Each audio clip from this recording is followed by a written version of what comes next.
Welcome, ladies and gentlemen. We are kicking off the decade with the Blast Premier Spring Series. We are going to be here live from 3 Mills in London.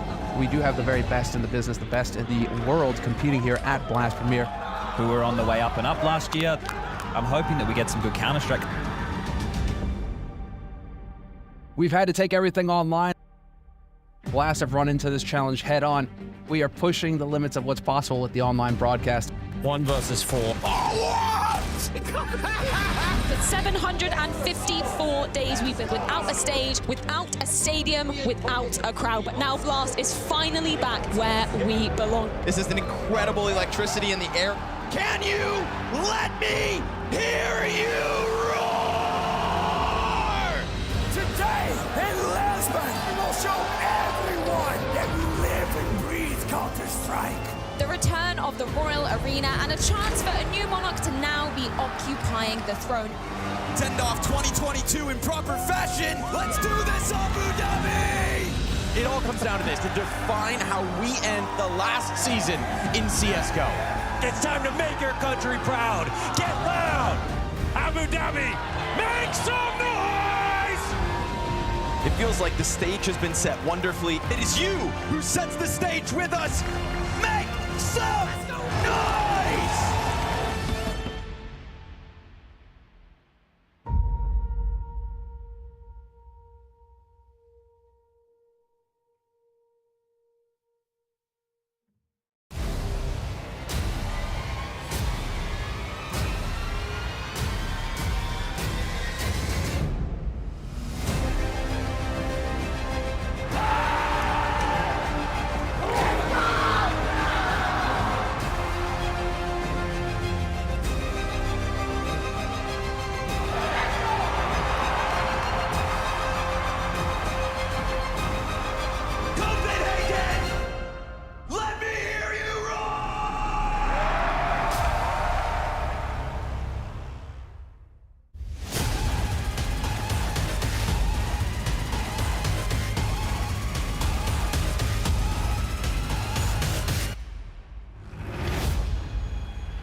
We are back at the Blast Showdown 2024 in the fall season, where we're trying to find out who are going to be the last 2 teams making it into the fall finals taking place in Forum Copenhagen.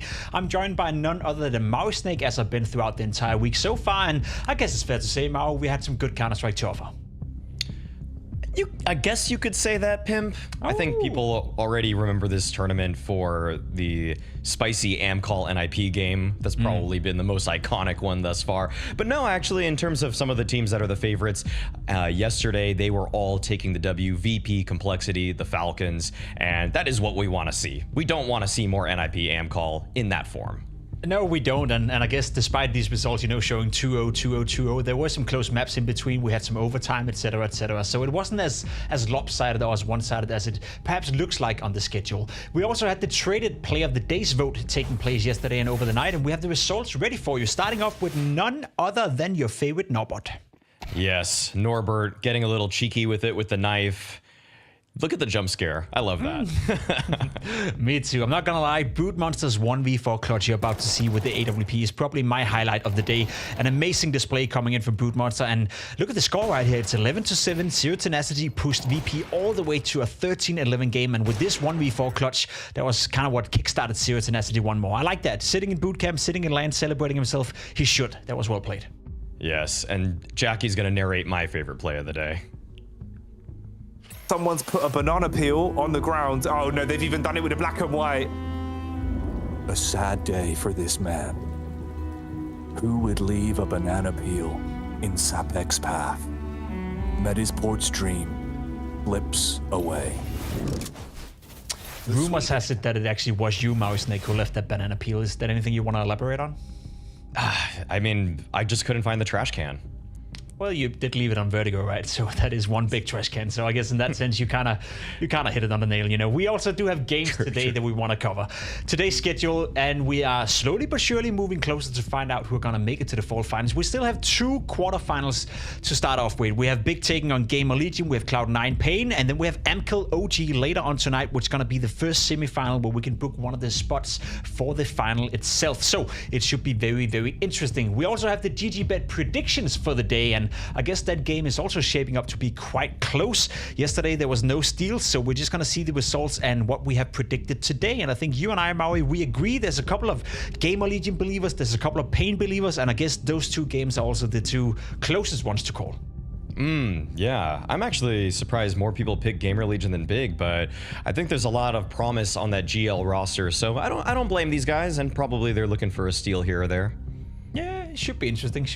We'll, of course, keep tabs with the GGBet predictions and see who's going to end up as the king at the end of the weekend when we have finalized and found out who are going to be the 2 teams making it into the fall finals. However, we got to start off with the first game of the day, and that is paiN taking on Cloud9. And I want to start with Cloud9 because I think that's an interesting project. It's an interesting roster, and the way they're playing right now, you know, given how they did in the RMR qualifier, given how they even did at the group stage in Copenhagen, it's a team that is slowly but surely growing on me, especially trending in an upward tradition.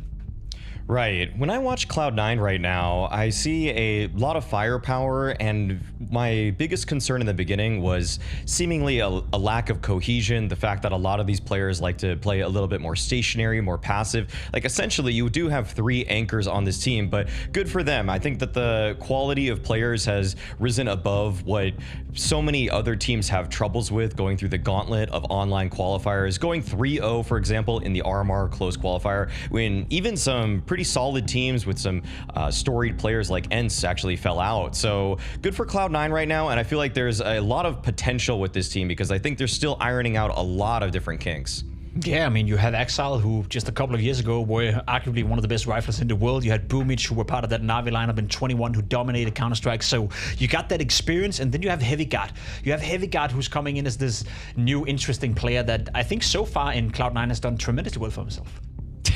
I'm gonna be honest with you. I love HeavyGuard. I think HeavyGuard is a fantastic player. I feel like on this Cloud9, he's not necessarily getting to do everything that he always wants to. Like, he is definitely better suited for anchor positions, extremity lurker spots, and he is gonna have to do a little bit more on this team, or at least he's trying to do more on this team. And he's actually taking up a couple of the star positions, like say connector on Mirage, the dark connector on Anubis, for example. And so it's not perfect perfect for Heavy God in a 1-to-1 fit, but overall, I still feel like he has so much to give, and I still can't get over the fact that if you sometimes just trap this guy onto a bomb site and you throw a full exec on him, I don't know how he gets 3. Like, it doesn't even make sense sometimes, but he'll just burst them all so quickly, and I think that his mechanics of all the people on the team might be the strongest today, and you have AMKAL on your team, so that's pretty big praise.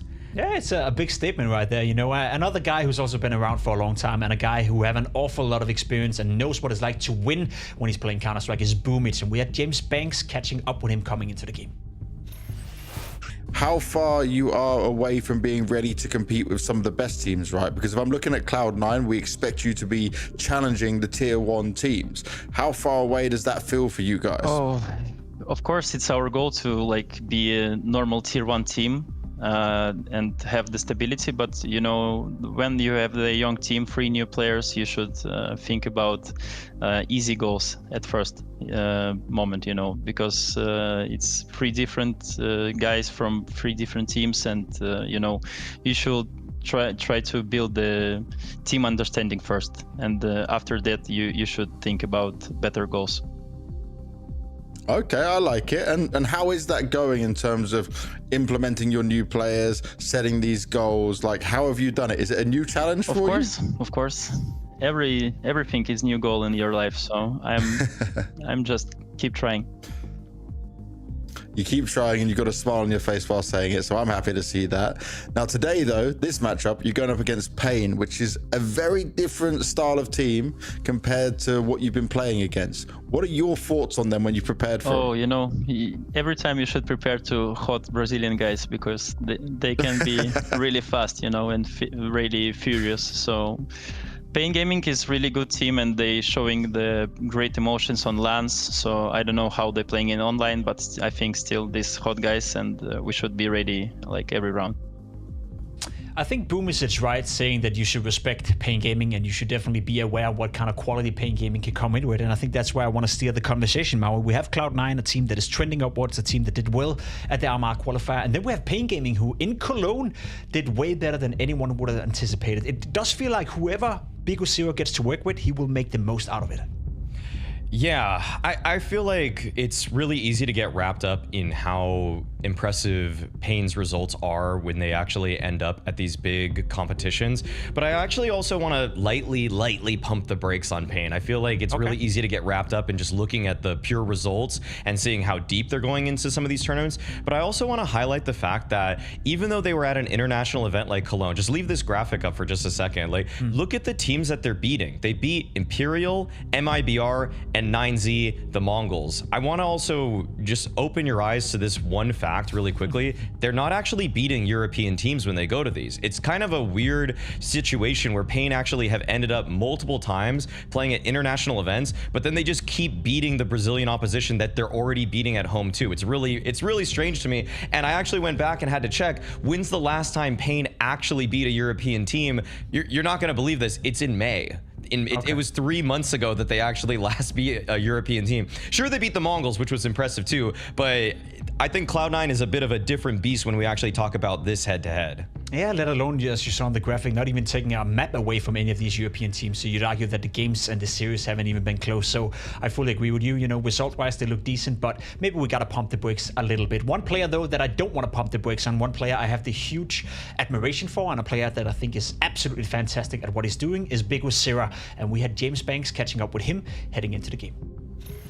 I wanted to look at Cologne though for you guys. You finished top 8. How did you feel about that performance? Was it like a positive that you took away from it? Yeah, of course it was positive, but of course, like everyone we would like to go more and more. So yeah, but yeah, we cannot say it was a negative thing, you know. Good. So some positive development, some more time in Europe as well to improve what you guys can work on. Now you're going into the showdown before you go into another event straight after, but your opening game here is against the new Cloud9. They've been playing a lot recently. You've been able to probably see some of their work from maybe the games they played during the RMR. How strong do you think they are as a team? Of course, they are a very strong team. We know as individual players, they like is like tier 1 team, but we don't know how they can be together. Like we don't know a lot about them. We know they individually, and of course they are very good players, but we don't know how they are as a team, you know.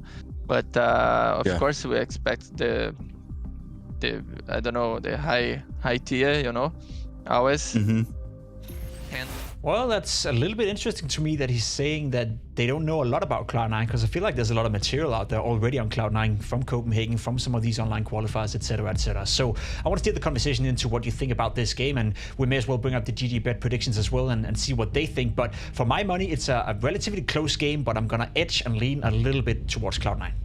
Right, and the GG Bet odds do reflect that Cloud9 are the very slight favorites. I'm actually interested as to, I think the veto actually just showed that they're going to play Nuke, which usually is Cloud9's permaban, so this is a little bit curious for me, and I think that might actually be what Big Ozero is referring to here. Yeah, this is so strange that Cloud9 actually banned Vertigo, paiN are able to pick Nuke, and I personally haven't seen Cloud9 play this Nuke because they were banning it throughout the EU RMR close qualifier, even as their first veto, so I'm really curious how this first map's going to shape up because of that.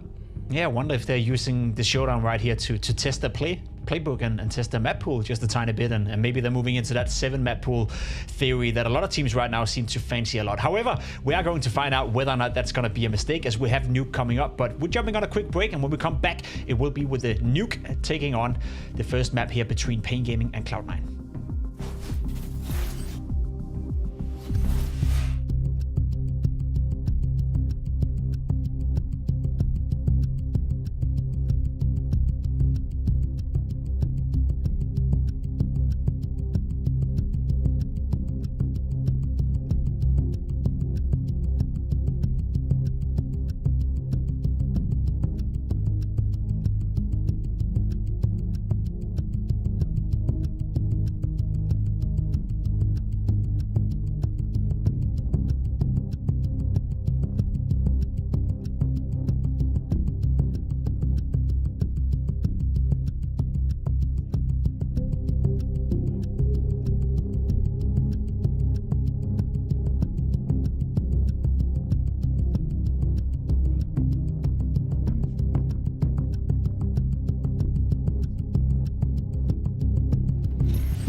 clear your calendar, book some time off of work today on Friday. Do not go into the office because we've got everything you need right here at Blast Premier. Vince, the showdown continues, and what a game we've got to start off the series. Yeah, man, I couldn't be happier for this. I think genuinely this might be the pick of the bunch for today. It could be one of the closest games in the entire tournament because Cloud9 and paiN both have had a bit of a rocky couple of months, I think it's safe to say. Cloud9 finding their way, a team in transition. We got to cast that man on your screen right there, Icy, back at the RMRs when he's playing with AMKAL. We thought this is a guy that has some capabilities, the potential, and he gets picked up for Cloud9, Jackie. It's been a real roller coaster for this org. Yeah, it's crazy, bro. The way this team has kind of reinvented itself and had to make do with chops and changes, players coming in and out, all sorts of hubbub and headlines in the news. I think what we've been left with definitely has optics for the future in some places. It's more now just seeing how it clicks together, Vince. It's kind of like Lego, right? You've got all the right bits, but if you put them together one way, it could look like a really nice castle. If you put it together the wrong way, it might look like a broken house. Yeah, and that's been the kind of juggling, I would say, that we've seen from Cloud9. Obviously, they had a situation as well. Ever since Shiro left, they couldn't quite find an AWPer that really fit the team. We saw Hobbit AWPing, obviously, before he went to greener pastures. Boomich was AWPing for a little while. That man on your screen, Axal, was picking it up from time to time. So it's been a bit of a strange one, but now it feels like they're starting to go in the right direction, Jackie. That plus Heavy God, a guy that has so much hype behind him, understandably so, super mechanically gifted rifler, getting a chance to perform at tier 1 time after time. This is really where I want to see him unlock his career. Oh, absolutely, bud. You're seeing some of his debut performances at LAN events back in the day with Endpoint and sort of how he sort of came up and found his way here. It's a really interesting storyline, right, of the teams he's gone through, how he's evolved as a player. And like Maui was saying back on the desk, he is one of those stalwart players that can thrive in what is the most uncomfortable moments in a round of Counter-Strike. If you've got 5 smokes in your face, Molotovs at your feet, and everyone's shooting at you, for some reason, Heavy God just wins those. Even if it's with a deagle, he'll just win those. And he always has, Vince. This was sort of his spice when he came into Endpoint, and everyone was like, wow, I mean, this guy's like 20 years old, he's sick, he has very little ego, he's just kind of funny and a bit of a beacon of the team. Then he keeps going, right? Like he goes to OG. Where does he go next? Now he's on Cloud9. Yeah, I mean, I hope this team can find a way to utilize him, Vince, because for me, Heavy God's another one of those players that you look towards his future career in CS2, 22 years young and already being so damn good and getting tier 1 experience, he's going to go far. Oh yeah, definitely. But there needs to be balance in all things, Jackie. And on the other side of the table is paiN, who've gone through their own changes, been through their own ups and downs. Snow now in the team. You saw a little graphic there just before mentioning that Nissim was benched back at the start of the year. Snow came in before Nissim, of course, was Skulls, who's gone on to different teams. And paiN have been another team that's been in transition. They've had this core of Big Azera, who's been there since 2019, by the way. He is Mr. paiN himself. Lux and Koaz have been there for quite some time as well. But now they've got this super young 17-year-old Brazilian talent coming into the team. It didn't quite work out for them at Cologne, but I think it's turning a lot of heads. This is a team that could maybe do bits in the future. But as they talked about on the desk, maybe pump the brakes just a little bit. They haven't quite proven themselves just yet. No, again, I think time is a factor that will heal all things for this roster, right? Because we know experience-wise, Big Azera can lead a squad towards victory. He can develop talent 100%, bro. So I think you just got to give him a little while to kind of figure out what works, let it cook, let it adjust. And again, it's another team that you look at thinking, all right, there's room for upsets. It's just when do they start coming in? When do we start getting those storylines? But bro, I mean, we sort of had the pleasure, Vince, of seeing a lot of those big games back in the previous major cycle from Big Azera, where he single-handedly was able to step up to the mark in terms of his individual performance, but also controlling everyone on the field. It was like watching wizard chess. It was mad, bro. He's sending them in, ruining everyone. If he needed to do something crazy, he would. He gave that interview, if you remember, where he was like, yeah, it feels like I've always had a piano strapped to my back, and now I've finally cut it off. Like, his traps must be huge, Vince. Carrying a piano on your back for 4 years. Oh, my man's stacked. He's stacked. Got the quads, got the traps, got everything. But what we have now is Nuke on our hands. It is a bit of a head scratcher. Cloud9 yet to play this map a single time with this roster. And they're going up against paiN, who have played it a whole bunch, 23 times over the last 3 months. Let's see what we get out of this one then. It's a banging best of 3. And I'm so glad we're strapped in together for it, Vince. It's like a Hell in a Cell matchup. Let's see who's going to be withstanding the killing blow here in the pistol. Big Guzera. Oh, the first one's nice. The second one's naughty. Straight on the Christmas list there for Icy. And it's AMKAL and Inters that remain alive. This is a horrific pistol for Cloud9. Yeah, it just got out of control so quickly outside as well, bypassing the smoke. Big Guzera with a beautiful couple of taps. And now there's not that many options available. They're going to try and run it down ramp, but you can see a rotation has came through from paiN already to deal with this. Big Guzera nails in his 3rd kill of the round, and it is as clean as you like. Hyped up, and why the hell not, Jackie? That was beautiful. It's really nice to see. And that's one of the things about this team, Vince. It doesn't matter if they're playing online or on LAN. They feed off the energy of Counter-Strike really well, and they gas each other up in the team speak. Like, I remember when we were watching Big Guzera in between maps, legitimately just saying to everyone, like, I want you louder. I want you screaming every frag, every round, because it just hypes them up and they play better CS for it. So you're going to be seeing that. It's one of the cool things about, especially here with Blast, where we have those player cams when they're online. You'll actually see some of that energy coming out. And it's a nice pistol to take, right? You start off the series well. Just don't make the killer mistake of then having it blow up in your face now into the second. Cloud9, no real investment though, keeping it clean with just the Glocks. If they can get the bomb plant down, make out with even the $600 for the defuse, wouldn't be the worst thing in the world. For paiN, can they farm up some money? 1 MP9 in play.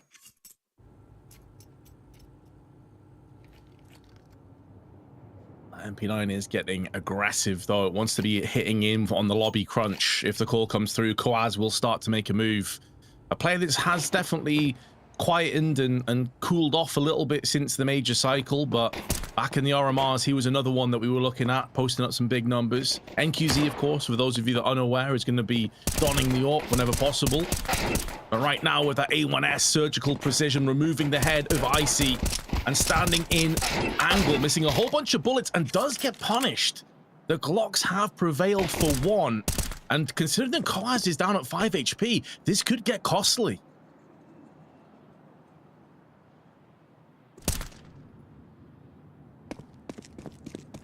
You don't want to throw away those weapons. You've got to stay alive, really. It's up to the rest of the squad to deal with damage. Problem is, Vince, heavy god on the Glock actually causes problems. Uh-oh. Now we're in a bit of a risky predicament, aren't we? 2 players left alive, one of them with only 5 health. AMKAL spotting them on the run out. He could batter both of them right here and now. Luckily, it's Lux that makes the difference, but on the drop down, his legs have buckled underneath him. Gravity comes into effect, and it's all on the 1v1. How many times are we gonna have this?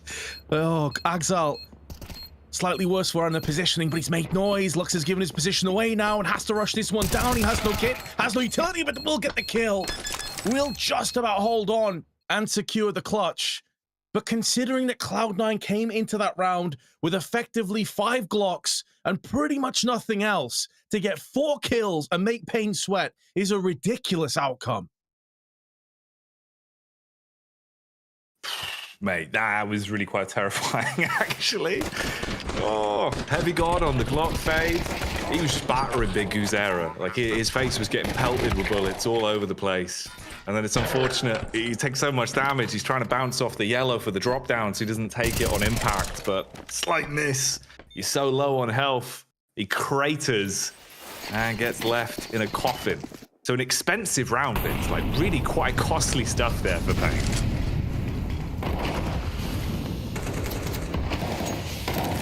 See the impacts that's having already. I mean, they've basically got no money in reserve. The CT economy rough at the best of times, so they bypassed each other. AMKAL just sneaks by in the smoke. The stealth ninja assassin himself getting downstairs, but what can he do with this position?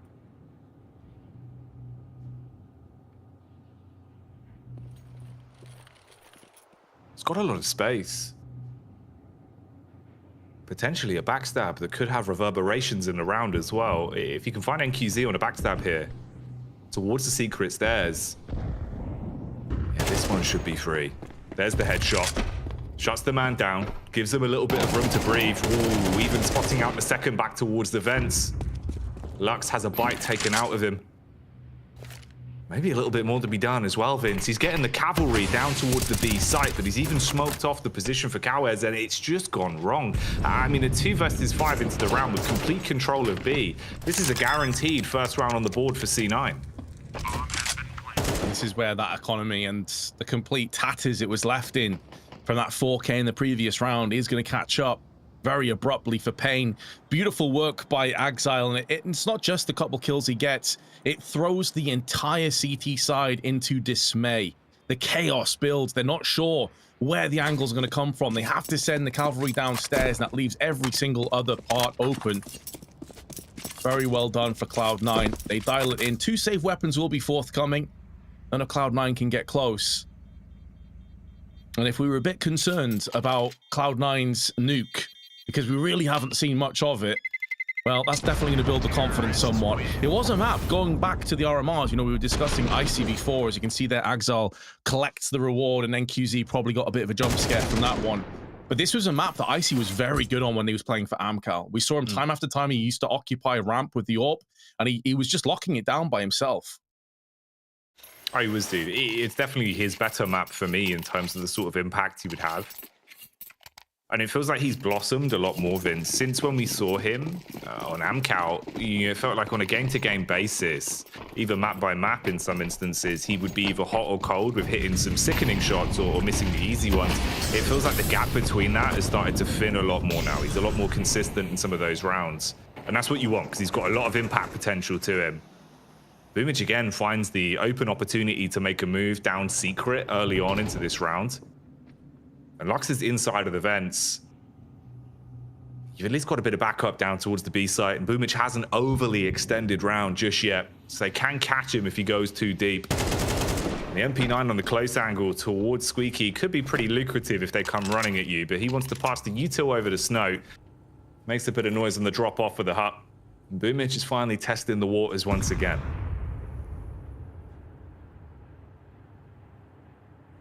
I've got to say as well, I don't really ever get into personal things with players, but well done, Boomich, mate. Like, it's an inspiration to see how much he's managed to get himself healthier. Really is awesome to watch and witness. I'm sure a lot of people out there are taking inspiration from him. Bigazera, in the meanwhile, though, does get forced away from the angle, leaving NQZ all alone. A 1-for-1. It is going to leave Bigazera in a really awkward spot now with the scout. He can't really afford to push in. There's a slight gap in the smoke, though. He might be able to exploit, but no. It's Axile that just goes in for the peak, ruthless with his endeavors, and the rest of paiN are being completely stripped away. Nothing that Snow can feasibly do other than maybe save the AK, but he is going to take a punt at this. He's not sure of the angles, though, and now I think he's realized, yeah, let's just save the AK instead. Let's not give my life away. It will be 2-2.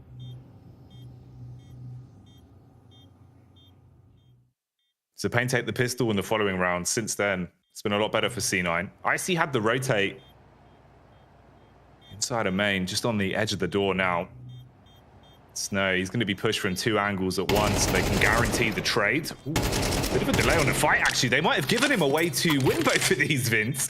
Bomb damage is still going to tickle over, though, with how low he is. And he's gone. Nice effort, but you might actually say at the end it's not worth it. Tried his best. Got aggressive, but the bomb blast radius, it is the thing of nightmares.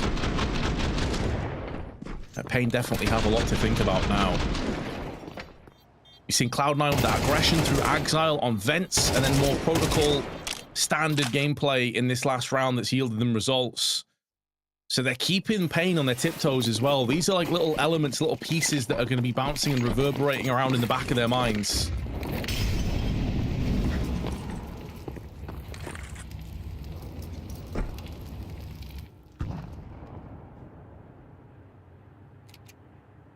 For paiN with just the USPs, go for a bit of a stack, obviously. Group up towards the ramp. All those USPs ready to punish, and then Big Guzero with the P2K. We'll see if he can sign some checks on that one. to a slower round from Cloud9. You don't want to leave anything really unchecked, run into a pistol that's going to slap you upside the head. Instead, try and play it a little bit more drilled. Invest the utility here and there, play with the range advantage of the weapons, and get through this one as cleanly as possible, really. So they've actually got some cash accumulating. Big Zera runs up and his head's been popped. Rest of the round should probably follow a similar suit. Oh yeah, USP's hoping to maybe return some of the favor from that Glock round on Cloud9, but it's an entirely different dynamic, of course. And to make matters worse, they tried to get up into heaven, but there's a HE there to greet them. Heavy God's looking sharp. AMKAL's looking good. A player that's... I think it's safe to say, Jackie, that at one stage was one of the best riflers on the planet, if not one of the best players on the planet. And he has had a bit of a cooling off stage with Cloud9 as they've gone through their transitions with different players and different rotational elements. He has struggled quite a bit, so good to see him getting back into the swing of things.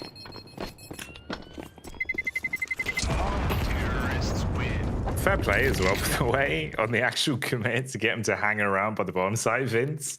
Like, obviously, Nuke's bomb radius in CS2 is so disgustingly large. If you can actually bait people into thinking, oh, what if he does have a kit? Like, even though it's so late in the round, you hang around a bit close, you don't quite know the barrier for the kill threshold, you lose a weapon. I mean, hell, one rebuy isn't the end of the world, but it all adds up. The devil can be in the details. And considering they didn't invest anything into it, you'll take that. Either way, though, Vince, Cloud9 now obviously leading by 1 round. But this is where we can actually get back into campaign amongst some kind of defense talk, as they've got the AWP out. NQZ picks up the scope. Wanted to try and go for a bit of a fast maneuver early on, but good use of the opening Molotovs from the default util. Force them off of Heart Roof, ignite round towards main as well. Put a lot of pressure on, deal some chip damage to open it up. Even smoking off the classic angles outside and giving them room to walk up. And we talk about the AWPs for the CT side, Vince. Icy finally gets an opportunity to whip one out on T. Exactly, just powering up on Cloud9 just as time goes on, but Heavy God caught by Snow. Gonna try and make the most of this one. Icy gets his pick. Big Zera tries to wrap around the side of the garage. And although Koaz may be locking down ramp for the time being, it's outside into secret that's the problem. Keeping ramp under control, though, is huge. It allows him to rotate down there without too many problems. But Icy is looking for a second victim outside.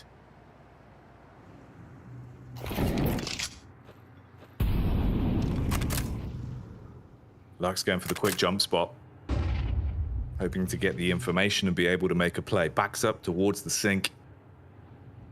35 seconds on the clock, so time slipping away bit by bit for Cloud9.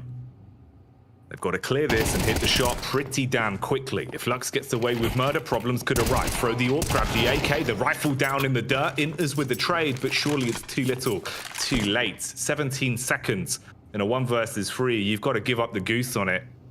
Hold on to the scope and let the round tick on over. So paiN, with 3 players surviving, will get themselves a third and equalize early.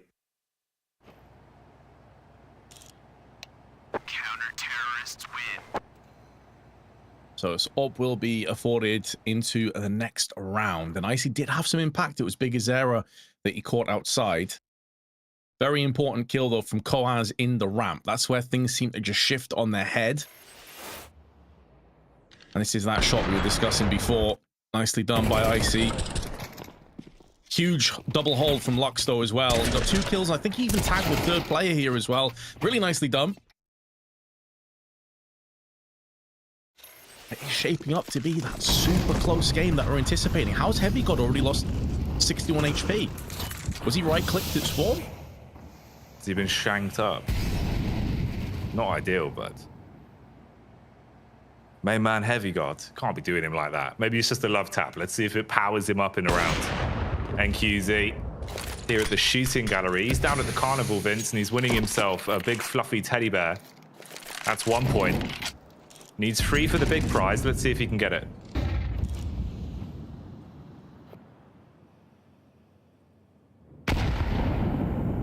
There's not that many targets left for him to cash out. Oh no, Icy wants it for himself. Can't pick the tokens up from NQZ's corpse just yet, though. Out in no man's land. Can't afford to get across there. Off angle downstairs just outside of lockers, and it's Koaz that will strike once again. And it's the weakened Heavy God alongside a weakened Inters that have to try and bypass a 3-on-2 with 45 seconds left. The silver lining is they do have control over the bomb, but Lux is pushed into lobby. Oh, this is a huge position. Tripwires set up all over the map effectively. Now he's low, but even if he does damage, that could be enough. You're going to get the read on the round with how little time there is, Vince. That's the real problematic aspect. Heavy God's got to hit the one tap and stay alive. Walks into the crosshair, buckles. Inters trades. 18-second left to find the 2K, and it's not possible. Big Guzera withstands round towards Squeaky. And as much as it was a bit of a squeaky round, they get through it, and paiN will pick that one up. Oh no, it was the right click. Yeah, I was thinking that early in the round, and that exact amount of HP, we've all been there. We've all took a shank in the shoulder blades at spawn from a teammate. That's a rough one, isn't it? That's a big, big rough one. Sad times. Sometimes it happens, mate. Always the worst feeling when it happens at an event as well, but you just get stabbed in the back. You're there like, can't be mad, but it's fine. It's the classic sigh response, and he just down the microphone.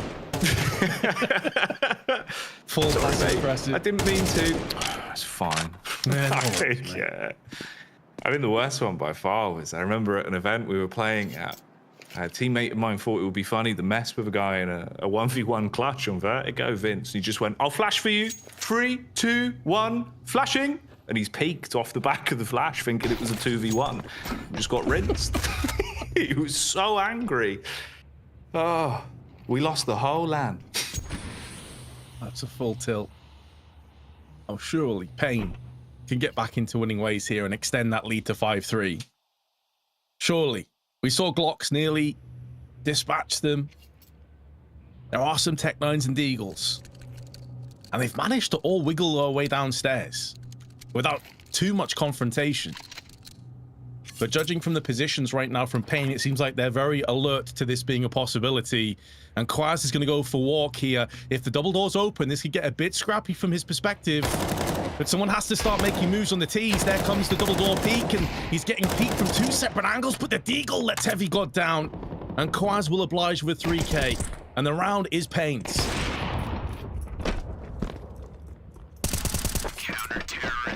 No chance for a cheeky steal on a weapon either. So all 5 of them remain alive. And get through that one. No upsets there with the pistols for Cloud9. So a bit of back and forth in this game, at least. If you're just joining us, first half here, paiN took the pistol. Got a little bit rough for him into the rifle rounds. But since then, finding dominance once again. This is another real test, though, Vince. Buy back out. I see second outing on the orb. He found 1 frag with it last time towards outside. Taking down NQZ in the head-to-head of the Battle of the Scopes. What's the play from him this time? Back up on Silo to start the round. Same default utility towards the A site from the T side. He's looking for that opening peek. NQZ nowhere to be seen yet, though. He's not in the same angle. He's switching it up, and it's Big Guzera that's stationed outside. NQZ round towards ramp with a 2-player setup instead.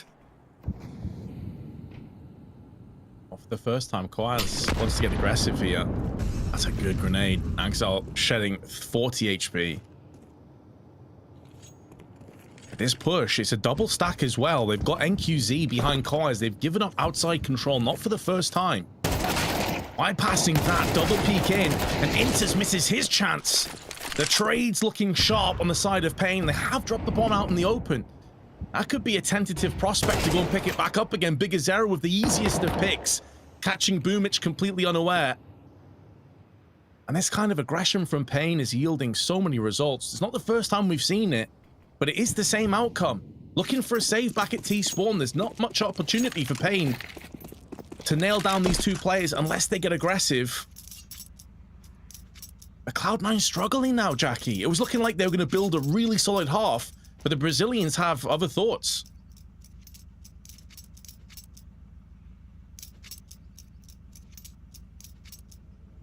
And for paiN, it's the dream, really.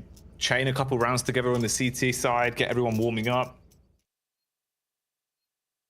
It looked like they were coming into it a little bit slow as well in the player camps. You could see them sort of waking up into the game here. The longer it's gone on, it feels like they've really switched in and dialed into the action pretty damn quickly. So like you say, 2 weapons brought over. Better than nothing.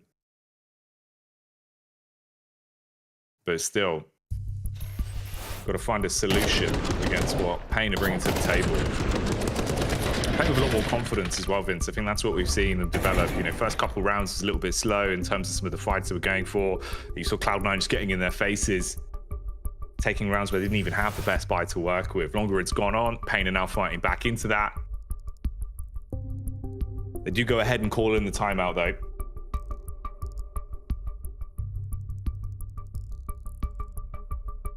I mean, it's a CT-sided map. I think most teams would agree on that point. So although you've got a pretty healthy lead now from paiN's perspective, you want to extend it and squeeze as much juice out of this half as possible.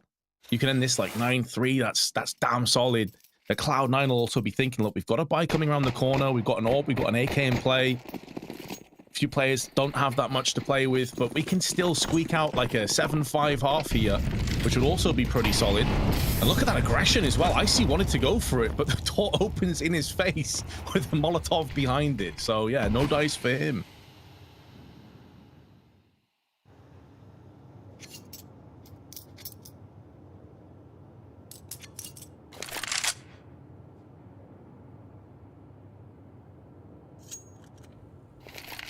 It's rough as well, man, because these are kind of the rounds where, like, in my head, I'm willing Icy to make some of those plays that we know he's capable of. Let's see if he's got it in him. I mean, the head-to-head on the AWPs, again, is probably going to be the real talk of the round. He's trying to clear back towards the ramp early on, but NQZ's been switching it up in terms of his positioning with the AWP. Doesn't want to get read that easily and keep it static. Now, with the Glocks jumping around the corner, yeah, you can flick the crosshair off. It's going to drag him out of position. He tried to make the heads-up play of backing off and staying alive, but they shut him down. 2 weapons to work with now, as they've got both AWPs and that AK on Heavy God, actually. So a bit of firepower there for him, Vince. Could be a problematic round. Lux looking for the push straight through Decon. Finds Boomich on the fadeaway, but bomb planted. Yeah, and Boomich isn't one of the players that had any of the rifles either, but they're going to go straight for the defuse. Someone needs to nail this one. Lux with the defuse under the nose, but gets denied by Exile. They try desperately to just go for the full ninja. But there was no stealth applied, and the spray from Big Azera is rough. Cloud9 keep 4 players alive and just rush straight down ramp for the success. Oh, it's kind of nutty. He really ruined them there. I mean, it's always the worst feeling, right? You're up close with your AWP like that. They dive around the corner. If you miss that first flick, chance to actually reposition and stay alive, so brutal. And at that point, they've actually been able to establish some firepower. They're getting to good post plants. Heads up play through the door was good to take down Boomich, but even finding that frag didn't give you any control of the bomb site. Outnumbered and outgunned on the response. The retake slips away. Better firepower to play with again then. Big Uzera looking towards Silo. His teammate covering in his back and doing all the work. Good moves. 2 snapshots from the bolt action, punishing both Inters and Boomich. And only 3 Ts remain alive. So Cloud9, pressure back on, Vince. It's another one of these rounds that is not going to be easy for them. It's kind of interesting that when Cloud9 have kind of thrown caution to the wind in these half buys, these kind of rough economic rounds, they get success. When they play with full confidence, there's no pressure on them. But when they slow down the pace, they are getting picked apart by paiN. Could be a lesson in that one for Cloud9 come this last half, or last round of the half, pardon me. Kaz in the meanwhile, though, playing a dangerous game of cat and mouse. Oh, and this mouse shows its fangs and plunges them deep into Kaz. That's going to open up business through ramp. It allows the Ts now to try and divide and conquer the CTs outside, who have repelled away quickly. Now, time is a problem. 35 seconds to play with. Exile wants to shut down Garage and give safe passageway to Heavy God and his teammates, and the spray is good. He sticks to landing, and now that should activate Heavy God to be able to rotate through on A main side and get involved. But they need to hit this 2-pronged attack immediately because time is running scarce. Flashbang out, AMKAL in for the peak, tries to spray, gets information. With Big Azera and Lux both exceptionally low, they need to try and finish this one off. Snow hiding in the off angle is going to try and catch them unaware, and he has done his job as Big Azera strikes from above. It was so close, AMKAL having tons of impact, but not quite enough. Ooh. AMKAL on the backstab, bro. You're absolutely right. It did so much, Vince. Put the round in a shopping basket and look to check out, but they deny it. Final few seconds on the clock when they went for the bait-in off the plant. I think we're about 7 seconds on the timer. They're trying to tap it to draw the face. You're in a 1v2. Losing Heavy God here is the difference in a round. Potentially there was a chance at that point, but it's so scrappy. Yeah, it gets guns out the hands of paiN, but that doesn't really matter when you look at where we are now. We're going into the last round of the half, and Snow has already shut down the point man. AMKAL, the mouse with a gun from the previous round. He's been stomped, found by the big cat. And now, Vince, I mean, really, 4 versus 5 to even get yourself a 5th round on the board. Is it a possibility? This is going to be an 8-round half for paiN up against Cloud9. Dream start from on Nuke.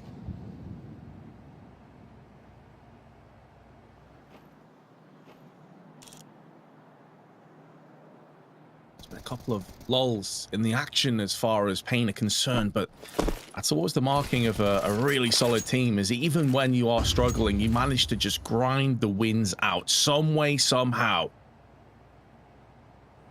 Couple of near misses against a full Glock round, against multiple eco rounds, but when it's been the rifles, they have reigned supreme. And now Cloud9 again eating a lot of the clock. Down to 40 seconds. Yes, they've got 4 players, but they've got no control over the map. And they still need to bypass into a full heavy outfit, full health on paiN. Another smoke and HE tossed in, locking down Squeaky, and they're just being picked apart. NQZ with a backstab. Heavy God buckles. Lux looking to light him up, and that's the way it goes. 8 rounds for paiN. Anything but painful here on Nuke. Let's see if they can keep it up after the break.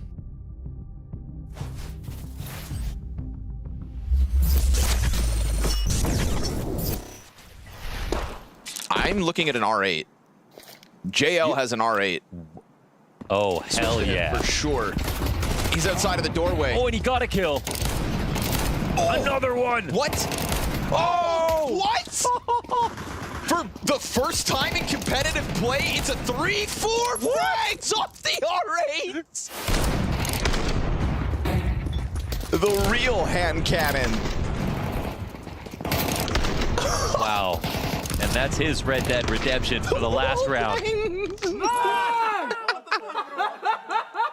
Yeah, right. 2v2. He just blind throws a flash over at the A site. Maybe that's to make them think there aren't 2 players here. How do they get in? Utility goes outwards. Wrinkle's already in the site, ready for this. He unscopes, but he doesn't hit it when he goes back in, desperate to try and make that impact happen. Bomb being planted, the knife is out. He's making contact, and he'll stab him. If the op drops, switch to the shank, and they'll take that edge in OT. Damn, 2 apiece between Wrinkle and Rez. He's still doing a pretty good job, right? He's got 12 kills. It's been a really hard game on him, just running into m0NESY and Nico quite a bit. The Zeus about to be activated. Oh, nice there. Gotta be super careful you don't just try and dry peek this one and end up losing an AK, because that would be a bit of a problem. Snacks very nearly goes down. Karrigan's good for the one, but a decent follow-up with Hunter taking care of business. Rain looking for another headshot. He'll get it on the last possible bullet. Taking down Nico, was very distracted. Looked like he was hunting for somebody else who wasn't on the bomb side at all. Rain's actually doing more damage here. Hunter's down to 13 points of health. Rain gets this kill, no problem. That's his 3rd. The bomb will be planted. It's m0NESY thrown into the clutch as Rain absolutely destroys the offense here. 4 kills in total with the Desert Eagle. m0NESY will keep it an even keel here for now. 2 versus 2. Nico battling back from the bench. It looks like it's enough. Brokey just doesn't have the HP. m0NESY, no way. What are you up to? Gets the knife right between the shoulder blades, ran out of ammo, and gets himself $1,500 for his troubles there. And he's so ill-equipped for this. It goes unchecked. He gets the stab, the free AK, and now, unfortunately for Jabby, other side of the smoke. A little more damage for Alex. The rumblings of a stack here. 20 seconds on the clock. Robs, double 5-7, firing off for 3. Frozen comes out. Robs! Oh, it's all him! The Estonian from behind blue truck goes huge. You're kidding. Finally, in this series, we get a little bit of X Factor. This is all they had. Half armor and a 5-7. Yo. Last bullet headshot. 4 kills. The site held. And hope is restored.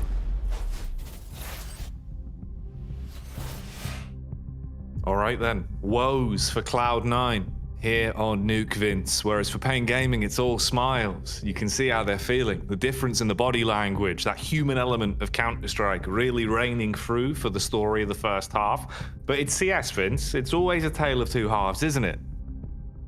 No doubt, and especially on a map like Nuke, you know, it is more CT-sided. The problem, though, for Cloud9 is, have they given themselves enough of a buffer if they lose this pistol round to really get their CT side started? That is the concern for me, and I'm sure it is for them too, as they hop live. They've only played this map a grand total of 0 times in the last 3 months, so we didn't really know what to expect. But Heavy God putting that USP to use as a second kill, splatters Snow. And Boomich is there to try and pick up what's remaining of the straggling T's. Now the cavalry has arrived with Exile, who had a really sharp first half. And Koaz and Lux can do little but traipse over the corpses of their teammates and try and make amends. But they are somewhat isolated now. Lux deciding to watch for the flank. But Icy is so diligent, so passive in this angle, knowing he doesn't need to give anything away for free. He's found the information, but more importantly, he's found the headshot and the bomb spills down. 1v4 clutch for Koaz on the cards. I'm not liking his chances. If you don't like him, I think he absolutely hates them. A rough spot to be in, Bray. Round towards the vending machines. Best bet, probably grab yourself a drink and wait for this to blow over. 1 versus 4. All the angles covered. As soon as they sniff him out, they can all swing together, bundle on him, and he's over. There you go. Boomich connects the shot in the end. Nice opening frags from Heavy God. Good contact in the round. Boomich kept it going. Icy with a lovely tap as well from the off angle. And that's a nice pistol, Vince. They had to get something early, right? You didn't want this to be a bit of a stagnant start going into the second half where it feels like, oh, we're struggling to get alive. We're stuck in the mud on the CT side. It can be a real pain. Instead here, you're instantly back in. You kind of wipe away the woes from the first half. You can think about the bigger picture of the actual series itself. You get a buy to work with as well. Double Famis is pulled out. The Fami, if you will, Vince. That's the collective name for 2 of them. Oh, today I learned. I always called it Famises, but it does sound pretty goofy, doesn't it? I mean, to be fair, it probably is Famises. I just think Fami sounds funnier. Deploy the Fami. It somehow sounds better as well. Oh, nice. I mean, it is a full Glock round. You got a Deagle thrown in the mix as well for Lux, but other than that, there isn't really anything to play with here. And I mentioned before Exile, as you can see him on the screen right now, that MP9 running and gunning. He finished the first half with 103 ADR, by the way, even though his team conceded an 8-4 scoreline. The top ADR on the entire server, and he got 3 multi-kills in the first half. The only player that got better was Lux on 4. And that's based off 3 opening duels that Lux also picked up. So it goes to show that Exile was really trying his best to carry Cloud9 across the threshold, kicking and screaming. Heavy God's going to pad his stats and pad his bank account. But Big Azera removes his head, surprisingly, with the Deagle. He won't be able to strike twice. Down he goes, and Cloud9 have now drawn that deficit back to just 2. Complete change of pace as well as how they're looking on the player cams, which is always nice to see. Obviously, it was a bit somber, right? Kind of stoic, a little bit upset even going into the second half. But for the most part now, Boomich is smiling. That makes me think there's probably good overall vibes in the team. So you'll take that, Vince. Keep things going. Obviously, nothing really to complain about either with the way those rounds have gone. You keep a pretty healthy bonus round going into this one, because you should be able to farm up a bit more money. Whereas for paiN, this is your debut round. You've got the AKs now. Oh, Big Azera. He is the big man on the server, isn't he, Vince? Always finds large impact in these rounds. crazy how much he can get done single-handedly. Like, that's a nice opening frag. You've taken down Icy, you put yourself in a 5v4 within the first few seconds, you burn the utility that he had on him as well. That's just dropped cold on the ground now. AMKAL replies. Does actually catch the back of NQZ, and you've lost Lux as well, Vince, so the good times have stopped. Bigazera's managed to snake his way around the back, though. And he's found the timing as well, where the player that was in lockers is backed off. So Bigazera, he could still have impact yet in this round. He's still fully healthy, has a Molotov alongside him, but he needs his teammates to survive. This flank's going to mean nothing if there's no one to play off, and Snow goes down after the 1 kill. Oh, Bigazera. The bomb's down in lobby as well. It's just got to be so frustrating, Jackie. He did everything he could. Such a smart round from his individual perspective, but they're also watching the angle. And although he's got his kill, he's nailed down to 15 HP, and now both remaining CTs know exactly where he is. And that's kind of the big devil in the details, isn't it? If he wins that duel without taking any more damage and kind of keeps it clean on the fight, you probably have enough health to make something out of this round. But, I mean, this is going to be really uncomfortable. He wants to try and posture for it, at least. He's going for the walkout. Boomich has got the off angle. He's going to see the feet first. With him being so low, no real time to react on it. Instant pickup. He's shut down. It's a big Bigazera not finding what he wanted from the clutch attempt. For Cloud9, though, they're going to be able to find a couple more rounds and keep it going, so they're on track. It's been a huge recovery for them. Equalizing the scoreline is the idea at the minute, and then you just take it 1 round at a time.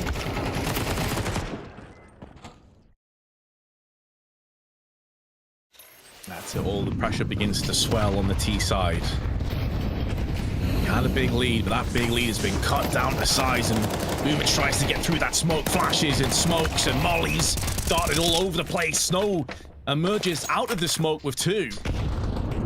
But his light has been extinguished. And now Lux and NQZ with their Tech 9s may be healthy. NQZ in a bit of an off angle they may not anticipate. But he does have the bomb. And he can't afford to try and force this down right now. He's not sure where the CTs are. He's managed to trade up to the M4A4, though. And they've got tons of time left on the clock here, Jackie. They don't have to rush into anything, but they're going to move into their doom.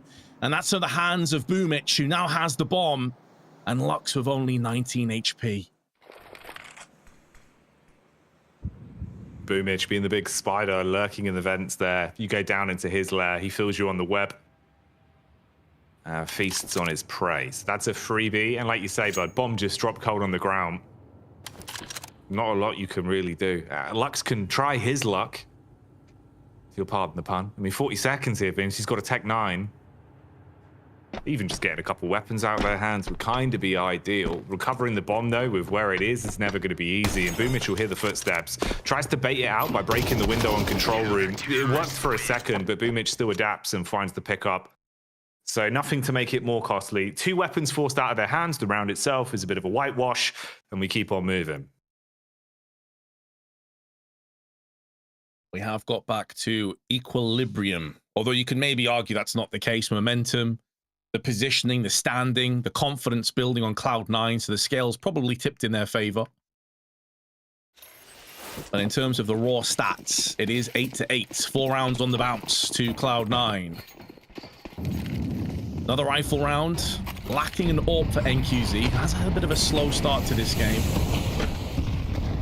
And grenades being exchanged. The classic wall built outside, going to get knocked down by the sledgehammer of Boomich's nade, but that's only briefly.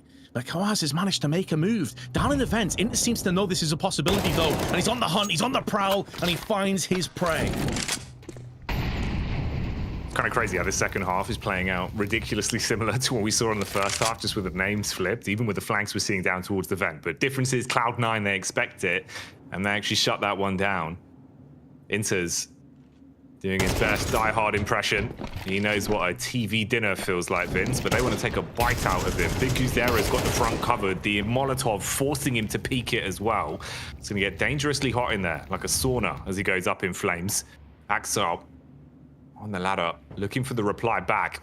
Timing on that could have been so scary as well. You had the peek round through the actual main. Would have got a spot on him from lobby. Not sure if he quite saw the back of him. 2 players inside of the vents. It's going to be an upper burst in a few seconds' time. They've got nades to work with. They get the angle onto AMKAL, but do they know about Heavy God? The Molotov certainly will find him. Heavy God, not strong enough to backhand them on the swing. Only shuts down one, and Icy is melting in a round like this.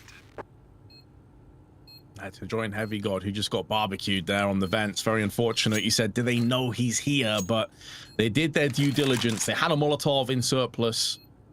You always want to be very weary of that angle. I think AMKAL's position as well, just outside of vent behind Squeaky, may have given that one up.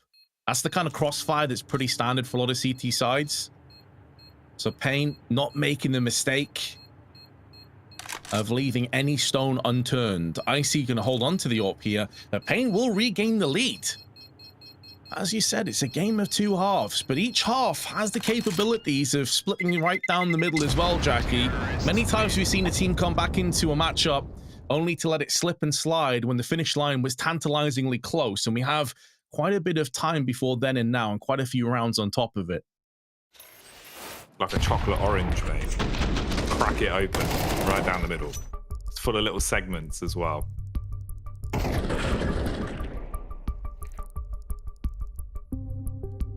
Put that in your stocking for Christmas. I was just thinking there, like, who from Cloud9 would be Hans Gruber? You know, you mentioned before Die Hard. I guess it would be Boomich, right? Like the brains behind the operation. But I could see it. Yeah, I could see it. And then I suppose the question is really like, who on paiN is John McClane for that one? It's got to be Big Zera, mate. Yeah, has to be. Yeah. Yippee-ki-yay, mother painters. That'll be good. We'll get the Photoshop on that one. I feel like in terms of attitude, and I mean this in the best possible way, NQZ strikes me as that kind of guy. Like, you know, he's kind of out there. He's a bit more of a maverick sort of player. So maybe NQZ's in for a shout as well. I mean, maybe, dude. We'll see. If he gets the Mac 10s and straps them to his back, there's potential. Well, here he is. Icy dies easy outside. He'll fall flat on his face, and they've got the opening pick to build off of. So paiN coming out swinging into the 18th. A lot of room to breathe off the back of it as well, Vince. That's your one outside player. There's a smoke blocking off the reface from main side as well, so you can't call for that much of an assistance watching the cross. They're going to know there's a possibility players have got down free secret, but what's the adjustments? 2 players round towards the lobby side as well. Up close on ramp, but they're already in. They can take the elevated peak. Yeah, this could get a little bit messy, Vince. Need to make sure they don't trip over each other as well, because you're in that kind of firing squad where quickly 3 players can become 0. A thing of the past. A relic. And Quaz may get 1, but he is traded out. However, that is going to favor the T's, not just the 1-for-1 trade, but also the information that at worst case scenario, there's 2 players watching this site, and now Boomich is making moves downstairs, spots the player, but Snow, the young gun, the 17-year-old Brazilian, nails him with the headshot, eradicates him off the server, and that will be paiN dialing in the 10th round. Can't really justify this for Cloud9. Money in the toilet, and it's just got a whole lot worse as NQZ piles on the pressure and pain. On Cloud9, 10-8 scoreline and only 1 saved AK to speak of.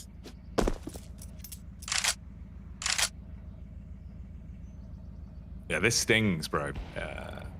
You felt like maybe you'd found a solution. You're getting back into the driving seat, and then you've hit a roadblock. Seatbelts ain't saving you on this one, Cloud9, as paiN are absolutely butchering them. Best case scenario, then AMKAL does at least find that frag on the save and can clutch onto the AK. So the Kalashnikov's brought over. That's not going to be ripped out of his hands. But weapons are one thing, Vince. The actual real commodities right now, though, of course, is getting some kind of buffer on the board, some sort of actual rounds to work with. And with paiN getting pretty close towards having a safety net now, you've got to do something soon. That's the 10th round locked in. Damn close to actually guaranteeing themselves some good momentum on this one. And it's basically 2 for the price of 1 as well. The 1 AK that AMKAL clutches onto is everything they've got going into this. The start and end of the round has got to be found from AMKAL's AK work. Some good news, at least for Cloud9, although it's starting to look a little bit of a dark one overhead. is that Heavy God has really stepped it up on the second half. He's up to 4 multi-kills. He only had 1 in the first half. His ADR spiked as well up into the mid to high 90s. That's going to mean absolutely nothing if they can't get success. And Exile played up on top of the hut, playing on his teammates. It's a hit and run. That's a hell of a shot. The USP Dinker then just backs out. Luck's weakened. And it doesn't really tell Cloud9 much about paiN's current positioning, but the same could be said in reverse. Koaz now, though, has found himself Boomich, and Big Azera sneaking around ramp, just going to try and cordon this one off. Spots nobody, and Inters is going to die in the next couple of moments. Whether he even manages to post up 1 kill, Big Azera had him dead to rights anyway. Nice aim across the board for paiN. And although Cloud9 came into it with just 1 saved AK, they didn't really have anything to speak about there, Jackie. Like, you could see what they were going for with the stack, but paiN was so careful on the approach. Man, it goes to show, you know, paiN playing not of nuke, it's paying off right now. It's their pick for a reason, Vince. They want to guarantee this one. For Cloud9, it's a little bit more of a gamble in terms of the waiting on it. Longevity of the series starts to get called into question, though. It would have to be a 2-0 response if they drop this, on Mirage and Dust 2 preceding that.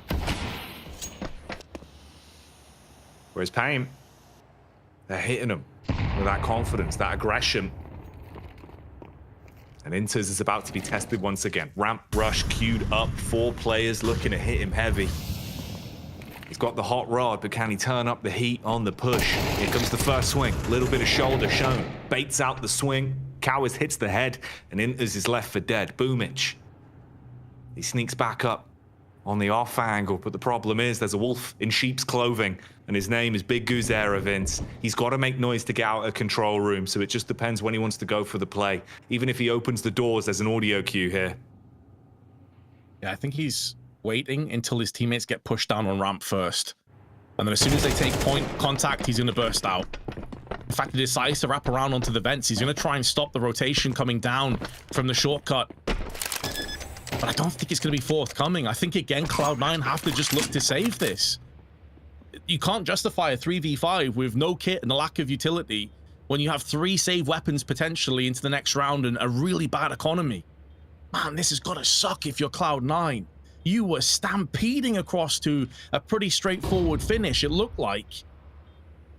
And then suddenly, paiN just stepped it up and Cloud9 have been lost in the dirt.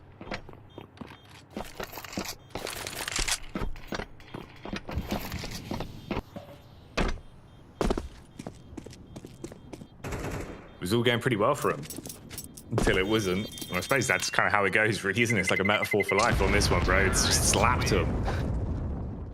Whew. Right then. Gravity of the situation is going to start sinking in. paiN are at a point where they've got so much of a buffer to work with, grinding their way through, feeling like they've got everything they want in terms of the weaponry, the rounds. For Cloud9, your chance of survival gets slimmer and slimmer, and it's all about the comeback now. It's the anti-Beastie Boys move, Vince. You would have to call it a comeback on this one. There's no alternative. There's nothing else in the tank for Cloud9 to go for. Best case scenario is you bring it back to a 12-12. But the nature and how these rifle rounds have been going, you have to keep in mind, if you've just came in the last couple of rounds, all of Cloud9's CT rounds have been off the back of the pistol. They won the first proper rifle round as well, and even that was a little bit sketchy. But once the established economy came in for paiN, Snow in particular has been playing a really good game here, up to 14, 15 kills, looking sharp. Cloud9 just haven't been able to withstand all this pressure. We've seen continual pushes downstairs via secret, vent dives as well. It always feels like Big Azera is downstairs behind them, and they just haven't had an answer to this. When QC gets the first, Heavy God's fire and flames are able to burn away one of them, but in seconds, Vince, the entire round goes up in a puff of smoke as paiN confirm it. Nuke is theirs, and the Brazilians take the first.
paiN taking the first map away from Cloud9, in which we labeled as a bit of a surprise, given it was Nuke, a map that Cloud9 have not played as a core yet. They allowed it to be picked by paiN, and paiN fully capitalized. Maui, I guess we're not surprised by that outcome, but did you see anything that suggests why Cloud9 allowed this map into the pool?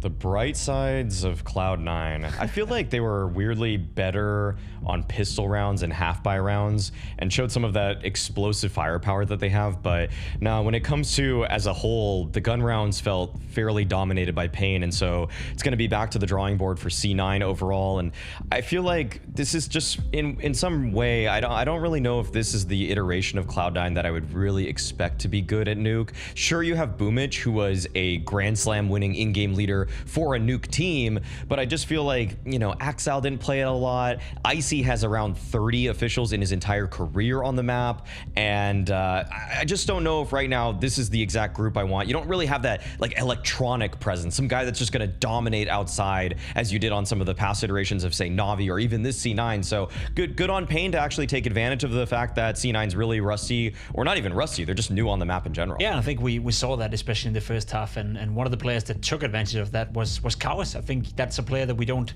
often mention when it comes to paiN gaming. We're looking at the big Osira, we're looking at NQC for that matter as well. He is one of the unsung heroes, so to speak, but this game he had quite the impact and was doing a good job on both the CT side to stabilize, but also when we got to the T side, he was one of the few players consistently finding impact for paiN. I think one of the hallmark traits of being a good Nuke team, which paiN is by all measures, is that everybody knows when you can rotate and how many liberties you can take. I feel like for khaoS, we saw him, even though I think he's supposed to be the door player, like the secondary A rifler on CT side, I saw him in ramp, I saw him in heaven, I saw him swinging outside, I saw him taking so many different fights in so many different angles, and that's something that it's kind of a, for me, with paiN, it's a little bit more of a win by committee than for Cloud9, who just kind of, even on their own CT side, we're so static in comparison. Like, you always knew Inters would be stuck at ramp, whereas khaoS was just everywhere. And I think that's a great point. You know, you have a team, right, in paiN who know exactly what they want to do, and we're talking about some of these, you know, call them supportive element players in khaoS, and also Lux, who had a decent showing in this game. And as I said, normally you look towards Big Osira, you look towards NQC, you look towards Snow for that matter as well, being the young prodigy he is, but it was the supportive element, so to speak, and the team performance from paiN, where all the players that we don't normally look at also found a lot of impact. And I guess when you're playing a paiN like that and you're Cloud9 and you're new to the map, it makes sense why we saw the game transpire the way we did. Right, and for Lux, for khaoS too, I just feel like when you're put together in such an assembly with Big Osira at the helm, and Big Osira is kind of the one that's always trying to make things happen, like he's such a good space taker, then all you have to do if you're Lux and khaoS is just kind of fill in the space that's left behind him, and they did a great job at that. You could see how cohesive of a unit paiN is, and even though I kind of had some hesitations about them versus European opposition, in Brazil, they are a very strong team. I would almost be willing to label them as dominant, and they are very well rehearsed when it comes to that. Yeah, I think we saw that during Cologne when they got to play the domestic teams in Imperial, you name it, 9C for that matter as well, where paiN did deliver and did beat them. It wasn't all, you know, pretty. I think there was a time in the game where Cloud9 had a chance of really entering the game, and I think round 10 was a great example of that. You see it on the round distribution right here as well. They get off to a decent start, Cloud9, they're leading 3-2, then they lose 4 rounds in a row, and then I thought this round 10 could be the turning point again, where it would go from being a decent half to a good half for Cloud9. You see the buy coming in here. There's a Glock in the mix, there's a Tech 9, there's a P250, NQC is getting caught with his pants down, AMKAL gets to pick up the AWP, and then, you know, for all we just praised paiN for, they were a little bit out of control right here. Lux unfortunately doesn't get the bomb planter in time, and then they banked the entire round on a smoke diffuse, and somehow, some way, Cloud9 finds that kill with an AWP through the smoke and win this round. And I thought at this moment, Maui, that could have been a game changer. Right, and this felt like one moment where Cloud9 was able to find some kind of bright spot for themselves, but the fact of the matter is, when one of the only rounds you're winning after the pistol and the conversion is that, I'm not really too impressed with C9's T side in general. So even though we showed a round win for them, it was basically them having to just kind of push through a brick wall of paiN for them to have any semblance of a T side. So yeah, not really a sustainable method for success. No, I would agree with that. And just to turn the attention back to Cloud9 a little bit, if we do have to find one positive, I think the guy we spoke about coming into the game in the form of HeavyGuard, he was the only player delivering throughout the entire game, almost dare say it. He was the one finding impact on the T side. He tried his absolute damnedest on the CT side as well, but I guess when you're only having one player feeling comfortable or popping off, then winning a game on Nuke is not really... It's not really realistic, I guess, for Cloud9, given how they played and how they performed, having only HeavyGuard being a player that showed up.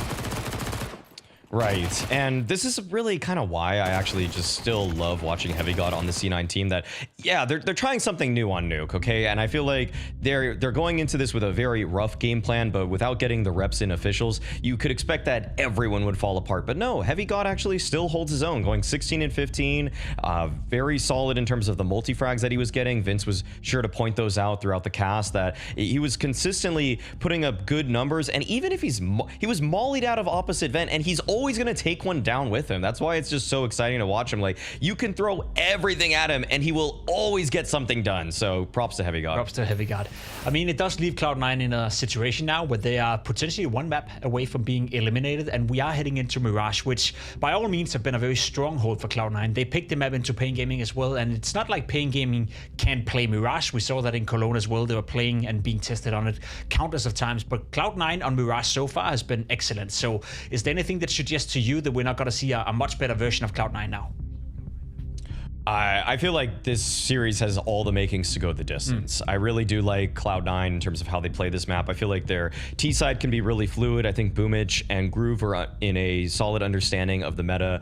To me, they aren't playing that style that Cloud9 I reprimanded them for, say, 2 years ago. They're playing a more updated style, taking good map control very quickly with grenades, good utility, and then they've got some excellent closers. I mean, if you've got a late round with, say, AMKAL and HeavyGuard in a post plan, I don't even care how many paiN members are still alive, 2v4 or whatever. I think that they have a great chance. And I also think the CT side is really interesting for C9 too, just because you're getting these anchor guys in those two names, in AMKAL and HeavyGuard, and they're fighting for mid control all the time. So it's like putting all of their firepower into the best use possible. Yeah, I'm curious to see if the GG bet odds reflect that as well, because I agree with you. It should be going the distance, and we should be going to a third map. Now, paiN Gaming are still the favorites to win this series, but I think isolated looking at Mirage, it's looking like a Cloud9 map. They won 6 games in a row. They won 3 times in the RMR qualifier, which they've just played these days. And also for paiN Gaming, I saw them play in Cologne. They did beat, you know, the domestic lineups of Mirage, but when they played G2, I think they lost 13-1 or 13-2. And when they played Na'Vi as well, they lost 13-3 or 13-4. So it does feel like whenever paiN is playing a proper European team, the skill set and I guess the ceiling of their lineup is being met. Yeah, and I feel like it's going to be pretty difficult for them here. That being said, Cloud9 probably is a little bit lower than both G2 and Na'Vi, so I think this is going to be a really close bout. I'd be pretty surprised if this match doesn't go, say, like 23 or more rounds. I just feel like it's going to go, like, both teams are going to get at least 10, so I think we got to buckle up because this will be a long one. All right, well, we're in no hurry, Maui, because we got a lot of games to cover for the rest of the night as well, so let's see whether or not Cloud9 can extend this series by taking Mirage, but not before we jump on a quick break.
We just witnessed the first game of Cloud9 on Nuke, and it was not pretty. Did not go the way they wanted it to, Vince. paiN Gaming walked all over them.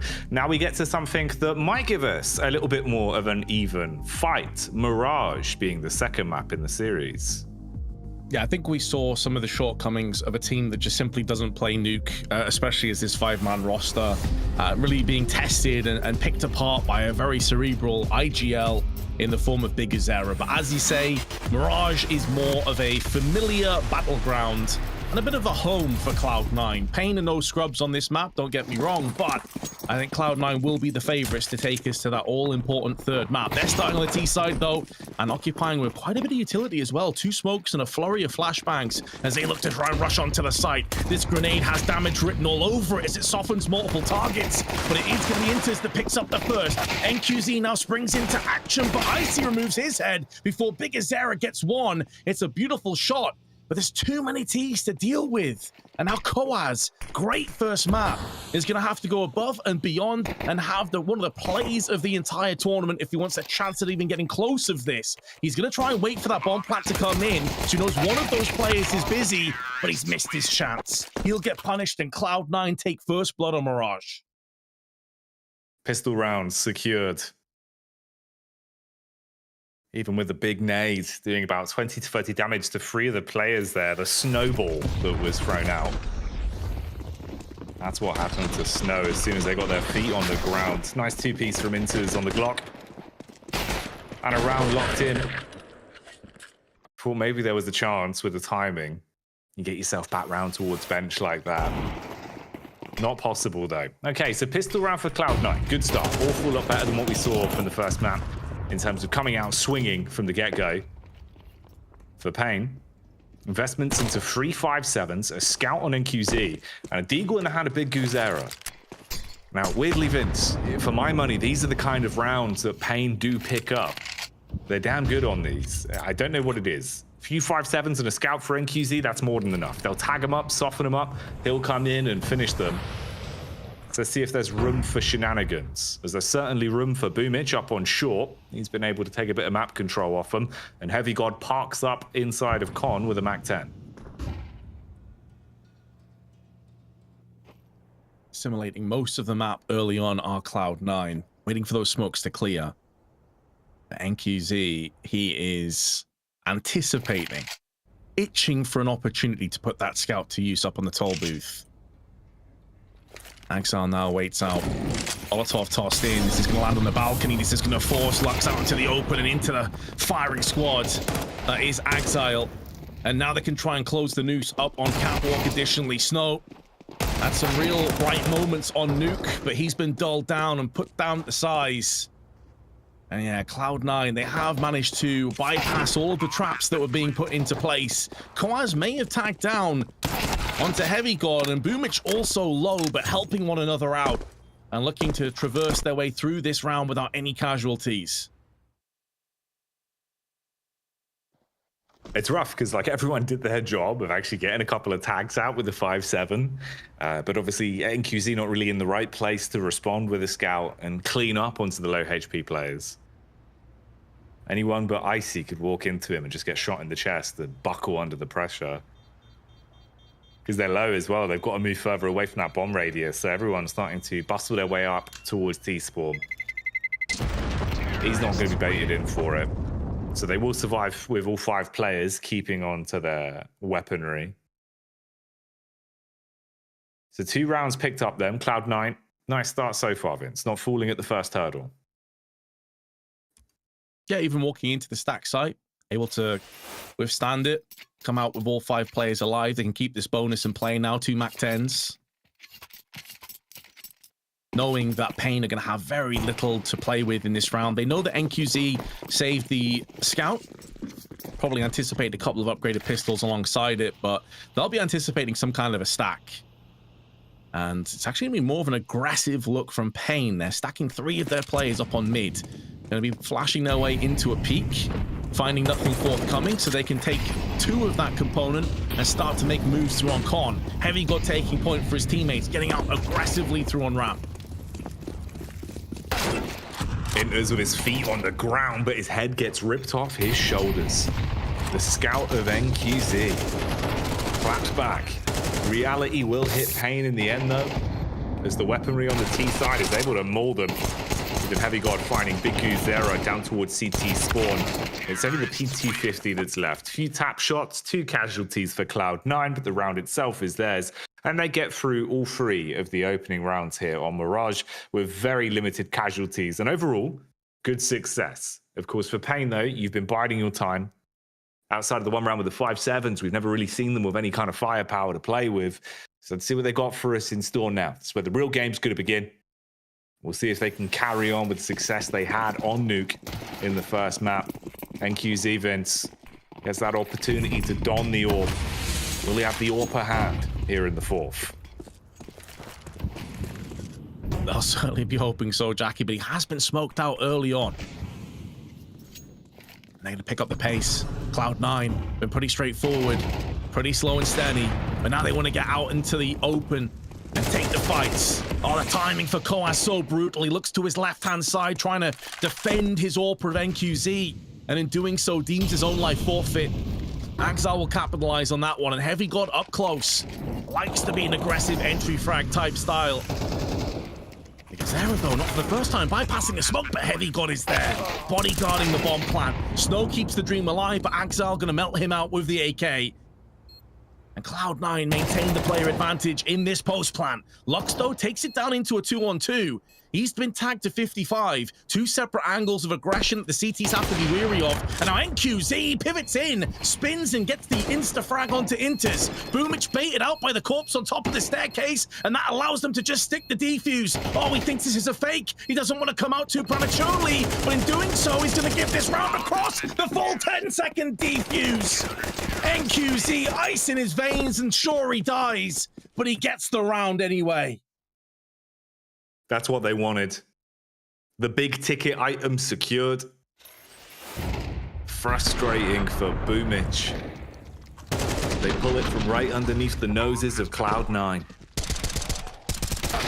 Oh, Vince, it looked like it could have been all dead in the water there, really, but NQZ gets them back into the bomb site. Boomich with a missed shot, firing off onto the ragdoll, and it all goes downhill from there. So paiN are given their first round. Incredibly costly, though. No freebies on that one. The taxman does collect, and they're forced to buy up weaker weaponry. Oh, even Heavy God punishing Big Guzera down towards the underpass. So you clap straight back in here on the 5th. You get the first pick. You're able to play a lot more reserve now. You can play for trades. You've got a big advantage with 5 Ts alive. And for paiN, something's got to change. With the weaker weaponry, you've got to push the extremities, try and play off angles. They get up close towards the ramp. It's only 1 flashbang, Vince. That's all they've got to work with. So it's a bone dry peak. Info's there. A bit of a block on the getaway. Lucky they actually get out. That would have been incredibly awkward. Get out, but it's a great cost of health. They've already lost Big Guzera. Koaz taking 75 health in damage. For a little bit of information, with 50 seconds, it's not really worth that much anymore. Cloud9 looking to try and pincer in. They have AMKAL sneaking his way through an underpass. He wants to try and join in. Connect to the timing, though. Inter's caught with a molly out. He was trying to molly Shadow, and Koaz took the initiative. That's going to waste a lot more time. He can use that Molotov now against the oncoming Ts. Snow stuck behind the site is still going to deliver. Oh, it's looking so good for paiN. They came back out of nowhere into this round, and Icy just has to save. That's a wild sequence of events, Vince. The choreography of it. Oh, mate. All right, he survives in the end. It looked kind of weird there with a missed shot. Felt like he should have been punished, but Icy does withstand. So we'll get the AWP, but that's all you get. Nothing else. paiN take the round itself. Really clean plays on the bomb site from behind triple, peeking from behind the boxes, hitting the heads, keeping it nice. Good use of the Molotov as well in the heads-up play. After Cowards finds this frag, he grabs the nades, dashes it down towards the ramp. It forces Boomich so much further ahead with the spacing. And Snow was able to make moves off the back of that. Yeah, you can see how much that one's got to him. Desk slam there. Can't blame him, Vince. Can't blame him. 3-2. paiN back into the flow of things. Money to be used, though, for Cloud9. And at least they held on to that AWP, right? So Icy can bring it out again. 5 frags to his name. What does he get in this one? paiN keeps peeking around here. He might get both. He might get both. There's one. And the second he spots the first player, there's no stilts in Counter-Strike, no step ladder. So he's always going to spray prematurely through that smoke, preemptively. He managed to get away with the 1-for-1 trade, but Boomich is the walking wounded, 12 HP left. And yeah, you saw the frustration on his face. Because it's not just the fact that they let that round slip, but also if they won that, paiN were in an eco. He knew that was the fast track to a glorious start on the T side. They were kind of baited out as well. The player that was in Palace, I think it was Koaz that caught Inters off guard. They never anticipated Snow to be playing default position at that stage. They were so sure that the CTs would be clumped back in jungle, clumped back on CT boxes. So maybe something to look out for as we continue in the game.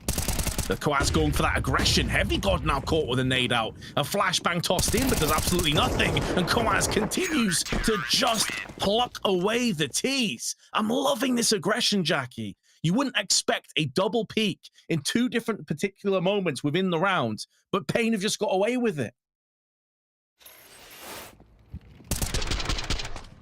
Good times were rolling for Cloud9 coming into this, weren't they? And in my head, I'm like, all right, cool, here we go. We're going to get like a pretty close game out of this, maybe a 3-map series. We'll see how it goes. And then paiN just wakes straight back up. They get back into it, taking some crazy rounds. You've made your way through the hard ones, and now you've broken them. So Cloud9, just 2 Deagles and 3 P250s. That's everything they could physically bring to the table. Using it as a bit of an extended timeout as well. An existence round, just to have a chat. Channel the spirit of Big Kev. And figure out what you really want to do, rather than taking the timeout itself, of course, when you actually get a buy. P250s towards top mid, if they swing, maybe. Snow's been pretty sick, though. I feel like I do favor his chances to tap the heads. There's one. Sprays on the second. Easy picking so far. And that's it, Vince. Shooting gallery, spray down from Snow. Hits them with the flakes. And you saw at Cologne as well that he was getting hype, man. Like he is, he's 17, full of energy, full of beans. So those kind of sprays can make him feel pretty good. You can see the focus. There we go. There's the scream I was expecting. Good to see, man. The problem, though, for paiN is when things started to go awry, when they started to lose, it was like a graveyard on their comms. So they have to make sure they keep that up, whatever happens. Well, I'll be screaming for a different reason on that one, mate. Oh, okay, though. Bite straight back, Vince. Here we go. This is what we wanted, right? You've taken off the boxing gloves. There's the brass knuckles underneath and spits flying all over the place. As it's a 4 versus 4. Now, mid-control, that's been taken. That's for Cloud9. They get up into the window. NQZ paranoid about short. You call for the wrap back from Big Guzera to block off the murder hole towards CT as well, so you can at least control some of the rotates. But they've got to go back for the bomb. Heavy God wants to get it. And Heavy is the hand once again. Slaps his way through Kawez. Timing here for Boomich, I think is going to work against him. He does spin around, but Big Guzera had the timing, had the angle. And now he can get some more B control. He's going to go back to middle again. Molotov tossed down. Oh, Lux, is he going to wait this one out? The patience. He's going to go looking, catches 2 off guard. And Axile is going to go down as well. Beautiful play from Lux. Patience proving to be a virtue. Nails all 3. Trade it play of the day on that one. There he is. Yeah, mate, that's filth. Nothing in that play about luck, Vince. That was all skill. Great timing. Heads up trigger discipline, prioritizes the targets and hits the shots most importantly as well. You can put yourself in those positions, but sometimes following through is the awkward part. He made it look easy. Really nice play. And that's insult to injury as well, Vince, right? Like, you think about 2 of the rounds now that they've won inside of this game. They're kind of unsustainable clutches or off the back of a hero play, but it's always in their favor. paiN just feel like they got the golden touch here on Mirage. Having these individual moments from players Now, Koaz has had multiple impactful rounds now. NQZ's been on the board. Lux now chipping in. He had a really good play in Decon back on Nuke as well, where he got 2.5 kills, basically, securing the team is the round. A map where we expected Cloud9 to come out with authority, to stamp their declaration of intent that this was their home map. And sure, 5-3, still perfectly fine for Cloud9, but it's been the kind of general feel of the game is now starting to tip pretty heavily in paiN's favor. Yeah, the scales are certainly going the way of paiN. And for Cloud9, they pick up the Tech 9s. Want to hit them with the evil brain, angel heart, see if they can make some moves to slow down the Brazilians here. If they got the techers for it. Utility-wise, a few bits to work with. It's not entirely bare bones, Vince. You've got the flashbang, 3 smokes, double molly. But Lux, as soon as he catches whiff of them, that's going to be the HE in. The tagging will slow them down with the splash damage. So it's going to cut so much of their speed, cut your audio for about a second as well. So it's going to be hard for them to know exactly where he is. And then he could probably unleash with that AK. He's been looking good with the spray control recently. Debating the timing on it. Smoke's going to be fading soon. Pre-nade comes around the corner. Oh, it's chunky. A lot of damage done. Re-smoke goes back up as well, Vince. This is going to be horrific. They've got to go at some point. 30 seconds. Yeah, they're throwing in flashes, but it's not really going to do anything to force Lux away. That Molotov will, however, but now Snow on the cross can get that clothesline into effect, just dome a couple players, weakening them up. There's no way forward for Cloud9. They've ran into a roadblock, and it's easy pickings. paiN on fire. 6-3 score, cruising on their CT side of Mirage.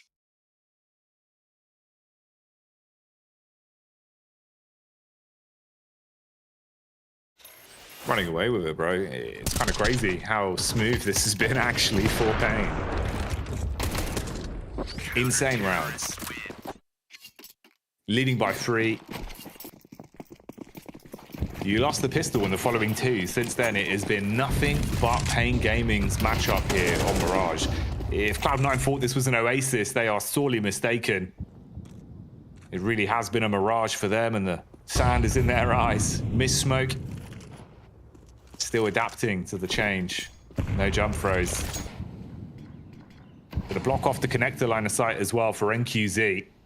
Has he got a feeling though, Vince? Does he go for a bit of a reaction? They wanted to break it open, see if he could get a clear line of sight. Goes a bit shallow, so no shot up through short. Heavy God with backup starts to make the move round toward ladder. IC will claim first blood in this round. Finally, an opening pick going the way of Cloud9. So often it's been paiN getting these hit and runs. Lux in a different angle. We saw him break the back, break the soul of Cloud9. He sees the barrel of the gun round the corner. Is he going to go one better? Oh, it's a real awkward one, and eventually there's just too many guns pointing in his direction. So he goes down, and Cloud9 with a real chance of their first round in 6. Icy switched on for it. He's expecting the flank. Sets the scope towards the back. Eyes focus on short. It's in rebound the corner. It might force him out of position, but he's still so quick. Pulls the trigger, ends the life. Cowers with a reply back though. AK to play with. 1v2. Time ticking. Has to clear E-box, dives out, hits the head. The God goes down, and it's all on Inters. Trapped behind the pillar. Pre-firing on the bench, taps the bomb, but he doesn't know the angle he's lurking in. He's going to peek round onto him. It's a free frag for Inters, and a round claimed by Cloud9. Dousing off the flames of paiN, but they still maintain that lead. 6-4 the score. A map that is so down the middle, so many T sides can have tons of success. And Lux will be disappointed. He'll feel like he could have got that second kill, which would have spilled the bomb, but as soon as catwalk control was attained by Cloud9, his days were numbered. Nice effort again from Koaz. He's having so much impact in this best of 3. Typically a player that goes under the radar in favor of the likes of NQZ and Big Azera. Very capable, though, of dishing out punishment when it's required. Second timeout call for Cloud9. And you can see the stress for Boomich here in a pot noodle timeout, mate. He was looking pretty nervous there. It's always a telltale sign, isn't it? You know, when you start biting your fingernails, for a lot of people, it's more stress, it's anxiety. Could be worrying a little bit about how things are going. And you would. You are on the back foot here. You are technically one map down as well, Vince. If you lose this, you know, remember, this is Cloud9's run to potentially stay alive in the showdown. It could blow up in their face. Could be a 2-0 for paiN. Be a big win against a European team, and NQZ hits heavy. Strikes back onto Boomich. Big Guzera made to look small by the might of Heavy God, and Lux let loose again. Sprays down for 2. Icy. He's got the AWP scoped in. Zoomed up, looking for the fight. Oh, if they peek round the corner. If Lux swings, Icy's going to be able to deliver the knockout blow. Another one down. A massive disadvantage in the battle of attrition, but still, bit by bit, tries to build his way back in. NQZ will best him though, and Heavy God is all that remains, with no bomb and just a minute of stress left on the round. No bomb, no teammates, no utility, and only half HP. The only thing working in Heavy God's favor right now is time. And judging from his positioning, he just wants to hold on to this AK for the next round, the final round of the half. This is paiN, like the same team that beat the Mongols at Cologne. Yes, they got completely smacked by G2, but that's G2, man. Team that is showing that they are very worthy of the accolades that have been passed towards them, the hype that's been building up. And I think on paper as well, Jackie, out of the opening matchups, this for me was always going to be one of the closer ones. There was a lot that felt like they should be one-sided that have ended up being, you know, massive surprises like AMKAL beating NiP, OG beating Heroic. This always felt like it was going to be a banger, potentially a 3-mapper, but paiN are just pulling away with it right now. They want to get this one done in 2. Yeah, it's rough, but I mean, oh. Oh, the celebrations were too much. Even the camera couldn't handle it. Yeah, dude, it's crazy, bro. You've got 2 teams that you feel like they're giants, Vince, in terms of like the quality of Counter-Strike they can play, the pieces they have as well. Is why it was such a sick matchup to get. Oh, it's all right. He reset it. He fixes things. And Cloud9, that's what they've got to do, Vince. They've got to fix things. If they want this to be that big Goliath of a matchup, a block star of a game, they've got to find a way back into it. The early clash here into the last round of the first half results in 2 players going down. The Flames blocking the vision for Snow. He couldn't see over the top of the molly. Didn't spot Inters until it was too late. He gets burnt out of the round. 3 players remain alive for paiN. Somewhat apt that Snow's weakness was fire in the end. But will it be a weakness for paiN overall? We've seen them bounce back from player or even 2-player disadvantages over the duration of the last 2 maps. And typically it's been off the back of aggression. And again, it's that man Koaz who's had so much impact, so much success from these very positions as they line up when he knocks down 2 of them. And Lux steals the rest. They've seen Axel. Mac 10 versus but it's the Julies that are whipped out and lock it down for paiN to lead 8-4 come the second half.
All right, then.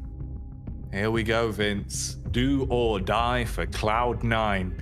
It could be over in 2. paiN Gaming could lop the head off of the Hydra of Cloud9 and move on in the showdown. Off the back of just winning 2 maps. For Cloud9, you've got a chance, Vince, but something's really got to change here on the second half of Mirage. It was not looking pretty for them, trailing by 4 rounds. It's the exact same position they found themselves in on Nuke as well. They were 8-4 behind. They won the pistol. They started to make a way back in, and then paiN just pulled away. Totally different ball game, totally different map. And paiN on the T side this time are looking for a fast B hit. They also have coeS back in Palace who can try and wrap around the side as they're forced out of position right now.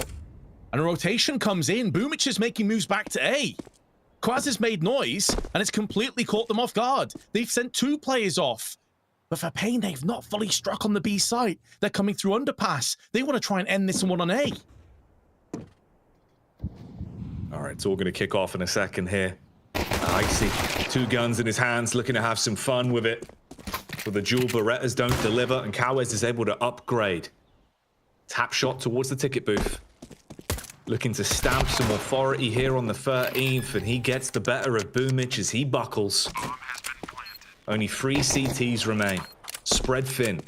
Heavy God trapped in CT, calling for the backup. Inters is on the move. The Lux lurking. And NQZ with the audio cue with the man on short.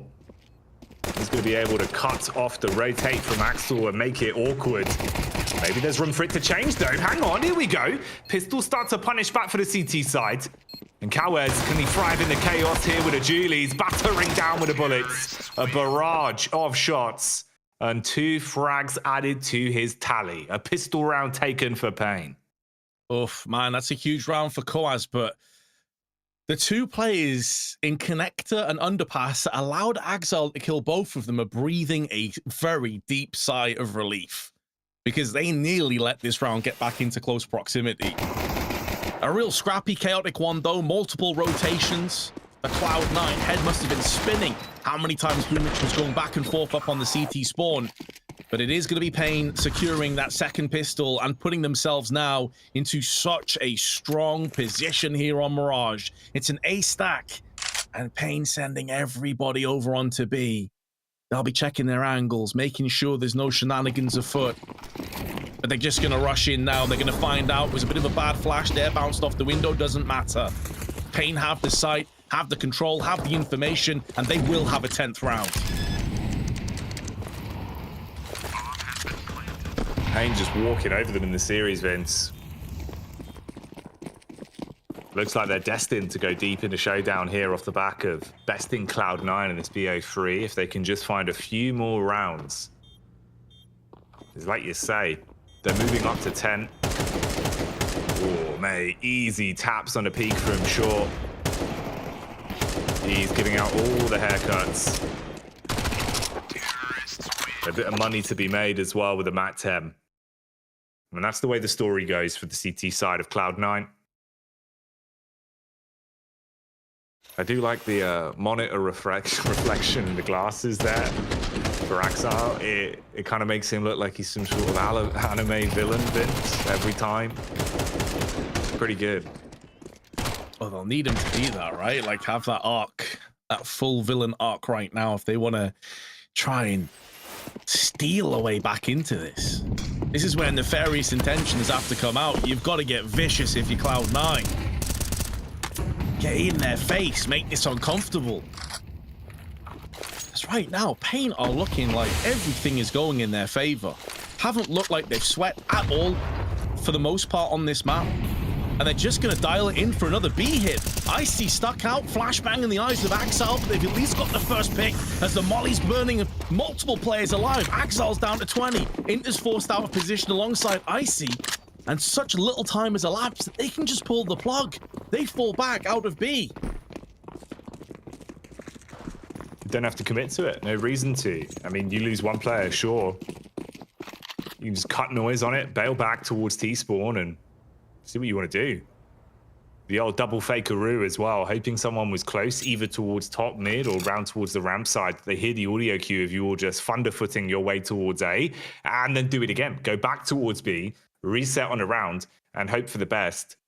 Lux with just 5 health. That's all he's got to work with. Utility-wise, you've got a HE, Molotov, Flashbang. 1 AK, that's front and center. Big Guzera has his hands on the AK. And it's a jump spot from Inters. No info yet. Contact play. Goes both ways. You see him or he sees you, then you charge in and burst. The hot rod needs to rip its way through them though to buy time, because time is precious, Vince. 20 seconds on the clock. Icy good for 1. Reply back from Inters. We'll only find 1 frag, but from the sideline, it's Axel that swipes and NQZ buckles. Lux with 10 seconds. He'd have to get on the bomb site and plant it. Tries to bait them in and take the fight, but crumbles. And Cloud9 get a 5th. All right, we might have another couple of chapters yet to be written just yet. Hold the phones. paiN, they're not immortal on this T half. Cloud9, we know they're a strong Mirage team. 3 players alive, decent outcome for their economy. They can build this one back in. Obviously, paiN straight back in front of the buy of their own. No ops early on have been spotted in this half. Oh, so aggressive through on short, though. It's going to be blockaded by the smoke as well. The flashbang comes through, but Lux with a double tap. AMKAL gets splattered against the wall. Lux doing some graffiti at middle.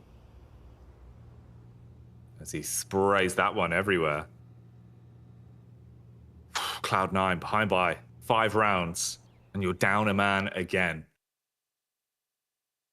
They don't come easy, Vince. They really don't. 16th especially. This is a round to remember. If paiN take it, they put themselves in such a good position. If Cloud9 can actually chain some together, though, maybe like you say, there is more to be said about this game. Heavy shift with 3 players round towards the B bomb site. A site relatively open, playing for the choke points, watching from window and short. Big Guzera gets the read, sees the jump spot. Boomich doesn't go down. He's able to fall back towards CT side. Lux throws out the bait smoke as well. Rest of the squad now hustling and bustling their way up through the ramp, Vince. That's the connector smoke now blooming, and it's the opportunity to go. Boomich has got to deny. Yeah, you feel like he needs to get a bare minimum 1 kill and try and hold this one off, but he's losing teammates around him. He is completely alone. Remainder of his 2 teammates over on B side, and they're static. They're looking to potentially save this one, but Boomich gets 2. Any future kills will be crazy, and a 3rd on top of it as well. He is holding the line by himself. A 1-man army as he cates down a 4th. He's doing it all alone, and now those 2 players from B are going to join him. It's down to Lux to try and fend off this onslaught spray through, and Boomich has got the ace. Unbelievable play from him. Here comes the boom, and you feel the reverberations on that one, mate. Big boom back in action. Oh, yeah. We're saying he needs a couple frags, Vince. He does it all on his lonesome. You know that one's going out on socials.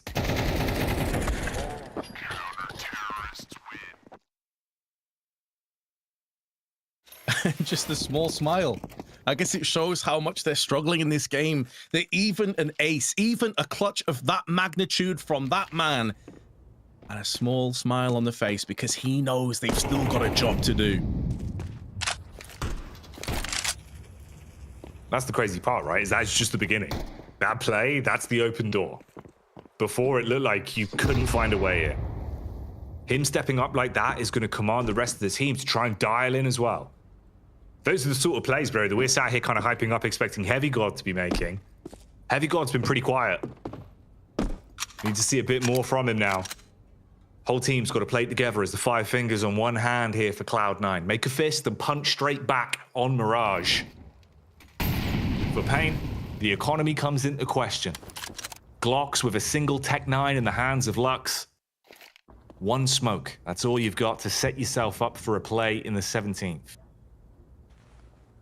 You're hoping maybe you get a bomb plant. 1 or 2 guns forced out the hands of C9. That's the best bet you can hope for as the smoke's thrown down.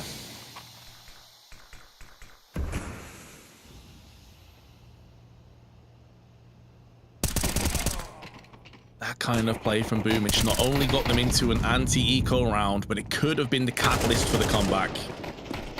If you can't get rallied after a round of that kind of magnitude, are you even still breathing? 10-7 the score. Another buy coming around the corner here, Jackie. This game is starting to get very, very interesting.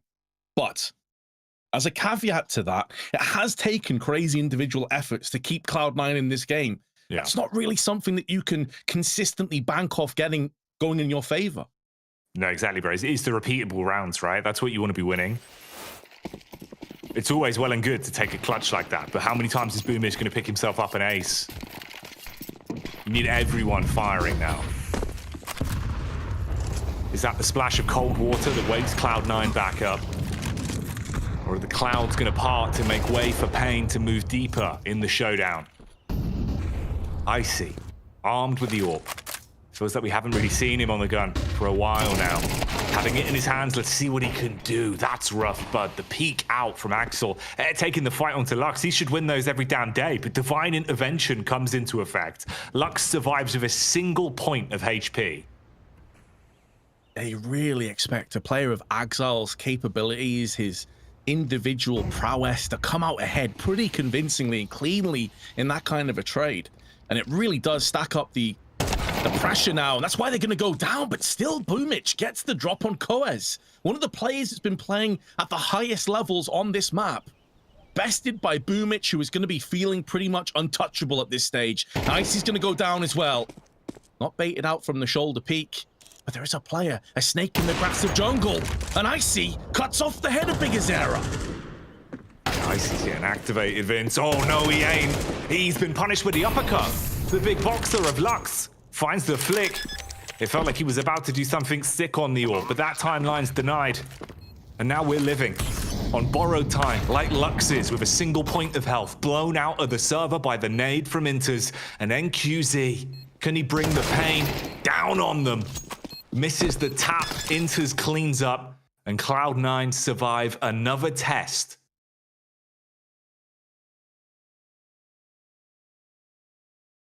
A time to take a couple of deep breaths here, Jackie, for both teams. Damn, this game is delivering, man. It really is. I thought this was going to be a quick fire 2-0 the way paiN started this. Yeah, man. Anything but now, Vince. Anything but. It's good as well. It's what we wanted, right? You know, coming into this, we were expecting a crazy game, some fireworks between these two teams. And now we're starting to see that.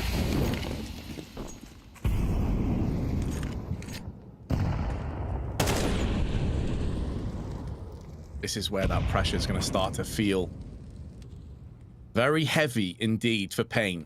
You had a 10-5 lead. Boomich pulls off a miracle play. One of the best plays, I'm sure, of his career, as he'll feel it right now, especially if they end up qualifying off the back of it. A heavy god with an even trade with Lux. And it's that man again called upon. Needs to survive. HE tossed up and over. Going to try and peek behind that one. And he's just staying alive. He's allowing himself to be a pivot point for the rest of his teammates to come in through. And with Con being mollied and smoked off, AMKAL can start to get closer. He's been a little bit of a non-factor. If he can start to step up his level, there's every opportunity this clutch could be on the cards. Even though the bomb is starting to tick away, Icy's got a huge pick. Only a P250 in the hands of NQZ. So much comes down to Snow. The young prodigy, the young gun. Gonna have to put that to use right now as his teammates falling around him. But everyone from paiN has been bested. And more than enough time for the defuse. See, Cloud9 cut this lead down to just 1. All right, then. Making it look doable, Vince, and answering every time they have to clash. And for the first time, we actually see a pause called in. Big Guzera's got to get on the mic. Try and assert some confidence back to his troops as the body language is completely different. Big Boom, the rap superstar, came in, dropped some sick bars, taking the ace. Since that point, it feels like the team's woken up, starting to find impact when they need it, when it's required of key individuals on that team. And if you wanted a big series out of this one, You've rushed home from work early, strapped in, put Blast on the TV. You might have just got back through the front door at the right time, because it feels like we're starting to reach that fever pitch that we expected from the matchup here on Mirage. We're going back into it, Vince. 9-10. Weapons to work with. AWP in the hands of Icy. NQZ donning one as well on that T side. Potential pressure being applied towards mid early. Oh. Entering, clutching, anchor, IGL. The man can do it all. But Snow is up to the task. He had the advantage of knowing Boomich's position, and he goes in for a second two. Triple spray from Snow. Cracks open the site by his lonesome. And has given paiN the best possible chance of an 11-9 lead. Manages to just dodge and dance his way through death.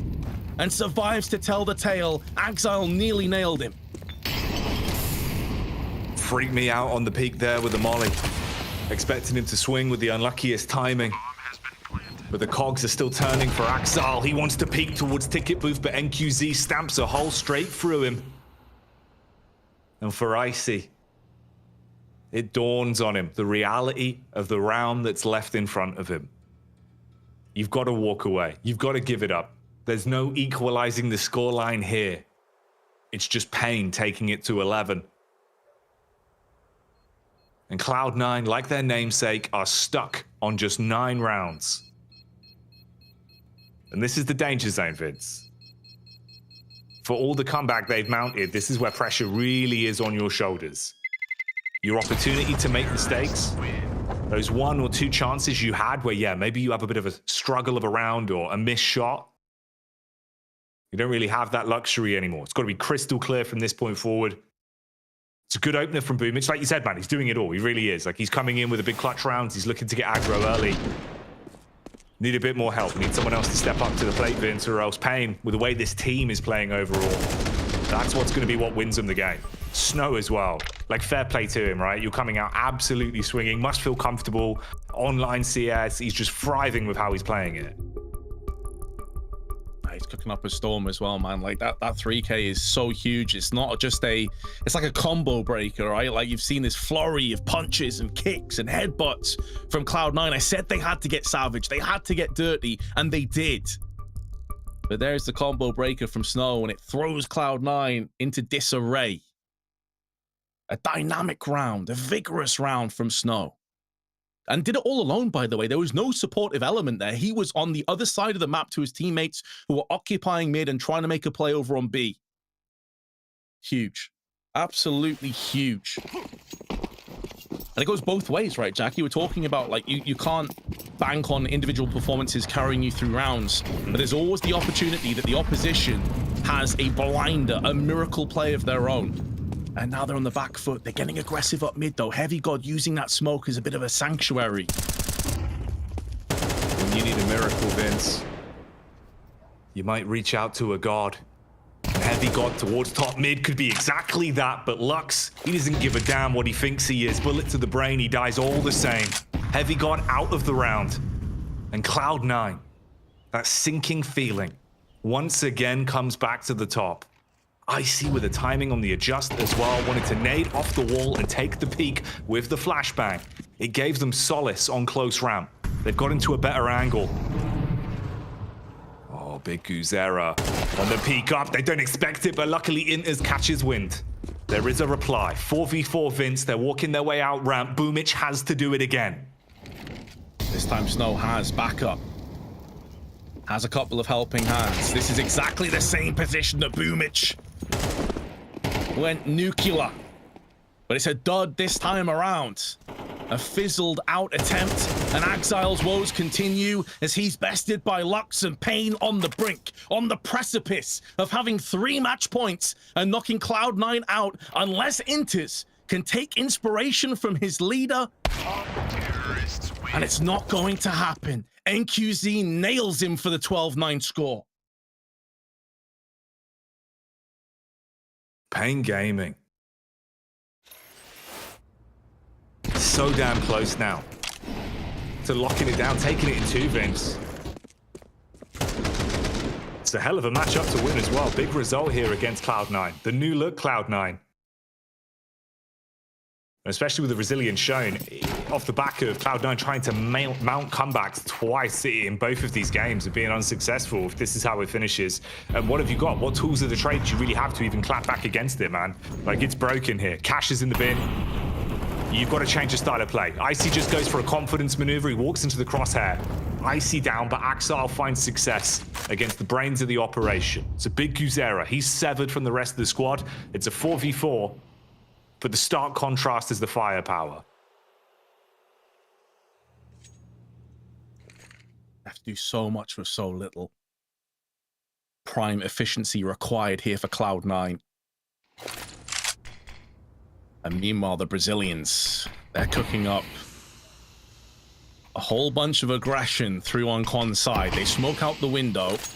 There's a counteractive smoke tossed in just to keep them at arm's reach for the time being. But AMKAL's not sure. Are they boosting into window? They also have to be very wary of a potential catwalk push. These kind of smokes will fend away any vision from these areas that Lux is now trying to position himself in. The time is ticking away. paiN need to make sure they don't over-egg this one. At some point, they need to push in together. Snow has the bomb in his hands as he mollies out jungle. If he goes down, this makes it so awkward for paiN to clutch. There's the walk up, and Snow taken away. As the seasons change, he falls his NQZ, playing gun gang, grabs the AK and makes sick maneuvers on entry. 3 frags with 2 different guns, and already we start to see paiN climbing to the ascendancy. They want to lock this one in, survive the test in the showdown. And for Cloud9, it looks like it is going to be a rainy day. Inter's left alive with a 5-7, walking up on the off angle, bullet to the brain. Lux does it, paiN celebrate, the Brazilians pass them. They do indeed. paiN Gaming take down Cloud9 2-0 in quite the convincing fashion.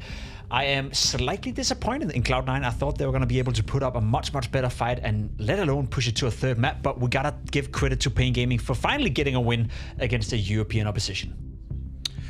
Hasn't happened since May against OG at the CCT Global Finals, but good for paiN. Yeah, taking down a European team. And you're right, Pimp. I'm a little bit disappointed in Cloud9 as well. I felt like, sure, Nuke is a little bit of an experiment that they were going to try pushing their map pool to 7 maps, but Mirage has really been a little bit more stable for them. I liked what they've done against some of the other rosters that I watched them play against at the RMR close qualifier against 9 Pandas most recently, and yet paiN pretty easily dispatched of them. At no point in time did this really ever feel that competitive. Sure, Cloud9 had a bit of a comeback on their CT side. They started putting together some more solid defenses, but overall, I feel like paiN, for the vast majority of this game, just felt in control. Yeah, it's paiN basically winning 10 out of 11 rounds in a row in a streak, you know, within this game, making Cloud9 looking a little bit bleak, so to speak. There were a couple of rounds that didn't really go the way of Cloud9. I think round 8 is a great example of a round where, I mean, for Cloud9's perspective, you know, you took a big risk with Nuke. On Mirage, we expected more, and we should rightfully and truthfully expect more. Right, and this is a weird example of, well, I guess it's great trigger discipline. On the bright side, Lux, he held on. He saw that the player was just running on past him, AMKAL that is. And oddly enough for Cloud9, I just felt like I'm not going to say that this was necessarily characteristic of every single round, but it is a little bit curious that AMKAL sort of, I guess, haphazardly just kind of runs past that. And we've got another one, round 20, where paiN show off a very different type of explosive individual play. We got Snow here on a triple entry. Yeah, just basically walking up on the A-bomb side, getting every single kill, and it seems like none of the Cloud9 players are aware of what's going on. You know, it's 3 different individuals at a certain point being like, okay, he came up, surprised the first guy, surprised the second guy, and somehow, some way, the third guy is surprised as well, standing with the back to it, and maybe not sure how far he is up. So very disappointing for Cloud9, especially when you consider that they've won 6 games in a row in Mirage. However, I do think paiN deserves all the credit in the world. Snow, a player that we saw in Cologne, he struggled a little bit from an individual standpoint. Maybe the pressure, maybe the land environment, you know, being at Cologne is different. But so far in this game, you know, as a whole and online in general, you can see why they picked up this kid. He's a great talent. I thought that he would maybe lose a bit of the arena or studio buff. I don't know if people really remember, but at Cologne, this guy was screaming his lungs out practically every single round. He was just chirping at his opponents right through the glass. And I thought maybe in online play, you can't really yell at your opponents, you know? You have to just kind of sit back. Maybe you say something in all chat, but that's a little bit too disrespectful. But no, Snow actually, yeah, I think he's looking good. He's picking up a little bit of form here. And I think that one of the reasons that he probably had so much difficulty has to be because he played some of the best teams in the world, whereas Cloud9, on the other hand, I would still consider them kind of more in the tier 1.5 as a roster in Europe, and against tier 1 opposition, Snow, yeah, he struggled, but this was this felt comfortable for Snow. Yeah, it did feel comfortable for him, and so did it for Chaos, a player, again, as I said, during IM Cologne. I feel like whenever you look at paiN Gaming, you never look towards his name and you think he's perhaps the weak link within this lineup. But I think today, over the course of 2 maps, for my money, he was the best performer out of everyone on the server.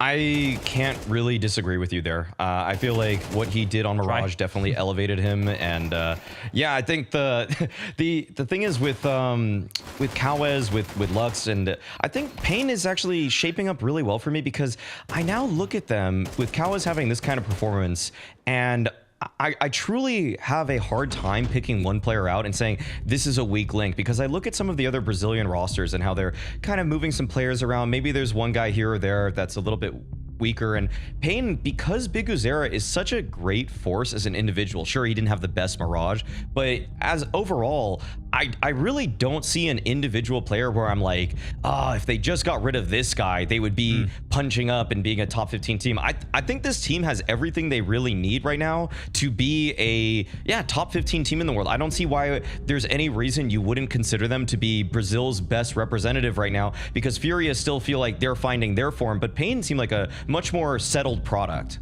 For my money, it's a great sign when you're able to win and Big Uzera is at the bottom of the scoreboard, because we know he's always going to show up. Like, he's been Mr. Consistent within paiN Gaming, saw it at Cologne as well, you know, sometimes and more often than not, their highest rated player when they go into big events. So for them to be able to win when he's having a game where he's relaxing and maybe just focusing on calling is a huge step in the right direction for my money. So I tend to agree with your sentiment right here. I do think paiN is definitely a contender to be top 15. I think Cloud9 as well, that's where we expect them to be, a team that should be able to contest to be a top 15 team in the world. Unfortunately, today they didn't give us any of those signs, and we had James Banks catching up with Heavygod after losing the series to paiN.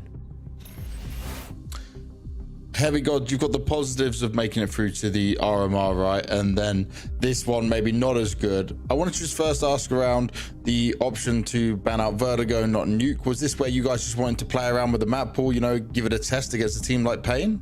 No, I think we were totally prepared on Nuke. We just didn't play our game, I would say. We didn't have the same energy as the days before. So I think it cost us a lot. I would say this is what, but it's like our map pool is strong. So yeah. Okay, so you were willing to play for it, didn't work out this time. Yeah. Then coming on to your Mirage, I feel like it was a bit of a slow start from you guys, right? Because you started off the first 3 rounds great, and then the rest of that half was looking really bad. Why did it spiral like that? Where did you lose control? I think we gave many entries away. I think, first of all, as I said, I think our energy was a bit low today and we weren't fully focused. I think this is the main reason, I would say. And how disappointing is this loss here, and to lose out straight away like this? I mean, every loss is hard, I would say, but you gotta learn from it and put your head up and continue to your next game. And you gotta prepare better next time and fix your mistakes. Just fix everything you had wrong in the game, do the next game and keep your head up and keep believing. Because one loss says nothing, because it can happen. No team is perfect. And yeah, that's what I can say. I like that. It's a very good outlook on it all. And just, you guys are on boot camp right now. Obviously, you did make it through to the RMR. How much more time are you spending on boot camp? Because obviously, it's still a very new team, and you're obviously working things out. What's the next steps for you guys? So obviously, we're at the boot camp now, but we're gonna have one more boot camp, I guess, because we need to work hard as a new team. So I don't know when, but we will have for sure, because we're working hard, each player on the team, and everyone included, I would say. So we really work hard and we try our best, and we'll have boot camps and lots of preparation and fix our mistakes. Nice. Well, thank you very much for your time, man. It's sad to see you go, but good luck in the future and good luck for the RMR as well. Thank you very much. I appreciate that. Have a nice day. That does mean the end for Cloud9 at the Blast Showdown Fall 2024. They have now outplayed their opportunity in order to make it into the Fall final. Cloud9, not the same strength that we used to see, and definitely a different looking lineup compared to just 1 year ago, Maui. But I guess losing today is disappointing, but it was never really one of those teams that we expected to make it all the way to the Fall finals, was it? Right. Their end of the bracket was always going to be difficult. I do feel like if they had won this versus paiN, I would have been excited to see AMKAL versus FaZe, because I feel like he's been such a thorn in their side whenever they do face off against each other. But it was pretty obvious from this game that paiN was clearly in a better form, better mindset. I like that Heavy God just kind of brought up the fact that the energy wasn't very strong, because I don't even really feel like the players were tethering off of each other very well. Like, their trading just seemed a little bit spacey. It felt like a lot of the rounds were a little bit stringier compared to, say, what paiN was doing. And I think that even it's kind of unfortunate, because when you're in a boot camp, you think you can bring that sort of LAN energy. Like, it shouldn't be that hard, because paiN brought it. paiN literally brought it, and they're in a very similar situation as Cloud9 are. But it is what it is, in the capacity that I think that also Heavy God might have been sort of sandbagging the answer lightly about Nuke. Like, sure, you've prepared it in practice, but this is your first time playing it as a 5 in an official. So it's okay, you know, like I think they're probably just kind of seeing what they can really work with their map pool. Yeah, that's what I sense from that interview as well. Heavy God, you know, maybe being a little bit too gentle on themselves and Cloud9. However, they are out of the tournament. They have been eliminated. paiN will move on to face FaZe Clan in that semi-final, one step closer, making the Fall final, which is essentially what we play for. We want to find the last two teams heading into the Fall finals, taking place in Copenhagen at the Forum Arena. If you haven't picked up your tickets just yet, you can still do that and come in and experience some wonderful Counter-Strike. We do jump on an extended break, though. There's a lot of Counter-Strike going on right now. The major qualifier, the RMR, there's another tournament starting tomorrow, so it's a very packed time in the calendar. So for us to figure out when the next game starts, well, you have to stay tuned on the channel, and I'm sure that the Blast social media team will also update you on Twitter, Facebook, you name it. So stay tuned, and we'll be back straight as we can with the second match.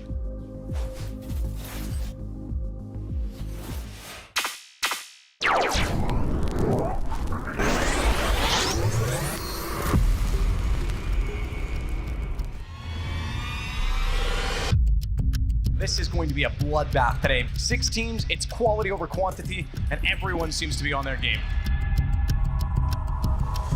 Welcome to Blast Pro Series Copenhagen for the second year in a row. It's going to be another tremendous day of Counter-Strike.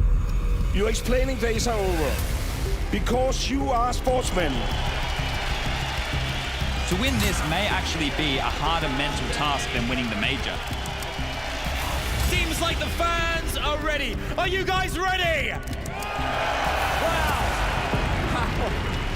It's time for the final ingredients. Let's get the teams out here.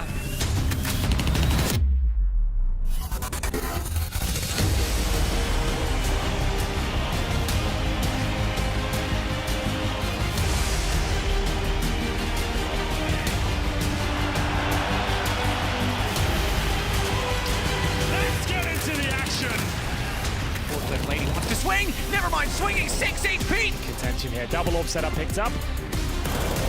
It's another duel for Zipex. There it is, the kills.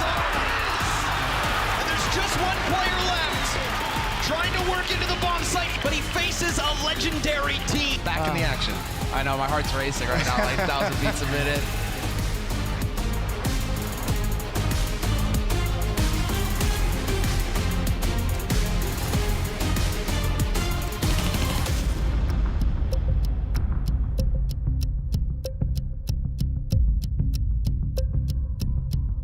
Are you ready to take it up a notch, Copenhagen? Then let's go goals! This is going to be good. NIP taking on Na'Vi. I'm excited for the idea of having Simple in front of this crowd, the best player in the world, playing in front of 12,000 plus people. That's going to be exciting. Step by step, NIP is losing players. They just don't have the ability to recover from it. But now it's Dennis, the last one left, trying to fight it through. But Na'Vi, they have looked absolutely incredible, and simple as there. Your new Blast Pro champions, Na'Vi! Ladies and gentlemen, please give it up to the Blast Pro Series Copenhagen 2018 champions, Na'Vi! I want to win this tournament, and I ask my team to do this because this one is a really exciting tournament.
Welcome, ladies and gentlemen. We are kicking off the decade with the Blast Premier Spring Series. We are going to be here live from 3 Mills in London.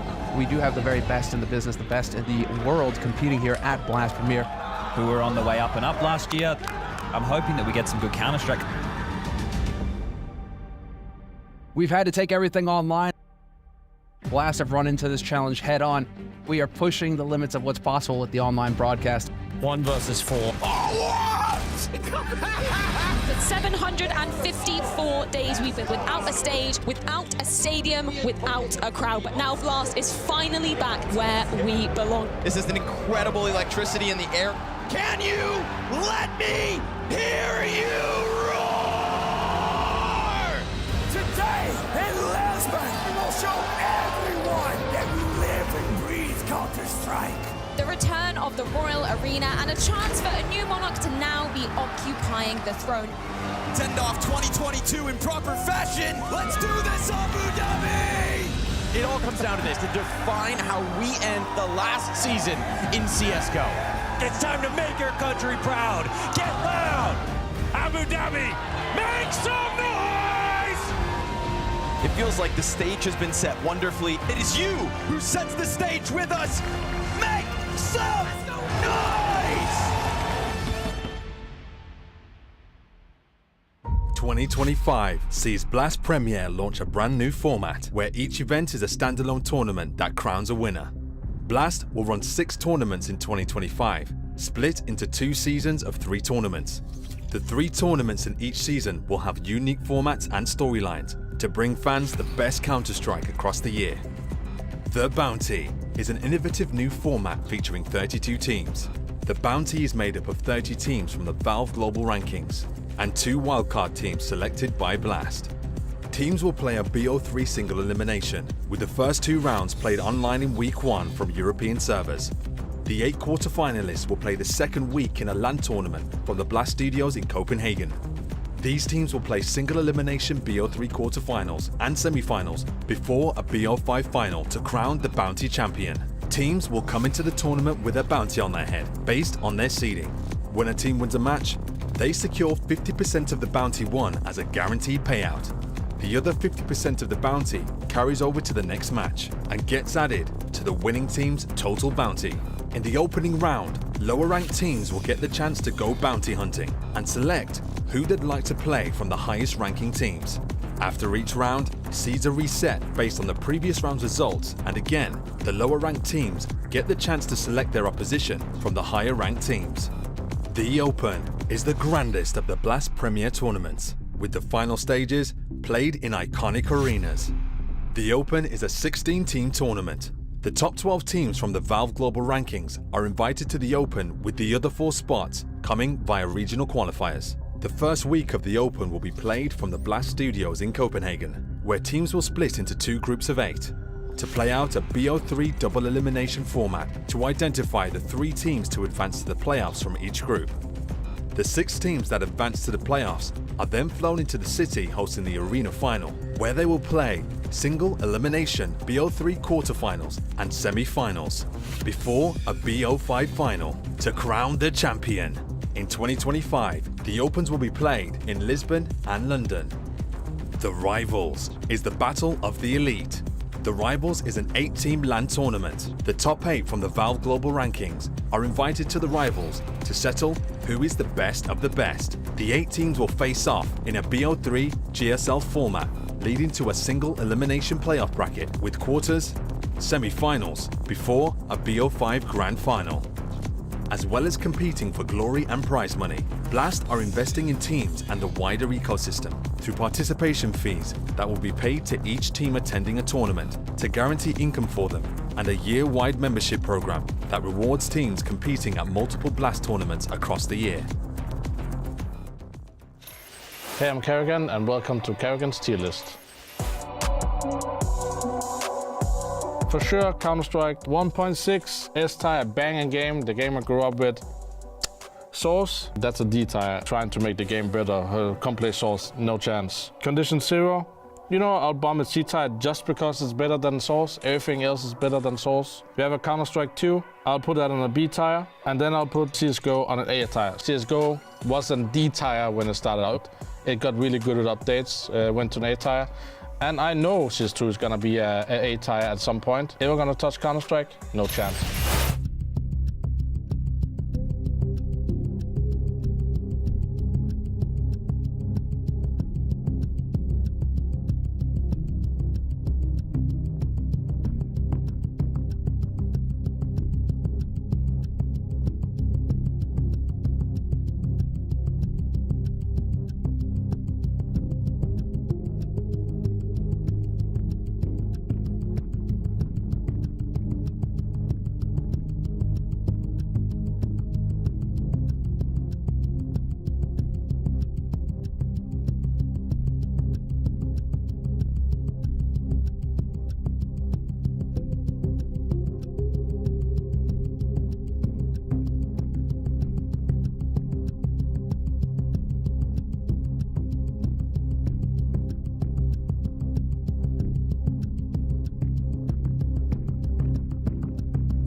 And look at how confident. He's like an evil villain at the moment. Look at that smile. Look at that smirk. All right, Zonic. Oh, it's Deagles. Okay. Right. Okay, Zonic, there's the Deagle King. From way back in the day. Oh, simple. I thought it was Zonic to get it. It felt good. It sounded like a Zonic headshot. It's a rough start, but he's just shaking off some rust. This will get better as we go on. Right. Here we go then. Simple. Probably up there, the best with this particular weapon. Zonic probably with all of them, really. Yeah. Yeah, that's the problem here. Simple. He'll be happy to do this. You cast Simple in a 1v1 tournament recently, right? The Omen Challenge. Yes, and there's Zonic. There it is. #1 on the board. All right, now it's on. Okay. All the pressure on Simple, of course. We haven't touched on that. He's got all of it on him. Oh, you can see those boxes being deployed. Oh, no. Zonic, no, not like this. No, get back, get back. Get back, no. Get away. No, not like this. Oh, dear. No, he can't get back up, Jason. Oh, he can't find it. He's getting, it's, there he's done it! He survives. He avoids the humiliation of the crater, but he goes into a headshot. It's Zonic, 2-1. It doesn't make any sense. How has he done that? He almost falls off the ledge, but he pulls it off. This is unbelievable. And the box almost taking Simple out here. He is sweating at this point. Simple doesn't know what's happening. It's going down. This could be one of the most historic upsets of all time, Jason. This is absolutely spectacular. I've never seen anything like it. Coming in out of nowhere, subbing in, and he's shocking the world. This is what it's all about, ladies and gentlemen. Counter-Strike in its purest form, the 1 versus 1 Angel, and Zonic is thriving in this environment, looking for another kill, damage inflicted. One more bullet will do it. Can he get another frag here? It'll be absolutely unbelievable. If he pulls this one off, it'll be a 4-1 lead. You have to imagine Simple's just getting more and more pissed off. He's almost got him down. One more. Simple, a little bit afraid now as he backs off, and somehow Zonic is avoiding all damage. Oh! There it is. Simple will pull one back. Shake it off. But remember, all the scores, every kill accumulates to the grand total, right, Jason? So yes. Every time he is actually finding frags in Zonic, he's doing his team a service. It's not all just a 1-0 conclusion at the end. Well, another chance. And off angle, he's not going to mess with the surf ramps any longer. Simple out in the open, he's found it. Patient with the shots.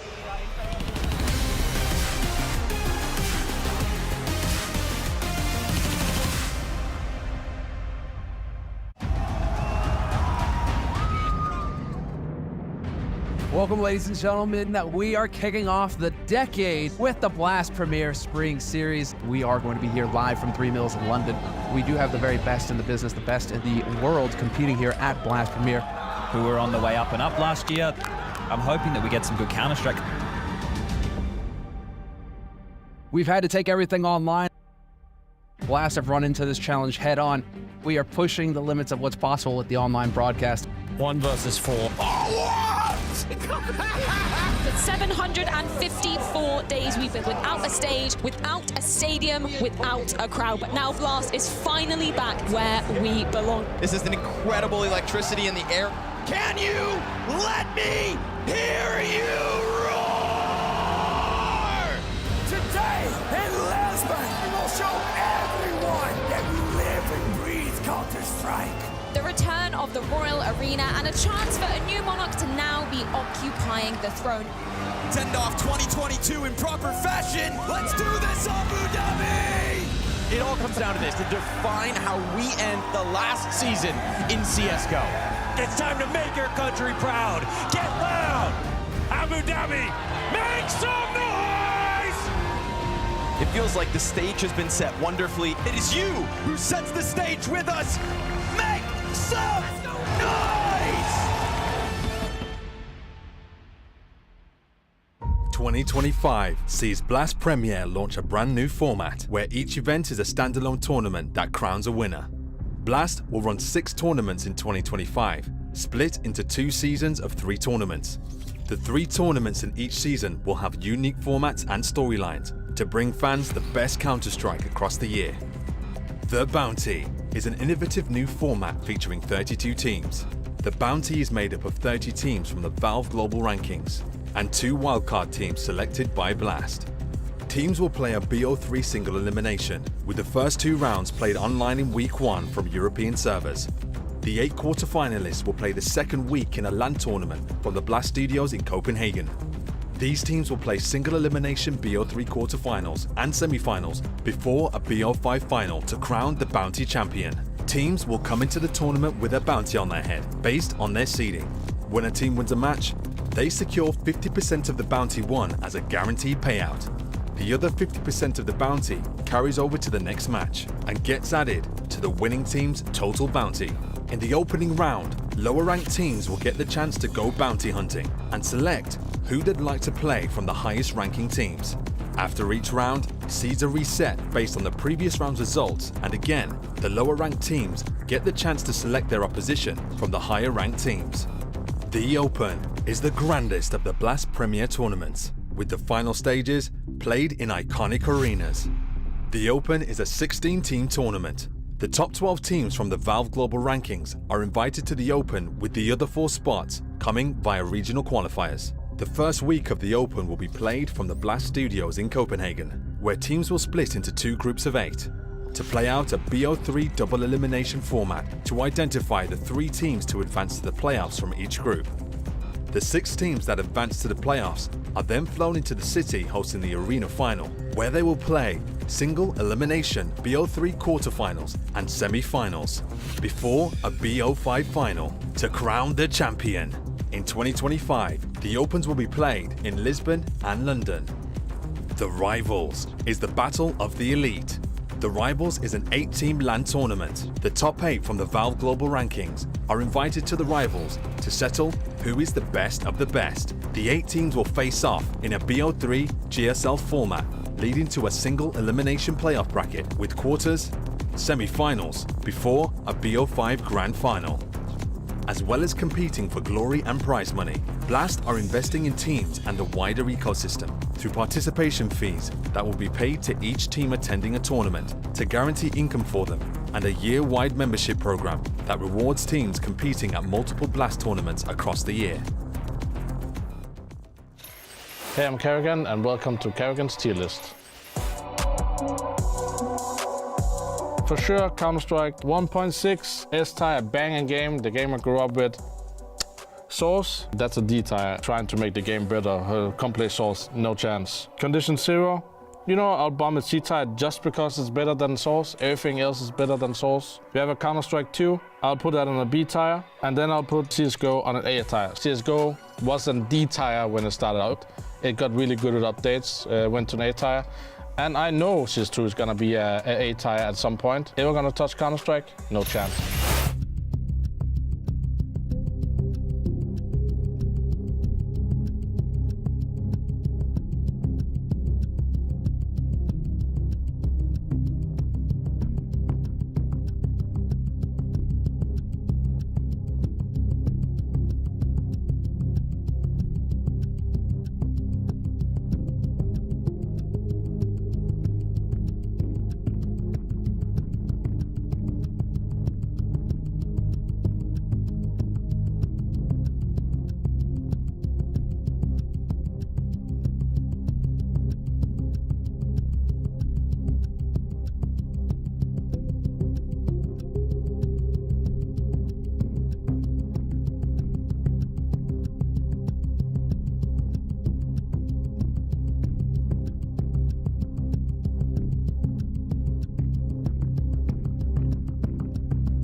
And look at how confident. He's like an evil villain at the moment. Look at that smile. Look at that smirk. All right, Zonic. Oh, it's Deagles. Okay. Right. Okay, Zonic, there's the Deagle King. One more in the day. Ooh. Oh, simple. I thought it was Zonic to get it. It felt good. It sounded like a Zonic headshot. It's a rough start, but he's just shaking off some rust. This will get better as we go on. Right. Here we go then. Simple. Probably up there, the best with this particular weapon. Zonic probably with all of them, really. Yeah. Yeah, that's the problem here. Simple. He'll be happy to do this. You can't see Simple in a 1v1 tournament recently, right? The Omen Challenge. Yes, and there's Sonic. There it is. #1 on the board. All right, now it's on. Okay. All the pressure on Simple, of course. We haven't touched on that. He's got all of it on him. Oh, you can see those boxes being deployed. Oh, no. Sonic, no, not like this, no, get back, get back, get back, no, get away. No, not like this. Oh dear. No, he can't get back up, Jason. Oh, he can't find it, he's getting, he's done it! He survives. He avoids the humiliation of the crater, but he goes into a headshot. It's Sonic, 2-1. It doesn't make any sense. How has he done that? He almost falls off the ledge, but he pulls it off. This is unbelievable. And the box almost taking Simple out here. He's sweating at this point. Simple doesn't know what's happening. He got it again. It's going down. This could be one of the most historic upsets of all time, Jason. This is absolutely spectacular. I've never seen Sonic anything like it. Coming in out of nowhere, subbing in, and he's shocking the world. This is what it's all about, ladies and gentlemen. Counter-Strike in its purest form, the 1 versus 1 Angel, and Sonic is thriving in this environment, looking for another kill, damage inflicted. One more bullet will do it. Can he get another frag here? It'll be absolutely unbelievable. If he pulls this one off, it'll be a 4-1 lead. You have to imagine Simple's just getting more and more pissed off. He's almost got him down. One more. Simple, a little bit afraid now as he backs off, and somehow Sonic is avoiding all damage. Oh! There it is. Simple will pull one back. Shake it off. But remember, all the scores, every kill accumulates to the grand total, right, Jason? So yes. Every time he's actually finding frags in Sonic, he's doing his team a service. It's not all just a 1-0 conclusion at the end. Well, another chance. An off angle. He's not going to mess with the surf ramps any longer. Simple out in the open. He's found it. Patient with the shots.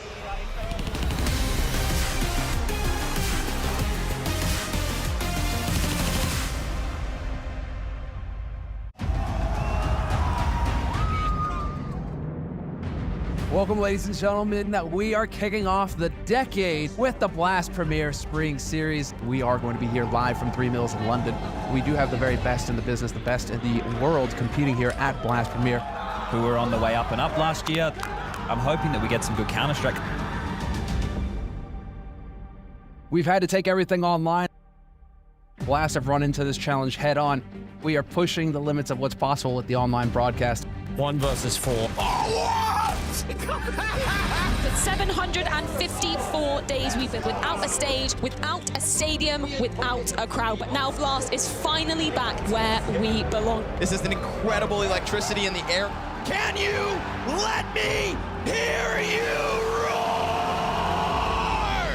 Today in Lisbon, we'll show everyone that we live and breathe Counter-Strike.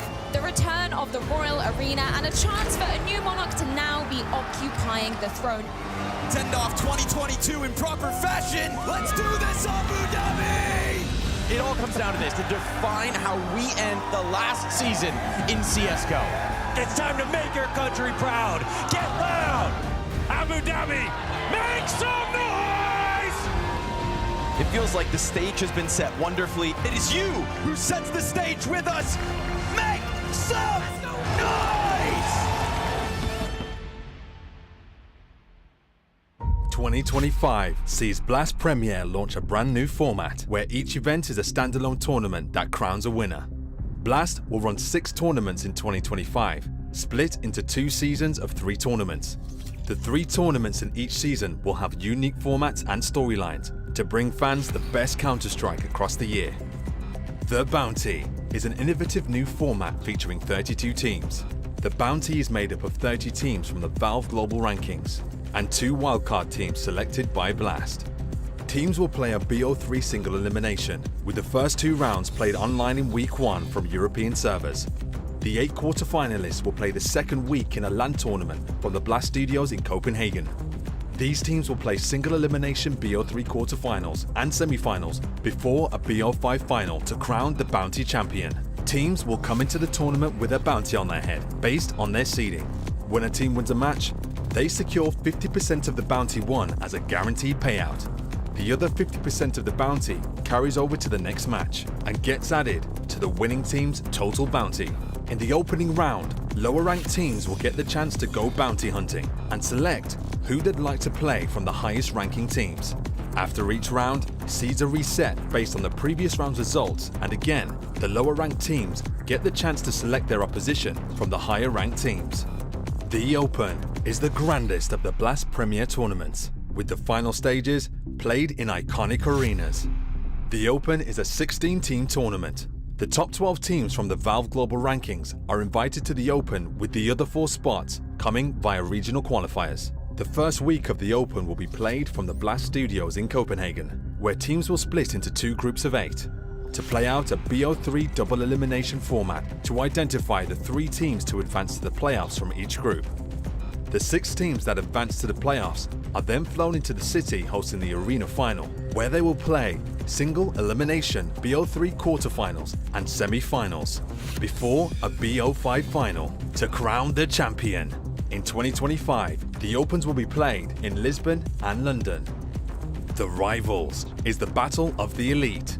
The Rivals is an 8-team LAN tournament. The top 8 from the Valve Global Rankings are invited to the Rivals to settle who is the best of the best. The 8 teams will face off in a BO3 GSL format, leading to a single elimination playoff bracket with quarters, semi-finals, before a BO5 grand final. As well as competing for glory and prize money, Blast are investing in teams and the wider ecosystem through participation fees that will be paid to each team attending a tournament to guarantee income for them, and a year-wide membership program that rewards teams competing at multiple Blast tournaments across the year.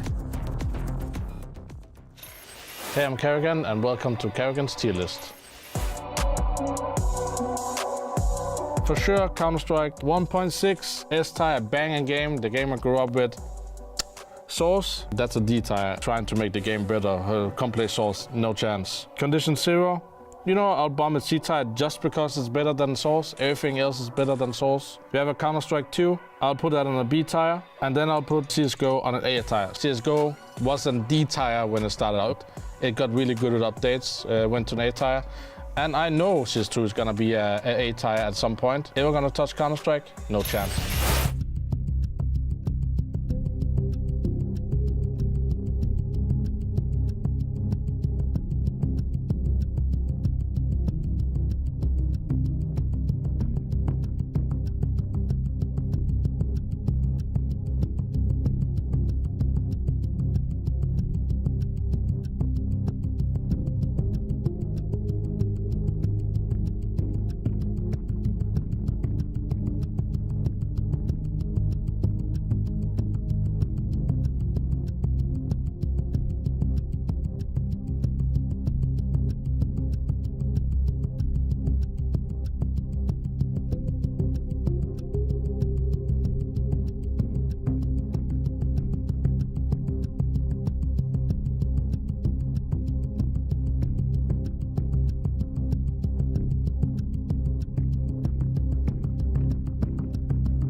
And look at how confident. He's like an evil villain at the moment. Look at that smile. Look at that smirk.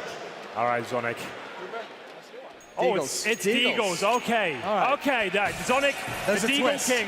One Way more. back in the day. Oh, simple. I thought that was Zonic to get it. It felt good. It sounded like a Zonic headshot. It's a rough start, but he's just shaking off some rust. This will get better as we go on. Right. Here we go then. Simple, probably up there, the best with this particular weapon. Zonic probably with all of them, really. Yeah. Yeah, that's the problem here. Simple. He'll be happy to do this. You cast Simple in a 1v1 tournament most recently, right? The Omen Challenge? Yes, and there's Zonic. There it is! #1 on the board. All right, now it's on. Okay. All the pressure on Simple, of course. We haven't touched on that. He's got all of it on him. Oh, you can see those boxes being deployed. Oh, no. Zonic, no, not like this. No, get back, get back. Get back, no! Get away. No, not like this. Oh, dear. No, he can't get back up, Jason. Oh, he can't find it. He's getting, it's, here he's done it! He survives. He avoids the humiliation of the crater, but he goes into a headshot. It's Zonic, 2-1. It doesn't make any sense. How has he done that? He almost falls off the ledge, but he pulls it off. This is unbelievable. And the box almost taking Simple out here. He is sweating at this point. Simple doesn't know what's happening. He got it again. It's going down. This could be one of the most historic upsets of all time, Jason. This is absolutely spectacular. I've never seen anything like it. Coming in out of nowhere, subbing in, and he's shocking the world. This is what it's all about, ladies and gentlemen. Counter-Strike in its purest form, the 1 versus 1 Angel, and Zonic is thriving in this environment, looking for another kill, damage inflicted. One more bullet will do it. Can he get another frag here? It will be absolutely unbelievable. If he pulls this one off, it'll be a 4-1 lead. You have to imagine Simple's just getting more and more pissed off. He's almost got him down. One more. Simple, a little bit afraid now as he backs off, and somehow Zonic is avoiding all damage. Oh! There it is. Simple will pull one back. Shake it off.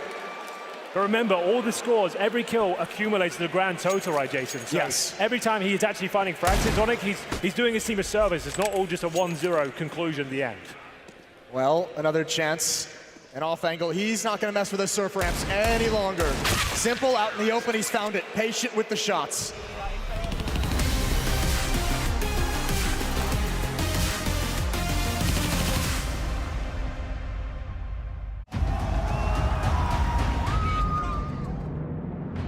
Welcome, ladies and gentlemen. We are kicking off the decade with the Blast Premier Spring Series. We are going to be here live from 3 Mills in London. We do have the very best in the business, the best in the world competing here at Blast Premier. Who were on the way up and up last year. I'm hoping that we get some good Counter-Strike. We've had to take everything online. Blast have run into this challenge head on. We are pushing the limits of what's possible with the online broadcast. 1 versus 4. For 754 days, we've been without a stage, without a stadium, without a crowd. But now Blast is finally back where we belong. This is an incredible electricity in the air. Can you let me hear you roar? Today in Lisbon, we will show everyone that we live and breathe Counter-Strike. The return of the Royal Arena and a chance for a new monarch to now be occupying the throne. Send off 2022 in proper fashion. Let's do this, Abu Dhabi! It all comes down to this, to define how we end the last season in CSGO. It's time to make your country proud. Get loud! Abu Dhabi, make some noise!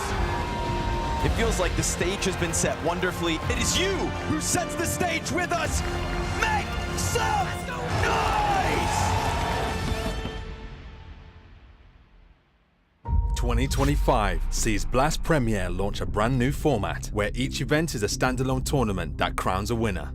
Blast will run 6 tournaments in 2025, split into 2 seasons of 3 tournaments. The 3 tournaments in each season will have unique formats and storylines to bring fans the best Counter-Strike across the year. The Bounty is an innovative new format featuring 32 teams. The Bounty is made up of 30 teams from the Valve Global Rankings and 2 wildcard teams selected by Blast. Teams will play a BO3 single elimination, with the first 2 rounds played online in week 1 from European servers. The 8 quarterfinalists will play the second week in a LAN tournament from the Blast Studios in Copenhagen.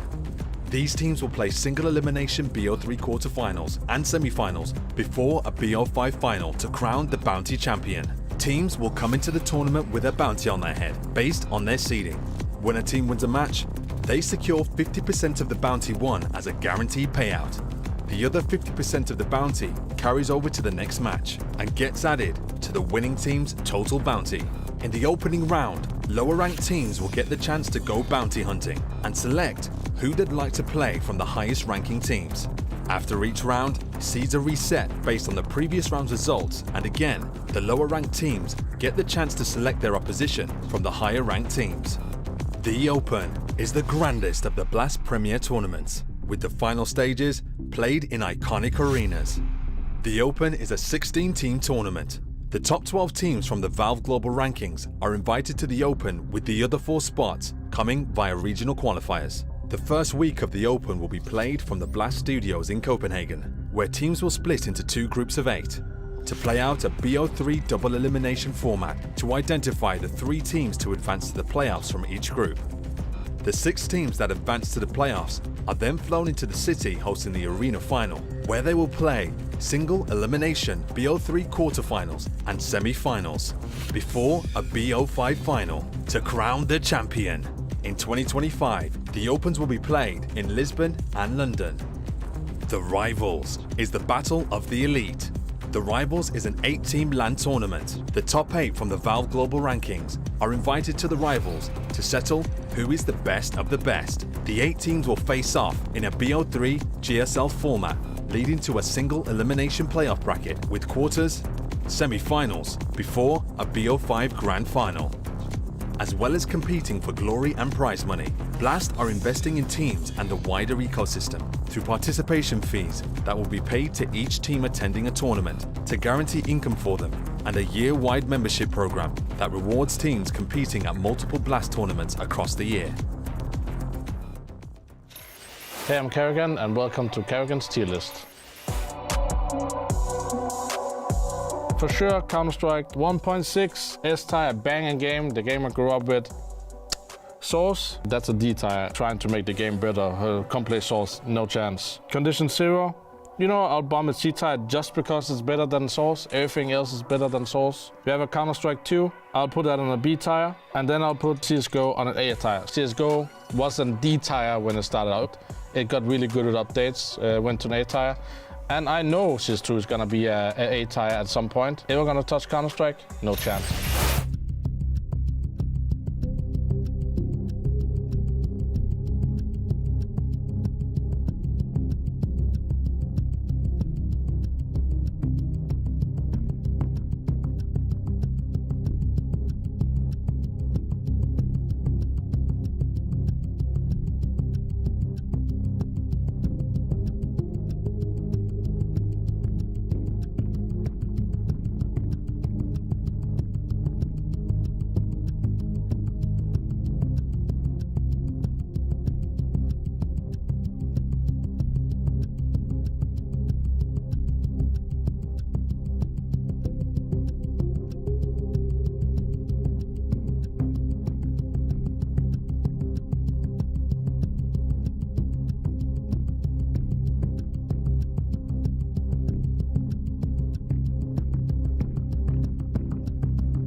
That right there is my favorite tune on a Friday night, because that means we are back, Maui Snake, and ready to get the second game of the night started between GamerLegion and Big.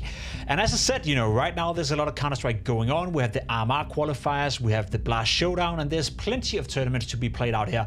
Both these teams, though, both Big and GamerLegion, have qualified and made sure that they're going into the closed AMKAL qualifier in Shanghai. So, for my money, Maui Snake, this must be two teams coming in full of confidence.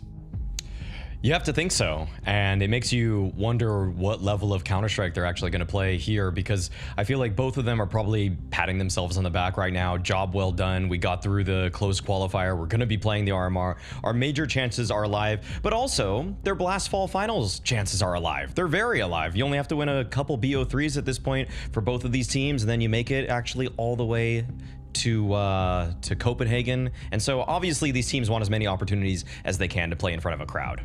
100%, and I think we should start with GamerLegion quickly and just take a look at their fare, you know, so far, the lineup as well. You're looking at a team who just made a massive comeback against Bleed. You know, they won that series 2-0. They booked a spot into the Shanghai major qualifier, and for my money, you know, that was a game that they were not supposed to win. That was a game that they had lost on Mirage, had to move to a third map. All of a sudden, they come back from, was it 12-3 or 12-4 deficit or something like that? It was a crazy comeback for GamerLegion. So they must be coming into this game right now full of confidence.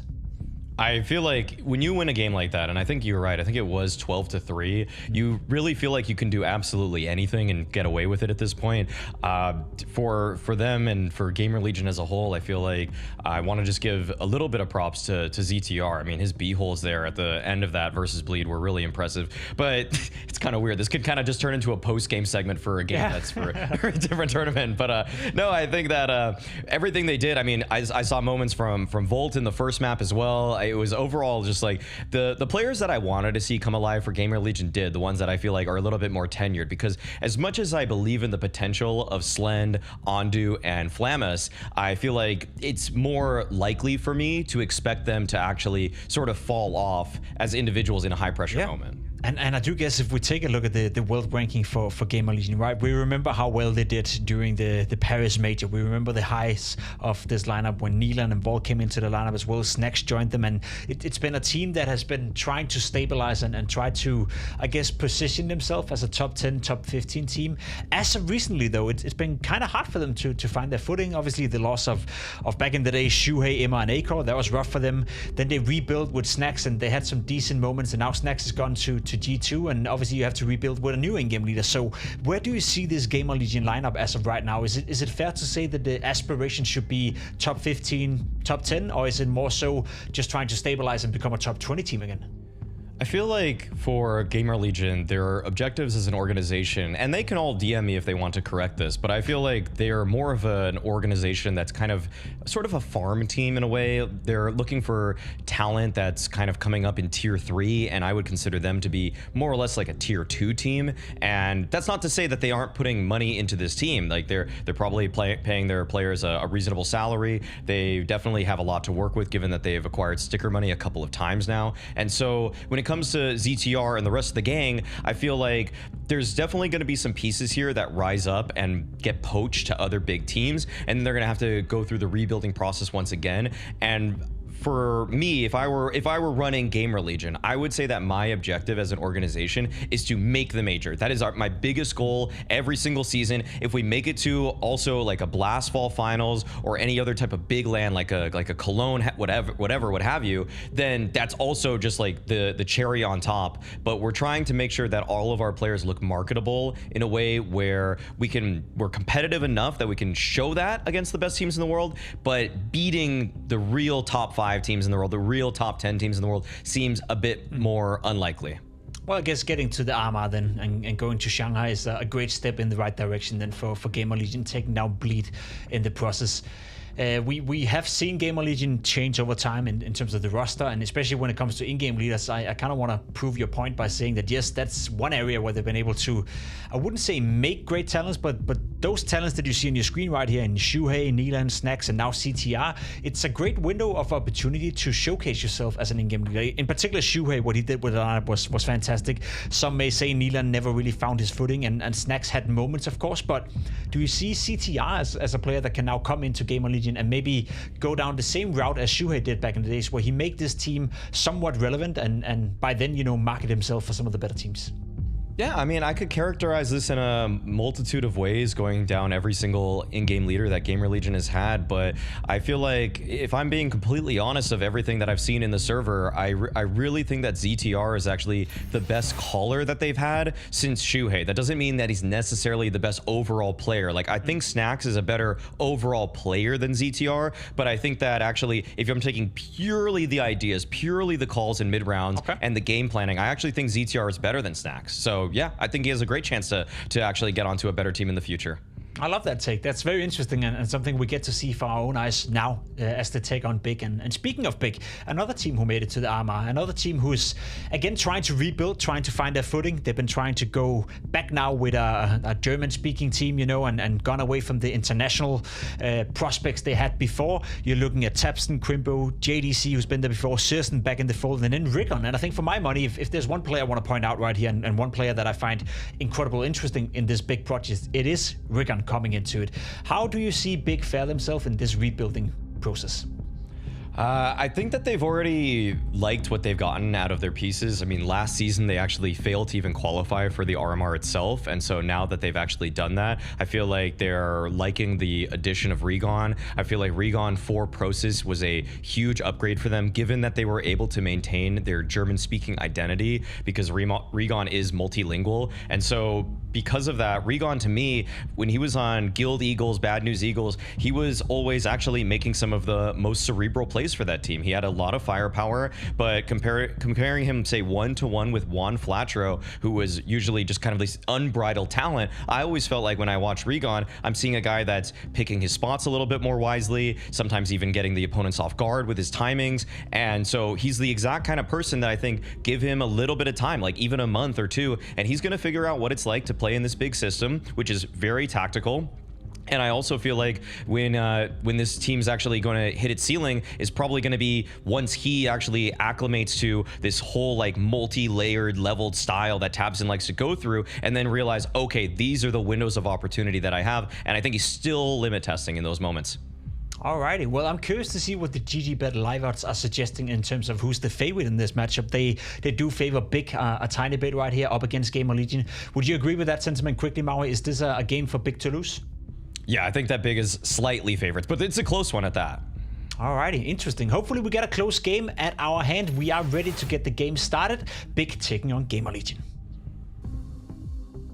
Woohoo! Yippee! Woohoo! Thank you, Pip. Thank you, Maui Snake. Thank you, GamerLegion. Actually, thank you, Bleed, for getting us back on track here. Another day of the Fall Showdown, folks, which means we've got more elimination on the line, and we get Big back in the server once GamerLegion have caught their breath after this insanity of a comeback on Mirage against Bleed. I hope they have reset, we've all reset, and now, of course, well, they face elimination again. There must have been some adrenaline in that overtime, considering the size of the comeback, and then to know that they've got a match coming up right after that. That is a lot to deal with, but at least they won that game. And they didn't get stomped, lose, and then come and have to play this. So they're probably just trying to refuel as fast as possible, get back into things, but they're playing on a winning team right now. Yeah, I mean, two matches already in their back pocket, literally today. Best of 3 versus paiN, best of 3 now versus Bleed. Coming into this game versus Big would have been far more dire if you just got eliminated from your dreams of making the major. So there's a world not far from here where we could have been in that environment instead. Hopefully GamerLegion have kept the, I don't know, what's the most healthy thing you can do in a day, Mohan? Electrolytes or something? I'd say eggs. Eggs. All right. Well, hopefully the eggs have been cracked early on here on the 23rd of August, 2024. It's a big day for GamerLegion. It could get bigger. And well, Big, literally in the server, have been awaiting their opponent. So talk about staying fresh, you know. Big, who made their run to the RMR as quick as could be. You know, Big don't like to waste time. It's that German efficiency we talk about so often. That's true, and congrats to them, because obviously there have been a lot of scalps in the qualifiers. Here's Crimbo waiting for the attack inside of sights. Only the one. And of course, it's right back into Mirage for GamerLegion 2. It's like Groundhog Day as far as they're concerned. Couple kills come out before the other two CT spotted. Taps in back market 1v3. Blom is planting. And the corner of the market is held on to by ZTR. So GamerLegion, they just can't stop winning on Mirage, it seems. Yeah, they're just coming into this wicked fast. Everyone taking sips of their drink. And they are at that kind of level where, I mean, they probably benefit, from the amount of games. Obviously, it's not ideal to play them all at once. But when we talked about how some new stories pop up, especially like leading into Paris, and it was like Monty with 3 months straight of, an average of like 3 games a day or something, that practice really can help you get good quickly and help you build up stamina, to be honest. It's pretty much the tier 1 top teams that only play LANs that really complain about getting tired after one match these days. So maybe it's more of a fair fight now. And Big, staying warm is actually its own job. You kind of want to play a match, but you don't want to play an official. You can't play an official, so you've either got to play some kind of fun scrim or you just go play matchmaking. Woohoo! And hope that keeps you sort of in the right place. Of course, it was a 2-round T-side for GamerLegion against Bleed that set up that FaZe-esque comeback just now. So the fact they win pistol is already probably a small sigh of relief. If they can't convert it, though, snap back to reality. Oof. There goes their momentum, perhaps. They've got the post plant at the very least, 2 AKs in hand. CT is going to be coming at them from Catwalk with 3 strong in the boost. They'll put Regon. Welcome sight for this big team. And Bolt chucks out the flash. Andu's not able to strike him down off his first volley of gunfire. Ooh, it's just the one from him. Turn from Volt. Oh, towards window. He's on 7 health with a USP against JDC. No kit needed. JDC jumps on top of it. GamerLegion's Mirage T-side woes right back in. They pulled it off. I thought the 2v4 was going to be easy with them all coming in from Cat, no one in from the flank. But it was, pretty much Volt to get every kill. So nice try. But it proved to be a bit too difficult. Nice pistol kills. And yeah, we'll have to see if GamerLegion can even get the 2 rounds now. It's already a bad start here on the T side of Mirage. Speaking of winners, both these teams are probably pretty happy today. Yes, it's already been a good day. A better day would be to fight on in the showdown. Would you prefer... Do you think it's a good... Hold on. It's a fast mid-swing. Yeah, ZTR right back into it. So 5v4, Regon could peek connector if needed. Decides not to because he's also solely responsible for the A play. Searson's going to try to collect some information here. Maybe if he's lucky, even a kill. But right now, ZTR seems very aware of this. He looks like he could leave at any moment, but Searson... Yeah, oh my god, the timing is ridiculous. That is absolutely owned. He didn't even really clear everything. He just walked out as soon as he got to the front door. And that's exactly when ZTR turned around. Timing blesses Big. Yeah, that throws things in a disarray. We hit the minute. We got Andu still sitting around top middle. And that bomb kind of ambiguous. Not sure what they wanted to do. They doubled back for the window smoke.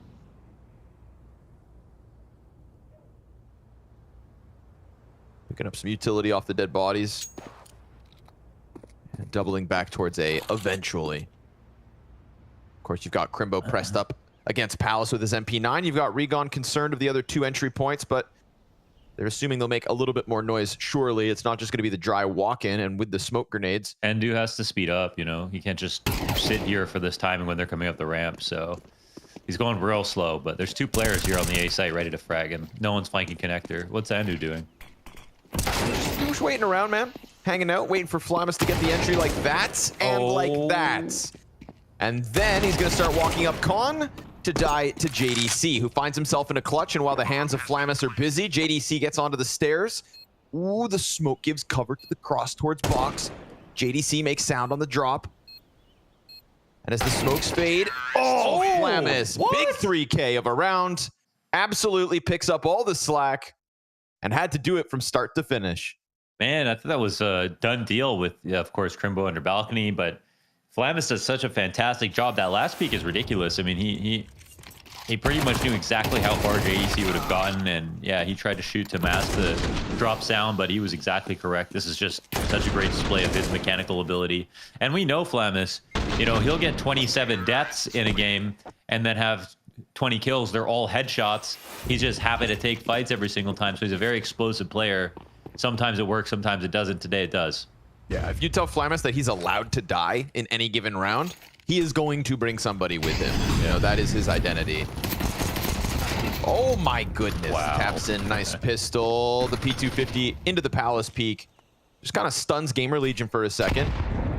Not again, they say.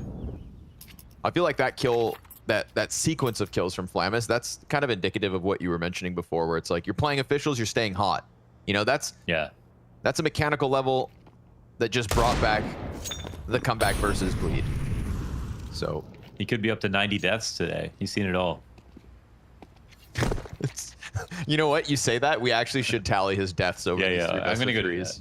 Thank I'm you. gonna look at his already. Deaths how many, over how all many rounds times played. has Flamus died today? That's what the stat is gonna be in a second. Siri, let me hear it. Andu, nice, ahead of the flashbang, so that makes his job way easier. Scout though does connect. Searson still making him a little scared of him, but that late rotation out of JDC while Searson gets burned off the ticket. Ooh, but they don't kill him. The frag grenade, the Molotov, it's all disrupting Searson, but it doesn't stop him, and he just continues to keep this pressure up. Frags versus Slen, JDC digs the Palace Peak. And now we've got Flamus back in with another critical late round situation. He's got him. You said they're all headshots, and you're damn right about him, Mo. He has 2 more added to the pot. He has died 86 times before this match began today. But that's all to say, actually, though. The Perry Vision match, he was the top fragger, top performer by far. 50 kills in the 3 maps they played. The next highest fragger on his team had 35. So he's on it right now.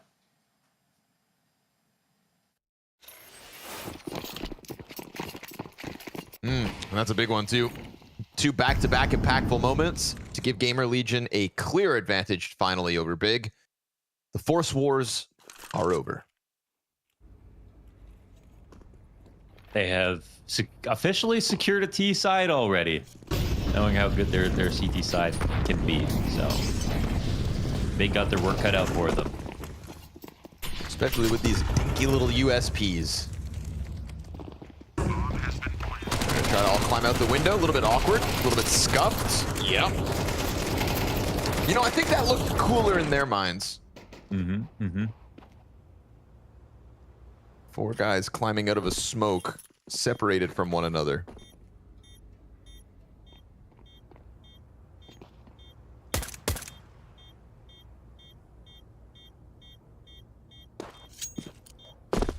We know which German players are from Cologne. I actually was wondering the other day when we were there, like how many Counter-Strike pros are pros because of Cologne. Yeah. Or were like came to a Cologne, you know what I mean? Came to a Cologne when they were a kid, or I wonder. And in Denmark, that would be like the like the fall finals, but they're just too new. I was gonna say, yeah, surely that's not old enough yet. Yeah. But one day, there'll be a kid, there'll be a pro that says, I went to a blast ball final or the major or something like that. Yeah. Maybe they'll say they came to the final fall final. The final fall final. Buy your tickets now for the forum for the final fall final. Ooh, Flamus and Andu just keeping the headshots rolling. Pressure is high on the A sites. Damn! Big don't stand a chance. As a flurry of players from GamerLegion. I feel like GamerLegion are taking all their aggression from that last best of 3 out on Big right now. All their struggles versus bleed on the T side, that's what's walloping Big upside the head. Like a shillelagh. What's that? A shillelagh. Is that what gives you a shellacking? A shillelagh? Honestly, you're probably not wrong. A shillelagh, Launders. It's a walking stick, but it serves as a club or a cudgel. It's typically made from a stout, knotty blackthorn stick. with a large knob at the top. A Thart knobby slapstorm stick? Is that what you said? Yeah, exactly. It's associated with Ireland and Irish folklore. Oh, okay. Shillelagh. It could give you a dinko? Yes, exactly. If you schlack someone with a shillelagh, they have a dinko on the side of their head. Okay. We call it a dink in North America. In Ireland, they call it a dinko. Spirit, they call it a donk.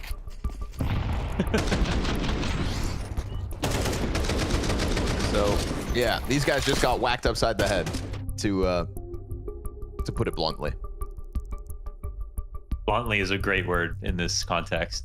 Mm-hmm. It was on purpose. So.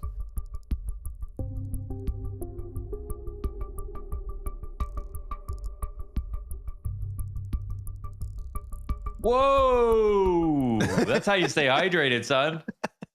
That's how you play 3 best of 3s a day. Yeah. Yeah. Get this man the IV. 6 empty 2-liter bottles under the table. He's going to grow some gills.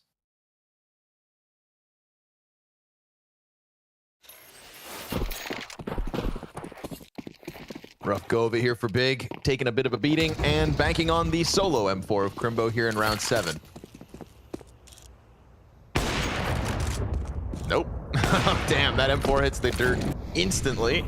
Yeah. And Andy's going to keep the pressure up. That's what happens when you keep your brain moist. You hit shots like that. Oh my god, the nade blew it away. And Regon between a fire can't get back to it.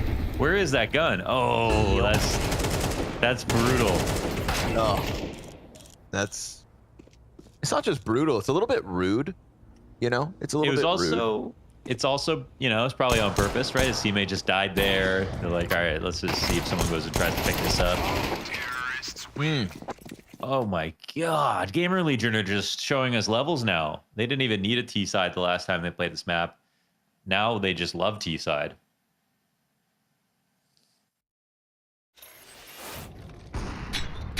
Or Recon. He didn't ask for much. Yeah. Can't help but feel bad for that one.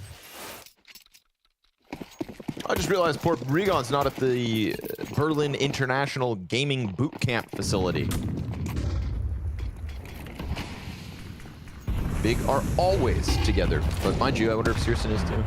We'll see as player camps come by. True. Oh, nice. Searson, speak of the devil, gets a peek out from bottom connector and peels a player off underpass. JDC tries to make a move, but he's at top mid unsupported. And Andu's trying to attack through Con. No way. Searson's able to stuff him, luckily for Big.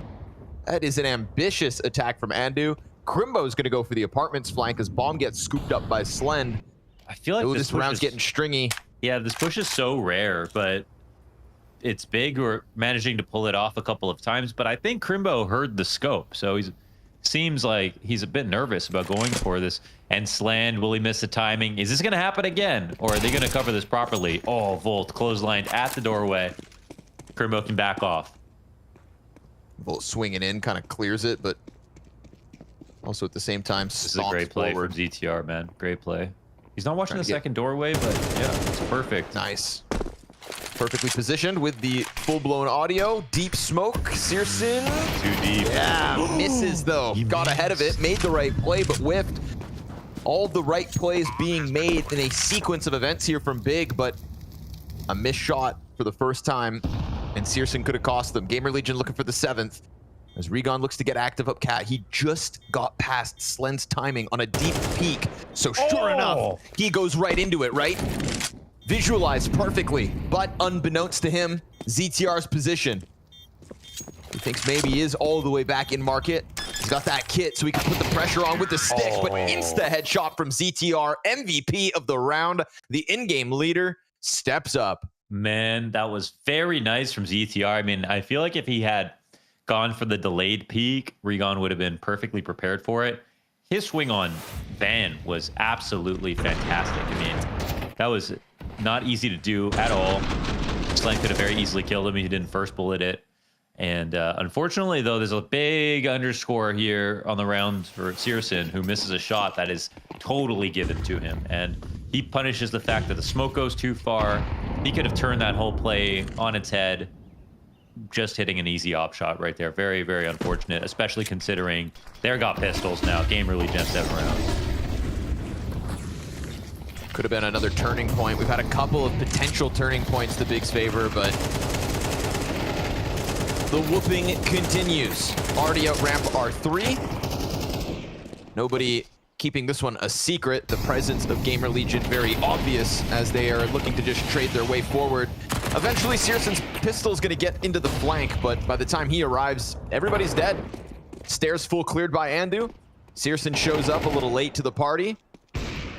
And that's Flamus, who will soon be planting the bomb. But it's exposed to Searson, who decides not to jump on it, maybe just looking for an exit.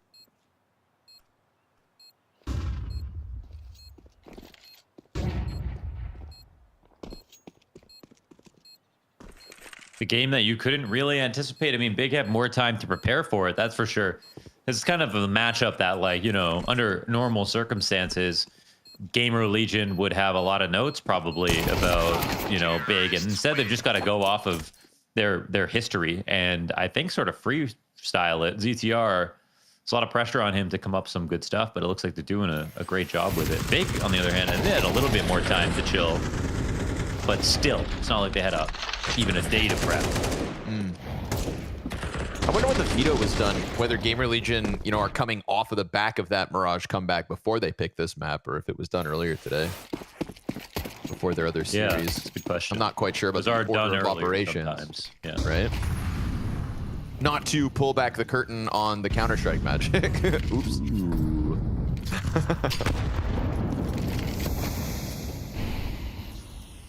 Are you telling me analysts don't react live?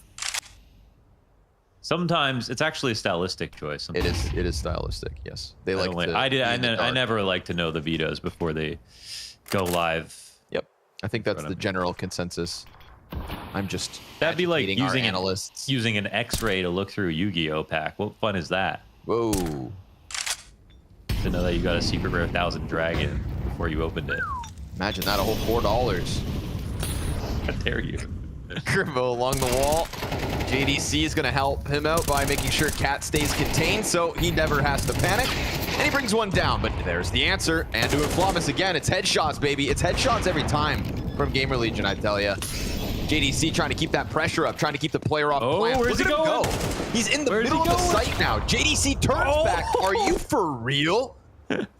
His second and third in the middle of all that, and he closes. JDC doubles his kill in one round. His itinerary there was insane. If they had caught him trying to get back to window pillar, then of course it's all over easily. But as soon as he got there, he knew exactly how to play. That was a crazy move to make for JDM, but he plays this risk perfectly. They're looking for his ghost. So they try to see. I think I heard someone pushing through smoke. No way he ran this far. Look at him now. 3 different places, 3 kills. And a round for Big. Now Tapson wants a piece of the action, but it's a one and done through connector. Oh, Searson, what? Sit down. Your little jump around a corner is going to get him away from Searson. No, sir.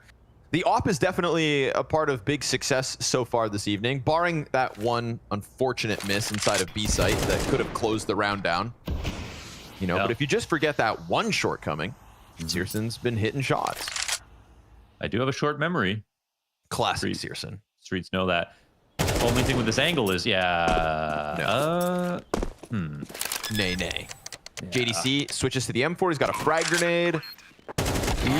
Okay, almost just got blindsided by an instant peek from the planter, but nope, all good. Big, make a third. That would have been uncomfortable to have to think about. And even Searson holding the cross, if that was a standard swing on the stairs, it's still a great shot for him, but it's also, I mean, he's looking for a headshot angle, so nice try. The 1v3, some good damage.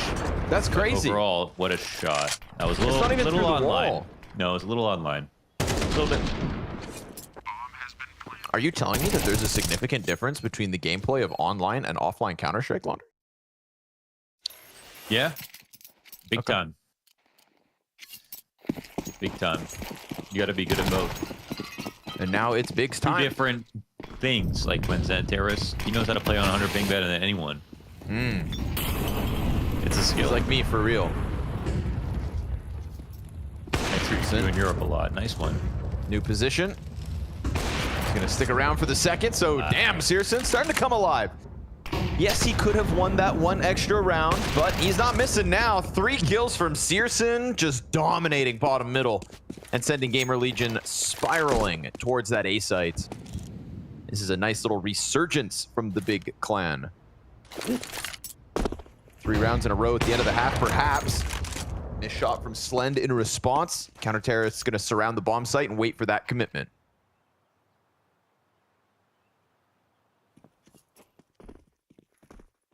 Forced to go for it. Minute on the clock. Oh, chance for that.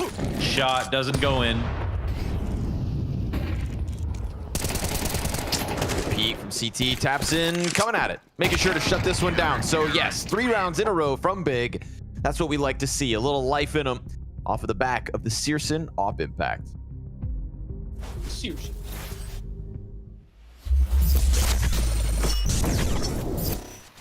So man advantage maintained, but bomb planted nonetheless. Yeah. And you've got JL and Wonderful. It's this fight, JL and Wonderful, or in Fame, excuse me. Very key. Fame slips up, getting ever closer. JL thinking about going to help as Wonderful puts that op over to the corner. That could come back to haunt him. Tough spot to get the multi-frag. But the CT's sitting and waiting for a little longer. Molotov goes to Cave. If Fame waits this long, this might come back to bite him. He's got the kit, and that kit could be so key. You gotta go, VP. He needs to move. Bomb spawn! Oh, beyond! Oh, welcome to Wonderland! They locked down that post plant like it's nothing! And enjoyed the ride. Huge opportunity now for Ninjas. That was such an easy start to the round as well. Uh-oh. Good shot. Wrinkle under pressure. Oh! Okay. Oh, my God. Modesty dropped that? Modesty! Oh, and then Nico got another deagle. What is happening? Mezzi has the best position. He has the round-winning position. If Zywoo just takes 1 kill, there's almost no shot that Spirit will check this corner, and Mezzi will be able to feast. There's the kill. Does Zywoo even want to stop? Might he go back for more in this angle? Mezzi awaits. More aggression. Good flash. And Zywoo not timid, not tame, not stopping. 2 kills off this AWP. They're out short, and Zywoo, can he hit the flick? Does he even know? They're walking up close. AWP almost dropped. Zywoo should fall. They whip the spray, and Zywoo wants every single kill in this round.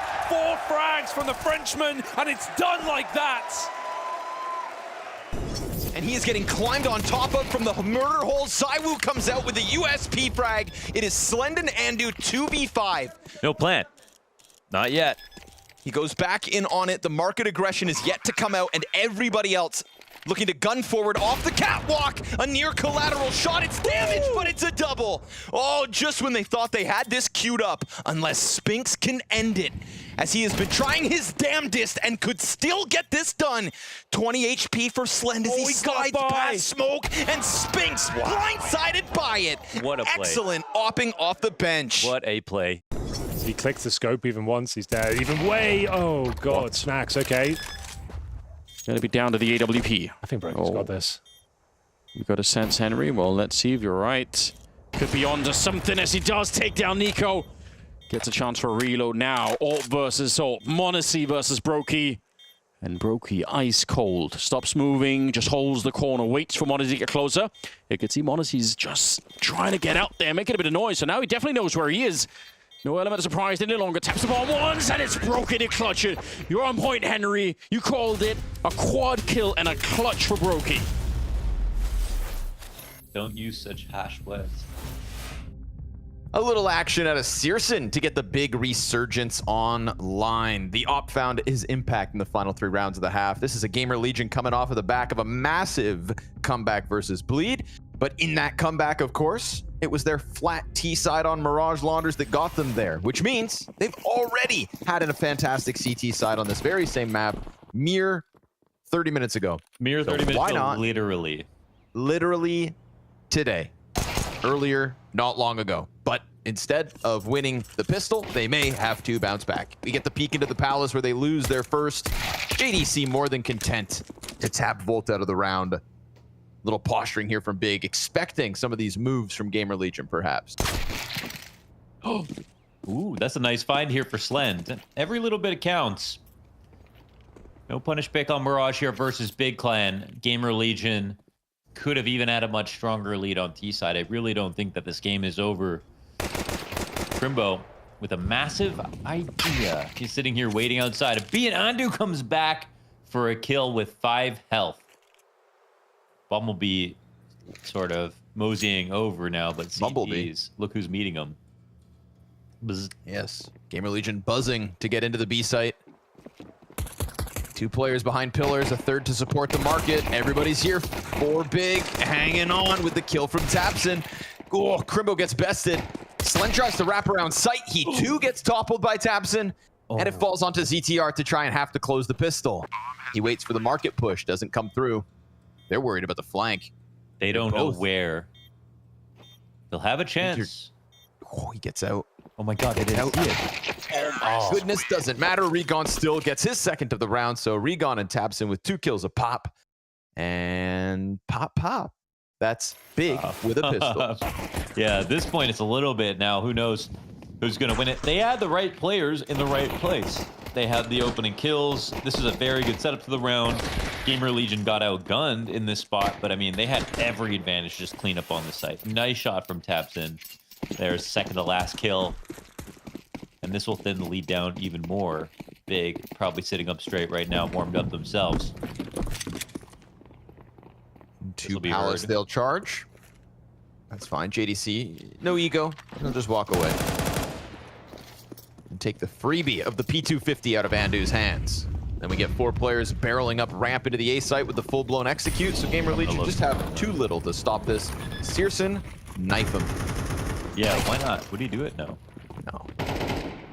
I think he would. Guy. I think he would. You know who would? Poison. Remember Poison? I do remember Poison. I remember the time you dropped a chicken wing on his leg. Oh my gosh, one of the scariest moments. Him and Searson were just those two. They were so alike in the way that they were mysterious and closed. You never knew exactly what they were thinking. And they didn't say much. Like, who would you rather, if they were both wearing white sweatpants, who would you rather throw a chicken wing at? See what happens. Poison, because I saw his reaction already, so I know what he would do. Searson scares me. Yeah. In all the best ways. Poison just said, I knew that would happen. He did call it. I think all good operators have to know the future a little bit. Yep.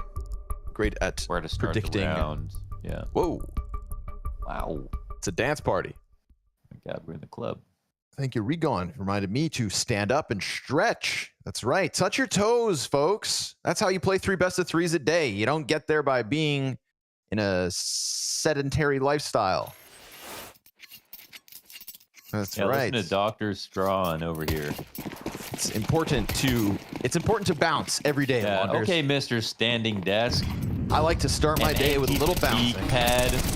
Woo! Bouncing through the bullets of top middle. Go Crimbo.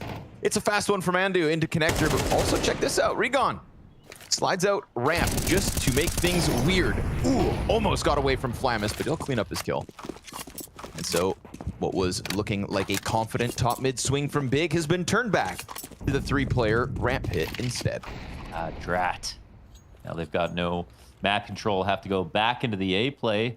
So they wait for GamerLegion to just peel out of the site and play some retake positions. No further movement here for GamerLegion. It looks like they're just going to sit in patrol with their player advantage. One spotted though, perfect from Volt. Doesn't die. Oi. Okay. There's a pocket behind the smoke. They let him have it for the time being, down to 15 health. Ooh, blindsided. Searson just trying to move out. Instead, he gets cleaned up, and Andu's got himself another couple kills. Yeah. 3 on the round from Andu. GamerLegion, they love a little early success in the second half. That's a big map for Andu, too. 17 kills, really good pistol attempt. Some very nice shots coming in. Knows when to be aggressive. Very much believing himself at the moment.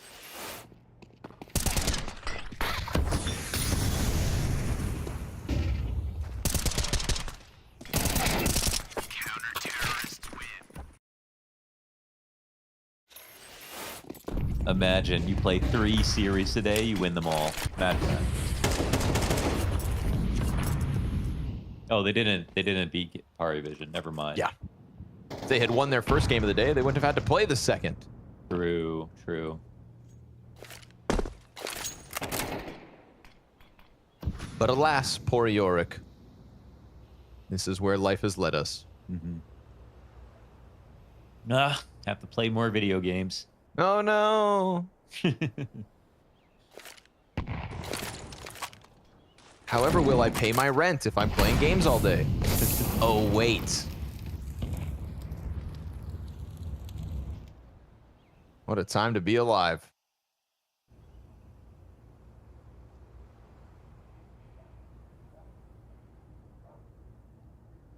Andrew thinking about trying to interrupt some kind of mid setup. It's a little too quiet. You know, that ominous utility usage moments ago into the head spot, but doesn't want to stick around on that one. As the peak was coming towards him, he'll just keep the pressure up with the utility. 35 seconds to the clock, and Slen's going to take the deep angle down connector. Doesn't want to die to a ramp fight, which is indeed inbound. Now about to get into the site. That ramp player is looking to join up with tabseN and paiN, who are succeeding. But ZTR, the second cap peek, that one catches him off. And a Palace player in Volt now feels as though Big are corralled. Slen keeps the pressure up from Ticket, as he has been all round long. And now they've got the last one in the open. So GamerLegion's double digits off of the back of a late round pinch.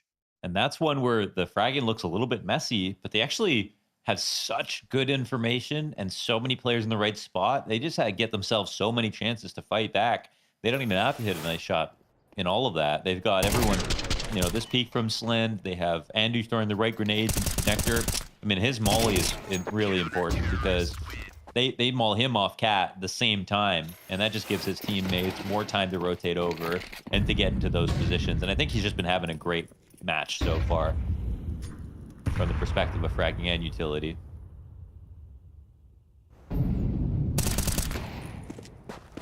Now the disrespect starts to come through. Because your pistols, oh, they're not going to prevent Slen from adding a couple 3-1s to the scoreboard. Flamus wants in on the action because that's what he lives for. And it's 4 anti-ecos for Slen. GamerLegion just can't stop winning. Man, these guys, they've got so much fight in them. Now, when it comes to Nuke, these guys, when it comes to Nuke, they have played it at special, and they even played it twice in this qualifier, and they destroyed TSM on it, who I think are actually doing pretty good in the qualifier, if I'm not mistaken.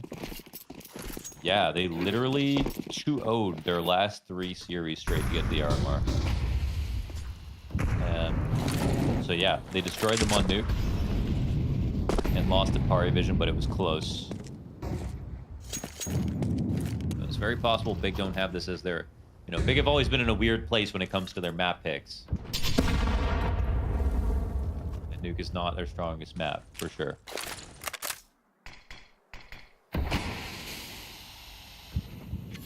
Very scary for them if they lose here on Mirage. But it's not far off. Not if this B hit goes south. tabseN. Oh, he was hoping to be the second prong to the attack. Now Slen isn't going to get checked. No way. Nah, he slides in. Already a bunch of damage done by Andrew, and Slen lands the headshot, which isn't half bad for the player who was towards the bottom of the scoreboard, but absolutely racking him up as this CT side is now 1 round away from the win. God, that was so clean from Slen, especially with the awareness. Just in case, holding nice and wide for that 3rd frag. Slid into this. I mean, he shot a little bit too soon right there. JDHC would have had more time to turn around, and that was just, that couldn't have gone better. So the setup's beautiful. They hunt down tabseN. They don't lose anybody. GamerLegion picking up where they left off last map. Clean CT side. Feeling the vibes from the comeback versus Bleed.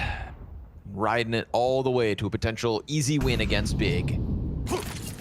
Half of those rounds from Big just at the tail end of the first half, so it's never really kind of felt out of grasp for GamerLegion. And Andu, bro, just keeps on rocking the headshots. The headshots are crisp. I like that thought of just kind of staying hot from one official to the next. I feel like we're seeing it with GamerLegion across the board. 2 Ts from Big, peek deep to CT, but Volt's just going to contain them. The frag off of the wall softens all 3 players up. Andu's attacking from the bomb site, just killing everybody. And JDC, another clutch, but he just can't. Not as Andu blasts their head off to close it for GamerLegion, dude. The young guns ready to frag all night long if needed. Hell of a win for GamerLegion. Far better than back versus Bleed. That is what they want. Momentum off their comeback 1 match ago, and Nuke in the wings up next.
Well, you said it, Maui. Coming into this game, GamerLegion made a massive comeback in their RMR qualifier game, and they took that confidence and they brought it straight into Mirage by absolutely demolishing Big. That was a very strong performance coming out of GamerLegion. Right.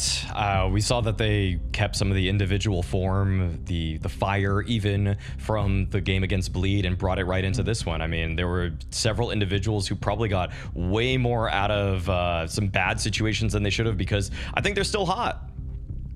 Yeah, very hot, and I think we saw that throughout this entire game, and I think the scoreboard tells quite a story as well, and we may as well dive into the hottest player on the server in Andu. I think the way he was obviously playing, getting kills, getting ADR, but the fact that he was just constantly fighting, and that was sort of like the sense I got from watching this game. The GamerLegion were willing to fight. GamerLegion were willing to flash into their opponents, they were willing to be aggressive, and it felt like every single player from GamerLegion was constantly seeking the fights instead of, pulling off an inters where they would, stay away from the fight. Was that the sentiment you're getting as well? Okay, the call out there, Pimp. All right, I caught that. Yeah, no, the thing with Andu, even if we want to move on to Flamus too, I feel like GamerLegion knew in this game at a certain point, I want to say maybe around, say, 10 rounds into this one, that they were just hitting way harder, and I feel like that freed up so many of these players to not worry too much about the details, worrying about peeking together, if there's like a great setup for whatever it is that they're doing. I think it was on probably in the first half when Andu was lurking middle and he just took way too long. I think that was the one moment where he's like, why am I trying to lurk? Like, I'm just shooting everybody way better than they're shooting me. And then they just kind of turned it up a notch, shifted into another gear, and I think the calling got a lot simpler for ZTR, and I think that the players also recognized that their abilities were at that point enabled. Okay, I think that's fair enough to say. However, I'm a little bit surprised by that because it would probably give the firepower edge. I'm not sure if there's an edge to be given to any of the two teams, but at the very least, I expected Big to be able to match it. Now, another player who did well was Flamus, and I think as well, when I was watching his point of view, he was constantly willing to fight, and constantly willing to swing into opponents, and felt like he just believed that he was the better player on the server. So you have Andu playing well, you have Flamus playing well. He also had some impact rounds, especially in the beginning on the T side. You see some of those highlights here and the clutching ability. Were you surprised by the confidence and the level coming out of GamerLegion, or is this something we've seen signs of before? I feel like these individuals, the thing is, when I've watched this team kind of play at, say, ESL Pro League or some other events, you get one guy popping off at a time. I even think in maybe the groups, maybe it was at the Blast Spring groups even, actually, where Slen popped off, but then nobody else did. This happens to a lot of teams, like at one time, it'll be someone's turn to pop off that day, and GamerLegion today, it felt like it was everybody's turn. So really nobody could do any wrong. And you're right, Flamus, I mean, on those entry routes seemed incredibly powerful. The only guy that seemed to be able to hit a shot against him was Surson at the latter portion of the first half, and at that point I feel like it was probably too little too late. I was just about to say, is it too late when you're down 8-1? You're playing the CT side of Mirage, you're big, you're coming in on your opponent's map pick, and you've been run all over, in the first 9 rounds. You're down 8-1, and as you said, the only one who tried to fight back a little bit was CEST, but I sat back with a feeling that it was way too late, and given it was only CEST trying to fight back, it did feel like more so of an attempt to do a cosmetic comeback and maybe boost your own stats in that regard than I actually believed in Big coming back into this game. And for me, that was how one side of the game was. At no point did I feel Big had any chance whatsoever coming back into it. Right. Yeah, I feel like two things happened kind of in the later portion. Like, GamerLegion started all becoming they started overflowing with confidence, and that was probably when actually it helped Surson the most. They started all kind of peaking one by one. I mean, I think some of the multi-frags you're going to see from Surson in this highlight package, like this one, for example, is like, why are you guys not trading anymore? Like, everybody just thought that they were the hottest thing in the server, and that actually kind of helped Surson out, because if they start peaking him without flashes, one by one, and I think they still won a lot of fights, to GamerLegion's credit, but at the same time, it allowed Surson to sort of heat up himself.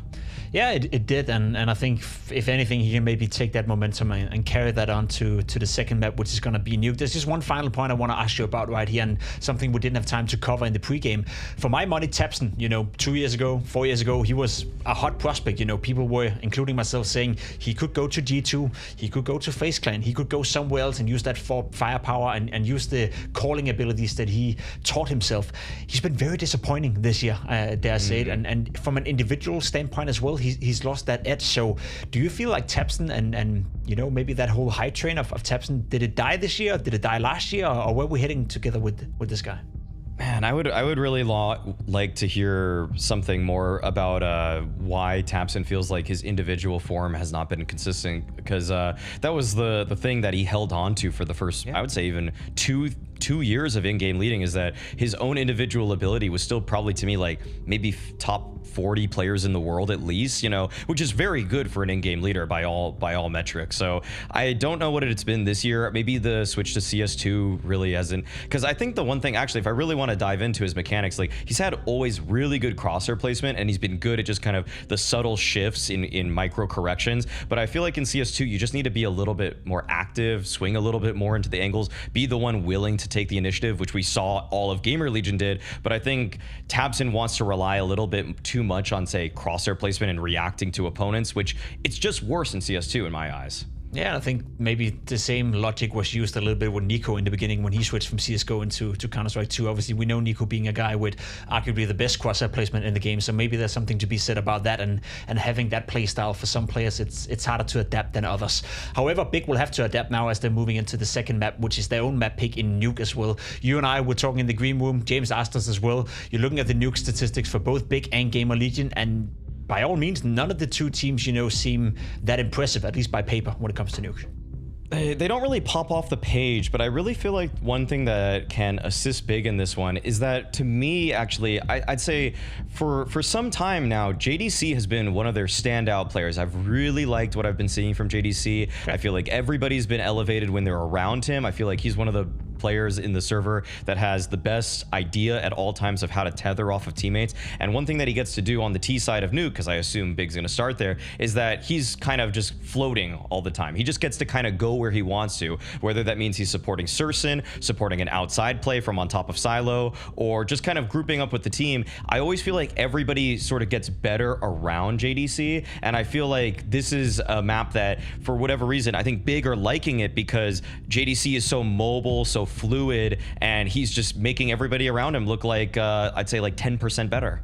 Okay, interesting. I'm curious to see the GGBet live odds and whether or not they've changed, because coming into the game, we agreed that the favorites were Big, and I think that's changed now. GamerLegion now obviously favorites to win the series. I think specifically for Nuke, I agree with you. I think, you know, remembering how tabseN used to call and how he used to play, Big would be a team that relied a lot on synergy, a lot on prep, a lot on synergy and communication between the players, and, you know, the characteristics for that on a map like Nuke should be good. However, I'm looking towards the side of GamerLegion. They have Slint being the highest rated player specifically on that map, having the impact with the AWP. They have Ando being the second highest. So do we think there's a world where GamerLegion could surprise us and perhaps take this series 2-0? I mean, with how they're firing right now, I don't even know if a great game plan is going to get past some of these guys. So at this point, I had Big as the slight favorites, but when they lose the first map, I get a little bit wishy-washy here. All right, a little bit wishy-washy. I am also super curious to see whether or not Big can fight their way back into the series. We're jumping on a quick break, and when we come back, it's going to be GamerLegion taking on Big on Nuke.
How can they be stopped, Launders? That's what Big have to ask themselves in the face of adversity tonight. Or else, we will be talking about a Big that for the 5th consecutive Blast Showdown will be eliminated and unable to progress to groups. 5 in a row is what's on the line in this next map of Nuke. Big's pick with 2 players on the team side by side in the office.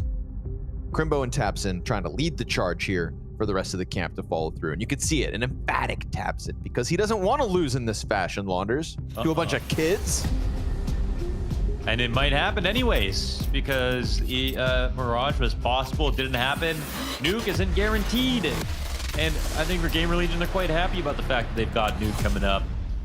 They definitely can play it. Let's see what ZTR can show us, and if Flamus is going to have another great match. Saw a good couple of rounds out of him. But to be honest, he got outshone by Undo and Slend in the end. Slend was a slower first half, but racked up some anti-ecos and some big kills too. Kept the pressure up from within that A site. Did a good job in his role. But Slend, sorry, speak the devil, dead. Flamus hears some footsteps up above him. And Regon's on the chase, hunting, as there is still yet to be any kind of secondary rotation downstairs. GamerLegion looking for lobby control before they send anybody down there. Crimbo is going to take Heaven away from them. So this is a lot for Big. Ooh, but a kill for Flamus makes things a little more interesting. The other 2 try to cross, and he's going to disengage here, keeping himself alive towards Decon. But remember, Heaven, right? Occupied by Big means they could go up then. Yeah, they're going to quietly climb up. ZTR is going to swing the door. Oh, he let one go by. There are a couple players up in his face as the bomb is going to get planted. Nicely done here from Big to give themselves an evacuation plan. We see, of course, 2 players having to rejoin from B as GamerLegion look to take Heaven back. Awkward. They weren't sure about Crimbo's position. Now they know for certain. And as long as Crimbo stays alive, this retake feeling impossible, but he actually drops down back sight. Opens the door for them to come in with the retake now. Flamus and Andy. Why he did that? Why'd he drop? Searson, 2 kills in. Bomb. Oh my god. Just needs to peel him off the bomb. ZTR is going to give him a chase. Thank goodness for Big that they have Searson, or else that would have been embarrassing. Yeah. I mean, that was a great spot for Crimbo to stay in. I don't know why he would want to get out of Heaven in that spot when he could just protect the ladder and be a, last man alive to defend against that. But a great shot from Searson takes us away from ever having to discuss that look. That second kill from Searson was just nasty as Heaven, and then boom. Oh, it's three nasty shots, actually. Wow. What a round.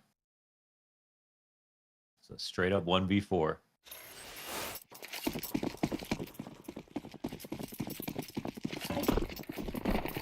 Well, a good continuation of what Searson was able to do back on Mirage. The World Finals coming to Singapore on October 30th to November 3rd. I don't know what goes on in Singapore, but I'm excited to find out. Join us. Gonna be Singer Rich when I land. Okay. With your box of Yu-Gi-Oh cards. On my money.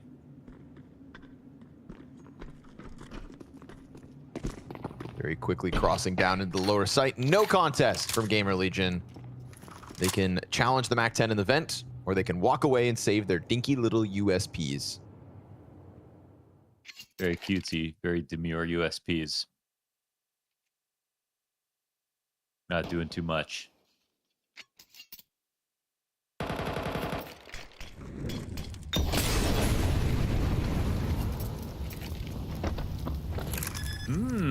Is this the way to do it? Yeah, waiting inside a smoke with 3. They'll push out. 1 frag for Volt, that's it. It's cleanup duty for Regon, and a second round for Big.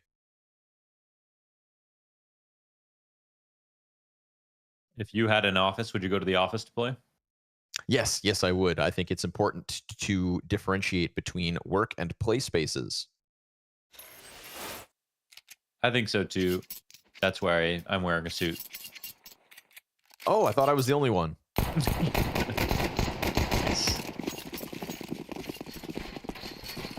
Just kidding. I might not even have pants on. You drink your cortados naked? Sometimes, man, if it's the weekend.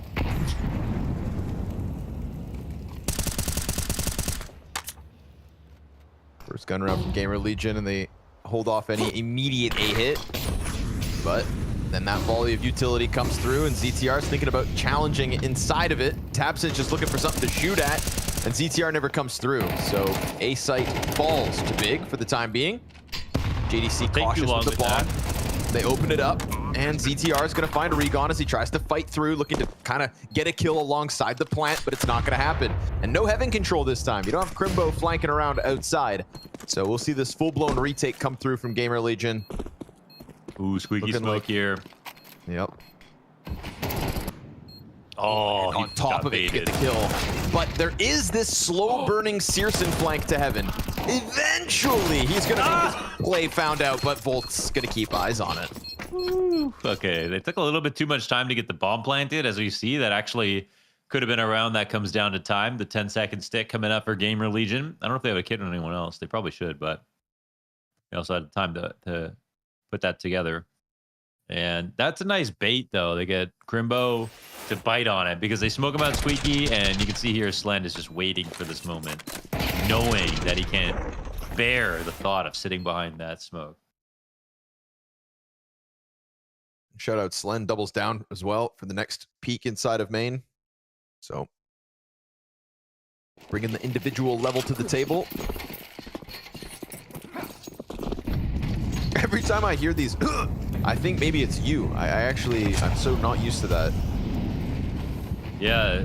I feel like Launders is sneezing or hiccuping, but it's not. No, like It'll take some time. Too fast. It's just a weird sound. Oh, that did not work. Nah, that ain't it, buddy. Now they have taken the A floor in the meantime, so it's not as though they don't have anything going for them, but big.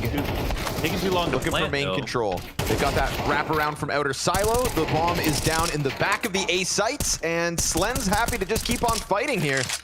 Oof, gotta keep your head down. Doesn't know where the second player could got off to. It was top silo confirmed. Why is he still fighting that? And tabseN gives it away. Searson got a kill from top silo. Slend knows that. I don't think, I think you just can't believe that Searson would still be fighting if his teammate was also coming back upper in a second. So, well, going into new avenues, Searson will immediately put the bomb down. Okay, Slend gonna walk around in a mini. As he takes main control. So you either catch the rotation around back to Squeaky, or you get onto the site and you just walk up, throw the smoke down, and he didn't. No, he has a kit, so that was tricky. Observer trying to trick us. You know, Searson. The smoke is going to do a lot of work here, I'm telling you. Yeah, let's see if he gives himself enough time. Smoke on the bomb with a fake tap. Oh, he needed that kill. He needed that kill right there. To defuse it. He has a false. Okay. Oh. It is CS2. Could have shot through it. You wouldn't get it, Launders. You know, advanced tactic. Yeah. Nice try. Gets the AK save. And big win another round.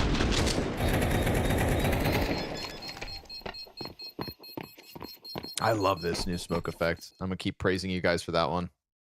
It's beautiful. Yeah, it's just, I think it's like the best version of it we've had of like any of the wireframe type see-through. They've all been kind of cool to be fair, but yeah, this is the best. I like it. I like the grayscale. I like it. Very nice. My wife. Slend hanging on to the cross. That's 3 players over. 4th one coming. And only the 4th one could have been spotted, but there's nobody keeping eyes on tabseN. Imagine that was a jump throw sound. Yippee!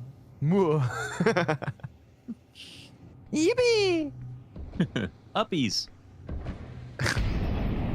Plebis, do you play in the vent this time, or do you hang on to the same position on the stairs? He awaits them, and they all peek. Good headshot from JDC. Really Thought you committed got to one player, instead it's a face full of big. And taps in, finds Slend in the rotation. There's this nice lurk from Regon. This is going to kill Andu, no doubt. Or Searson's just going to go flying up into the ramp, taking it by storm, doing all the heavy lifting himself. ZTR, you may leave, good sir. Big go up 4-1 on this T side. I mean, if they're planning to try to win the round, then Flamus overcommits on the stairs. You know, it's not even that sick of a headshot angle. He's showing most of his chest, and I think he's, you know, really hoping he gets like a 2K spray down or something. But in reality, he needs to go back, open the decon door like he did in the previous round, stop them from going control side, threaten to jump up back clock, throw a flash, delay or something. But instead, he's like, I'm going to win this round by myself. I'm Flamus. I'm going to take all the fights. And then he, you know, obviously can't do that every time because he's just a human. He's not a superhero.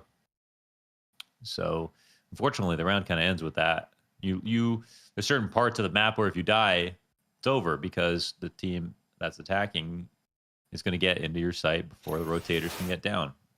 That's the key to the lower. You can't die in control steps if you're jump spotting. That's like an instant lose if the ramp guys can't get into the site. And you can't die on decon steps like that either.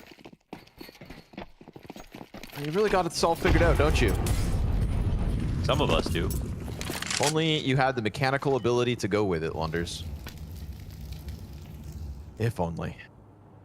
I could fix the car. Oh, mechanical. And I got too much wit. That's why, Connor. Oh, okay. It'd be a waste for me to be playing. Well, thank you for blessing us with all that you do. Free. It's true. It's true. Costs me my sanity every day. Flamus just got 2 P250 kills. I don't blame you, Chev, for watching the JDC entry. There was feet hanging off the top of hut, but little did we know Flamus on the sidearm goes peeking in, takes the off. This is 3 kills from Flamus. In a round they have no business winning. P250 is not even armor for the majority. Now Slen comes through with one, and they pick this round up. Of all the rounds to win, it's this one off the Flamus double P250. Man, that's the thing with him, dude. It's my God. You get rounds like that. You get rounds like that. He's one explosive player, that Flamus. Very nicely done. P250 into the off. I think Crimbo just went and locked the office door in the back. How did he even do that? Damn near 4 headshots straight.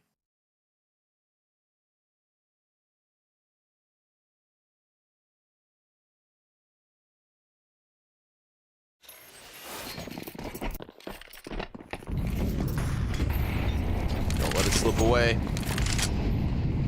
And if they don't, there's a chance they can recover the half. Big spent all their money here. They put together a good buy. But Tapson still only has a P250. You just saw what Flamus could do with it. Feeling inspired. Regon hiding behind a vent as ZTR takes lower. A lot of bodies outdoors here. Walking up closer towards Garage. JDC takes the point of contact, but it's actually Flamus back. Garage with the first one. Andu kills JDC, and Flamus felt a little too squeezed to just hide in the corner. So as he looks to get active, oh man, he gets caught by Searson, and Regon makes his activation known on A floor. Now the weird thing is bombs in Garage. So you may have lost the site, but you know you've got this part locked in. And as Searson tries to whip around to deal with ZTR, he gets found out by Antu. Perfect crossfire outer. All while Regon did his job, but his teammates fall around him. He's got a 1v3 to deal with, and Slen's got that deep angle, so the GamerLegion CT side is now truly well and alive. They triangulate on the presence so well every single time there's a fight.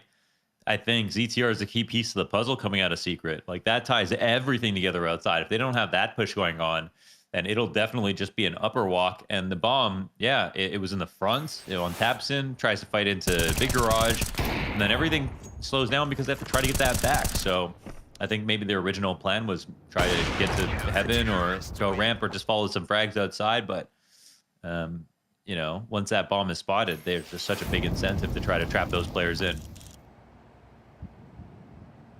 You chalk that up to another good mid-round moment from ZTR. I think that Maui Snake's pregame, analysis of just praising ZTR and saying that after Shuhei, he's kind of like the next best of the GamerLegion in-game leaders as of late. I thought that was a really good take. And I was really excited to see Snacks play on GamerLegion when he first joined, but I was pretty disappointed by the end of it with how, what he did, because obviously he's in the shadow of Shuhei, which is an enormous, towering Polish shadow, right? But as an IGL, I don't think he really delivered much for GamerLegion.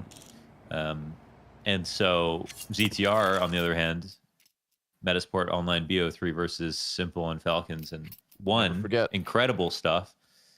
Very excited from that point on to see how, ZTR's time on NIP does not count and what more you can do.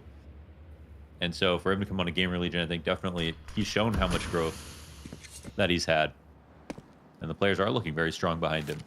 Yep.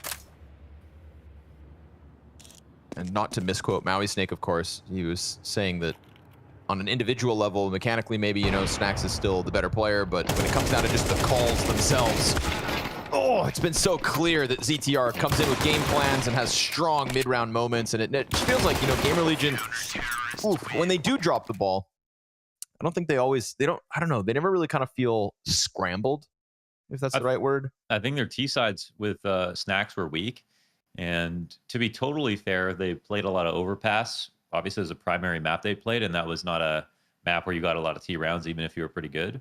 It was the most T round, CT map in the pool at the time that he played. But still, their T sides are not that good, and still G2's T sides are not that good right now. So I think that for sure GamerLegion looked a little bit more organized. On top of that, you got Flamus and Andu taking their turns at the top of the board as Andu gets into the lobby attack. There's another player there. Oh my god, dude. He is being crazy to try to push forward there, to just switch guns. For what purpose? I know, that's too much. Like, for what reason are you trying to change from one rifle to another when there's probably another player lobby? That's crazy. That was crazy. That was crazy, yeah. Uh-oh. Luckily for him. Big Luckily for him, Volt is here to pick up a bit of slack. That's 2 kills off Volt, a 2v2 nonetheless. Definitely still winnable if you're big, but not nearly as dire as what things were just moments ago. So Slend, nice shot! Wow, and the flank on ramp, it might actually be the right idea. We'll see. Searson's watching for this. That's cute. Shoots out control. And Searson pushes decon. Doesn't see anything. This will be a hard. The smoke. He's got the smoke. Let's see how much work the smoke can do. He's also got a frag grenade if ever needed. Wait, Searson blew out the control window. Flamus walks by it.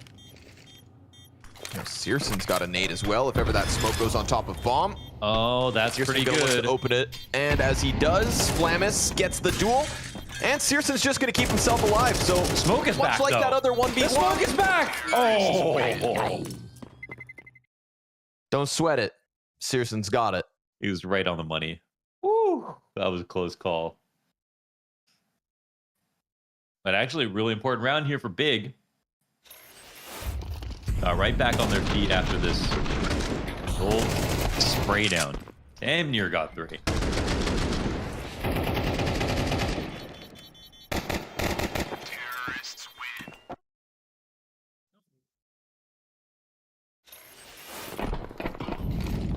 Another Searson clutch in this game.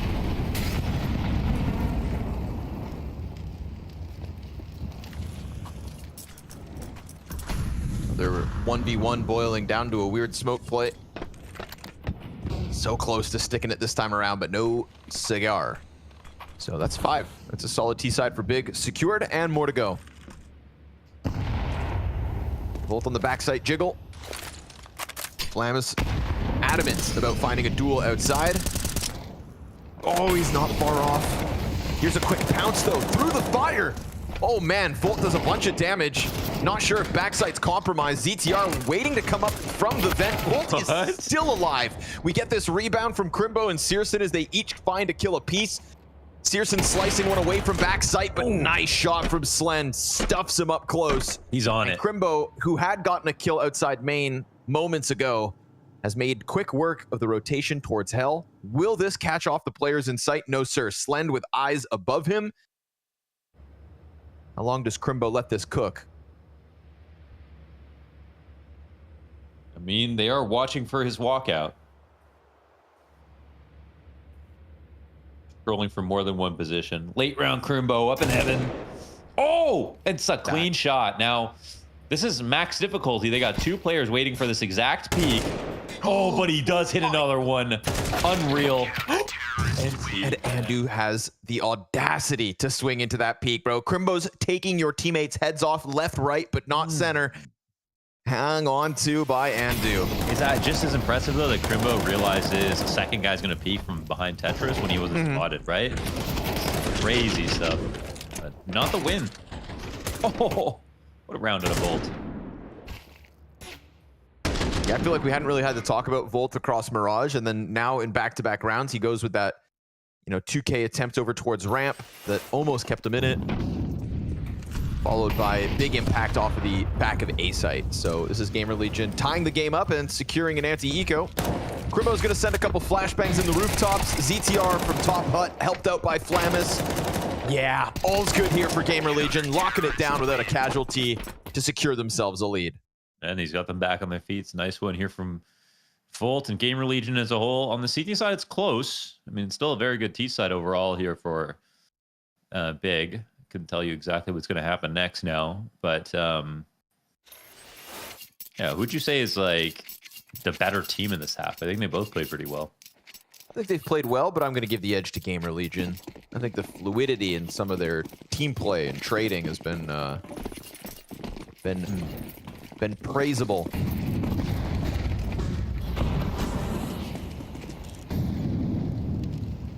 Also just kind of keeping it fresh. We throw Slend back behind red. Crimbo ain't ready for this one. Yeah, Slend comes around as they're setting up utilities, so Big just kind of waiting for a timing there, and as their hands were busy with util, the op peeks in for the man advantage. Oh, Slend keeping the pressure up outside. But now he's starting to get pushed back, stuck on red. 3 sets of eyes around him. And as he dies, there's another CT ready to go down. JDC should be blindsided from Secret as ZTR gets himself into position with a jump spot on red box. Nicely done. And Andu freed up to go into the lobby push. I still haven't forgiven him for throwing his gun away in that previous round, but here we go. Timing on the players crossing into the site. GamerLegion looking for that 7-5 half. Ooh, a little rumpus. Prime piece of meat pulled off by Volts. Andu clears the board of the remnants of Big, and they go up 2 rounds on a CT side.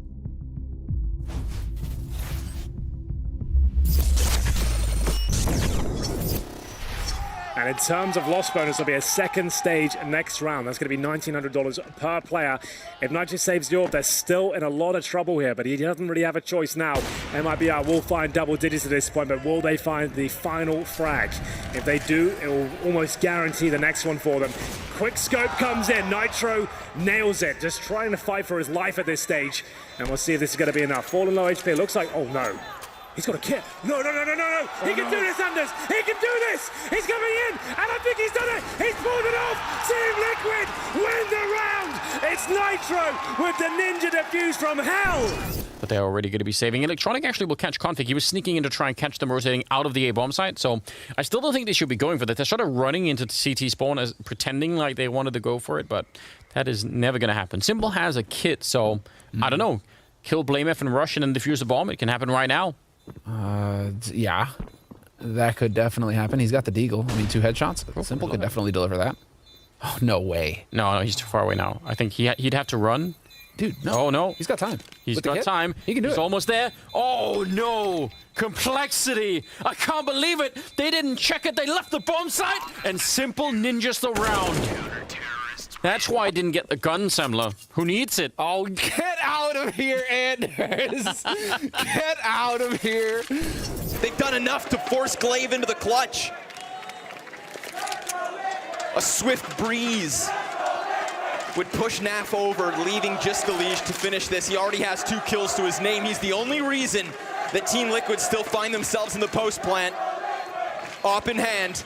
Naf, seen, dealt with swiftly. Alish does not decide to peek. Instead, he holds the cross, and now he's been spotted. Glaive closed that gap, and he's gonna have the smoke. Does he stick this defuse down to the 2-second mark? Alish starts to spray. A minute. Oh, it's gone. Impeccable. Looked like Fiku was going to be dead. A missed shot for Rops, and he's hunted down. A double kill for Fiku now, and a 4-on-3. This is looking very good, although Kerrigan, I don't think he'd find that angle. It looked like he wanted to test the limit. Last one bullet. He was already walking back. That's sick. A little fadeaway there, but that's going to be it. After the timeout, OG just go for the simple A exec, and now we see that 2 of their gun rounds off the back of just full on-site hits. There still is an attempt here from FaZe. They're positioning themselves to look for one more kill, but it doesn't look like they're truly going to commit to this. It's hard to justify running into the bomb site at this point. So that'll be a 5th round for OG. Okay, SSX going for a ninja defuse. Yeah. He actually wants this. He's going Okay. straight for it. Smoke up. Oh, they're trying to get back. It's not in time. They think that's it, but it's not. Oh, what a play.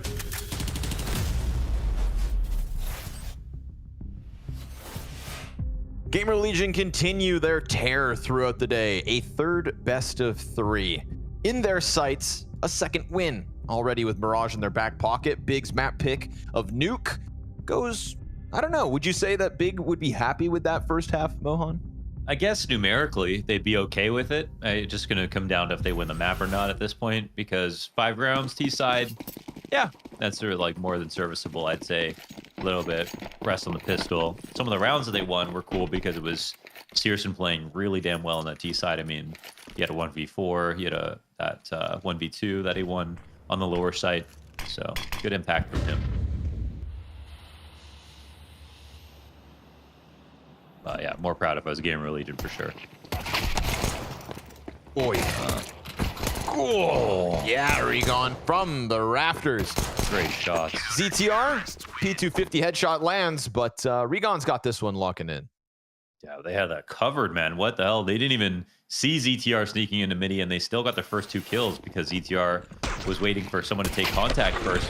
And they don't clear this out, I think, because I guess they assume ZTR had already got vision inside of mini. So a little bit misspaced. Hard to do it off the mini map, of course, but sometimes it isn't the right play to have the mini guy going first because there's no one to take contact.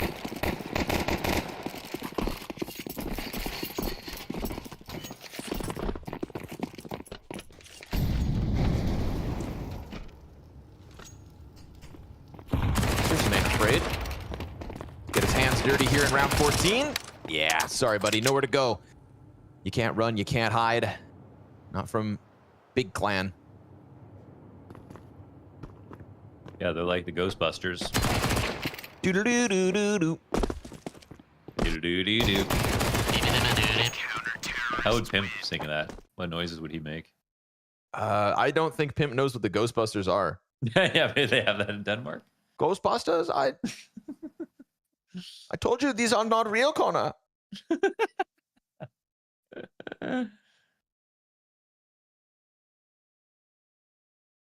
wonder what Pimp believes in. Doesn't believe in ghosts. I think he believes in himself. Damn, that's true. Mm-hmm. That's true. And when you believe in yourself, he is the walking evidence of what can happen. Care about ghosts and aliens and stuff. Oh. Yeah, Hey. Searson. Not jumping the gun, not panicking, dude. Searson always keeping it cool. I love how Andu had 0 idea anyone was looking for him. Oh, yeah. Thought he was just going to have his merry way, climb up some boxes, tee-hee, play around. No. You are given no space for free in the face of Searson, who is now having excellent back-to-back maps. I have forgiven him for missing that one shot on B sites of Mirage versus ZTR that could have won an extra round. I don't give a damn. Searson has been on it, and his op will continue to serve up issues here for GamerLegion. Mad impactful, great T side and CT side, and game is not even finished. Far from it.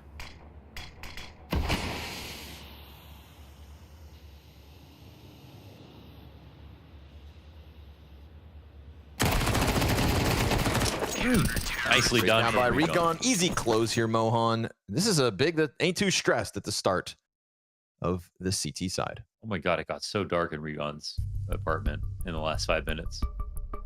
Well, the sun has gone down.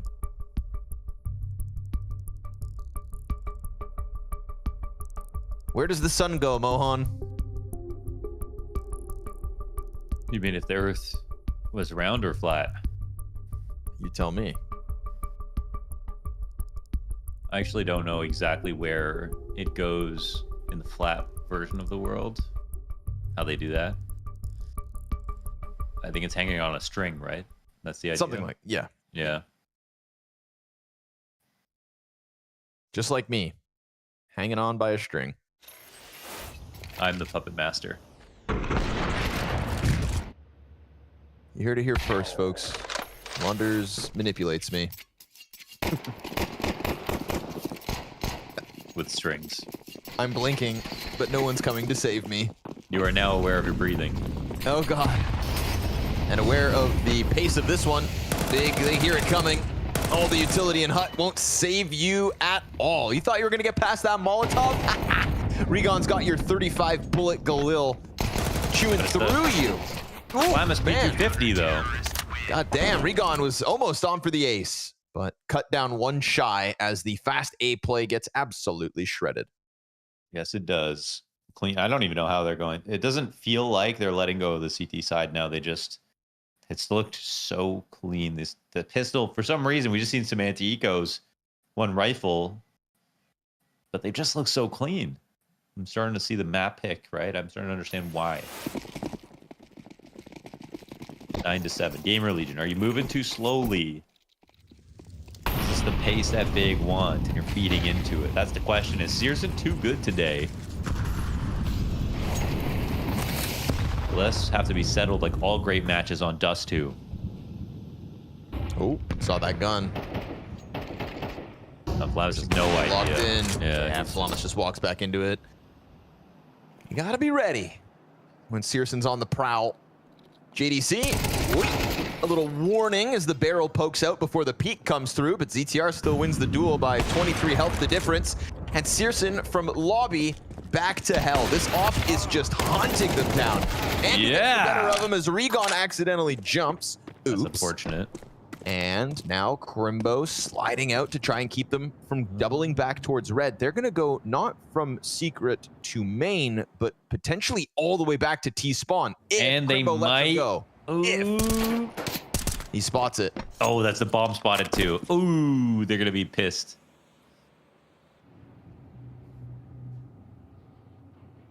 That being said, I mean, tabs in.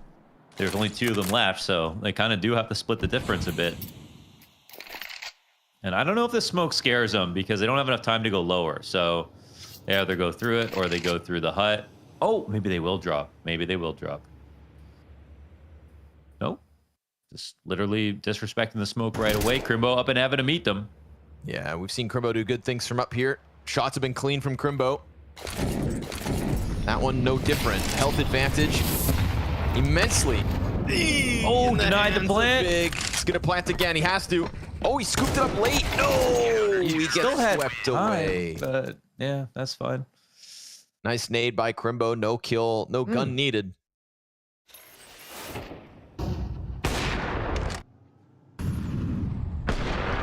And another impactful round from Searson.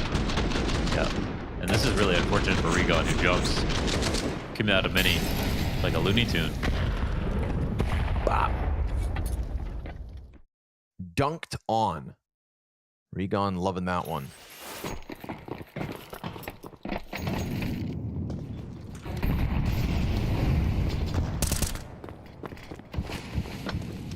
Now just the lesser weapons for GamerLegion. Big most certainly queuing up a map of Dust 2 at this point. That's what it's feeling like. This is an impenetrable CT side thus far.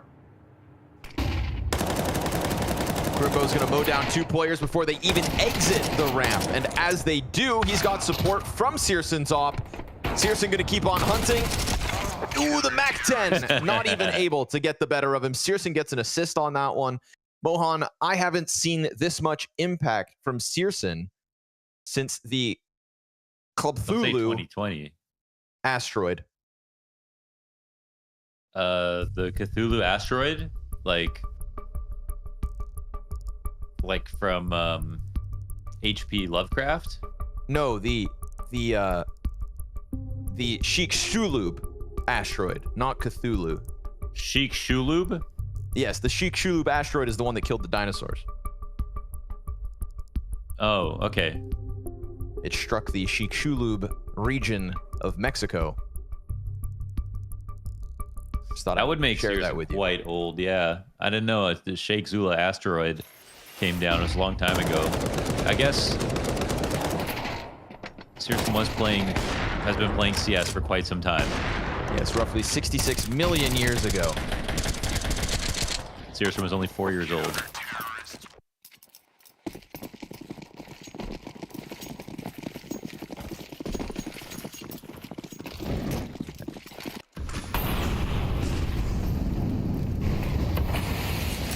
We talked Flat Earth briefly, so I thought we'd go dinosaurs too. That's good. Yeah. Yeah. And I didn't even deny them. Did you see that? That's true. You're a bigger man than some. Yeah. 5v4 for GamerLegion. Can they win a single T round? That is really the question. This would be the best case for it.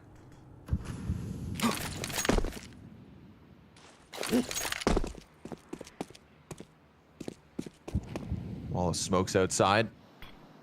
Trying to set Andu up for some kind of a cross or a play, or maybe just late round impact. Ooh, the incendiary redirects him. He was definitely going secret. Instead, he steps into garage, and that's going to be the end of him. Crimbo covers, taps, and keeping alive barely. Man advantage now gone. 50 to the clock. ZTR trying to hone in on Crimbo as he knows he's inside of garage. Oh, nice peek from Crimbo into the cover as the smoke fades, just to catch ZTR off. Crimbo smooth with it. Flamus may have found ramp free for the taking, but that's because there's a couple of defenders already downstairs comfortably on B. So be it that GamerLegion take ramp down to this bomb site. Feels like Big are prepared. I've always been critical of big CT rotations on this map, but today they have been solid. Like, they've put themselves in so many good positions. I'm looking at a very well fortified map across the board. Two right now into lower. Crimbo gets the guy in the back first. No plan coming in. The ace. Oh. It's out. Yeah. Crimbo with the ace. It's a classic. Crimbo make an impact happen at a showdown. Never gets old. Gotta love that. Man, I think as a team they're playing well. Individually they're showing up. Crimbo's been everywhere here on CT. I love the way player, the outside player, low rotate. Yeah.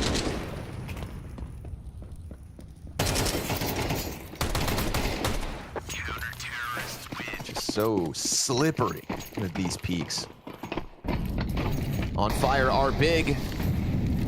Hell of a second half. Absolutely unstoppable. As they have yet to drop a CT round. And that was in the face of a 4 versus 5 last run. You know, I asked you if Big would be happy with the first half. Numerically, it made sense, but this is what they've had in store for us. A rock-solid defense where not even Andu can find openings outside. Stuffed by JDC. The tethering here is just perfect. Damn. And the team play from Big on this CT half has been worthy of a map 2 win. Impenetrable defense on Nuke. Dust 2 waiting in the wings. And you know love goes deep for Big on Dust 2. It's a matter of time for Slend relegated to the corners of Squeaky. It's going to be a long night for GamerLegion. It's going to be a longer night for OG and AMKAL. But we've got Dust 2 up next. Between these two teams, elimination looms.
After a very, very disappointing first map, Big turned it around and absolutely, I guess, demolished GamerLegion the same way they were demolished by GamerLegion on Mirage on the first map. It felt like Big were in control, felt like Big were a step ahead, and I guess so far, Snake, we've seen why GamerLegion picked Mirage, and we saw right here why Big picked Nuke. If it wasn't for like an eco round that somehow GamerLegion pulled off in this one, I feel like Big was definitely, if they had just won that one, which they usually do, they probably could have won this whole thing 13-5, 13-4. Yeah, this was a great showing from Big overall, and I mean I kind of invoked JDC's name earlier on, but he was not really the man of the match this time around when it came to Nuke. Surson played out of his mind. I don't know what awoke in Surson, maybe after round 9 or 10 of Mirage, but this guy has been playing really well for the last 1.5 maps. So props to Surson because he had a lot of great moments, tons of impact in this one. Yeah, and I like I guess the difference in terms of impact. He's clutching, he's playing the rifle, he played a bit with the AWP as well. You saw impact in the pistol round. So when you put that together, you find impact in all the game's different facets, so to speak, right? It's not a one-dimensional player or anything like that. However, I do, you know, and I hate to do it to Surson, but we've been here before, you know, where online Surson and LAN Surson are two different things. Do you think he's a player who just feels slightly more comfortable when he's at home in his own setting and by then can perform at a high level? All right, let's just keep it real here. Yes, yes, okay, yeah, he does. He's definitely better at home. I feel like the lack of him going to the boot camps is something that's kind of been an issue that has been persisting for the Big camp. The fact that he's always in his room, and you know, we got Crimbo and Tabson both sitting there, and yeah, it's a flawless CT side, probably thanks to this guy Surson, but he's definitely not showing up to the boot camps or necessarily all the LAN events. I do remember he was good at some LAN events really early on, like right before the pandemic actually, but it was definitely against like lower tier opposition, and I want to see him do it against the big dogs, but I do think he needs to get his online form up too, because he's been sort of taking a while to get adjusted to playing again with this whole Big core. Yeah, he's not the same old Surson that we saw during the COVID times. Let's not forget that there was a point in time where Big were ranked #1 in the world, and Surson arguably was a top 5, top 10 player in a short period of time. So he hasn't really been up to par with that. However, another player that I think have been showing up for Big, and I guess Big are counting their future on is Crimbo. And I think that's a player that maybe has stagnated a little bit. I like Crimbo a lot, and he did have an amazing ace in this game, but I think in general terms, I feel Crimbo has stagnated, you know, and maybe stopped developing as fast as I would have liked to see him do. I feel like Crimbo, every time there's a player change or an addition, it's usually Crimbo that's had to swap up his positions, and he kind of has this this ability to still perform decently, but not at the heights that he was hitting when he was in all of his comfort positions, all of his comfort spaces. Honestly, James Banks and I were talking about this actually when we were watching the game, that I feel like you could actually just make a timeline of all of Crimbo's positions over the course of his time with Big Clan, and I no joke think he's probably switched positions on every single map at least twice. It's pretty ridiculous. So if he gets adjusted as he usually does, he's a bright guy. He can have so much impact, and that ace that he had here was a nice way to help close out this game against GamerLegion, who really just didn't know what hit him. He was just rotating everywhere, getting every kill. I'll tell you what hit him. Rigon hit him, and I guess that's another player that, you know, talking about players coming into Big, have maybe forced Crimbo to rethink the way he addresses Counter-Strike when he's playing on Big. I think Rigon is a player that we obviously saw in Bad News Eagles be very aggressive and very willing to fight, and we spoke about it coming into the game now as well. He hasn't really found his footing just yet. It's not that he's been bad by no means, but I think the potential within this guy is way higher than what we're seeing right now.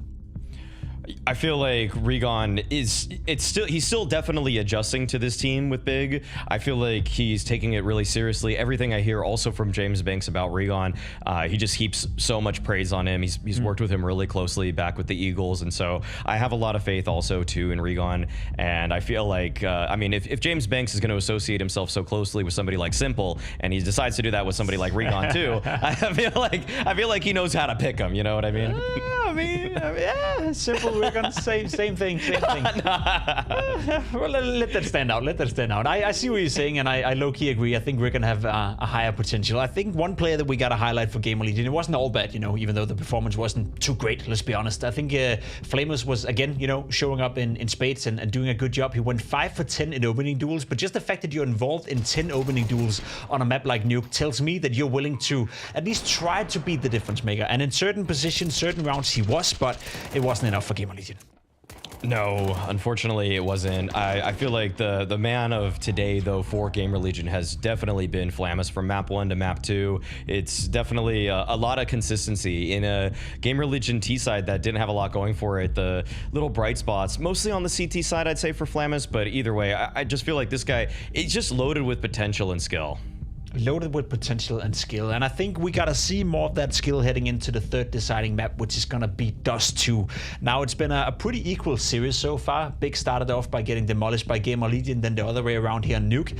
Is it fair to say that we hope this game is gonna be much closer on Dust 2? I feel like there's a good chance of it. I mean, Big have always really liked Dust 2. They've considered it a home maps for many stints in their history. Yeah, many years, actually. Like, when they were the best team in the world in 2020, 21, they basically did that off of a foundation of Dust 2 and Mirage. But I feel like GamerLegion, they're not gonna be bad. They're on a 3-map win streak right now. They beat Sinners, who everybody's talking about right now because it feels like Oscar's back in action. But no, GamerLegion actually put him in his place, and I think that there's a real opportunity here for GamerLegion to still steal this one, but I'm going to still side with my initial prediction for this series. Very slight favorites in Big Clan. Well, I'm curious to see if GGBet are agreeing with you now that we're seeing the odds sway one more time, as you can see on the GGBet odds right here. They do agree with you, Maui. Big are once again the favorites to win the series. I want to put a name into the mix right here. We spoke about Flamus, and he's been by far the best performer for GamerLegion so far. Specifically for Dust 2, I was just looking up his stats. He's the worst rated CT side player. Nope, that's a lie. He's the worst rated T-side player with 0.80 rating on average the 7 times they played the map. But he's the highest rated CT side player with a 1.42 rating on the CT side. So try to describe to me and the viewers at home as well, how can a player with this skill set that we've seen so far in this game have two, I guess, complete different outputs from the T side to the CT side? Normally you see a player be map specific and he thrives on both sides. But this time around, you're the worst on the T side, you're the best on the CT side. What could that be?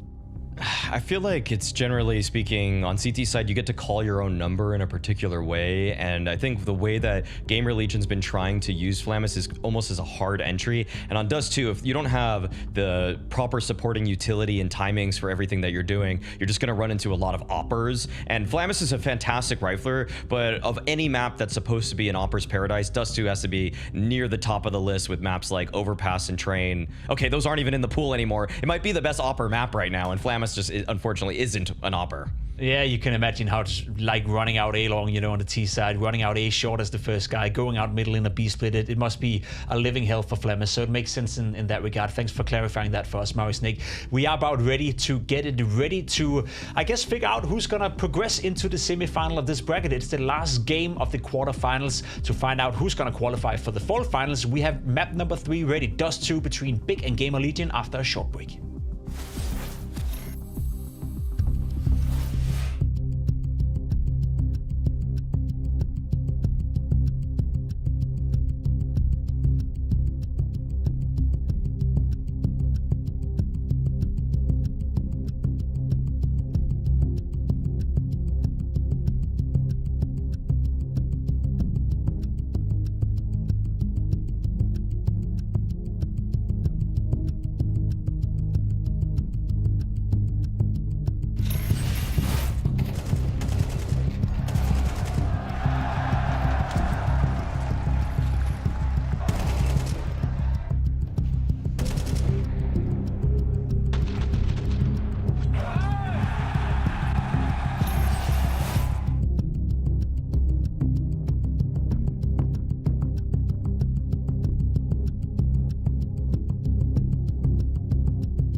Watching Big on Dust 2. Oh, Mohan, I feel like I'm home. I feel like this is where we all belong. And of course, we could see a little bit of Crimbo refueling going on, where the more we play, the darker Regon's room gets.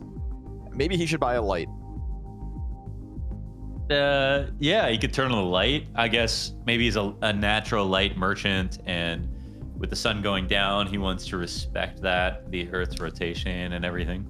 Mo, I'm gonna vent a frustration. This classic thing, dude. Can you explain to me why Europeans don't have screens in their windows? Because you can see it in the background of Searson's room. You can see it in the background of Regon's room if we cut back to his camera.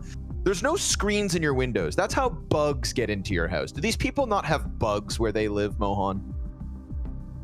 I mean, just they're not really the education in Europe. I mean, it's a matter of technological advance, and to us, it seems like, well, it's quite obvious, right? I mean, to make a mesh screen doesn't sound difficult, but if you're European, some things are more complicated than others. They spend most of their time playing Counter-Strike, right?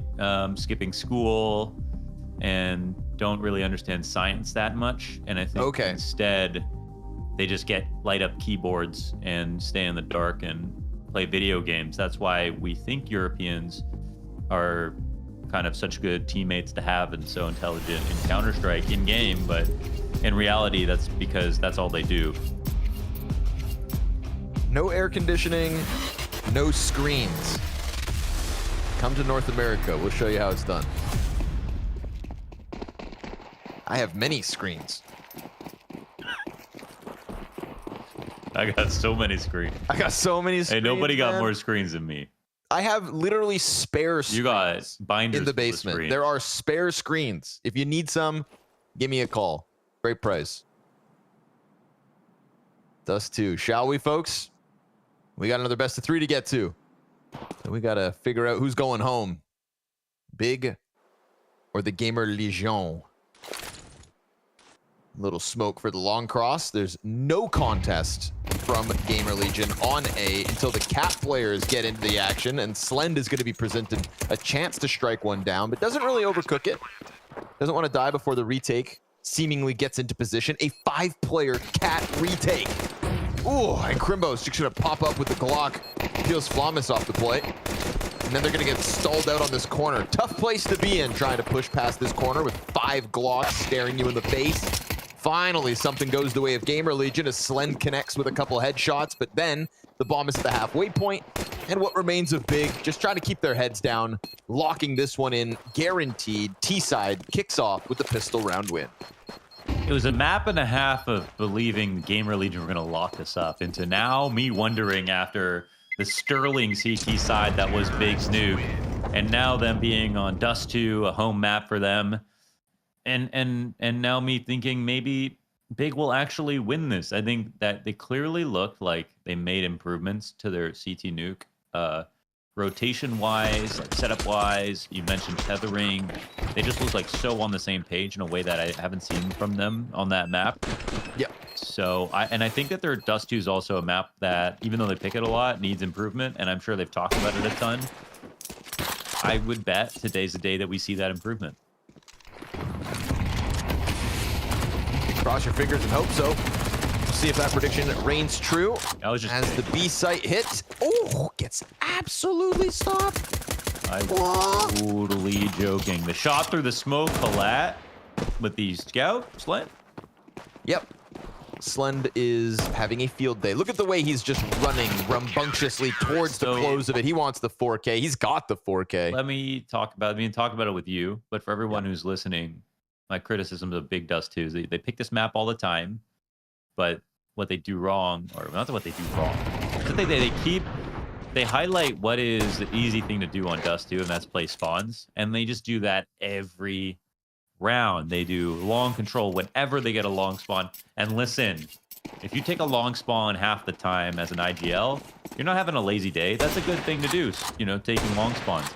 Taking it every single time you get one, or just taking the full B hit every single time, it's like, this isn't your map. I think if that's how you're going to play it, that's pretty much gambling your T side away. And also, everybody knows what Big are going to try to do on it. So, I personally think that they're a little underwhelming when it comes to their defaults on this map. And they oversimplify. And I think that's why they lose, even though they pick it. But, like I said, this time we have the nuke pick. This time Dust 2's the decider. And I think they're trying to give it some more thought. It's also a good map for BNE, of course. Regon's playing on the team now. Mm-hmm. Welcome, Sai. He'll be in that B anchor role once we switch halves. And also the B entry role on the T side. Right. The smoke goes. It sounds like a martial art voice line. I don't know. Yeah. Regon. He gets bested by ZTR. These MP9s on the close smoke. Ruh-roh. Y'all wanted a little bit more than just a 3-player tunnel pop, but you lose a death on each of the other avenues, both catwalk and mid held onto adamantly by GamerLegion. And they're going to lay down a little more utility here just to make Big as uncomfortable as possible at the 30 seconds. That Scout is in the background waiting for something to strike down, and it will find its home, clipping Volt and pushing Searson into a 1v3. Oh, that could have been the shot that guaranteed him the plant. What? No, shut the hell up. Flamas, how'd you... 8 seconds left. He's got the MP9 to switch to, or... Make it a headshot. Oh, 360? What? How do you get another chance to shoot? Part of casting is knowing roughly what's going to happen next so that you can start talking about it and ramp into that moment. And in moments like that, that's all out the window. Because how are you supposed to know that Searson will survive this, have a chance to switch to his Glock, dodge a full mag of ammo out of Flamas in the USP, and then nearly do the same thing to Slen with another USP? I don't know how you're supposed to pick that. Pulling off the 360 is crazy. Doesn't get away with it. We get 2 kills back from Big. This round's wrapped up real quick. Oh. And hey, wow. Done.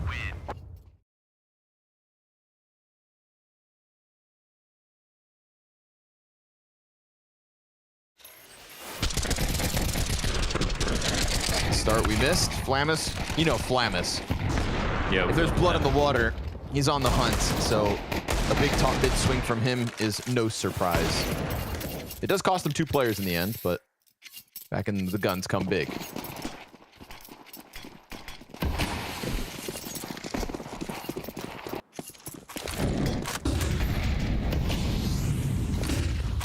Ooh, nade. Oh, he missed. He missed the door. How do you miss the door with the nade? Mo, Regon, JDC come through. That nade could have done so much damage, but he missed. He missed it. Yeah, he missed it. I mean, that's a crazy nade to miss. Can't blame a lack of binds on that one. That's true. Oof, nice headshot from Slend. Incendiary on the ramp is going to force the T over the boxes instead, and Crimbo still gets his kill. Falls back into the pack alongside his teammates, and Crimbo bounces back with more impact. We get a flying bomb carrier as he climbs up on top. It is just Volt. This was a very fast round from Big. Once they got those kills on long, which were afforded to them perhaps by a missed frag grenade, they capitalize on it all. They fought hard for that, got onto the site. Crimbo was very quick and very aggressive to make sure to kill him falling back to Gandalf. I think that was the important moment. This is, you know, a pretty nice round. Of course, the asterisk is like one really well-placed nade could have totally changed the game there. And it's also an easy one. So when it's easy and it's important, that's like, that's the intersection of, well, there's no point in analyzing past that. Okay. Because everything that you talk about after that didn't really matter in the end. You missed an easy and important part of the round.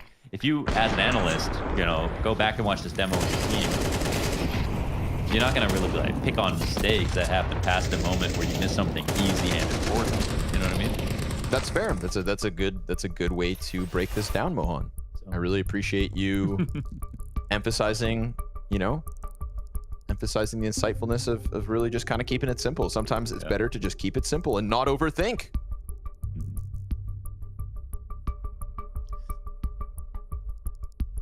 I remember there's this one clip of Days talking about a game, and he just goes, and it's like you can analyze every round from a number of angles, but he said at the end of the day we're playing a point-and-click adventure. And when you put it like that, I mean, you know, you don't hit your shots sometimes. It doesn't matter. You can make, it's like chess. Like in chess, they say you can make 10 right moves in a row, but if you make the 11th move wrong, you lose the whole game. And that happens very, very often in rounds in CSGO. You build up all this pressure and map control and all the details of putting yourself in a good spot, but you don't hit the shot, it's all for nothing. Oh, damn. Crimbo really wanted to stick behind that one. Meanwhile, Slen sees somebody jumping down suicide.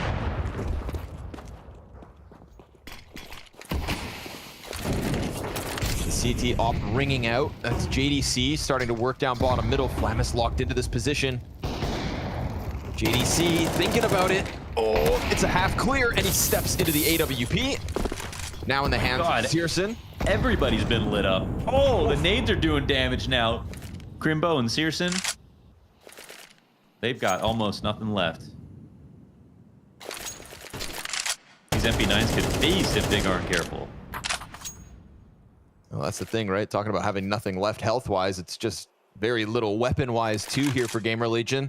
A P250 and 2 MP9s. They definitely have the advantage, though, right? With, you know, even Tabson is below half HP.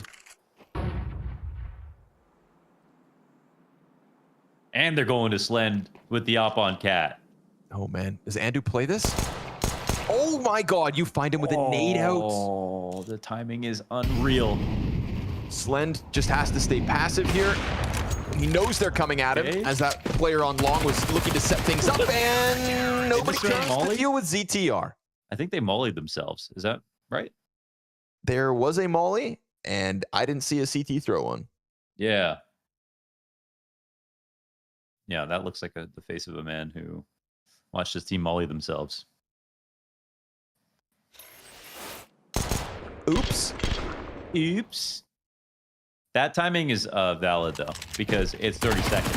Right? There's no chance that they're going to take long control after he's already pushed into the long doors. So he's going to go for a flank if it's going to be a mid-B split, if the full tunnels hit.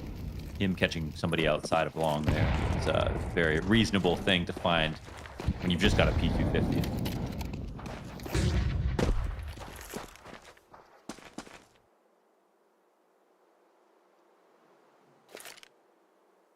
Frustrating spot now for Big. As Slen takes off against them. 11 kills, 1 death. Nope.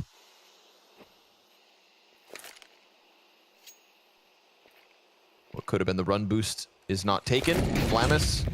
Oh my God, he's body blocking them. Oh, come on. Triple kill, all headshots from the Flamis MP9. Ooh, it couldn't have gone any better, barring him surviving. But Flamis, for a second there, it looked like they could have pushed past him. For a second, it looked like those pistols could have owned him up close, but he rails 3 headshots on the smoke, and GamerLegion keep winning. It's a pretty fun, I mean, you feel like it'd be a pretty fun player to have on your team. Oh, that looks so good. It's like Borderlands, right? That's the draw outline. That's what it looks like. Yeah, we're not allowed to talk about Borderlands anymore because it flopped at the box office. The box office? Wait. The Borderlands movie just came out. Total flop. Failure. Was it like bad and it flopped, or was it good and it flopped? Did you watch it? I think it's bad and it flopped. Oh, and also in controversy because they didn't even use like the original voice actors for Claptrap, for example. That's kind of crazy because that's like the whole draw of the movie probably for people who played it. Yeah, exactly. Although they did get Jack Black, so I mean, I'm not too upset. Oh, that's pretty cool. Yeah. You know, it just doesn't pay proper homage to the video games themselves. And us video game players, we're a fickle fan base. I didn't realize they were canceled. I wouldn't have brought him up. I'll let it go. Oh. As does GamerLegion, letting the catwalk play go, letting 2 players climb up, albeit 1 wounded and Regon. But it's okay. JDC looking to trade frag him as they're going to go 3 players long instead. Only thing is we've got 2 CTs from GamerLegion freed up for the long doors, and Slen still has Cat contained. Ooh, a little timing there from Andu on the pit pop-up. Op waiting for the long peek, well-positioned. Searson, Slend also finding his shot, so both the Oppers doing their jobs well. Andu trying to stay alive, but can't manage any longer as his support system claps around him. The ecosystem that GamerLegion had on the A sites. Ooh, it just can't sustain. It was just a little bit silly the way they were spotting that, though, right? He's spotting from pit without even a nade to throw afterwards. So why is he spotting if he's not going to shoot? I think that was that Andu in the pit? Yes. Yeah. You know what I mean? Like, he revealed himself, didn't have a nade to throw on fall back, so all he did was show himself. Then they started just throwing nades at him, and he didn't even have a chance to fight back. So a little awkward.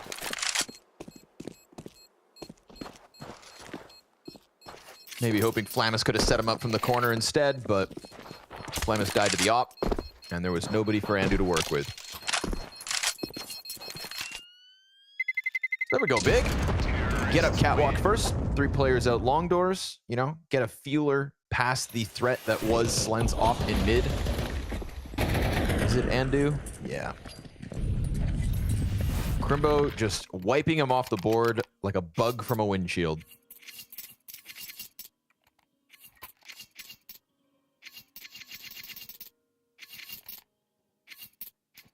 Whilst on a Friday cruise on the Autobahn. Yeah. Has some Frankfurters on the Autobahn. Oh, here we go through the smoke, huh? Ooh, bad manners. Disrespecting that utility, but I mean, they've got a reason to. There's absolutely nothing behind it for GamerLegion. They're taking map control into tunnels, but there ain't nobody home. 2 teams on 2 separate halves of the map.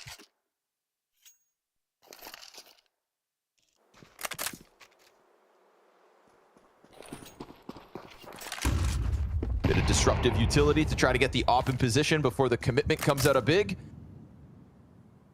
Not going to have that split off cat this time, but they do get 3 kills. Dude, everybody hits their shot. Ain't no retake happening today. And Recon, kill a pop. Absolutely no contest. Woo! And Flammus gets shredded too. Tabson, his first and second kills of the map here in this round. Convincing stuff coming out of big now as this T side looks to close the gap. Yeah, I mean, now they're back in the game for sure. Kind of doesn't reflect in the scoreline, like how confident and good looking these last couple of rounds have been, but they still have the chance, you know, to make this maybe a 7-5 if they are really going to be that strong. But it's, I don't know, GamerLegion, they do show a couple of good rounds themselves. I think it's just a little bit more inconsistent with them. They're kind of looking more for pop-off plays, players like Slend, who are 14-3, to take over the round. Well, he ain't taking over zilch with just pistols. Looking like Big have survived the test with a few A commitments.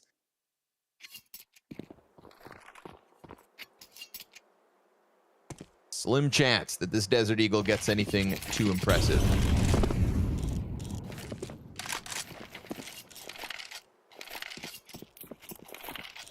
Ooh. Bug eyes as the CT just kind of crosses back and forth in Searson's scope. He's toying with him. Ooh, he dinked him for 99.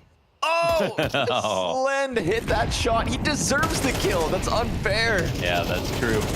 A Deagle dink for 99. It's one of the only places on any map that'll happen. It's so far away. Ah, that's just gotta give him that. If 5.7s can one-shot from any distance, yep, or close up, Eagle should not be able to do 99 damage. 99, dude. You telling me he wouldn't have died in real life? 99.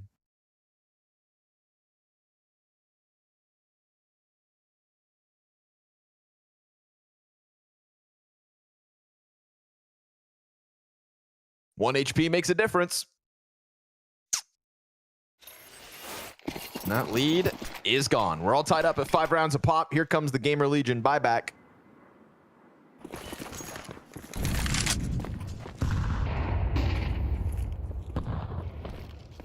And into the tunnels they'll go. Now this time we don't have a GamerLegion playing up into tunnels as they did in the 1 round prior.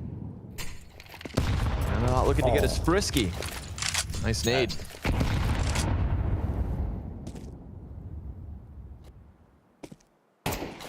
Whoa. Oh, you got your too pass slow. player. A little locked in. Good flash, though. Absolutely blinds JDC. Yoy. Volt's able to manage for the time being. Regon on the response as Crimbo looks to exit out through tunnels as well. Door is smoked. That's vision lost. And Searson on the prowl. How does Searson play this, though? There's still one player in spawn, 2 potentially coming up. He should be able to get a free kill. Oh, unless he just misses the shot. Well, you know, don't miss next time. If he gets another chance. Final round after this, Crimbo peeks out window. Peels a player off before the retake gets going. Slend is still all the way back towards CT spawn. Bomb past the halfway point. Only kit is on Flamus. And as they try to fight their way through door, Regon comes at it from a different angle. Crimbo's locking into the flat box, but he can't manage. Onto the bomb goes Andu with the picked up kit, and he's got the time for it. GamerLegion, they lost their lead, but they regain it at the tail end of the half. Now, once again, a little bit of an easy shot miss, though, for Searson as he walks into spawn. They are worried about him, so there's that. They swing into his angle, but that would have made all the difference. Still felt like in the 2v4 with no tunnels play that Crimbo and Regon were going to be able to hold it. But I like this round from both teams for different reasons. I mean, even when they got into the site, they still had really good counter flashes from the supporting CTs to slow things down, make that hold viable. Now we go to the last round of the half. GamerLegion in the slight lead. B-site hit again. Yeah, Volt hasn't gotten a lot of gameplay, but he's been given a chance in back-to-back rounds to hang on to his sight. Regon's got his number. Slend pulls one off with a commitment, opening the smoke. And Searson doesn't try to take an angle back through it. Doesn't want to offer up any kind of kill to crack open this post plant. Regon's thinking about the window peek. With the flash, he'll go for it, but he eats a dink. So start to drop that utility. He's got 2 flashbangs to offer as well. There's still 2 Molotovs here for Big. So you'd think with all the util and all the players up, they've got this one in the bag. Poor GamerLegion tasked with the back-to-back B retake. So much utility still to burn through. I mean, honestly, they're not even going to get a chance to take this bomb site. Dude, they're going to eventually try, but there's barely time to stick the bomb. Wait a second. Okay. He doesn't pop back up. They don't come through the door. They literally can't win. But bomb pops, and that's a 6th for Big. We're all tied up at the end of the half.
Ooh, this third map is tight.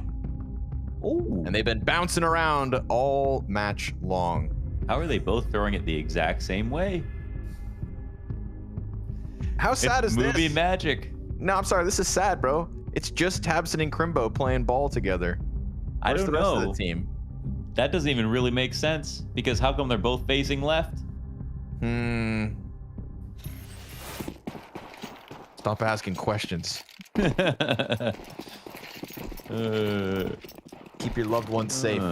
Ask no questions. Slend on the entry. He's been the shining star of GamerLegion throughout this third map, this decider map for elimination. Be careful with Big on these pistols. Oh, Full house man. Crimbo and Searson. Oh, they thought they had the entry. They thought they had a chance, and then here comes Big. 5 kills in mere seconds. Look at this massacre. They've had some nasty pistols so far in this series. And that's probably what's going to make the difference here. That and Searson. Yep. Sorry, I said his name very aggressively for some reason. That and Searson. It's true. Ooh. But gets blasted away by Andu.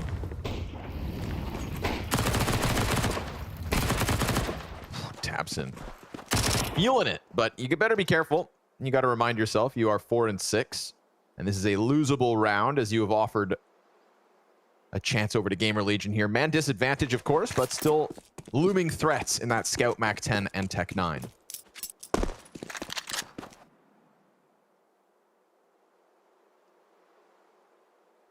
Tabson going for a little walk. He would have left, but look at this. A pack of players primed for the popping. He'll heal Slend off and leave. He's just going to give a little bit to JDC. Eat up, JDC. What happens to JDC, man? He's kind of just faded into the background a bit.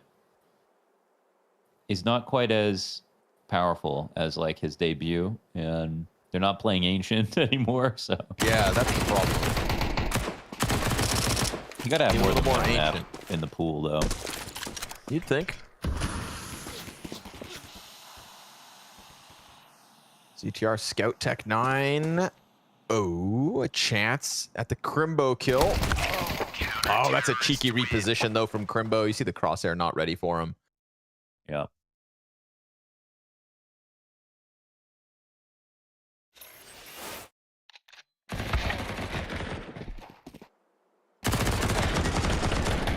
So do people use MP9s in real life? Surely. It's such a silly gun, though. It's kind of weird, I feel like, to make that. Well, you know, different weapons have different purposes, Mohan. It's like when you go flying through Frankfurt, you'll find them holding MP5s in the airport. Their airport security carry MP5s. Because they have to fit in the scanners. Yeah.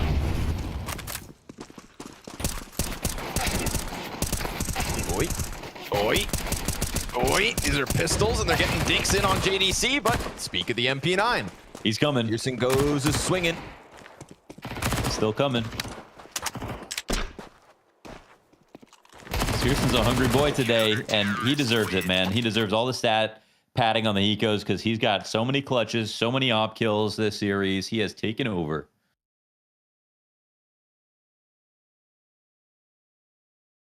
So the MP9 is originally designed for bodyguards. Bodyguards are supposed to be carrying MP9s, probably because of their foldable stocks. Therefore, you can conceal them more easily. Also, several NATO air forces use the weapon as a bailout gun for downed pilots. So not only do you get shot out of a jet, but then when you pull out a weapon, all you get is an MP9. Oh, I see. And it doesn't matter what you have if you step into the scope of Searson, because god damn, he is the MVP of this series for Big. I mean, his impression, his impact, it's undeniable at the moment. Yeah, I mean, I hate to bring this up now, but you know, when we talked about Searson, top 9 in the world, it was like during the online period when he's the strongest. But it's like moments like this where you see how good he can be. Mm-hmm. Well, lucky for him, there's going to be some more online competition next year. Mohan, he's preparing himself for what's to come. And you know, get it while you can.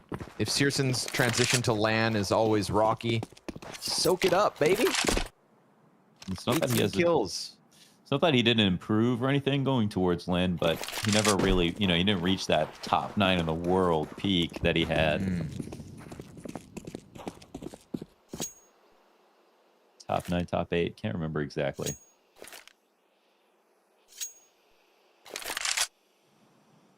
All right. Uh-oh. Nate goes a little deep. They try to pounce him, and JDC's got a helping hand in Regon, so this one all gets shut down. Oops. Hey, you'll like this, Lunders. You know who else uses the MP9? Who? The Indian Army's Gatak platoons. Nice. In addition to the Mumbai and Punjab police. Oh, wow. Okay. That's a lot of people, man. A lot of different forces use it.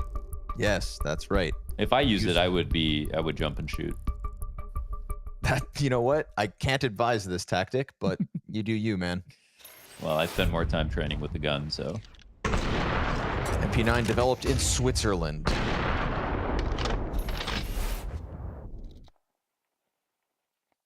But no longer are there MP9s in the server, so the trivia has come to a close. Now let's talk about the Tech 9. Okay, Tech 9 facts. What you got? It was created in 1984. Oh, okay. Give me a second. I gotta siphon through. Oh, you just had that one off the top of your head? Sure. Yep. All facts. All right. Yeah, looks like, let's see, maybe a mid-B walkout, little lurky, little spooky here from GamerLegion. Gonna try something tricky, low grenades. Never know what's gonna happen. Game's almost over if they're not quick about winning. They need to scare big. They can't just walk into their death, but Tabson, he's got the right angle to hold on to this. Sitting back now, just getting a little bit bored. Is this the right play? Scout's gonna swing by, right? That's what's gonna happen. 3, 2, 1, okay. Ooh, he's gonna pop that and expose 2. Uh-oh, but there's an AK. Luckily for Tabson, JDC's window peek was ready to trade frag back. The pistol's causing a threat inside of the B play. It's kind of unraveling the setup, but JDC turns in time. And Regon locks it down from Plat. Crimbo catching ZTR elsewhere, so poor Slend, who has been lights out. Surely this is too much to ask. He gets that deep fight versus the CT player. Oh, and almost snaps it onto the player back sight, but it is big, making quick work of these little half buys from GamerLegion. It's rock solid CT sides from Big in back-to-back maps. Yeah, man, they do look really good today. CT side wise, nuke wise, Dust2's looking sound. Tabson's always been very good in, you know, CT spawn whenever there's a mid B split going on, of like trying to help out very quickly. But of course he dies right here, but it still allows his teammate JDC in the window to draw some attention, take an easy fight. 5 straight for Big. And I don't know. Wow. Searson surely is going to get spotted in a second. Oh my god. Yeah, okay. Slend finds him.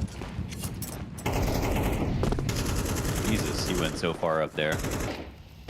Honestly, it's like he thought they were all in tunnels or something. Or what? Excuse me, JDC. That's one way to get a kill back. Yeah. You said, where's he been? I found him. He's got this late map impact as he is trying to catch up to Searson. Okay, JDC, I see you. You don't see them, but you kill them, apparently. Just blasts away the mid player to take man advantage away.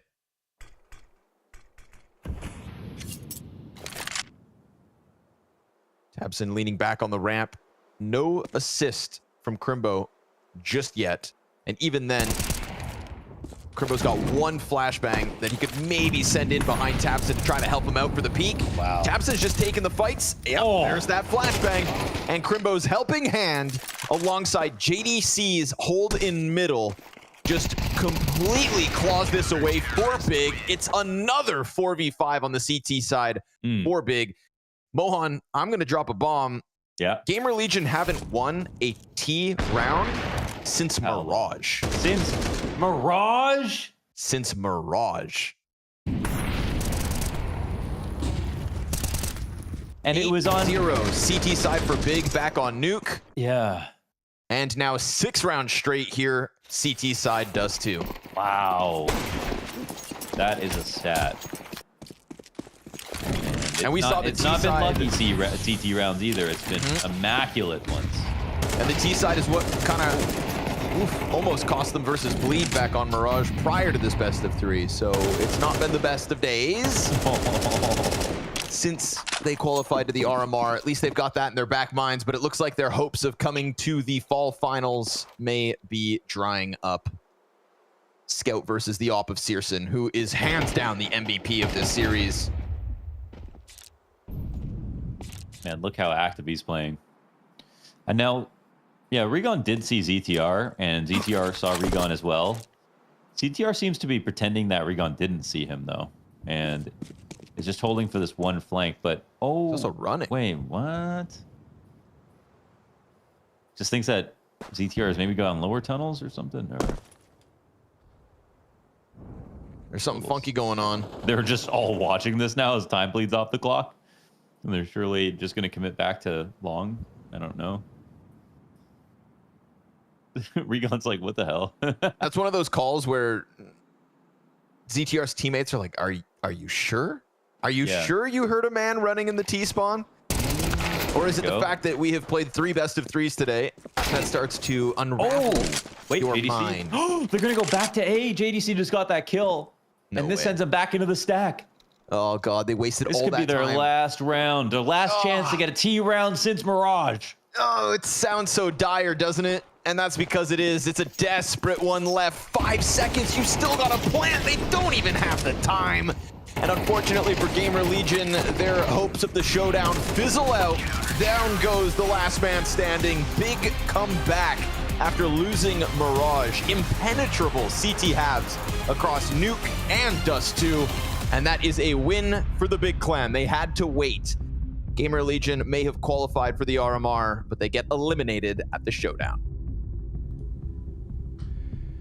Yes, they do. Big take the win on Dust 2, 13-6, and secure a spot into the semi-final, and another chance of perhaps qualifying to the fall finals. GamerLegion, on the other hand, eliminated. Another one-sided affair, Maui Snake, where Big, from start to finish, more or less, were in control. I know round 2 was a little bit of a shaky moment, iffy moment, but you see on the round history and the round distribution right here, even though they had a bit of a rough start and couldn't quite get going on the T side, once they found their footing, they were owning this game and never leaving a chance for GamerLegion. Right. The fact that GamerLegion wasn't able to find a single T-side round after 2 maps of play is actually pretty crazy to me. I really did rate ZTR higher going into this one. I don't know if I necessarily want to push all the blame to him, because I feel like individuals started trying to look for their own frags here and there, and I feel like, honestly, when I was watching them on Mirage, it felt like, I mentioned it earlier, like round 10 or so of Mirage, they just started swinging by themselves, and I feel like they never actually brought themselves back into playing as a unit, playing as a team. Yeah, that's kind of what it felt like, and I guess one of the players that was, doing everything he could in order to stop them and make sure that the playing field wasn't too comfortable for them was Searson. I think we praised him on Nuke. We praised him saying that he was a defining factor in terms of the clutches, in terms of doing well for himself. He carried that momentum into Dust 2, and I think this was more so the Searson that we know, especially with the Scout. I just got instant flashback to big 2020 online during COVID, where Searson with the Scout and Searson with the AWP was a menace, especially on a map like Dust 2. And every time Searson had to hit a shot here on Dust 2, I feel like he did. It was sometimes with teammates crossing in front of him, sometimes he's holding an angle while they're taking another type of fight.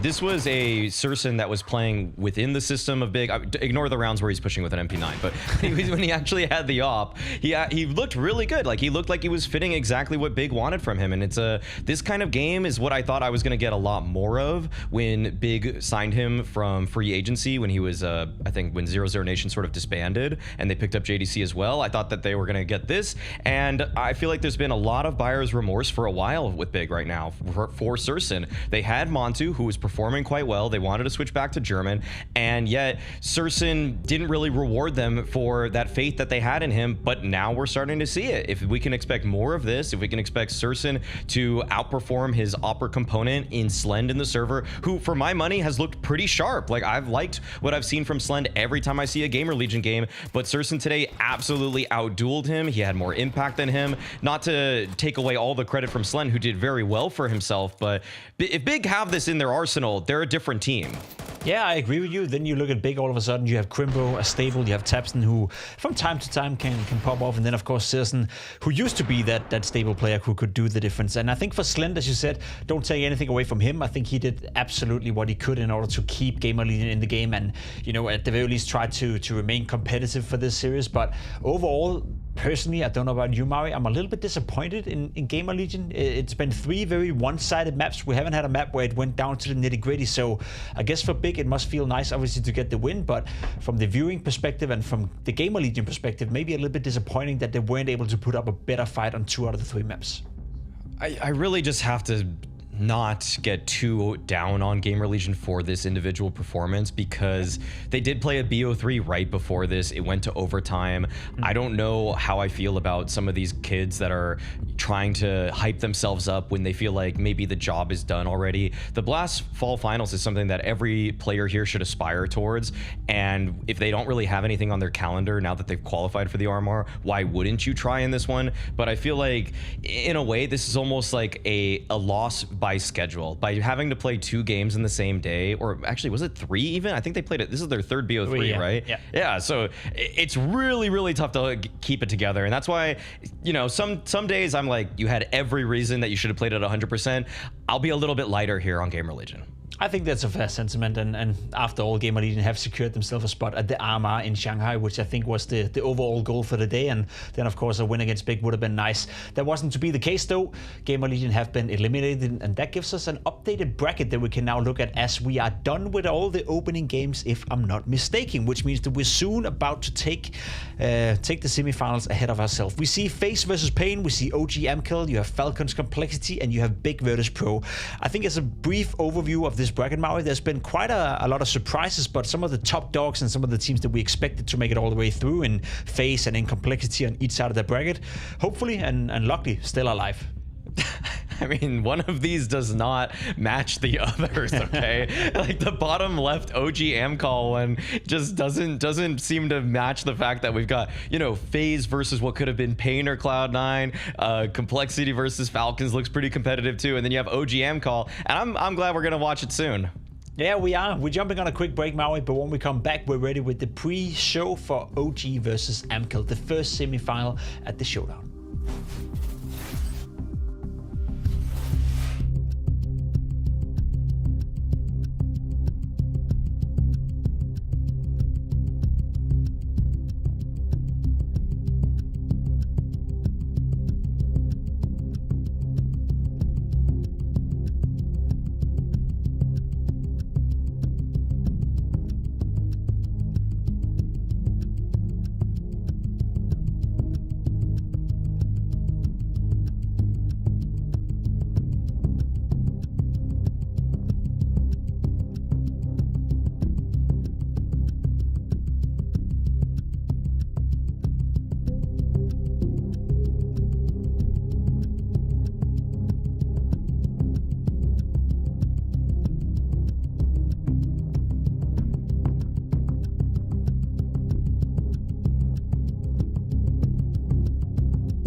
was not lying. We are back with the first semi-final at the Showdown bracket. We have OG taking on AMKAL, and I guess it's fair to say that AMKAL being in this semi-final is a massive surprise given the circumstances. They're fielding a team with their coach on it. Whereas for OG, we were super surprised about how they played and how they conducted themselves against Heroic. However, for these guys, for the OG boys, it's been a long day of Counter-Strike so far. They played some games already, and they've been waiting a long time to get this game started. And unfortunately, Maui, this lineup you see right here are not going to be part of the major. Yeah, it's a bit unfortunate because it feels like the quality of play that we've gotten from OG versus Heroic was something that merited a spot at the bare minimum at the RMR. But yeah, the close qualifier, we could see the results right here. The fact they lost to Passion UA, lost to Sashi, lost to Saw. I feel like that this OG team probably has a few things still that they have to iron out. I bet they have to probably expand their map pool at a bare minimum. But I want to say something like there's a bright side to this. Like this OG, I mean, OG as an org has kind of been the butt of a lot of jokes for the last couple years. Like, when are they going to put a competitive roster together? I really feel like they have something here. It unfortunately didn't bear fruit within the first month that it existed, but I'm starting to see signs much quicker than other rosters in the past. I would agree with that, and I think, you know, from where OG came and the fact that they had Thomas standing in for them during the group stage in Copenhagen, and it was a bit of a miss in that regard, it does feel like they found the players they want to work with for the future. And of course, not going to the RMR in Shanghai is a big loss for them, but I think for the future, it's not going to define what they are and who they are. One of the players they have acquired is none other than ex-Astralis member Boss, and we had James Bank catching up with him coming into the game. I want to ask a little bit more about you in general right now, because I want to see how important this opportunity is for you, because we saw you on Astralis, then you go to Entropic, which obviously is quite the step down. Now this feels like a step up again in the right direction. So what is this whole process like so far? Because it's only been very new. Yeah, I mean, personally, I'm just really glad that you know, I'm getting some playtime. I had a pretty tough period after Astralis, I would say. Like, it was really quiet with the offers. I didn't really get that many opportunities. So I had, like, I don't know, half a year on the bench pretty much, without a team. Then I made it into the Entropic roster, which was exciting, I would say, but we just couldn't make it work at all. And then they decided to close the CS division. So yeah, I was actually really happy when this opportunity came, like, not too long after that. I wasn't gonna end up sitting, you know, on the bench again for a long time. So yeah, right now I'm just really happy to play. I think it's fair to say that we understand why Boss is happy to be back on the server as well, and I think he's showing it as well. I think his start within OG and the potential of Boss, you know, finally finding a home where he can thrive and he can show his skill set is a good sign. You know, I like Boss, and I think he was onto something within Astralis. Maybe the timing wasn't right, but I don't know what you feel, Maurice Nigger. I feel like for OG and their standards, it's pretty good to see him play. I've actually really liked Buzz. I feel like actually for young aspiring anchor players, lurker players, you could actually probably already start watching Buzz demos. I feel like he conducts himself in a way where he's actually looking out for himself. He's obviously trying to go fast enough that he's going to be involved with the upcoming play, but he's actually taking matters into his own hands a lot in terms of his timings. And that's something that so many young players just don't do. They just think, I gotta follow the strat, I'm just gonna run in, oh shoot, I'm dead. But Buzz is actually moving at his own pace, and I think one way that Krizen uses him really well is that he allows him to do that. He doesn't try to speed up too quickly. He never feels out of place. And I feel like there's actually a great synergy where everybody on the team right now from OG has so much trust in each other for what they want to do, and they're allowing each other to actually build off of that. We are very soon ready to game, Maui, between OG and AMKAL. But just to touch on AMKAL a little bit, we know the settings, we know the surroundings, they're playing with their coach. They have two players who conducted themselves super well in that first game. Travis being one of them, Krat being another, had a couple of moments in that game. Who are you looking for, you know, to do the difference, I guess, when it comes to AMKAL, if they want to stand a chance of taking this W against OG? I really, Sviat actually had a lot of really impactful moments. I don't think that he's actually somebody that I can really trust, but man, he hit some insane spray transfers, but I'm still most interested in this AMKAL lineup about Topo. Topo was really, I mean, it was kind of like not on anybody's radar, and AMKAL decided to pick this guy up just because I guess he has really good face-it stats. This seems to be his first real team, and so that usually to me just kind of says this guy's got a lot of potential, and I want to see how they're able to unlock him. But watching his demos right now, I feel like he's just not doing enough. He's just kind of too stationary right now. So I want to see him take a few more risks in this game if they want a chance to beat OG. Sure, we're gonna see a lot from Topo if they want to define the odds. We have the GG bets up flying in right now to see who are the favorites, and I think it's fair to say that OG Esports are the heavy favorites in a best of 3 series when they're going up against a coach. I'm curious to see if Topo, Travis, and Krat can do anything about this. We have Scrawny and Laundry ready to cast you through this game. What's going to be a best of 3 between AMKAL and OG. Thank you, Jacob. Glad you got there in the end there, buddy. That sentence was getting long. I could hear you running out of breath, but you're doing your best, and that's what matters. OG versus AMKAL with a coach, Mo. It's a bit of a sour situation. Undefeated at Blast. That's true. They did dispatch of ninjas, and well, this game can't be as bad as that one. So, you know, we've got something on our hands. I wanted to praise OG up until the fact that they actually were cut short of making the RMR. But to be honest, in our opening game, you know, they dispatched of Heroic with what was a really well-executed game plan, what felt like an informed game plan. And that kind of put me on OG for a moment. Unfortunately, a little shortcoming. Like I said, the RMR, not their success story. It's dirty laundry. Here to take out the trash.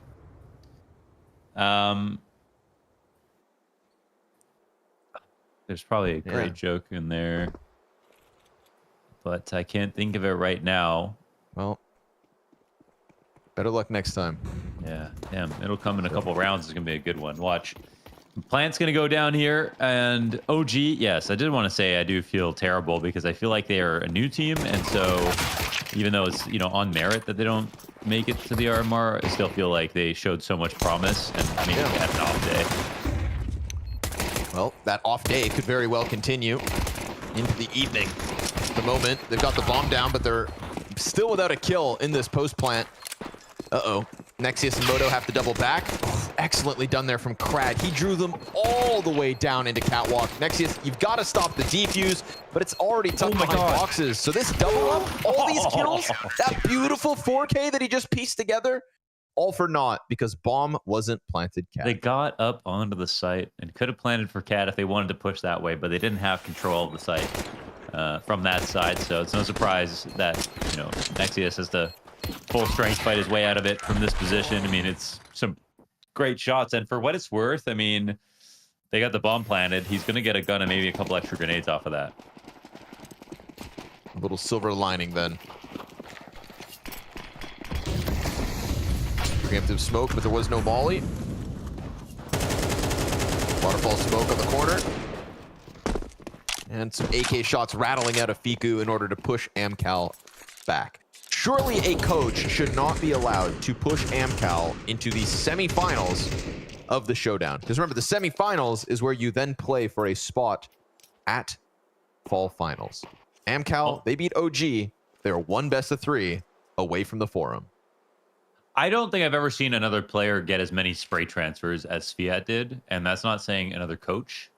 I don't think I've seen another player get as many spray transfers as he did in one series. So for what that's worth, and the fact that he's looking pretty official right here in the photograph at the bottom of the screen with a little smile on the lean, I'm feeling pretty good about Sviat so far as a coach playing.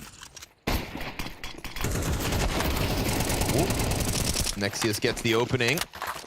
It's the M4 still for AMKAL, of course. Good utility damage. Nexius. Oh, okay. From the Glock to the AK, he is still hitting headshot. Oh, it was Prison. That was Prison. Excuse me. Prison locking it down as well. Sviat almost dead as he's pushed off Cat. Sent back. Oh my God. But Brad, they just don't think that he's here at all. Okay. Nice one frag, but there's just so many numbers here for OG that their force ends up working out well. So props to OG. Taken long, taking sight and seizing the opportunity, because it's one thing to, you know, get cut short of the RMR, but you know how you make that day better? You know how you feel better about it before you go to bed? It'd be one thing if you miss the RMR and then have to go to sleep, but you've still got a chance to live on the showdown, Launders. This is their everything now. It is. This is the most important. This is their major now. If they can make it to the fall final, for sure. It would be still, I mean, it would be still a great achievement for OG, for AMKAL as well, to get this close to make it into the forum and the fall final, you know? I mean, especially with OG being a partner with Blast for all these years, and sort of, I don't think the expectation was that they would, you know, make as many roster moves or sell off as many players, you know, and try to get by with chances in groups and then making it down to the showdown. But they could really, I think, make up for a lot of their hard times if they qualified now, especially with this new lineup that feels somewhat promising, even though, I mean, I can't lie, I didn't get to see their games today, so I'm not sure how bad it looked, if it looked bad at all. But I think it'd be a shame if they didn't get something out of it, you know, out of these last couple of days. It's been a lot of CS in these 48 hours, with the overlap going on right now, but you know, with a lot of Counter-Strike comes a lot of heartbreak, unfortunately. And I think that, you know, just being at the showdown already means that groups hasn't gone too well. And I mean, unlike GamerLegion, it's piling up versus OG. Oh my god, the pistol kills R2, a third one. Desert Eagles, having no business winning this round, have pushed Buzz and Moto into a 2v3. This A site is perfectly defended. And Moto is so separated from his teammate. He's got a lot of responsibility here. He goes peeking deep into the pit. Will he get away after the frag to Topo? Will Buzz be able to slide up and get something done? Some sort of helping hand. Sviat scout up close on smoke. That's all that's left over. But look, they cross paths. He's not watching it. He takes a fast step, so he's going to die, surely, right here. Sviat can clutch. Oh, never mind. Buzz cut. Nice shot. That is what we're talking about. Just when things get hairy, Buzz sprinkles in a little Hugo. Oh, okay. I thought you were going to say, but it doesn't get Hugo. Well, that's the, you know. Is that a Hugo tap? I'm turning the tide now. Now Hugo's the good thing. I see. I'm changing. I'm moving the goalposts. Ooh, it was hairy, but now it's Hugo. Look at Hugo. Look at Buzz go. That's good energy. What a one tap, man. That just, honestly, good on him for not continuing to have to deal with a complicated process. You don't want to be dodging scout shots, even if they're scout shots, while trying to push long to grab bomb. You know how you solve all that? You one tap his ass. You know what, though? That would have actually been pretty cool to watch. Because it would have been like Super Mario trying to get at the Donkey Kong, right? As he's throwing the barrels down. Sure. And it would have been, I think, kind of cinema, actually, to watch him make that journey up long. But I'm sure he's very glad he didn't have to do that. I think there's been enough cinema at the showdown from AMKAL. And I think, you know, maybe... Yeah, Topo on a scope in a must-hit shot situation. Yeah, I don't know. True, very true. So Buzz gonna try to keep OG's T-side as neat and tidy as possible.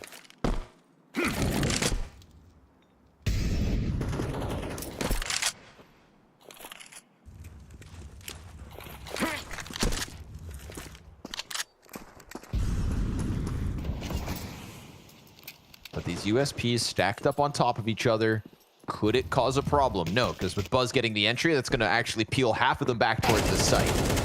As Buzz and co creep out from middle, Krisen, easy MAC-10 spray, just working through the smoke, finding two players unprepared. And now OG look to be having a wonderful time on this T side. Definitely a lot better, for sure. Let me just go ahead and do a little bit of digging here into what happened today. They lost. They lost big time. But of the two matches, they won one map.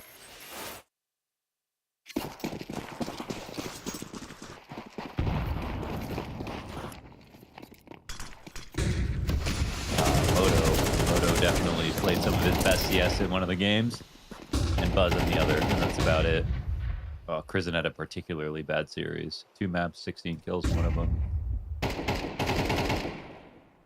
Oof. Yeah, that's very bad. And we've seen Crizin do some nice things.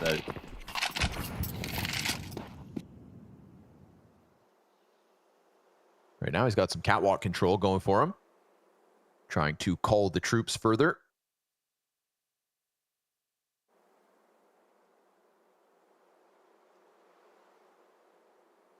Forrester's barrel stuck in the door, his ear pressed against it.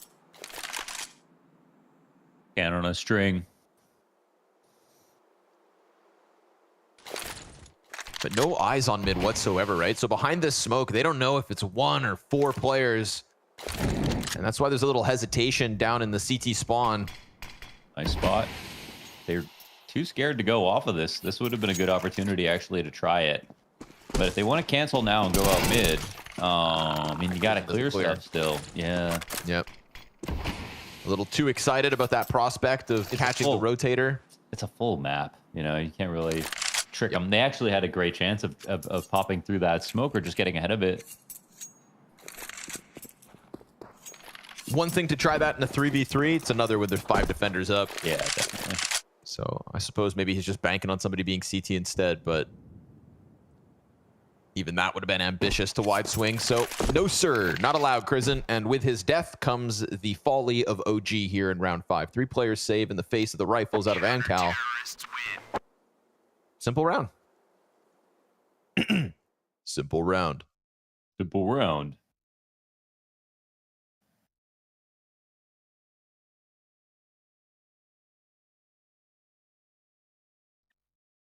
Oh, I didn't know Red Bull made webcam holders. I don't know if you saw it in the background. No, I think I missed that. Well, keep your eyes open on Buzz's player cam. holders. Webcam holder.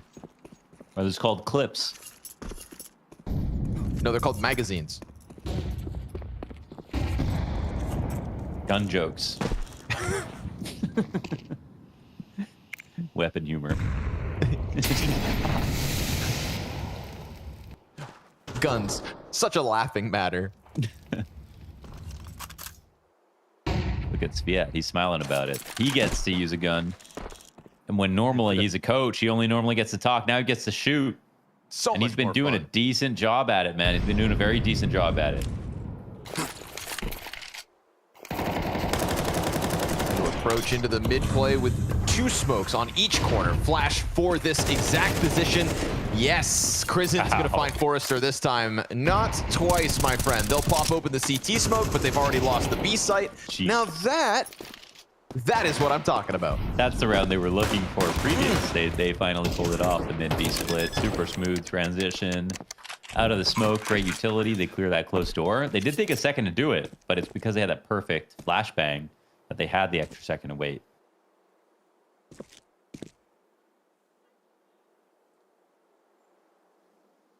Connor, remove Dust 2, remove Vertigo. Thoughts? Vertigo, yes. Wow, Dust 2.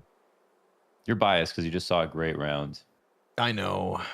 But if anything else had to go, yeah, it's honestly, I think the play is remove Vertigo, remove Dust 2, add Train, add Cash.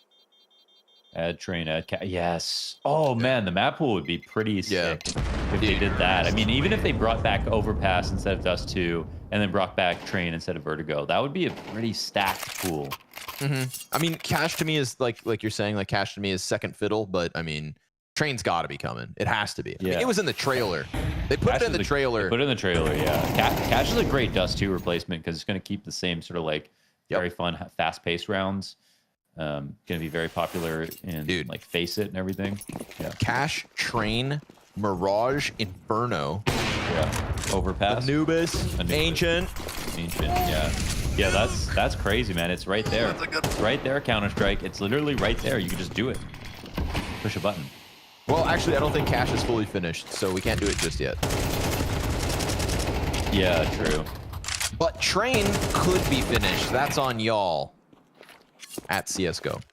Yeah. Or at Counter-Strike. CSGO, baby. Long fight gets picked up. There's a little silver lining here for AMKAL, but we saw the tenacity in that mid hit from OG 1 round prior. Crizzen still going to take the chance, this time on his own. It serves up a great distraction. Forrester not sure which side of the smoke to watch. Crizzen could have pushed through. Forrester seems very wary of this exact play because it just cost them. And as the smoke Crizzen still wins. What a headshot. Looking much better than his previous match loss earlier today. We get the boosted off on the cat corner. Whoa, what a flash. That's a coach flash right there. Yeah, that's baby. a coach flash. That's good. That's a Sviat flash. I'm not even sure that works. I'm not gonna lie to you. Oh, Crizzen still locked in middle. No way. The B-site player still looking through him. The doors towards him. Crad holds his own, holds his nerve. There's the peak from Travis. Hitting hard here in round 7. Travis 3 kills in. Only Moto left over. And as time goes on, Sviat gets the coach flank into position. Coach flank. It's not just a flank. And Moto, ooh, puts one in. Ooh, and Sviat with the clutch. Coach puts it clutch. together. Coach clutch. Not just a clutch. Coach clutch. Oh, webcam holder. Yeah, you see it? Yeah. It's looking very elegant as a webcam holder there, actually. Great product placement, dude. Love that. It's like a Disney film. Travis really the kingpin of that mid to B play. Buzz has to respect it. Ooh. What could Oh. Bam! 92 damage out of Moto. Big Love Moto. that. Love that if you're OG. Softening up your B anchor that swiftly. Careful though, Topo in the pocket. There we go. Not going to miss his chance on Nexius. Topo absolutely missed some easy shots in the Ninjas game. We're not going back down this road. We're not going back down this road. I can't. He just tried to high five him on the way out. Did you see that too? He's like, yeah, I'm spank leaving, on the but butt, I'm not- dude. Just a little little left click. Get out there. Just a little low tap. No, Topo was definitely one of the most interesting players on AMKAL in terms of scope presence. Very Topo Chico. Yeah. Sliding through the doors, dodging the flash. Whoa, Ooh, little pirouette. 360. Back Still in with smiling. the spray, but nothing there. And right now, honestly, B is so primed for the taking. That op shot that hit at the start of the round, not that they know it, but now with the closest rotator cut down, surely Crad is doomed here. He's gonna peek in. Oh, my God. 8 HP from Crad. 2 kills, and the flank starts to come out from Forrester. Crad posts another. Not done. He gets popped by Moto, who turns because he knows he's been hit from the flank, but Forrester's there to end it. That is all Crad all day. 8 HP, baby. What a perfect move out of Crad, the way that he peeked into the tunnels when they were lining up their nades. He wasn't about to sit there and let the split come to him. He knew he was in the zone. He was inside the matrix with the timings perfectly planned out. No risks involved. Very nice play from Crad. Incredible. You weren't ready for that. I wasn't. No, I didn't think we were burning good content on this game. We don't get to cast AMKAL that often, ever. Well, maybe if we're lucky, Shanghai. Oh, wait, no. Oh, oops, sorry. Wow, too soon, Connor. What the hell? Too soon. They are not crazy. going to the major. Sorry. So awkward. But maybe they're going to the forum. 2 best of 3s away. Yeah, true. From the final fall final. And with plays like that. Oh, Forrester luckily picks up the slack. There's a team kill in the middle of that, so Nexius not making it any easier for OG to win these rounds. That's the bomb down in the middle of B. Yeah. Topo can throw himself at the B doors, keep eyes on mid if needed. And the little that's left of OG in this one should just fizzle out. Deagle and Scout all that remains. Yeah, surely this will be tough. Good luck with this one, OG.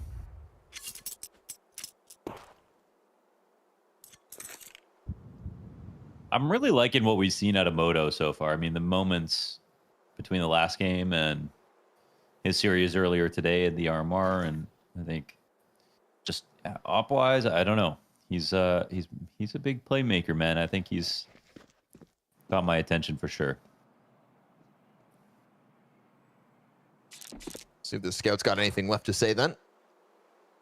But it ain't looking likely. Travis. Ooh! Oh, hold on a sec. Oh, no, there's no bomb. There's a little MP9 given over. CT player's going to catch Moto off, though. He ain't ready for this one. Forrester serves up the distraction. And now that CT player can shoot Fiku in the back because he didn't have to reveal his position. Sviat there to close. What do you call someone who multi-kills Forrester? Forrester. Okay. That's all right.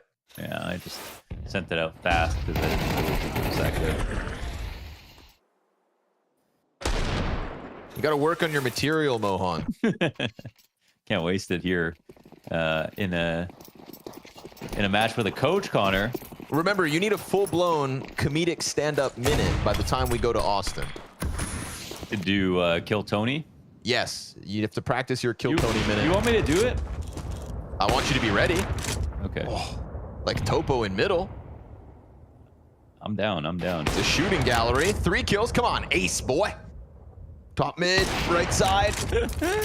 Ooh, he takes a deagle to the face, but he's still going. That's 4. Come on. USP's out. Oh, nope. and his teammates man. are coming to steal it. Travis is on the flank. Topo. He's a good kid, man. He didn't want to lose that op. Well played. He should have just well played. Gone back to it, man. He had a full kit of utility, right?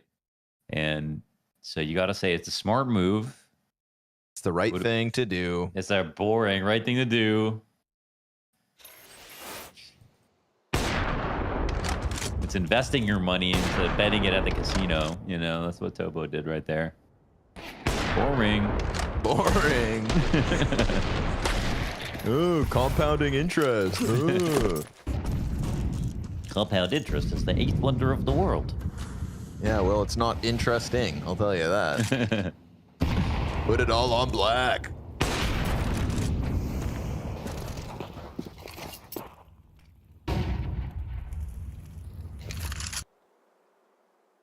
They've gotten themselves a catwalk up in position. No challenge, really, towards the mid doors, so they've gotten here completely, fully HP'd. And Sviat has to just fall off of his perch. So how do you deal with this? How do you deal with losing cat control this quickly without softening anybody up? It's actually fine. The only problem with losing cat control is that you have to now be worried about mid. Because, like, they're playing 3 towards A, so they're actually okay to not move. And you can jump up more easily now. So it's actually fine losing cat control. Oh my god, it really comes down to this play. What the hell is this from Forrester? Oh my god. This is actually the move, man. They're going right by it. Moto, though, coming out a little late. Oh, he's got the bomb. Yep, he's able to get the weapon back out and combine with Nexius's kill. So they get the 2 on site. God, that was sketchy. That could have gone either way. Anyway. Okay. And Travis from deep downtown is going to deal with Moto's support system. He'll plant the bomb, get what he can while he can. Buzz is still looking to lock something in middle because the Opper rotating from B is making a ton of sound. But now Buzz activating this flank. I mean, bomb is planted for Cat, but he's not even going to run back for it. He'll peel one player off of it. They're going to get on this defuse, and I don't think he's got time for the peek. Travis is going to just delay him, and so that one goes the way of AMKAL. 5 in a row by way of defuse.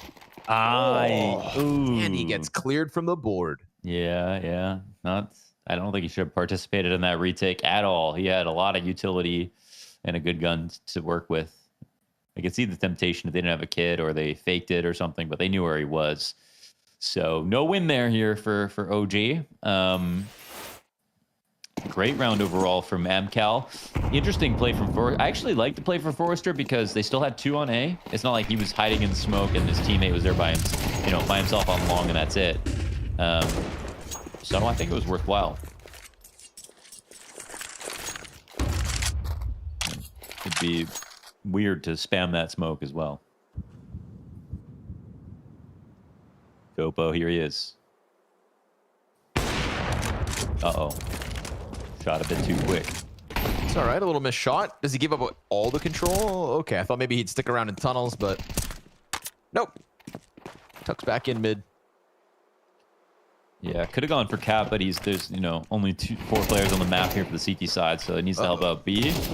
Nade is good, decent. Little smoke in the middle of that from Forrester to just kind of create a pocket that he's trying to now play inside, but there's already a T in his position. He's pressing up against him, and what do you know? Crizzen puts the AK to the side of his head. Now we've got Buzz lurking out through B site, so you can't go back to CT spawn if you're AMKAL, but they're not interested in that. They're not interested at all. Nope, they're gonna give themselves a smoke to try and press out Cat. They've got 3 Ts corralled on the ramp. They got 35 seconds, and the bomb is still not planted here, folks. This is a retake before bomb plant, and they get 2 kills. They turn back. Buzz here to strike, catches him off guard. Come on, Topo. There's another. And he's gonna swap out to the M4. Finally, bomb is gonna go down here by Moto. And that confirms it. Locked into the 1v1. 2 kills deep for Topo. Not playing with the op, but the M4 instead. Moto in the open. Oh, he gets the headshot, and OG sprinkle a 5th round onto the board of this T side. It's delayed, it's labored, but it's a 5th win nonetheless.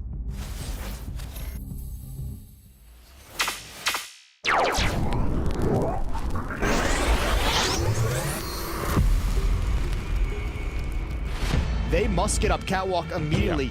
15 seconds on the clock. Cyber's down in CT spawn. I don't know if he could stop the plant with a jump shot. That would be quite something. He's hearing them. 5 seconds left. He's close enough. Is he going to try a jump? 3 seconds, 2 seconds. Oh my God! Oh, you gotta be kidding! Jax is on his own. He's going to have to get at least 2 more kills before this round is even closer. There's one of them hiding inside the smoke. He might be a genius. He's taking down the Sutra, and now the pistol's out. On top of the God! Cold with everything to do, just popping noggins. He's cleared 3 bodies and the 4th.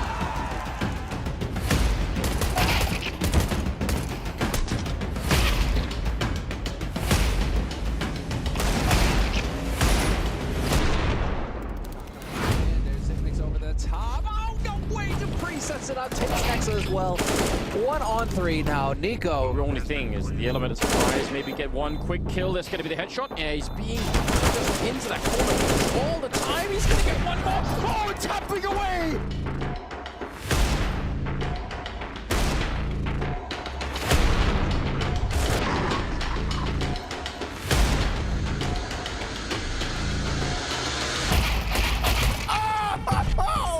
What a way to start the day! Point is just take the bomb plant. Damn, get what you can. And maybe someone like Honda can pick up a couple kills. I mean, he's got that first one, 2nd and 3rd. Honda looking for a potential 3rd ace. It has to be Honda. It has to be the 3rd ace, and he rounds the corner. He takes it again and again and again.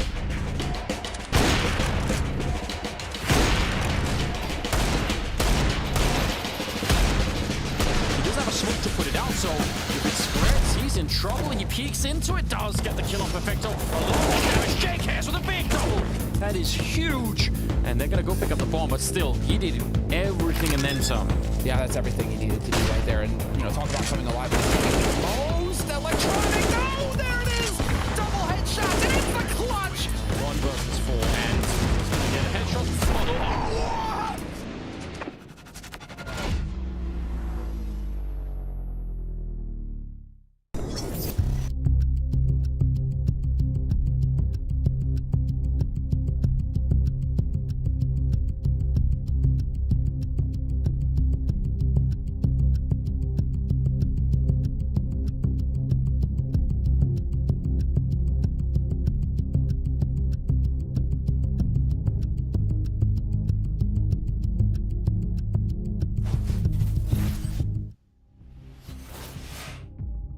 I pose you a question, Mohan. How have AMKAL not only eliminated the ninjas in pajamas from the showdown with a coach, but now find themselves up over top of OG as well? Is this truly the Cinderella run of a showdown that we just didn't see coming? I was so ready to write off AMKAL in their first match, And yet now here they sit, pretty. 2 rounds to the lead and a T-side ahead. I mean, that match was so special. It's literally got the nickname now, El Asico. And I think it's for good reason. It was full of interesting moments. But at the same time, AMKAL won that game, and they're the ones who had a coach, right? So if it was a matter of bad CS, the team with a coach should be allowed to have a few excuses. But that being said, look at them now. They went 5 straight in this first half. They're up on this T side right now. Pistol. They're tapped in. Fiku, 2 kills with the USP. It was looking like an AMKAL pistol win. It could still be. Oh, another Fiku gets the headshot. dink. And then the Berettas come around to flank through, dropping bomb. Here we go. It's a coach 1v3 or never mind. Fiku, where was that in the first half? I have no idea. That's what I'm saying. I mean, he finished the first half, 3 kills, 9 deaths. He has more kills this half already than the entire T side. Wow. I mean, no better round to do it. Yeah, no better round to do it, I guess. This pistol, Fiku just really, he wanted to play single on CT side on Dust 2. That was his lifelong dream for that entire first half. It's made it a reality now.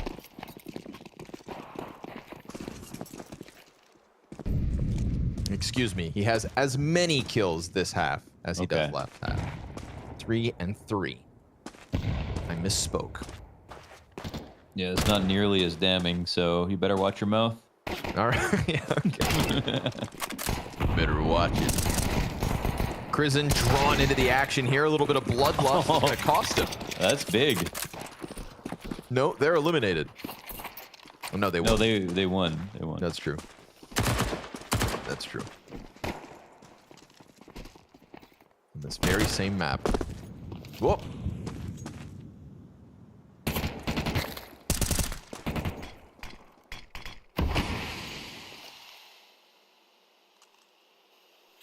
I mean, we're talking about Buzz and Nexius, and if they get slightly out of position on this round, they're, it's over because their MP9s are really important. They're going up against no armor pistols. We're about to run up on A site. This next peak is everything. Don't die here. Nexius, why did he shoot? Trying to scare him away, Mohan. Oh, they don't have long control. Nexius is about ready to fall off. This is a good looking setup for AMKAL. I think they can actually make this happen if Nexius drops. Oh, and he got dinged. And now what? Not ideal. Oh, Fiku here to, much like the pistol, pick up all the slack. Crad drive-by, Glock headshot, P250 kill down long. They might pull off the eco. We're talking about no armor, baby. Let's see. Oh, and Travis clean with it. The timing Topo is dies. Unbelievable. Travis grabs the M4. Now that's 2 M4A4s here for AMKAL. Mohan, they just won with Glocks. They did. They legit did that. And you know what? They made it look good too. They made that look so good. I mean, even Travis's pop-up, right? That timing has to be impeccable. If he doesn't do that at the right second, not even second, if he doesn't do that in the right millisecond, he's going to die to Buzz. He has to be perfect on the crosshair placement, everything. We're talking about 4 kills from players who didn't have armor.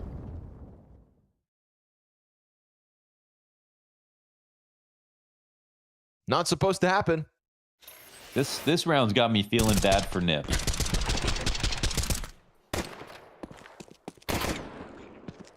Oh, man. 3v4 with pistols unarmored. Dude, it is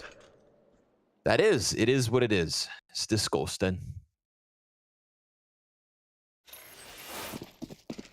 Wow. This would be the worst day probably for OG not making it. Oh, yeah. If you don't make it to the RMR, exactly, and then lose to AMKAL with a coach, this be at. I'm gonna send Vladdy flowers. Yeah. Unless the pistols bounce back. You know, what goes around comes around, that kind of ordeal. You're gonna grab that gun. Everyone's trying to nade the weapon. Physics, baby. It's half health for the 2 mid players. Fiku falls. Moto trying to get into this B stack with the FAMAS, the best equipped player for the situation. This is a much better buy for OG than it was AMKAL 1 round prior. Everybody's got the Kevlar. And still a couple flashbangs in the middle of it all as well. No move elsewhere, though. Crizin goes forward on Catwalk, but doesn't kind of overplay his hand. And they just keep taking this glance. But that Molotov's going to doom Nexius, or does it spread? Yeah, it's got it. Flash saves. Oh, doesn't save anybody. Softened up just enough. Crizin, and you go bananas. He's on the close corner. He gets nothing for it, and the A site's clear for the taking. AMKAL avoiding embarrassment despite their own Molotov bouncing back in their faces. That's right, I saw it. Yeah. 9-6 nonetheless. And this is Dusty's vert. Did you see, by the way, on Sashi versus OG, did you see the performance Lucky had? I didn't. Was it great? How many... Okay. I don't know how to set this up to surprise you, but... Okay, 280 AR in 1/2, right? Okay, that's impressive. He went 27-3 in 12 rounds. Oh my god. What map? In Nuke. Oh my god. That's CT our side? boy Lucky. That's our fall final boy Lucky. CT side. So that's what OG had to go through today. That's a 3.01 rating on T-side Nuke. CT side. Nope, T-side. Wait, what? 22-3 on T-side. No. Wait, no, I'm looking at 27-3 on CT side of Nuke.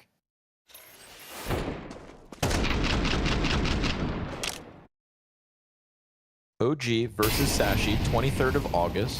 Nuke, terrorist side, Lucky, 22-3, 3.01 rating. Is this a game that went to overtime or something? I mean, I'm looking at a screenshot, so... Okay, I'm looking at an HLTV match page. What's supposed to be better? I think the HLTV page, but I don't want to... I'm not trying to undermine you here, Launders. I'm just, I just don't want to spread misinformation. But did he get 50 kills this map? Because both things are still possible. OG Sashi Nuke. 25-9 on the map. Wait, what? That's not even right. Anyways, you go digging. Travis is going to deal with this mid push. They wanted more guns, and the best way to get guns, kill the guys with guns. But then they come flustered up the catwalk, trying to kind of make more than what they already had get working, and it does work. Okay, not overplaying their hand. Boosting up at the right moment, interrupting Krad's cross. Bomb stuck on the ramp. But that's fine. If you're AMKAL, just pause a moment here. You're going to catch somebody. Oh, he doesn't peek far enough. Oh, Topo could have just caught in Crizin. And now he's crouched past. Oh, Crizin. He doesn't even know how lucky he is to go unspotted. He has slipped the net not once, but twice. And then finally, they're going to activate and kill him. But he is lucky to even get a chance at that fight. Forrester goes deep, gets his second on the round with 2 HP. He's gotten 2 frags. Travis is not watching ramp, so the 5-7 Piku flank nails him. A little burst out of the sidearm to give OG number 7. Okay. All right, I figured it out. So it's the end of the half, so they switched over, but it didn't change the colors in the screenshot. Oh. So, and he ends 12 rounds, 27-3. That part I still don't totally understand. I guess he got 5 kills CT. I still don't think rounds played. I'm just gonna send you the screenshot, okay? Okay. Either way, that's what OG had to go through today. It's not been the best day. Not been the best day at all.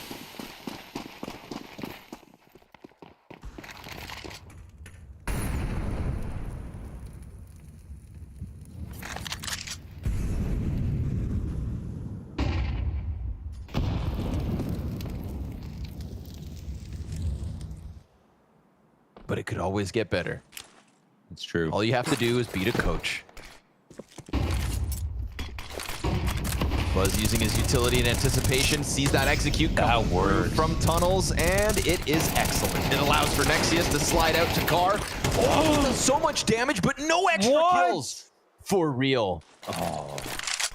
After all that, because he didn't commit to the first spray, let the second one get by. Buzz, after all of that, is the only one to get a kill when he gets one through the smoke. How the hell did that happen? AMKAL got a horseshoe stuck up their ass right now, man. And it is wedged in there. Leave it there. Ain't If it's nobody working. finding that thing.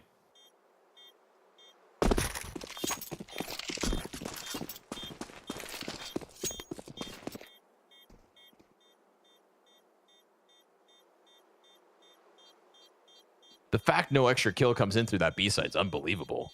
I know. I mean, I thought Nexius played that perfectly, but he just didn't get the kills. Oh my god, a third player takes all this damage. You can't kill AMKAL. Nobody could put them down at the moment. No, seriously. Launders, I don't want to jump to conclusions. Why do they have here. like a strawless aura right now? Like, no one can kill these guys. They're impossible. They may be destined for fall finals. This feels like plot armor, doesn't it? If they qualify with Sviat, do they have to play with him? Nope. Could they play with him morally?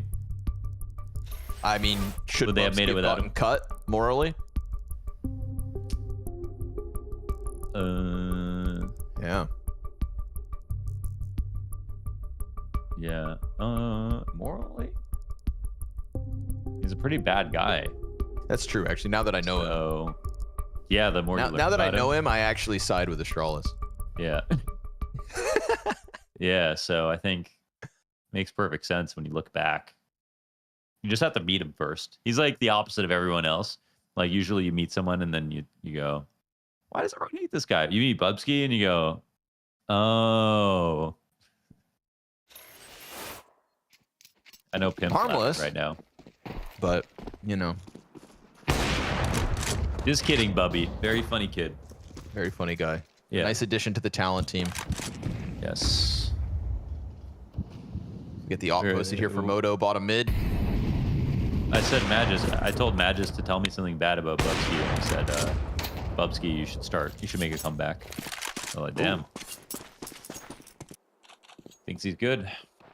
While we were at IM Cologne, Bubsky told me that the players have warned him.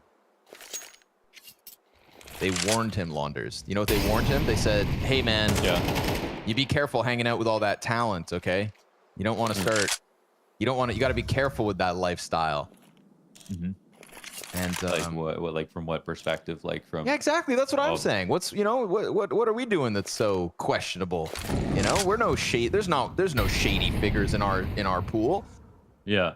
I think he should be more like. It's because the other night when we were all hanging out after the broadcast, I do half the drugs I used to, you know. he was sat at our table, and then Jabby came outside to have a little decompression, and Bubsky left the talent table to go hang out with Astralis. And I said to him, Bubsky, they don't know you, you're bro. on. Yeah. Remember who you're a part of, huh? Before you get benched off both, you know what I mean? All right, kid. All right, AMKAL, then they warned let's him. scale. Nice ramp play, but Moto ain't having any of it, dude. It's a sick little flick into the boost to boot. Second servings for Moto. Love the new angle. Oh, but he doesn't get rewarded for it. Sviat shooting at windows, while Nexius holds Gandalf. Jumping MP9? No, won't happen. Topo's got you covered. Topo's got you back. Topo's playing a better game than versus Ninjas in Pajamas. Not hard to do. It's not a carry performance, but he's not dropping the easy ones, and for that we sing his praise. True. But I've put him under the microscope, and now he's got a clutch, and he's not given the chance. Krizen comes through. OG, 4 players up in that retake. Why did that look so easy? Good question, to be honest, because I think outside that Moto shot, it felt like AMKAL had pretty good control of the site, but they kept extending a bit too much. And Moto, that's actually one of 2 great kills. Look at the second one there. Bow! Some kills, when you slow them down, unfortunately, it kind of ruins them, because that was actually extremely fast.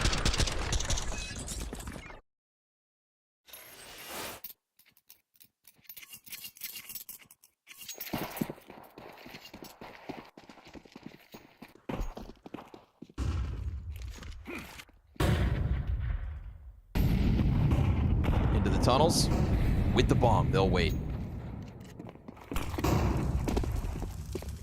But not long. Trying to deal with any agitation from OG. Nobody in lower, nobody up cat. OG given early space to AMKAL. And as Buzz sits on the platform, he's got support. They see that execute coming, and last time they threw down all the right nades and they did all the damage, but they still lost the round. So can Nexius hold it on his own? He's gonna bank on Buzz to deliver 1 kill from the B site, and it gets away again. Oh, he's not playing committed enough. He's just shouldering. He's playing like too sick. You know what I mean? He's trying to like. He's not playing that role like he should as an anchor. If he's gonna play in that position on that wall where he can't fall back, he needs to commit. Be a bit more creative instead of just trying to shoulder peek bait out shots and go for kills like that. He needs to help Buzz more actively. And the last time they were tested on that site, it looked better. You know, he got his fights. I think he was a little more committed to the gunfights, but he just didn't kind of get that last bullet in before changing targets. This time it's a little more cowardly, and unfortunately, less impactful. Yeah, like everyone knows you're playing car, right? So you have to go out a bit farther to find your fights. Especially if your teammate's going to be there committing too. So if you're both committed at the same time, that's how you just topple us. You topple an exact, no problem if you both swing into the tunnels duel while it's happening. But if Nexius doesn't take a flat angle on the tunnels and Buzz is doing that, suppressing fire the entire time, then obviously all the attention's going to be on Buzz, but then there's no one around to catch the distraction at all. It's just going to be Buzz committing. So they're not on the same page synergistically. Yeah. I do think Buzz is playing it a bit better though than Nexius.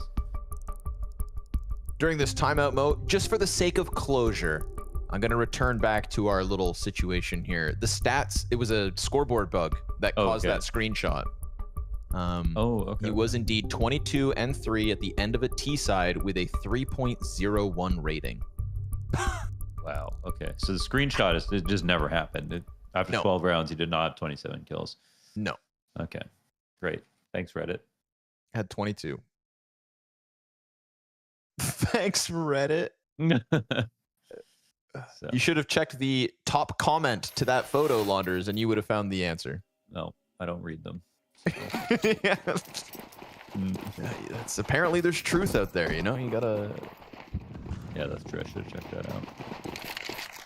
Hey. You never know what's AI generated these days anymore. It's fair, man. So who are you to expect the internet to lie? Match scoreboards even doctored now at this point. Can't believe anything. Except for Moto's B-hold, apparently. You know, screw this crossfire between Buzz and Nexius. Just put the op in there. And put the op in and you've got no problems. Moto even queued up for a third. Nope, Sviat scoops up bomb and leaves. Good. Get out of there.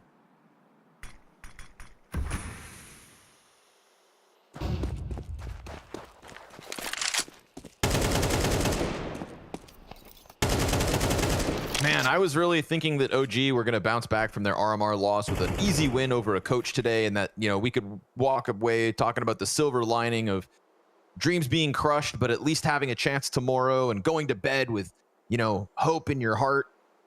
If they lose this best of 3 as well, it's a horrible day. It's a horrible day, but it's earned. Sure, that's fair. Tough love, baby. Tough love from Coach Loud. Desmond Eagle shot. It's going to land. And Sviat stuck in the corner here, 1 versus 4. So it ain't over yet. It ain't over, but I say that because it's also earned from AMKAL, who are playing with a coach, and they're trying their hardest to actually do well in this situation and have actually done that. So if they end up beating OG, I can't even feel that bad for OG because they lost earlier. Lucky had an amazing game. They lose now. Ain't nobody to blame except your damn mirror. Okay? OG. They've already shown us what they can do. Oh, and Moto continues to, actually, man. Lots of great shots out of him. This is AMKAL's first outing at a Blast event as well. So definitely seizing the opportunity with both hands. As you said, even in the face of adversity with the stand-in. Oh, God, they're trying to pull back, but Krat's hot on the chase. He hears him. Oh, my God. He nails it. Oh, what a shot! 2 frags from Kratz. Deeg into the M4. Fiku, same position as his quad and the pistol. Oh, he loves it. Everything about this spot has Fiku's name stamped across it, and he holds in the cat play on his own. He's so good from that spot. Just when Krad goes big, it's, of course, Fiku to go bigger. Of course, Fiat has only got this scout. Take that shot. Won't happen. Krad almost put up a miracle right there. If they swung that default position a little bit more properly, they know that Fiku's going to be sitting there on that box waiting.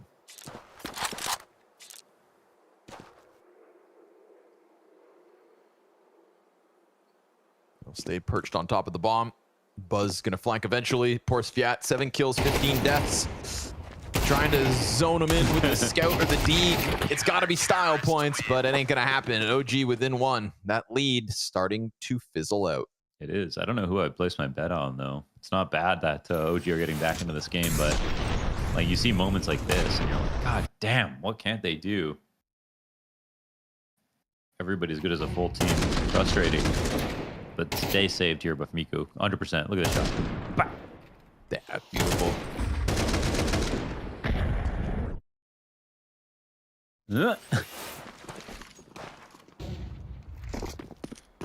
Felt that one.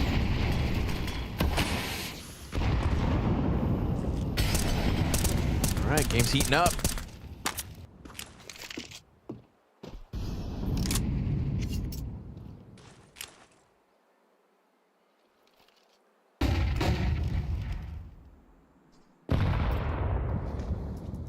Go head hunting out middle again, but honestly, OG have been kind of respectful with the amount of space they give over to AMKAL in terms of getting towards Cat, in terms of getting towards mid doors. We haven't really seen anything too disruptive from Crizin and the mid play. Yeah. Can be careful with it, and they got to be careful of Travis right now. So we've seen what kind of peaks he can make in positions like this. Crizin sitting comfortably over top of the smoke, though. Fiku is so blind. Oh my gosh. Doesn't fall back earlier. Now gets spotted. Of course. They're trying to... Oh, be careful, Fiku. Oh, Nade's going to take down a third of his health. What a from Moto save. through smoke. Fiku able to hang on. No way. Finally bested by Topo. So a ton of damage out of Fiku, considering he was blinded and spotted on that little power pole fallback. Oh, there's no way that OG lose this round, right? They have the mid play. Even though they don't know someone's out of doors, there's just no way that AMKAL are going to be ready for this push, right? Yeah, they're running. Storming down in the lower tunnels. Sviat just gives that one away. Travis is going to double back into them, but oh, he snaps. He runs? He gets the kill to Buzz, but he doesn't know about the second. And now poor Topo, 1v3, having to cross the doors, 7 seconds. They're just going to keep the pressure up. You prevent this bomb plant, and it is an 11. Sure enough, OG dismantling what was looking good. I thought that Travis mid play was going to definitely have more impact, but the fast step, Mo.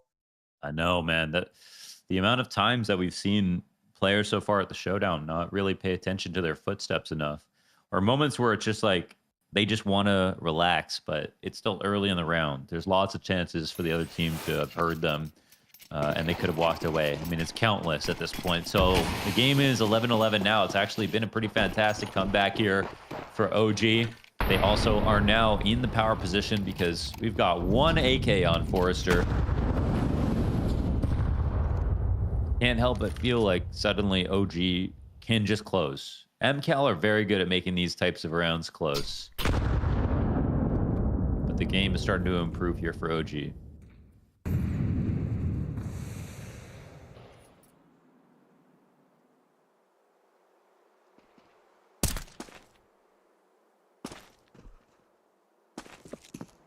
Oh, God, it's going to be a test for Crizin.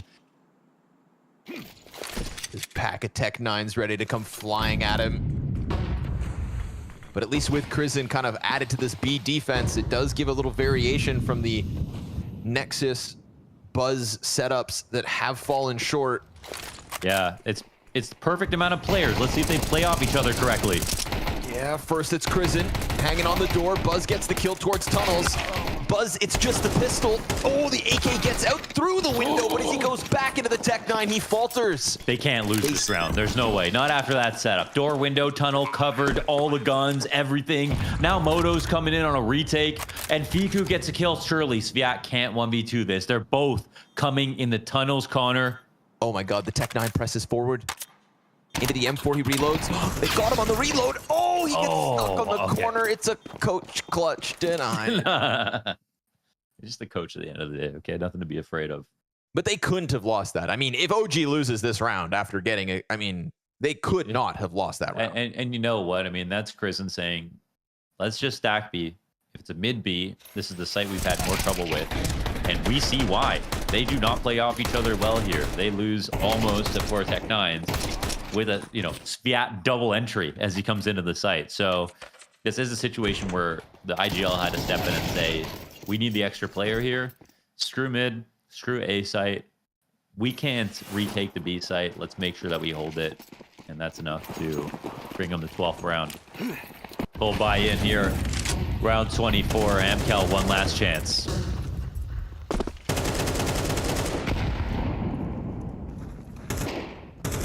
Krisen scouring long. You know there's somebody down there.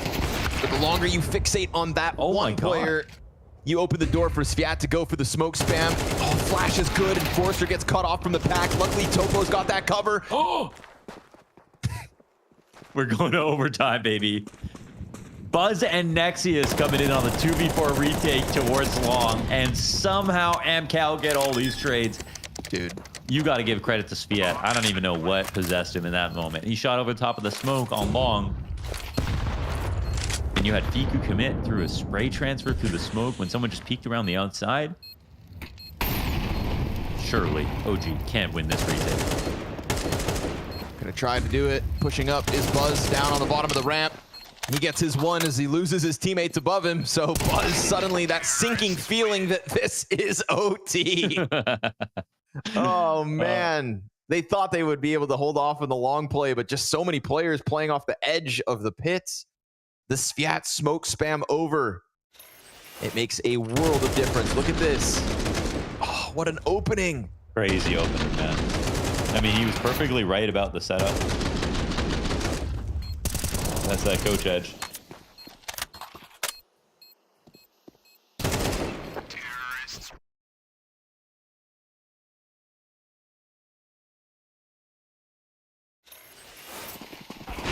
Disgruntled looking OG. It's a difficult day. It's a difficult day in the rearview mirror, and an even harder to swallow resolve potentially here still on the cards. Sviat taken to the front of this cat push. Krisen gonna get caught. Yeah, tries to go in with the nade and the swing, but Krad's got the support for the coach, and Nexius looking to hold off on anything in middle. Killing Travis here is key. It opens a door for a fast rotation out of the 2 CTs in their spawn, but at the same time, they're looking to join up with Fiku, who's deep on long with no eyes on sight. Good nade damage, though. Hell yeah. Yeah, it's so low now. 2 HP. They're going to try because it's overtime, but, I mean, who knows? Interesting smoke. Oh my god, but they make the most of it. They give themselves a pocket to play within, and Fiku's homing missile comes in deep from long.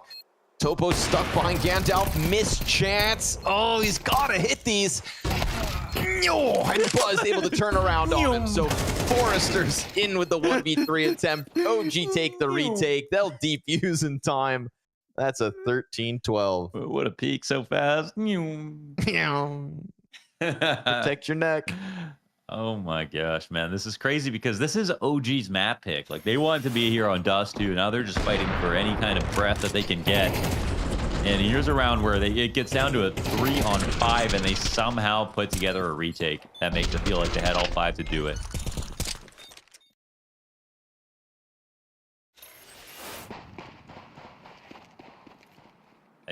It feels like it all rests on this map for both teams. Dust 2 being so close.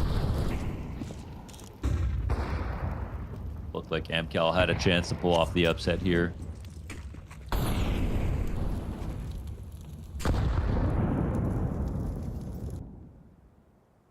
So, like, you got AMKAL picking into Vertigo. And OG have literally just beat Complexity on it.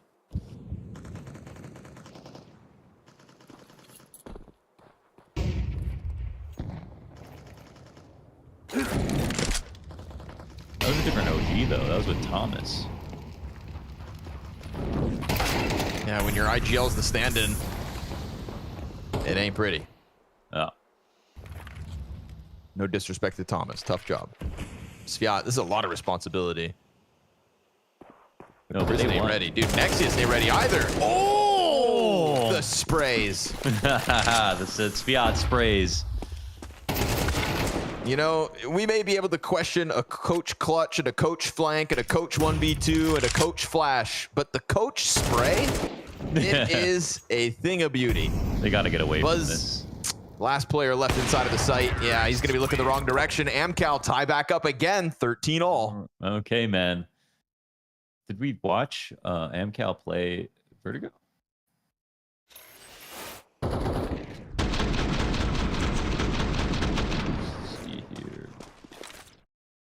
Yeah, that NIP match, that was on Vertigo. Right, that was the final map. That was the 1917 win for AMKAL.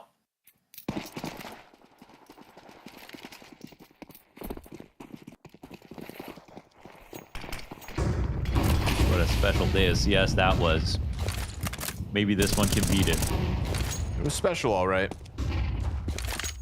Unique. The difference is the quality of Counter-Strike is just better here now, thankfully. It is, you know, yeah. for some weird reason, AMKAL and Ninjas just bring out the worst in each other. Yeah. That was an anomaly in that regard, so everybody putting a better foot forward.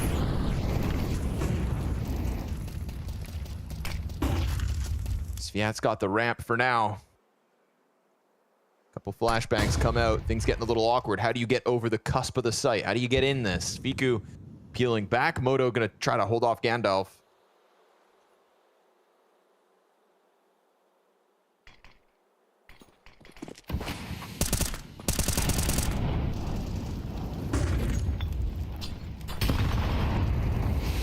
Continues to peek all over, man. There's no contact until they let Fiku Sviat hits do that headshot. by himself that whole time. Yeah. Meanwhile, Krad tries to get into the B site. That one's going to get turned away, but with the B kill, we see a quick little reposition for OG for a moment. They thought maybe rotate B, but they decide not to. They decide against it. Now the rest of AMKAL are going to try to make something to happen after poor Sviat is just fed to the wolves. Travis trying his damnedest, but it's OG to get the edge. That's a bit better. I mean, that was a spot where Moto almost second-guessed himself because, well, someone just came barreling into the B site while there was long control, and there was only one guy on the ramp. It was Sviat. The entire time they had him challenging versus the site. I don't know why they did that. They should have come up to try to help him. They might have had a better chance of taking it over entirely. He was in a perfectly good spot. So now OG with this slight lead for what it's worth, I'm not exactly sure. I don't think this game is done by any means.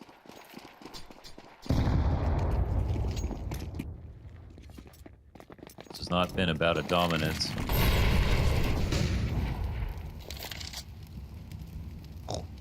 Now Krad's locked in. Not getting out of this position, but that's fine by him. Great spot. Oh, Teammate here to peek with it. Krad makes the most of the rest of the magazine, and the USP spams enough to turn OG away. They're afraid of him. One-man army in Krad. 22 kills off of the back of that double. Dude, Krad, I mean, he's been solid over there. Right? He's that's not one of a couple rounds now where he's put up a solid hold.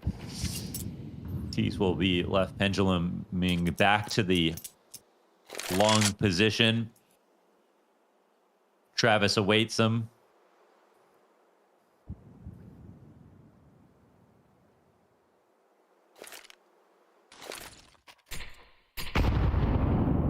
That's correct, Travis. They are very close by.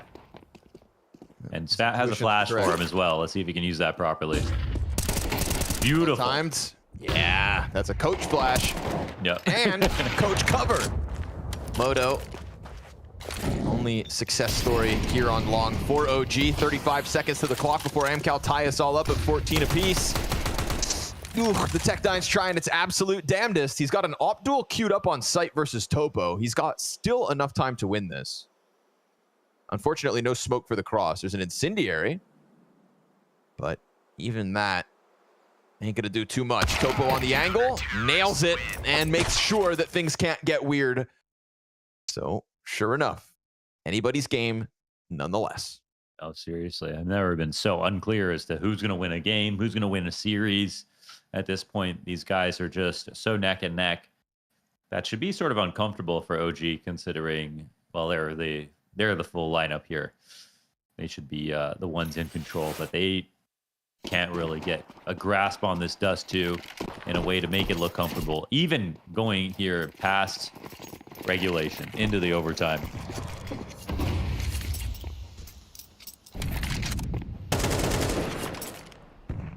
I genuinely think AMKAL have had more stronger rounds, despite their handicap. Yeah, sure. You know what I mean? I mean, Kraz being better at B. Yeah. The setups have looked nicer. Yeah. There's some individual follies at time, but that's not a compromised team play to blame. Boy, and the wall bang from Topo. He would have loved to just get the kill straight up, but he'll give Crizin a little while longer to live. Bad incendiary, but the frag finds him. Okay, homing missile. And we go 5v3, AMKAL for 15.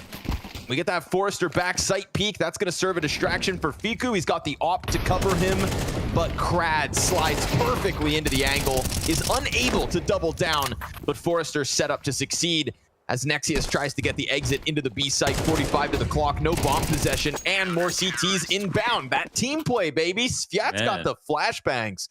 Whether it's Pit in the round prior or the bomb site this time, it is indeed AMKAL with a chance to close Dust 2. No kidding, man. Yeah, they're definitely on this side of the map, CT side. They're the better team. They look more solid. They look very comfortable. And I think this shows a good sort of contrast between the Nexius buzz holds and this one with Brad, and how he commits to spraying them down in the tunnels, not tucking in to Carr and letting his teammate take one fight, then he takes the next one. They're putting maximum pressure on the choke point itself, which is the best way to defend a tight, small site.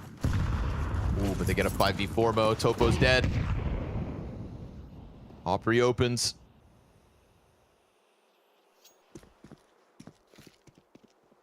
Yeah, slides back to the site. Fiku and Co working their way up the catwalk, leaving Fiku in the back line, using this man advantage to just try to go numbers strong on Cat.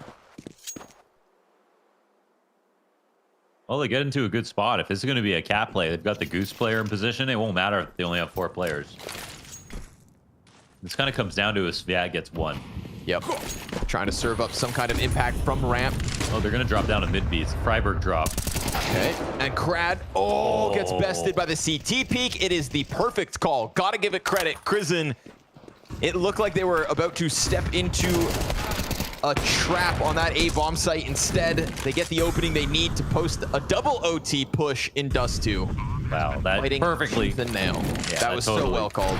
Yeah, it was. It was very nicely done out of Crizin, and not just called, but he was the first point of contact as he dropped as well.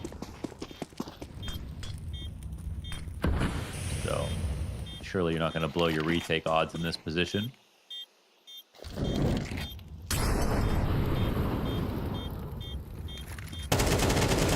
Wait. Fiku's able to pounce. Travis dead, and they close it. As you saw coming, it was clear from that call at a Crizin. This one was a shoe-in. Mo. Double OT. Double OT versus a coach. Double OT versus a coach, and still unclear as ever exactly who's in control of this game at the moment. Getting some better rounds, I think, out of both teams, but still no clear dominance. That's a good call out of Crizin. I mean, and again, because AMKAL, after they die with 1 player, they shift into the 3A setup. They play Goose, which again would be great versus Cat. But when you do the Freiburg drop with a deep CT smoke, that's the perfect way to counter any kind of 3A setup, because the retake is just that much more difficult. You don't even get the head start of getting into CT spawn to like nade open the smoke and start assisting your teammates who are up on the mid-B.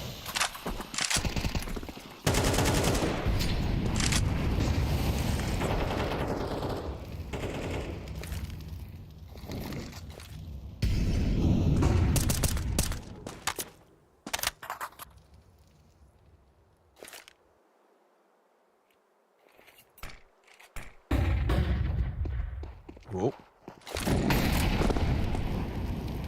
So that hangs on a little bit. Crad preparing for the jump up, but also concerned about middle. It's one of the uncertainties with this setup. At any point, there could be players walking out through those mid doors, and poor AMKAL wouldn't know about it until it's a little too late. Crad does the climb up, activates. He's good in spots like these. Yeah, he's gonna walk right into that one. So I prefer Crad when he is actually like a little more active. You know, like you said, he's good in positions like those. Throw it back to the B bomb site when they were trying to exit as well, OG, and just getting stuffed, him playing off Humvee. Yeah. Crad Here we go. loves to lean into the executes. But might be come down again to Sviat over here on the he had to leave. It's a good opening kill from Crad, but he departs the site. Travis eventually will be called back to help Sviat, who gets blasted. Nexius, instant headshot. As this pack of 3 players pushes up along Cat. Half health for Fiku, 29 HP Nexius. And CT's posturing for a retake here with a little emphasis on Catwalk. 3-player pack of AMKAL working their way up into a waiting Buzz, who's got Nexius above him, trying to dodge the util. Buzz just waiting for a chance to pop up, but they get cleared. It is all Crad all day. He gets killed by Fiku as Topo hits his shot into the M4. It's low HP and he clears it. That 3-player emphasis off Cat set up by Crad works wonders. Man, Crad has just been stealing the show. The deeper we go into this game, he's having more and more moments. That's a great one for AMKAL here at the CT side. I can't believe they pulled this retake off. That Cat needed to be more well defended. If they were going to play Gandalf, elbow, and push down the steps, why is it that CTs are taking their peeks here, right? They should not be trying to defend with 4 players. And this shallow of a defense, they should be pushing out to make sure no one can get up on the jump up, flash, and be the aggressors, as opposed to waiting for the retake to come in. This is a mistake from OG, capitalized on by AMKAL, and Crad now 26 frags is leading the board. Gonna try to change the tempo, keep it simple. Off the spawn, they take long control, no contest. And no immediate follow through either. They want the mollies to burn out Car, and this just gives enough time for AMKAL to not only posture on the site, but slide Forrester in behind what was the burned out molly. Incredible timing from Forrester to get away with that one, and even damage after the fact. 3/4 of Buzz gone. Nexius down to 75. And AMKAL can now just lean onto the bomb site. OG, unfortunately, they've kind of put themselves in a pig pen. They've got Topo top mid locking in the doors. There is no surprise here for AMKAL as to where all of OG are at.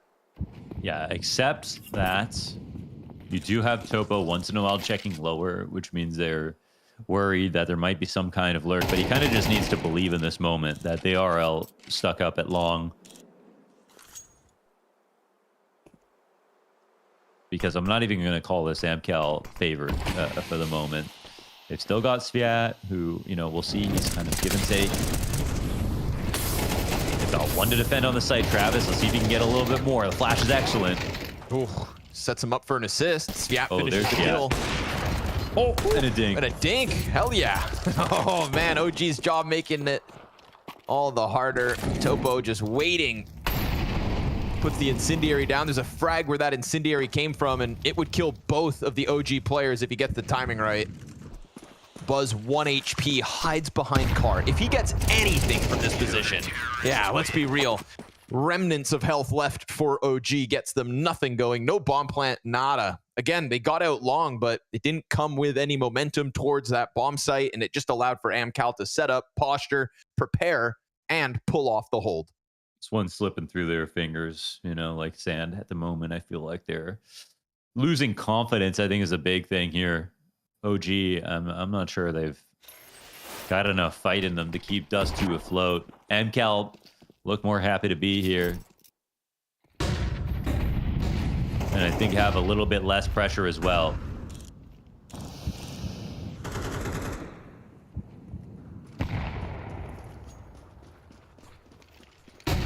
Topo with a chance at an opening pick, just ducks while flashed. It was a very well-timed swing from OG. They saw something, but neither player hit him. Gives Topo a chance to move. Sviat looking to add himself to the long hold. Topo has some trouble finding interesting things to do instead of just peeking and then falling back. So I think he's got to fight for a bit more space. Can't get that shot in here, but no other option but to get into CT now.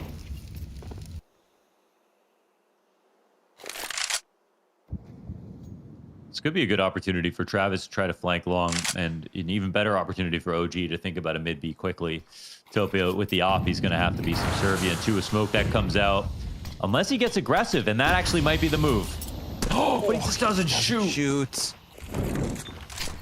Forgets to click, opens the smoke, but doesn't see Nexius crossing into that second layer of smoke cover. Buzz finds Krad, and whenever Krad dies on the B site, it gets tough. Forrester hanging on with a double kill. Beautiful second frag from him. Crizzen waits out middle, dies out to Topo, who just keeps eyes on smoke, and we go man advantage AMKAL on an attempt to clean sweep the CT side of OT2. And they've got an easy Odo clear here in window. tunnels. Yeah, they know it's the 2 Ts in the site.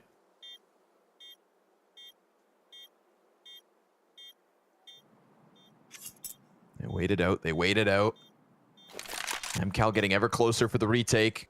They got flashes and an incendiary on Sviat. That's what it's going to have to come down to. Fiku locks in the angle from Car. Sviat dies out straight up, and Moto locks it in. Looking like one for the T's here as OG now just lean into the corners. Topo's going to try to jump on it, but the time is of the essence. And that essence, it ain't for AMKAL. OG take one in the T side. Hey, one might be enough, man. One at the tail end. They are actually still up for this. That's I want to. I mean, if it wasn't Sviat, I would have been more critical. But obviously, not clearing Car from that position inside of the door. He's the one guy coming out of middle. You know, for the most natural retake position, he needs to be clearing out Car in this post. It's the best spot for a T to be in, and he's not even thinking about that. But as soon as I saw that it was Sviat, I was like, it's Sviat. You know what I mean? Yeah.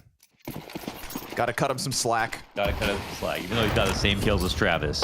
I wasn't gonna say it, but I'm glad you did.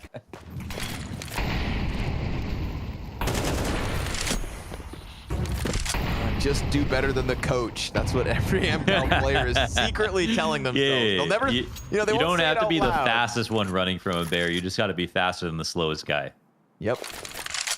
And right now, Travis isn't.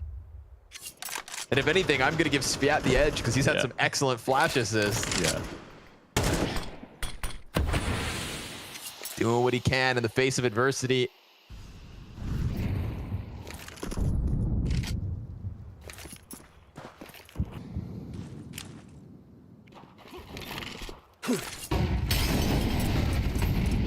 Still pressure for Crizzen to deal with. He just puts a smoke down, or excuse me, incendiary. Now, with the pin pulled on the smoke, he'll drop that on Catwalk too. Gap on it though. Ooh, that ain't pretty. Yeah, look, T's gonna push in. Krad, you give him a position like this, we've said it. You know, Krad loves these kinds of moments. Even if you put an incendiary in front of it, he's still gonna take his chances. Oh. Yep, and it makes it work. Krad's able to pounce. Flash is good. On a He's smoke, going. And he's going real deep. Krad, blood in the water. As he is going above and beyond for AMKAL again and again. Yeah, he Takes called it over the nicely. entire bomb site on his own, Mohan. I mean, seriously. I mean, on his own, but at the same time, they did such a good job of helping him scale with those flashbangs. And he had a moment where he said, you know, he could take the lead on it and say, I'm ready, right? I'm ready to get in between this molly and the smoke and fight default. And I think they just follow in closely behind him. Krad has been, he's been a stud here on CD side and T side now. And if there's anybody who's standing out on the server above anybody else, it's got to be him. Yep. And in those exact kinds of moments, right? I think really just kind of showing us what he does best. Mm-hmm. Playing in the pocket, creating value from tight spots. Man, you can just see this very difficult to process day of Counter-Strike for OG kind of racking up as this game goes on. How many ups and downs can this roller coaster truly have? Oh, Moto, let's go. What a monster. All these rounds of CS today, and he's still fighting. Still packs a punch. That was sharp. Just think about the ebbs and flows. Think about the adrenaline dumps after wins and losses. So many games in one day for OG, plus they had to wait, right? It's one thing for GamerLegion to have 3 matches and then still get a, official in late night. But the fact that it was back-to-back is different. OG had to sit around and wait for that one to conclude. Mm-hmm. And you're like, all right, we'll ride this. We'll ride the Tilt-A-World just one more time. Now AMKAL are sitting pretty on an 18-16 lead and starting to claw back a 3v5 with that op shot. Yeah, let's see if Moto can put up more of a defense, even though it is a 3-on-5. They've set up a decent map for themselves. I mean, Moto has to bottle this, He's in a spot. I think the T's have a decent amount of utility, but only 1 flash, and that's on the offer. Run boost on Topo. Oh, no. Never mind. Just looking over onto the ramp. Yeah, they got to get going. That's why I thought it was a run boost. Flash comes out. Now they got to scale. That's it. Oh, Moto goes down. This could be it. You said he had to bottle it. You said he had to screw it up. And, well, a missed shot puts pressure on the teammates. This is a 3v5. 3v5 from AMKAL with a coach in an attempt to close. But a couple missed op shots from Topo opens the door for the cat retake. Oh, the trades there from Travis. And Buzz, 2 kills deep. Superb distraction. Travis just tries to keep his head tucked and double back to sight, but it ain't gonna happen. Somehow there's a jumping frag there from Fiku. I don't even know. Did he actually jump from the ramp? Because he wasn't even close to the box. That'd be more than absurd. Uh-huh. Even if he didn't, surely he was gonna get the kill anyway. I mean, a round that should have never happened. A post plant that, maybe was never meant to be. Show me this last one. Literally. What? Oh, no way. Okay, dude. Yeah, okay, that's what we see. Okay, dude. That's some nonsense. All right. Wow. They're playing with a coach, dude. Cut him some slack. Yeah, no kidding. You're gonna pull off, back to the same op boost. Oh, Topo missed shots. They both missed. Saw that dust kick up off the floor. Uh-oh. I mean, these two teams need a lesson in post planning, especially when it comes to the A site. We saw all those res clutches in the NIP match in that last series. Uh-oh, Moto will find this pick off, and even though they first locked horns on Cat, it comes back to Topo throwing a piece of utility. Now OG have a chance to make it another overtime, Connor. Yep. It's already tomorrow. This is the 30th official match of Counter-Strike on HLTV for August 23rd. And it's going to end in August 24th. 30 games of CS. OG, GamerLegion. They've been gaming all day long. Oh, and it don't stop. If you want it, you gotta fight tooth and nail. And that's exactly what AMKAL are gonna do to try and close out an OT2. They've got a split on a bomb site that looks like it's got legs. Yeah, a little utility to keep the cat player back, but here comes Krad, who has been hitting hard. Moto hangs on to the goose. There he is, traded out by Krad, who doubles down on site, opens the door for Sviat to survive a little longer. But Sviat's gonna have to turn attention. 15 seconds. Oh, they're asking him to plant, but now there's utility pressure from the catwalk play. They gotta get the kills, and Krad, he keeps delivering. OT3, you say? Krad says, I don't think so, and closes this for AMKAL. OG, it's a tough day in the office, and it's now across 2 days.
I'm not gonna lie, Maui Snake, I did not expect this result to transpire. AMKAL does it again. Somehow, some way, they managed to steal off a map from their opponents. This time around, it's OG in the semi-final here at the Showdown. Please tell me what is going on. Man, there's so much that's going on in this game. I feel like you could boil it down to individuals, but if I had to just generally characterize what I saw from this game, I feel like OG actually might have the lightly superior game planning, but AMKAL actually have seemingly better fundamentals, and sometimes their individuals have bigger moments too. But that's a vague characterization of just the chaotic game that we just witnessed. You say chaotic game, right? And I think to myself, yes, OG, by the looks of it, have a better game plan, have a better structure ahead of them. And I think when you then say that the individuals from AMKAL, you know, you're looking at your Kratz, you're looking at those individuals that stepped up massively in this game. How on earth are they supposed, and how are they doing that, given that they came into the Showdown having made roster changes, playing with their coach, had lost 9 games in a row, you know, for them to academy teams, and all of a sudden we see them play now at the Showdown in the semifinal, and we'd argue that individually speaking, they're better off than OG. I feel like both of these teams have played a lot of CS recently. AMKAL with different 5-man lineups, both in the Showdown and what they did with the closed qualifier. So I feel like when it comes down to it, this is when that term experience, which so oftentimes we just say, oh, this player has experience. But really, Crowd's been to 4 majors. He's played on a team that was 1 BO3 from making the major playoffs. Like, he's played in these kind of grueling games day in and day out for the last maybe 5-6 years of his life. And the reality is that he's reading the game and sometimes just entering the flow state for what he needs to do next in the moment. And it's sometimes a little bit of ingenuity, but it's also things that he's probably done in the past. So I just have to give a lot of credit to him, because this game, OG threw a lot at him and he was still able to stand the test of it. Yeah, I think that's a fair sentiment. I think Krat did a fantastic job, and I think AMKAL once again, I mean, we kind of forget the fact that they're playing with the coach right now. We kind of forget the fact that they're not feeling their 5-man roster, yet they're still able to hang in there. You know, even when it goes into double overtime, I would argue that if you're OG, the longer and the deeper we get into the game, the better it should be for them, but seemingly not the case right here. I think we should also look at some of the rounds and look at, you know, some of the things that happened in this game that got us into the point of overtime. We can start with round 14 as well, where for my money, it's one of those rounds where I think to myself, okay, AMKAL, you lose the pistol, you then convert the second round like this, you have a chance of winning this game. I felt like this was going to be a round that should have just completely changed the outlook of it. I mean, I guess every round did matter given it went to double overtime, but at the same time, this is AMKAL on Glocks. I think they might have had 1 or 2 upgraded pistols at most, and no they were armor, able to. By the way, yeah. Right, yeah. This isn't even a force buy, by the way. This is just a full eco, and they were able to steal one.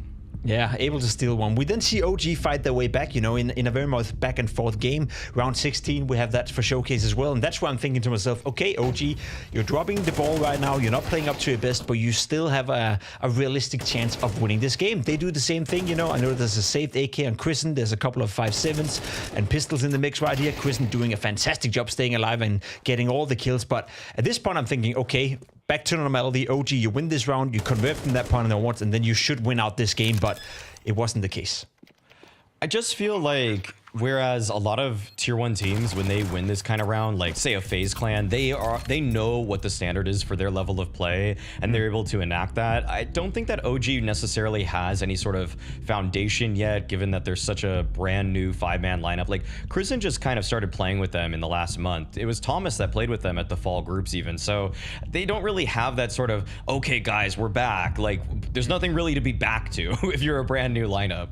That's true. One of the players that we did highlight was Chrisen, and I think he did a good job both from an individual standpoint and certain moments in that game he was trying to enable and trying to animate the team, obviously, through his calling. I can't really stay away from the fact that he just turned 18, and maybe, you know, maybe I'm reading too much into it, Maui, and maybe you can help me elaborate here, but we have OG who just missed the major, right? They're not going to be part of that RMR tournament in Shanghai. They're not going to be part of the major, and then they have to go straight into a late night game.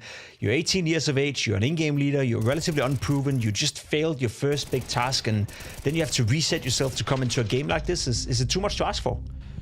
It might be. It really might be. I feel like Chrisen has shown to me on Mouse NXT what he's already doing on OG, that he is definitely one for the future, and I don't want to pinpoint this game as one where I think that it's a make or break for him in his career. Obviously, he would love to put as much forward as he can with his roster, but at the end of the day, also, the players that he had kind of in some ways let him down. I'm not even gonna lie. Like, there were some moments where I felt like OG, Crizin called the right plan, and then the players just didn't get the kills. Like, that's sometimes as simple as it is. That's why we were saying that AMKAL seemed to have the better individuals in this one, even though I felt like the game plan between Lambert, their coach, and Crizin was actually fairly solid. Yeah, fairly solid game plan. You know, a couple of individuals stepping up. You had Christens, you had Boss having moments in the game as well. Even Fico showed up, you know, a player that we don't really mention that much anymore as well when it comes to the OG camp. So I feel when I'm trying to wrap my head around this game and I'm thinking to myself, how did AMKAL end up winning? What was the defining factor? At what point did it go wrong for OG? Because I feel like they have all the win conditions going for them, more or less. In a weird way, I actually feel like there's just a lack of comfort between some of the individuals. I feel like the most commonly just torn open thread from the OG side was that they just, at the B defense, they were hit so many times in a row, and they had such a hard time holding it, despite the fact that I don't rate the individuals poorly, but they didn't know what their teammate on the bomb site was doing. And so in those kind of micro interactions where it's just like two guys on a bomb site together, they need to understand what the first point of contact is, how they're going to swing together, how they're going to support each other. And I feel like that those little protocols that maybe Trad and or Crad and Travis all kind of take for granted now because they've been playing with each other for a while, I just don't think that OG have actually ironed any of that out yet. No, and I think that's something we have seen on Dust 2, and I'm curious whether or not we're going to see that on Vertigo as well. It is the second map of this this series. It is a map picked by AMKAL. It's also a map where AMKAL beat NIP, highly surprising. I know that game was not pretty at all, but is it a map where OG can potentially fight their way back into this series? What's interesting is that this 5-man lineup has actually never played Vertigo. They have that one win on it, but that was actually with Thomas and not Crizin, and it was also with Keto. So I'm not really actually taking too much from it. I mean, sure, they have Nexius, Moto, and Fiku who were part of a victory over a team that was a big favorite over them, but I can't really make a strong assessment on just I can't really assume that much based off of the fact that like Crizin was on a different team, Buzz was on a different team, and so I actually kind of have to say I think AMKAL has a great chance to close it here now. That is kind of crazy to say that out loud. I'm curious to see if the GG bet odds are agreeing with you in that essence. I think AMKAL right now are, as you can see, the favorites to win the series. And let's not forget, the winner of this series progress into the Showdown final, where they'll be one game away from booking a spot to the Fall final. And I'm just going to say this out loud before we even get closer to it. If AMKAL somehow, some way manage to qualify with their coach going into the Fall finals, that'll be one of the biggest surprises I've ever seen in Counter-Strike history, especially in CS2 for that matter as well. You can laugh as much as you want, Maui. I don't even want to think about it. We're jumping on a quick break. Get your shit together, and then we'll be back with the second map between AMKAL and OG.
Well, if you were left wanting more AMKAL on Vertigo after the Ninjas in Pajamas game just a couple days ago, have I got something in store for you, Mo? We're going back. We're going back to where that series versus NIP so tragically ended for the Ninjas in Pajamas. The third map in that best of 3, the map pick of AMKAL. So whatever happened back there for AMKAL against Ninjas, they want more of that.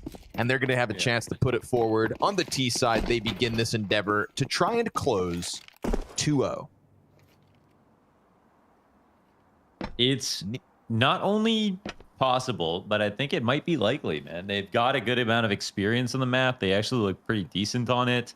I think OG they just look out of fuel entirely. And they are also coming off a 1 win with Complexity, or against Complexity with Thomas on the roster.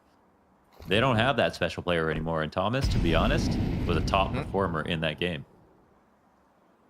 Much like GamerLegion, also OG's third best of 3 of the day.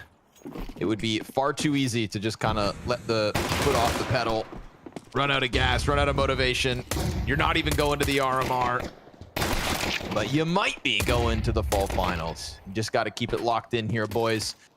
They'll lose control of the bomb site with the smoke walls put forth by AMKAL. Blocking off elevator, blocking off site. Travis repositions closer to short as Fiku does indeed start to activate on the flank. Then Buzz gets his kill towards elevator, all on Topo.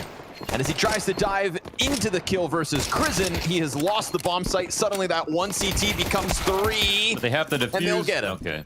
Yeah, they'll clear it out. They'll find their defuse, and OG at the very least wins CT pistol here on Vertigo.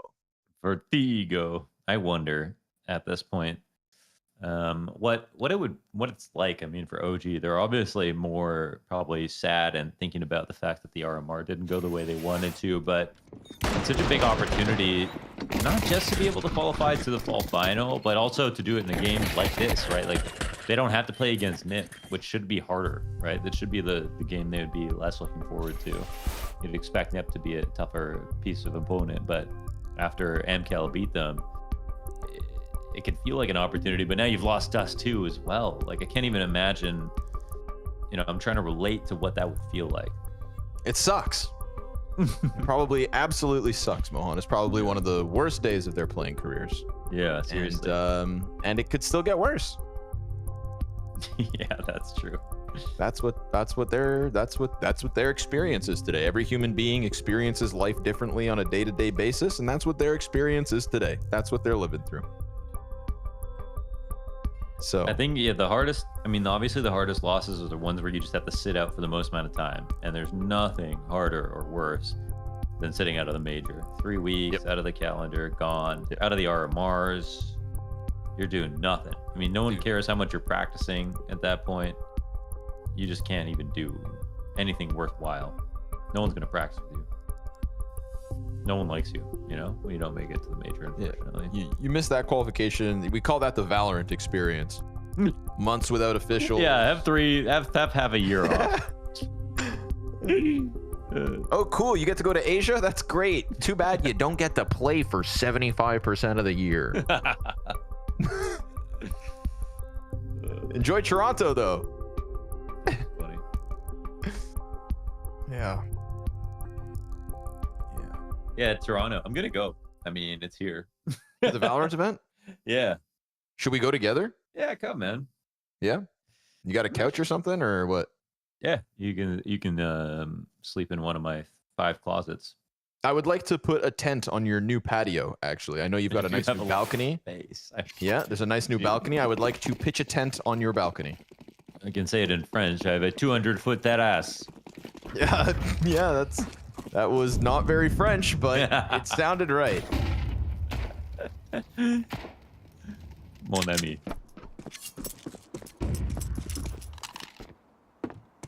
Une terrasse à 200 pieds carrés. Terrasse à 200 pieds carrés. There you go, dude. You nailed it.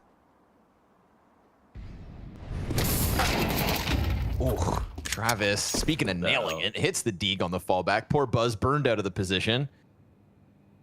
That's a good read for Travis. The CTs are just running. The CTs are literally running. No one's in the A side anymore.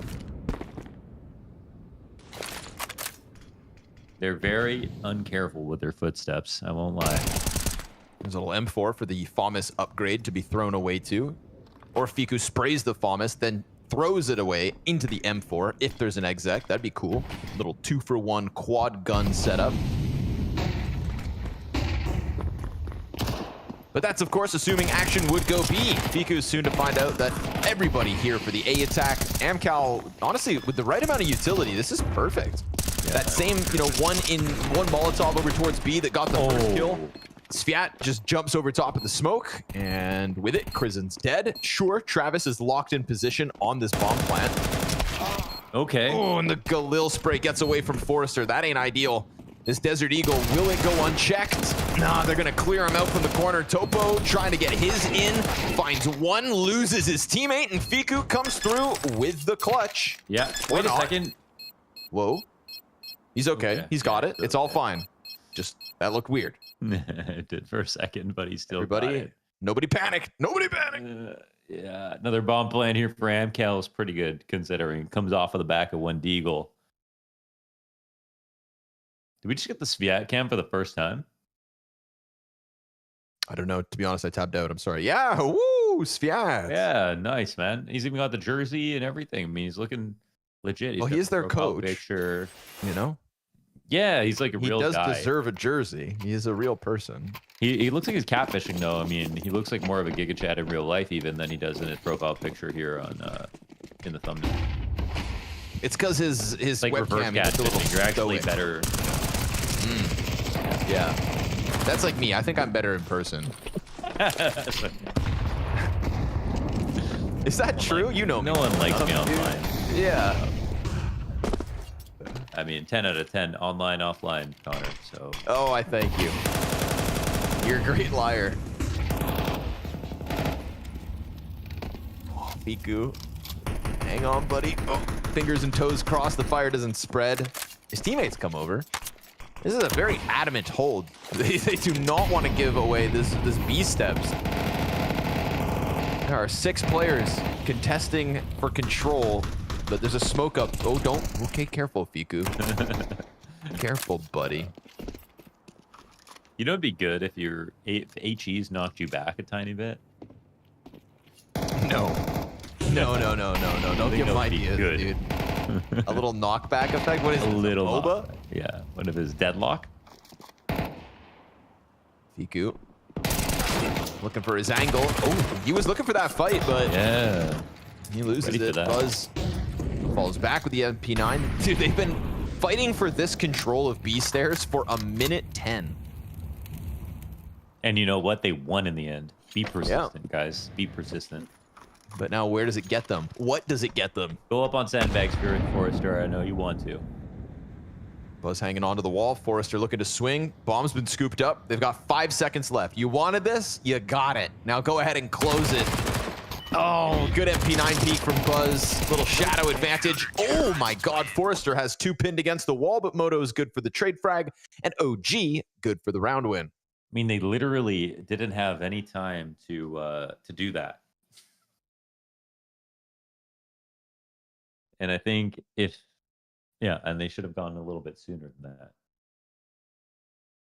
But at least they got the kills they did. And they fought and scared OG when it came down to B stairs. I don't think Fiku's going to play that spot one more time this half.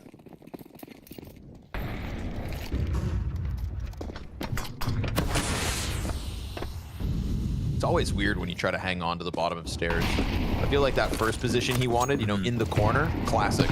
Safe. Behind the generator with a deep peek, sure, but anything behind the steps just gets so weird. The wall bangs are inconsistent. There's gaps in the staircase. Ooh. It just ain't a pretty scene, It's kind of messy. It's like fighting around yellow tarp. It's just weird. This boost is being held, though. You love this boost. Oh, they don't do it. I do love it. I think they made noise, yeah. It is fun little addition. I think with changes to a bomb site that so clearly gave CTs so many more options, it's nice that the Ts also get one of their own. But alas, it ain't much for AMKAL off the ramp. Just OG, keep on winning. AMKAL, why did we pick this map again? Yeah, that's true. They're like, because we don't have another one to pick.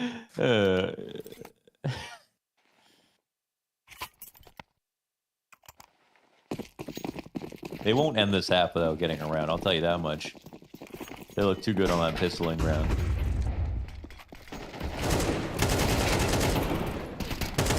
Here we go.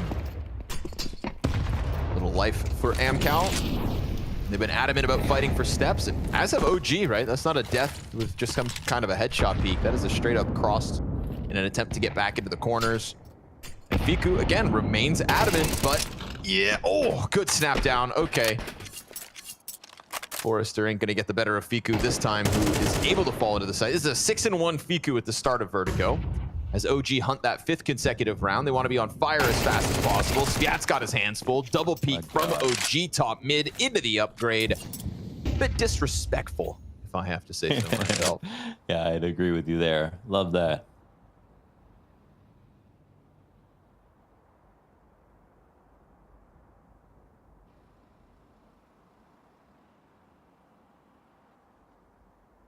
Vertigo is indeed the most played map from AMKAL.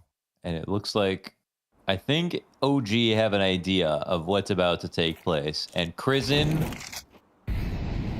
is about to christen him like sauce on a buffalo chicken wing. Oh my God, Travis thought about peeking in, but didn't. But all that noise kind of scares Crizin. Oh, he died. Oh my God. Christen that.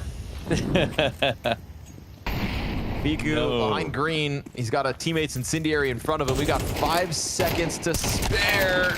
Oh, they're a little delayed getting in with the bomb, but so be it. They're picking up kills in the process. 8 seconds to the clock. Bomb gets killed. Here comes Travis swinging for the win. He needs the frag. No other choice. You got to chase him down, and he gets away. Oh my goodness. This is what we're going to... It's... I'm getting flashbacks, man. This is the game that we're playing right now. You're getting flashbacks? I'm getting flashbacks, dude. We got one more map to go, son. Oh God, I've been here before. You getting flashbacks from 2 days ago.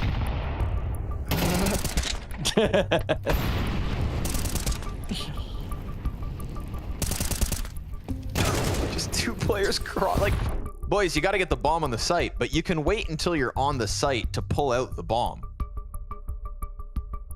Yep. Like that cross. You know what? It's... I don't know. Yeah. I think they're thinking of themselves too much like a real team now when they shouldn't. They need to be thinking about themselves like a team with a coach, right? And be a bit more free, because if they start trying too hard, suddenly they lose all the magic that they had when they had no pressure, and they don't have that stacked roster that can get away with playing proper CS to, you know, its utmost.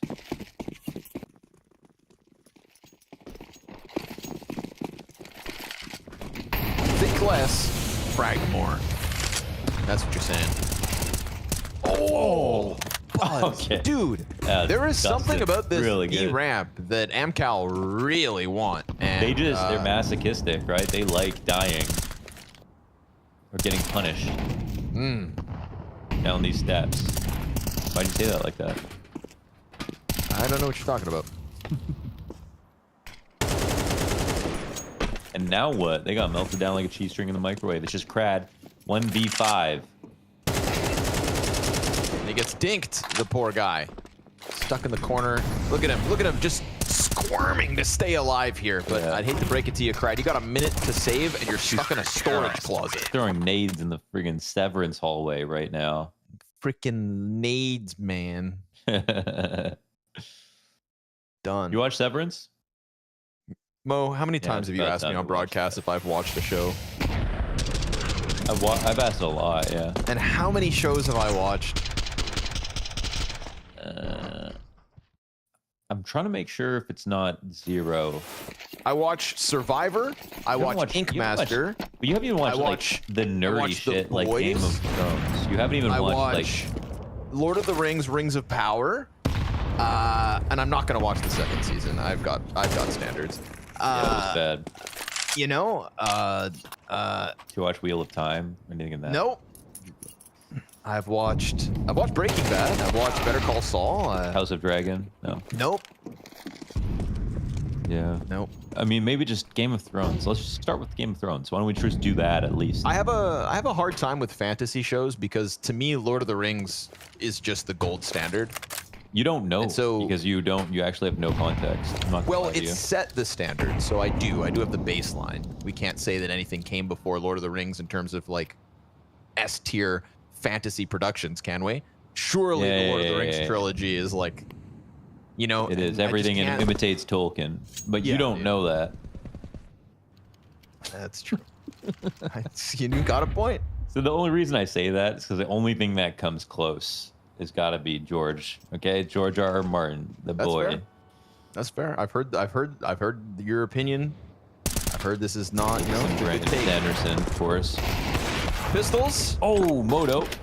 Have more of an opening than some of the gun rounds. Isn't that crazy? Almost like when you think less and frag more, you get yourself in a post-plant 2v2. This is further in than some of their gun rounds. And it just comes by way of popping into the AWP. Topo's tagged down to 20. Can't hang on. Poor Nexius has got to clean up the slop that was left over by AMKAL. So OG 7 rounds on a CT side in a straight line. I'm going to say something. 13-0. That's what I'm going to say. Whoa. You've got a very good track record with calling the 13-0s, so I know you mean it when you say it. This is probably not the right game to do that. To put it all on the line. But I'm not changing up because Buzz has done such a fantastic job anchoring B. They love going B. I'm not seeing any holes in the map right now. I'm not really understanding how this is AMKAL's map pick. It's their most played map. Yeah, but OG should have picked it. Yeah, they were busy picking dust too.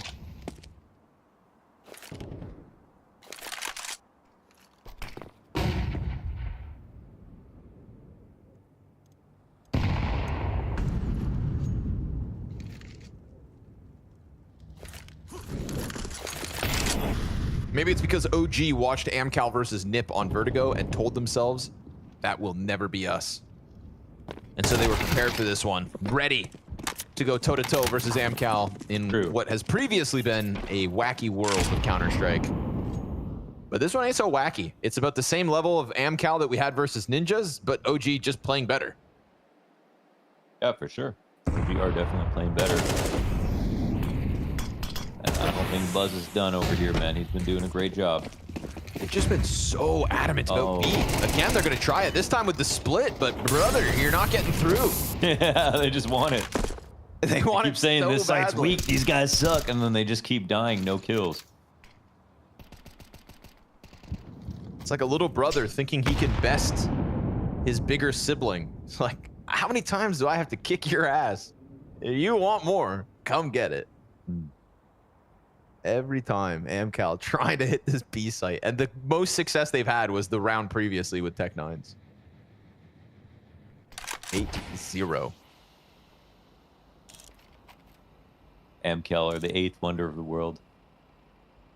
What's so wonderful about them? Well, they're such an enigma. I mean, their highs, their lows, they just need to be studied. Impossible to predict. You never know what they're going to give you next. You don't know how good they can be. You can never doubt them.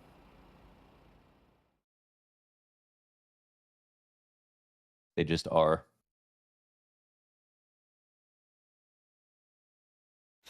And they will continue to be.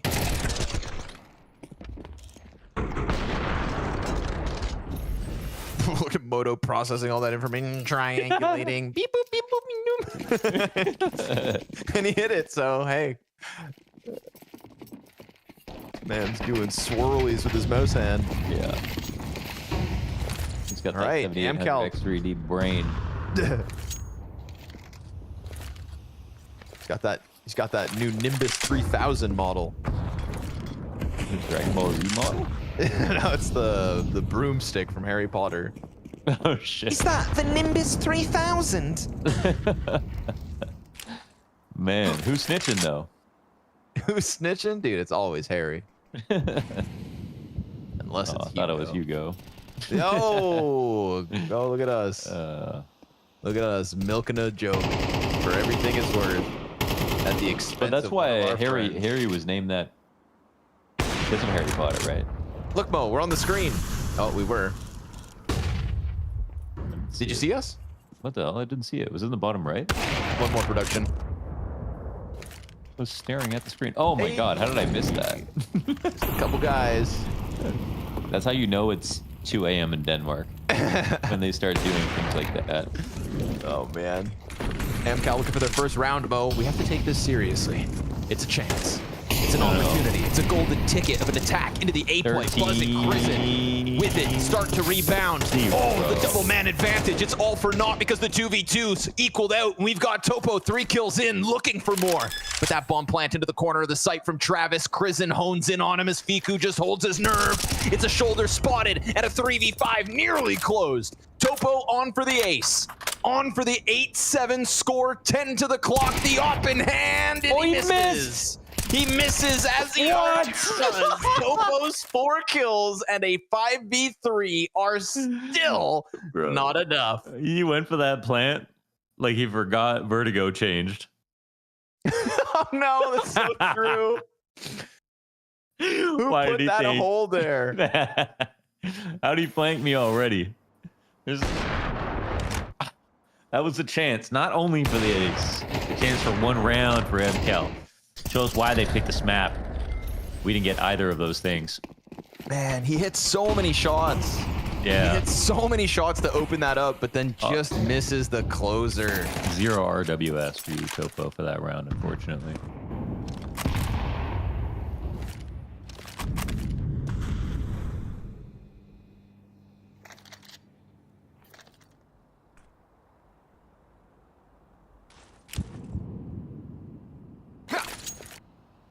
Yeah.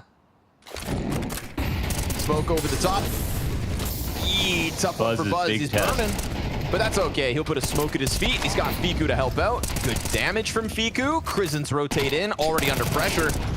Surely they don't forget about Buzz. He's still alive and getting kills. Oh my god, dude. Oh, he's done it, Mac man. 10 on quad is empty. Immaculate. Blind USP kill. Crad comes over from middle. Crad's got a chance, man. If there's anybody for AMKAL I believe in, it's got to be Crad, but he just goes barreling back over top of construction, and this half remains flawless for OG. No kidding. 10-0.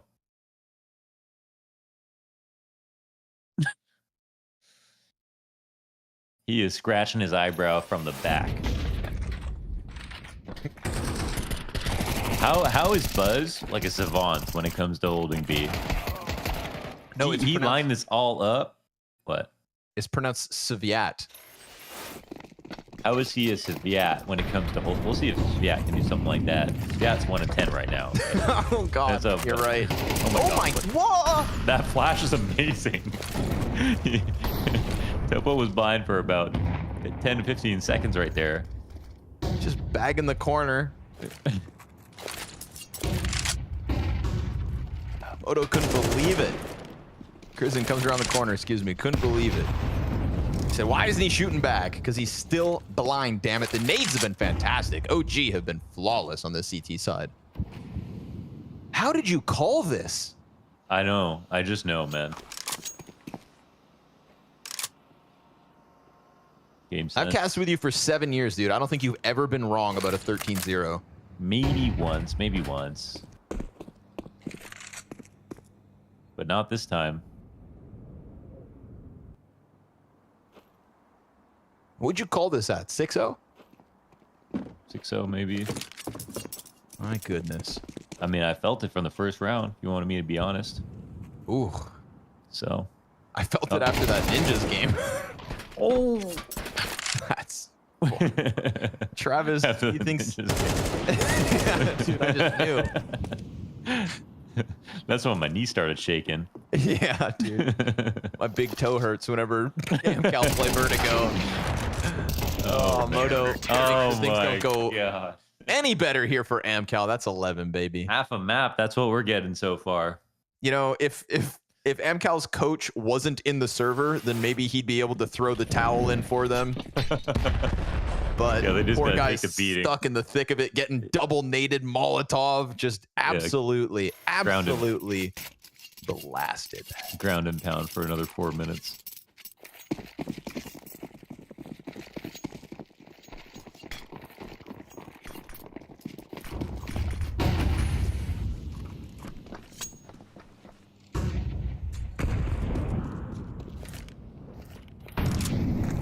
What's the move? What's the play? What's the solution? One solution could be a perfect CT side themselves. The other solution, maybe play the A site. They can do it. We can do it too. That's always the best attitude to have. Buzz, man, look at the half that he's had. He's cleared this all out over on the B side. I mean, he's halfway pushed at this point. I mean, untouched. They basically got to get lucky frags now because he's got all the info. They can't test him anymore either. He's just completely outconditioned him. Are they going back to him? They are. Oh my god. All right, guys, we haven't been able to take the B site once, but maybe if we do it in the last 30 seconds. Yeah. Maybe. And they might not be wrong, honestly. Yeah, you know, maybe Fiku's been eventually. freed up from middle. Right? You get one round, right? They're playing a little uncertain with mid, so Fiku's kind of a little cautious about this, floating there and not, and Buzz. Oh, they're going to try to pounce on him. Good flashbang. Come on! Oh. AMKAL got the entry frag. Fiku trying to do something here. They've got clear sight lines onto the rotators, and they're going to fight. Oh, here we go. OG trying to stop him at the top of the stairs. The shots are missing. Fiku is the only player putting anything forward, but maybe he is all they need. Yeah, it's 3 a lot. kills from Fiku. Bomb planted, default. We've got a smoke to go on top of it. We've got a kit for Fiku and for Moto. Fiku is going to have to ace. It's a deep fight towards stairs. It's both positions known. He's going to get on top of that bomb and just try to stick it. No, please, surely AMKAL. not. AMKAL, please. They're going by him. Oh my god. Please. 12-0 half.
I hope you got your tickets to the 13-0 because Vertigo, let me double check here. Yep, Vertigo, AMKAL's map pick, is currently 12-0 OG after what was a phenomenal B play from Buzz the entire half long. I mean, the only round he fails. What bad can you say, you know? No, nothing, man. He did a great job. I mean, the only round he fails, Fiku makes up for it. The 1v2 clutch and the 3 frags to kick the round off. And yeah, that's what it takes to put up to a 12-0. It's got to be a lot of good play and a little bit of luck, and they had both tonight.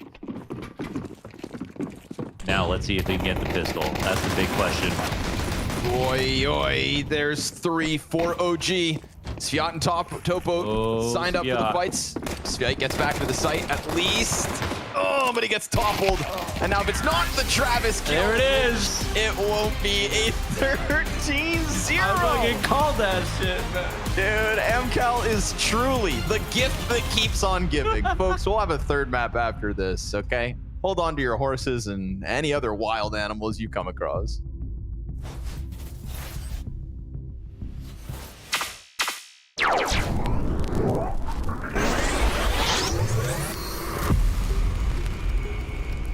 And look at how confident. He's like an evil villain at the moment. Look at that smile. Look at that smirk. All right, Zonic. Oh, it's Deagles. Okay. Right. Okay, Zonic, there's the Deagle King. One way more back in the day. Oh, simple. I thought that was Zonic to get it. It felt good. It sounded like a Zonic headshot. It's a rough start, but he's just shaking off some rust. This will get better as we go on. Right. Here we go then. Simple. Probably up there the best with this particular weapon. Zonic probably with all of them, really. Yeah. Yeah, that's the problem here. Simple. He'll be happy to do this. You casted Simple at a 1v1 tournament most recently, right? The Omen Challenge? Yes, and there's Sonic. There it is! #1 on the board. All right, now it's on. Okay. All the pressure on Simple, of course. We haven't touched on that. He's got all of it on him. Oh, you can see those boxes being deployed. Oh, no. Sonic, no, not like this, no, get back, get back, get back, no! Get away. No, not like this. Oh, dear. No, he can't get back up, Jason. Oh, he can't find it, he's getting, it's, here he's done it! He survives. He avoids the humiliation of the crates up and he goes into a headshot. It's Sonic, 2-1. It doesn't make any sense. How has he done that? He almost falls off the ledge, but he pulls it off. This is unbelievable. And the box almost taking Simple out here. He is sweating at this point. Simple doesn't know what's happening. He got it again. It's going down. This could be one of the most historic upsets of all time, Jason. This is absolutely spectacular. I've never seen anything like it. Coming in out of nowhere, subbing in, and he's shocking the world. This is what it's all about, ladies and gentlemen. Counter-Strike in its purest form, the 1 versus 1 Angel, and Zonic is thriving in this environment, looking for another kill, damage inflicted. One more bullet will do it. Can he get another frag here? It will be absolutely unbelievable. If he pulls this one off, it'll be a 4-1 lead. You have to imagine Simple's just getting more and more pissed off. He's almost got him down. One more. Simple, a little bit afraid now as he backs off, and somehow Zonic is avoiding all damage. Oh! There it is. Simple will pull one back. Shake it off. But remember, all the scores, every kill accumulates to the grand total, right, Jason? So yes. Every time he's actually finding frags in Sonic, he's doing his team a service. It's not all just a 1-0 conclusion at the end. Well, another chance. An off angle. He's not going to mess with those surf ramps any longer. Simple out in the open. He's found it. Patient with the shots.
Well, Maui, ain't we back to normality? What we all expected would happen on the first map, for some reason didn't happen, and now when we came into the second map, AMKAL picking into Vertigo, we see OG absolutely destroying AMKAL.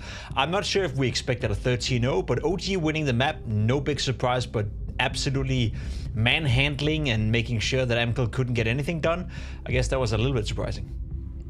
I've been pretty enamored by Launder's track record for calling 13-0s as early as possible. I feel like at this point, we need the Blast stats team to actually get on. Is Launder's a genius? Is he a prophet? Because I mean, I could see that OG obviously had a good CT side. I mean, we could all see that when they were up. I think he called it an 8-0 up. But the thing is that the constant willingness from AMKAL to just consistently attempt to assault Buzz on that B bomb site was obviously their undoing. They actually got on the A site relatively well in a couple rounds. They didn't play always the last maybe 20 seconds of those rounds as well as they could have. But in terms of just stalwart defenses, Buzz was fantastic. He was fighting down into the B main area. He was fighting on the bomb site. He was taking some space. There were so many moments where Buzz was showing the potential that I feel like Device probably saw into him. Good utility as well to set up some of the fights that he was taking too. I got to give him a lot of credit. Great multi-frags, but also just being able to get one kill sometimes, peel off. All of it, in my eyes, was something that really just showed like what I was seeing from Buzz in the stuff leading up to this event, what I was getting excited about. Yeah, you even said it, you know, that it's a player that you may already by now look at a demo set and be like, okay, there's something to be taught from this guy and learn from this guy. You know, the stats are not looking that impressive, but I would say that pretty much all 11 kills are impact kills, you know, and he didn't put a foot wrong at all on that CT side. Same could be said for pretty much all his teammates. I guess you don't win out 12-0 unless you're pretty solid all over the map. So as much as I want to deep dive into this, I think the scoreboard looks pretty solid as well. Obviously, Fico had a great game, 112 ADR, but when your top fragger is at 14 kills, your bottom fragger is at 11, but they have similar ADR, it's the perfect game, isn't it? Right. This is exactly what you want from a team like OG. They've only been playing with this 5-man unit for about a month, it seems like. So I feel like this is kind of what you hope for, even multiple months down the line against a team that is just, to be frank, a little bit puggier. AMKAL are kind of just working with a coach. We know that already. They probably know that they aren't moving forward with this 5-man lineup. And if you're an organization with serious backing like OG is, then you should be dispatching of these kinds of teams relatively simply. And I'm glad that we got some glimpse of that. This is almost sort of reminiscent to what we saw from OG when they played Heroic on Anubis. It felt like a lot of the ideas were very play driven, the way they'd smoke the bottom of the ramp, nade the ramp so their guy could shoot through it. All of that kind of stuff is what made us feel like there was so much promise in this OG. Like there's a real chance that they actually make it to the finals here of the showdown. Yeah, and I guess we can't discredit the fact that it is getting late, right? Both of these teams right now are sitting in Europe. So am I. You're a little bit more lucky than we are, Maui, sitting in America. But it's 2 a.m., right? And most of these players have been playing Counter-Strike probably since, dare say, 12, you know, at some point today. They tried to qualify for the RMR, didn't really work out for them. Now they find themselves in a position where they're one map away from booking a spot into the bracket final here at the Showdown. So if you're OG, are you potentially running out of steam now, or do you feel like this is one of those scenarios where you got to put in just a little bit of more work, you know, just a slight bit of more focus just to get it over the line? Because I think we can both agree that right now OG are the heavy favorites. There is a light at the end of the tunnel here for OG. They can actually move forward in this event, and I feel like there's a great opportunity for them, but AMKAL aren't going to let them off easy. They dominated NIP on Inferno. I feel like we all remember the Vertigo game and the craziness that happened there in map 3 of that series, but let's not forget that AMKAL beat NIP 13-3 just the other day, and they did that with a lot of great mid-rounding, actually, where they were going for Halls pops in the late round, going for nice bracket hits. Any weird mistake that NIP made, AMKAL was right there to actually collect on it. So this isn't really going to be an easy game for OG, even though it feels they're probably riding a high right now off of that 13-0. Well, I'm curious to see if the GGBet odds are agreeing with you in that sense, whether or not it looks like to be an easy game or not. AMKAL are the favorites according to these odds. That's slightly surprising to me. I'm surprised. Yeah, me too, actually. So maybe there's a good deal to be made there. Who knows? We are heading into the third deciding map between AMKAL and OG. We're jumping on a quick break, but once we come back, we will be playing out the last map of what has been a long, long day of Counter-Strike.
Welcome, ladies and gentlemen. We are kicking off the decade with the Blast Premier Spring Series. We are going to be here live from 3 Mills in London.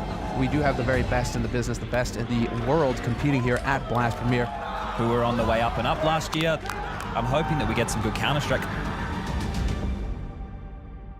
We've had to take everything online. Blast have run into this challenge head on. We are pushing the limits of what's possible with the online broadcast. 1 versus 4. For 754 days we've been without a stage, without a stadium, without a crowd. But now Blast is finally back where we belong. This is an incredible electricity in the air. Can you let me hear you roar? Today in Lisbon, we will show everyone that we live and breathe Counter-Strike. arena and a chance for a new monarch to now be occupying the throne. Send off 2022 in proper fashion. Let's do this, Abu Dhabi! It all comes down to this, to define how we end the last season in CSGO. It's time to make your country proud. Get loud! Abu Dhabi, make some noise! It feels like the stage has been set wonderfully. It is you who sets the stage with us. Make some noise!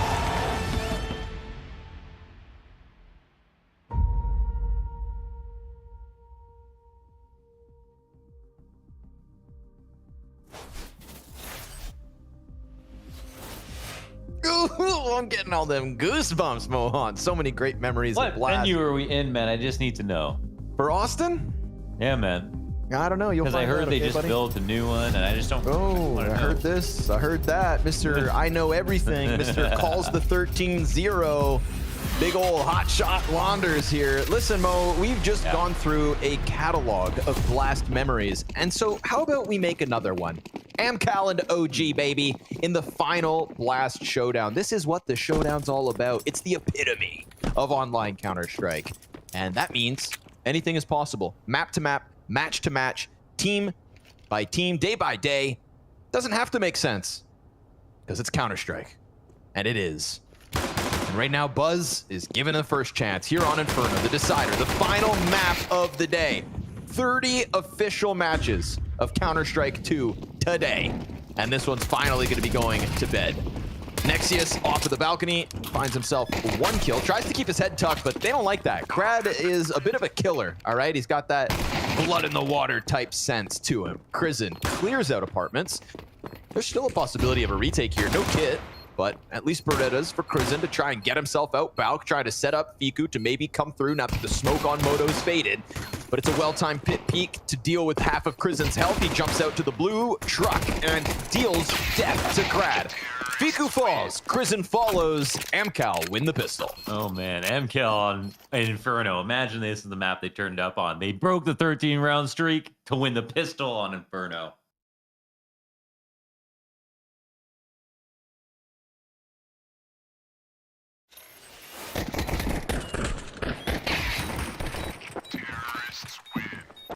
Topo, devilish backside. Fiku, sorry, buddy. You gotta hit the headshots.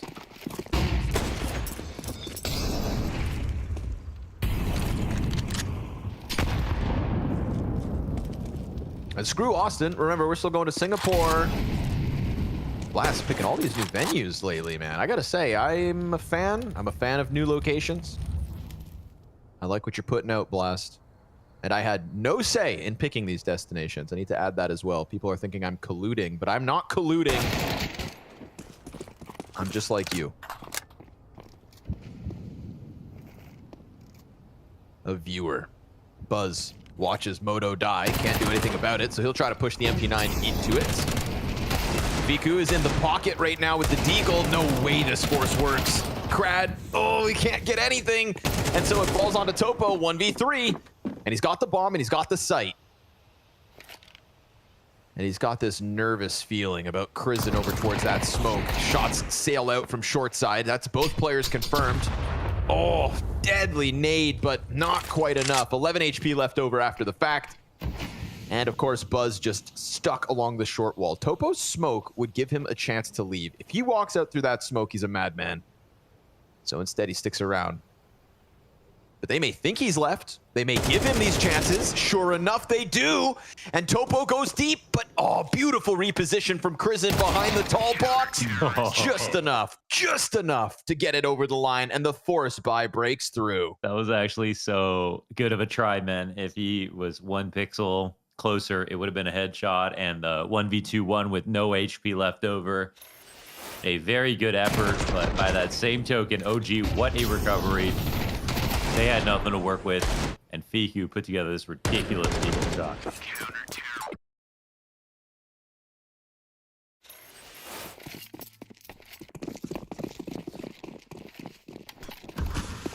How many overtimes do you think this map's got on it? It's an Inferno, and it's AMKAL, and it's a OG I think we got at least 2. What you eating, Mo? I'm chewing on Nip's bones.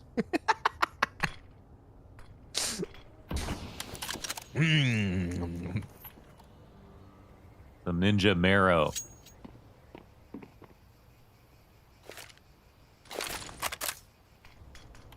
The taste of glory past.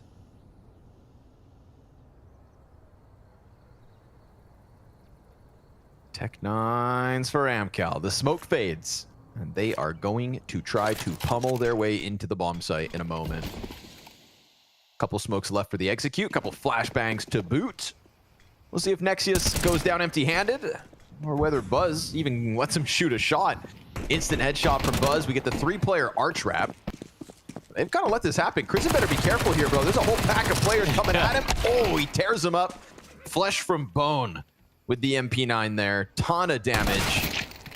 And Nexius is allowed to extend off short side to get the headshot onto Forrester. So sorry, Topo, but this ain't your Chico.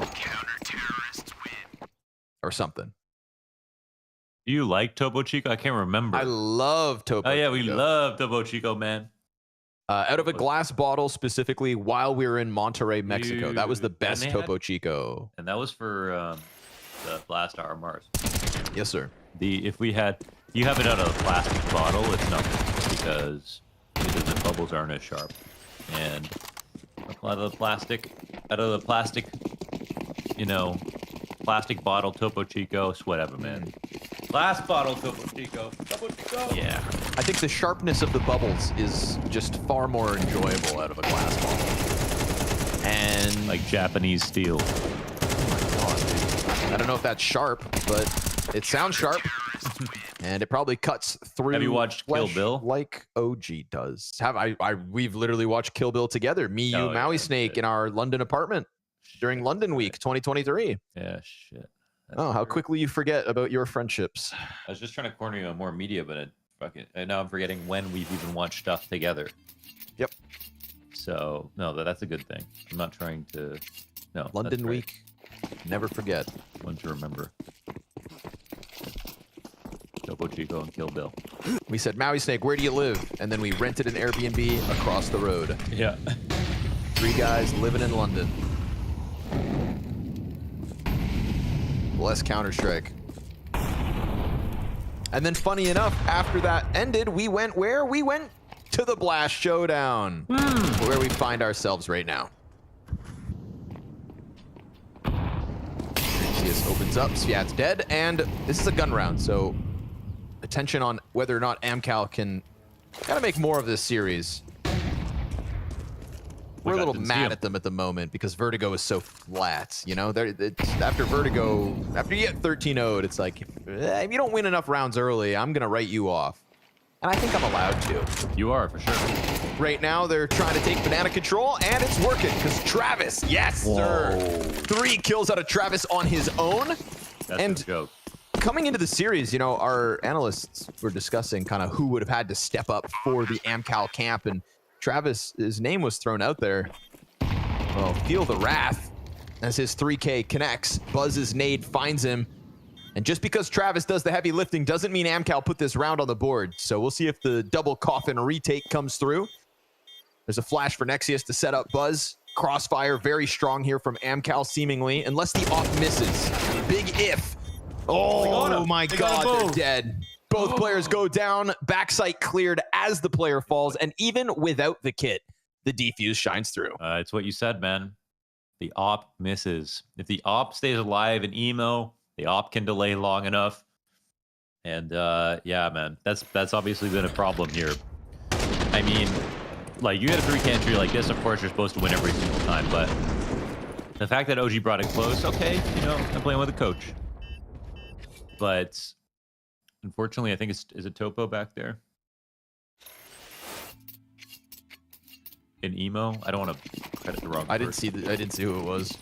Just assuming because he's the offer, but gotta hit that shot. Simple as. OG win that retake. Topo lights it up with the AK. All right. Topo, Moto, are these guys related?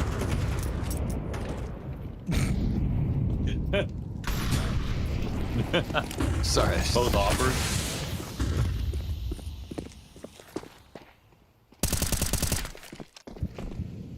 Kristen lets him cross. Uh-oh.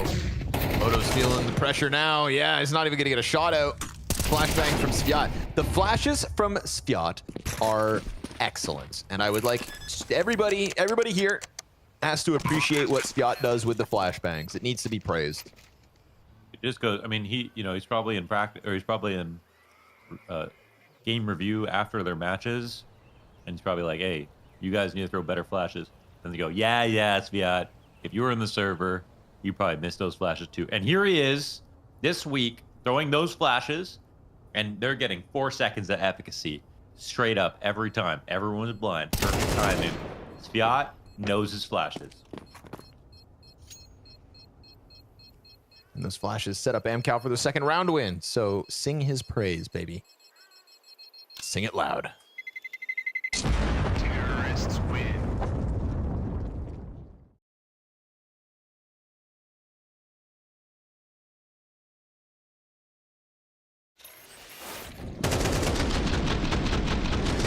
That's how it all starts, huh? If it was Topo in the back plat that left that slack in the post plant, well, he makes it up in round 6.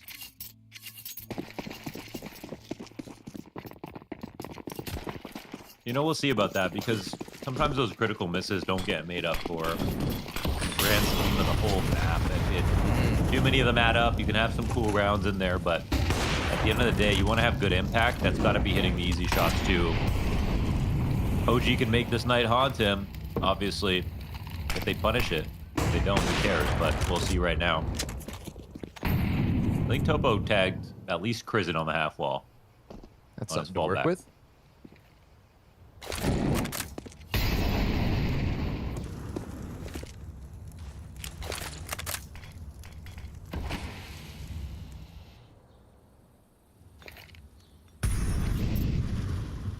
Taking their time to clear out Banana, going through the motions. But obviously, if you're OG, you're a little bit nervous because Travis has already torn through you once. He'll do it again.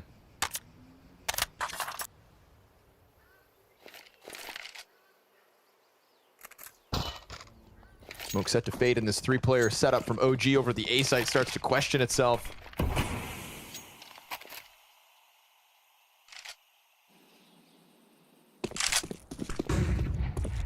Forster starts to get active in brackets, just causing a ruckus with a teammate right behind him. Little nades across, but Moto more than happy to gun him down and now able to just continue to stack in A site, but it's really B that's under question. Smoke lands and Krad crosses before it goes down. Trying to jump the gun. Ouch. Oh, awkward. Okay. And that's kind of the round done. Tobo can't even go back and get this bomb. Yeah, that's a little weird. Seattle catch the kill on A site, but yeah, that's I think the problem here, what's weird is because it's weird because they go with that arch split and the Moto hits a shot, right? Then they fall back into the site and it's like, well, they're actually giving AMKAL too much space now because the full B split is on. But then instead of continuing forward with it, maybe it's because it's Sviat and he's not super comfortable. They could have lurked in the CT spawn. They could have gone forward the A split, just given up the 1 kill or whatever. What OG were supposed to do in this position was, you know, flash retake hard so that Moto could peek again. Or use the fact that they have 3 players to try to do a lane retake, right? They don't do anything in that spot, and there's actually a chance AMKAL can still win. So they kind of freak out for no reason. I mean, they do lose a player, but it actually wasn't as bad of a spot as they thought it was. I watched the HLTV scoreboard for 4 rounds, Launders, in order to see who was backsite that one time. Oh. It was Topo. It was Topo. But he didn't have an op. It was an AK. Oh, awkward. Yeah, if that makes it any better or worse, I don't know. You decide. No, but my criticism is well placed or not in that case. Yeah. I'm gonna go with yes.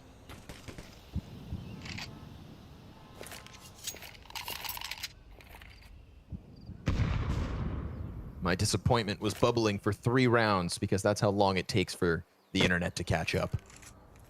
And now I don't know what to do with myself. Poor Topo, dead. So, not given a chance to impress us this round. Oh, Fiku thinks skinny. Oh my god, it's gonna work. It's working. Might even work better because Krizen kills Krad, so now I wonder if Fiku is freed up to make a move like Moto does on short. And that's supported as well, right? Him and Nexius trying to push up on short side. Travis is looking to take it back, but he's got to be careful because he knows this op is here. And if he swings too far, yeah, it's into Nexius's crosshair he goes. Forrester gets found. It's a flawless one from OG, and this CT side looking strong. The only thing that's gone wrong for OG in this map pool is picking Dust 2, it looks like, because they're just a whole different beast when it comes to Vertigo. And, you know, I mean, I guess to be fair on Vertigo, you didn't even get to see their second half where they could have maybe disappointed us. But in this situation, Inferno's looking very strong. Vertigo looked incredibly strong. AMKAL look a little bit lost.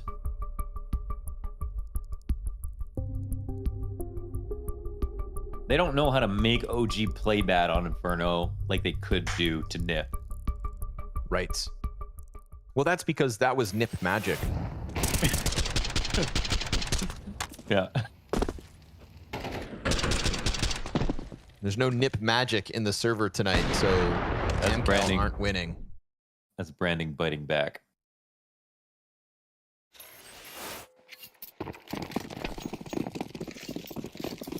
Nip magic. Watch me turn water. Watch me turn wine into water. Yeah. Watch me drown. Bury me in a box and watch me suffocate. I'm gonna saw this woman in half. I'm a sinner. Oh, Christ. You know, it's all goofs and gaffs because most of us are at home in our underwear right now, but shout out production for being at the studio for nearly 12 hours at this point, trudging along. They're in their workspace, thinking about bed. Yeah. They should be celebrated. They should be celebrating because it's the final showdown and they need to soak this up because they'll never have this again. And I know that that's really sad to think about. To be honest, we have had a lot of hilarious memories of the showdowns, a lot of amazing ones as well. And it never happens unless it runs late. So here we are, folks. It's late into the night. Topo popping heads. You've got a point, Mo. AMKAL, we've been lulled into this idea that OG are just going to sweep away map 3 like they did Vertigo, but now AMKAL, ooh, it's a little taste of victory, huh? A little Tech9 pizzazz. They heard this rant and rave about the long nights production. No. This show ain't over, okay? We're getting through the appetizers here. This is going to end ridiculously. Somehow, some way. It has to now. We've already just cleared the first 2. And we've only played a map and a half. I don't know what you guys are complaining about. Vertigo was 13 rounds. That's fair. Imagine getting 13-0'd on your map pick. I can't. It's never happened to me.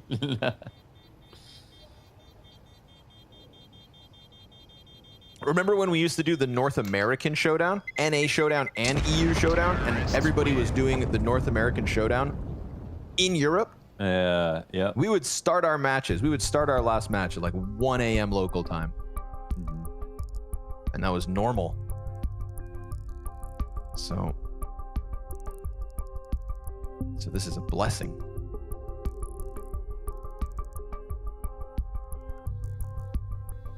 That's right. This technical pause is a blessing. You are blessed. Whoa.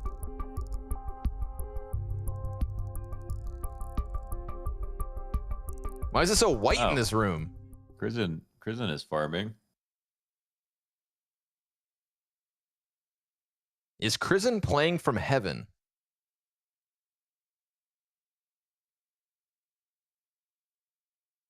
Looks like it. That's Krizen and his apostle. All right. Sorted quickly. Let's go, AMKAL. Chance for 6.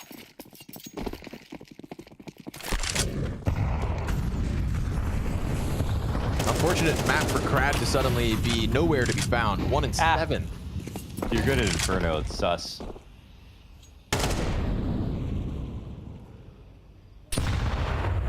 Go on. Oh my my God, they just chased him around with those HEs. That is amazing. Amazing. Absolutely double naded.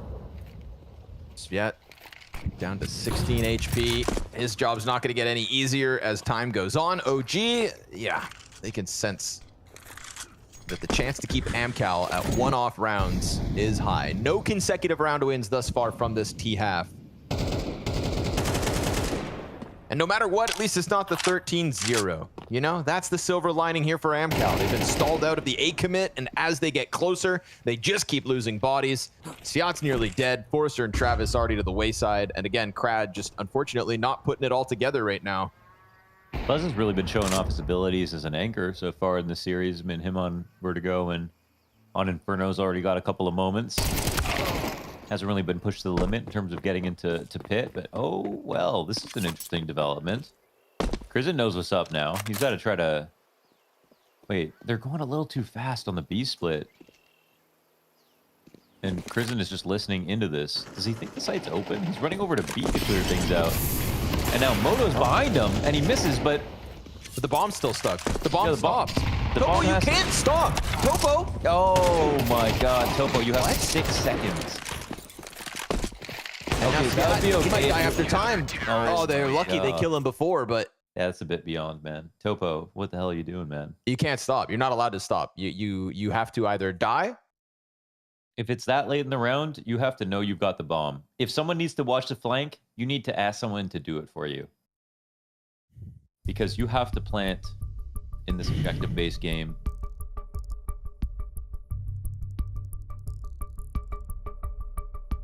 But it is late, so that's when you do things like that. But at the same time, they already played against NIP, so we know it has nothing to do with the time. This is just who they are. There is no time when AMKAL's in the server, dude. Yeah. It is just... It is... AMKAL is time itself. They are ageless and they are endless.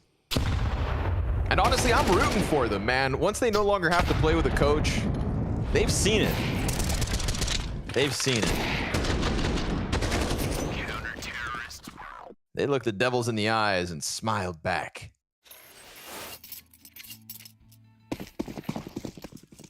What was Topo's strategy there? Pray. Step on the nine pedal. Ask for more. Yeah, surely he just didn't realize he had bomb. I mean, okay, Forrester's been freed up.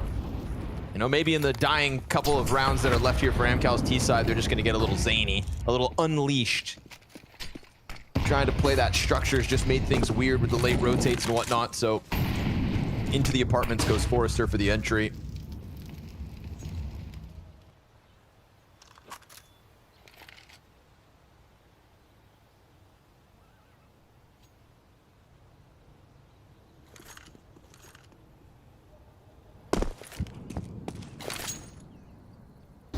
Still wanting to take banana control before they commit to anything on A. And they're doing a good job of keeping themselves tucked in, but Sviat's going to get walked up on. Crizin, yeah, clears it. Good presence of mind. Good trade frag from Topo, but now what? Krad comes back towards mid. Nexius Moto walks down hold pit. that ball back, yeah, and now they start to walk back because they love going B.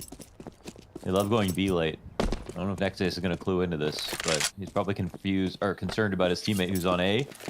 Pushing into mid is definitely a good option, and it's actually Fiku to fall back a bit. Wait, what's happening? They're going to go back to the A site for almost no reason.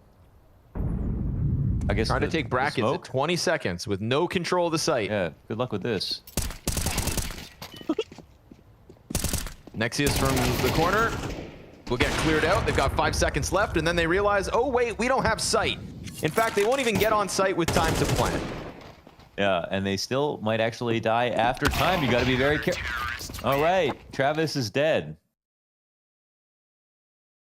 So it won dust too. I don't know if I want to watch Counter-Strike anymore.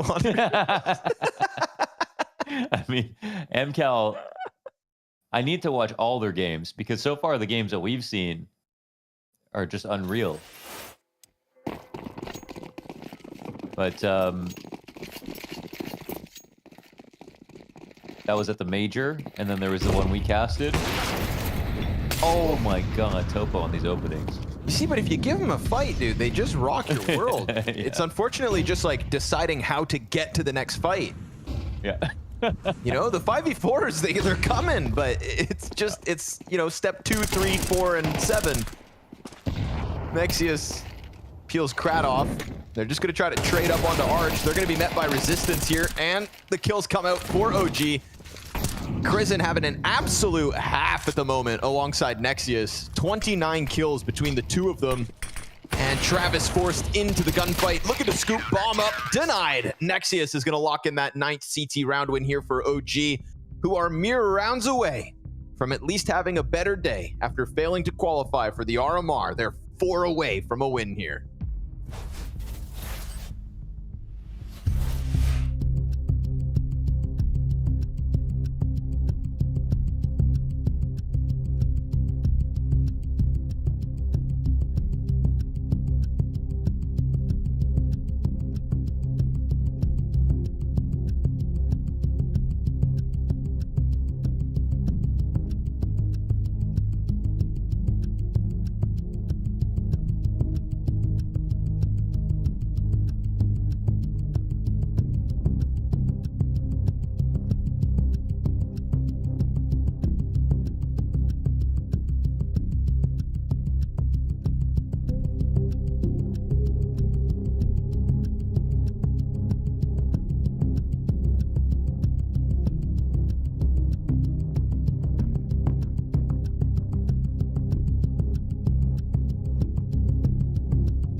Hanging on by a thread now, AMKAL. They may have defeated Ninjas in Pajamas in a hell of a best of 3, but OG looking for an uptrend after a disappointing run at the RMR qualifier Mo. It is still a chance for them to have a better day.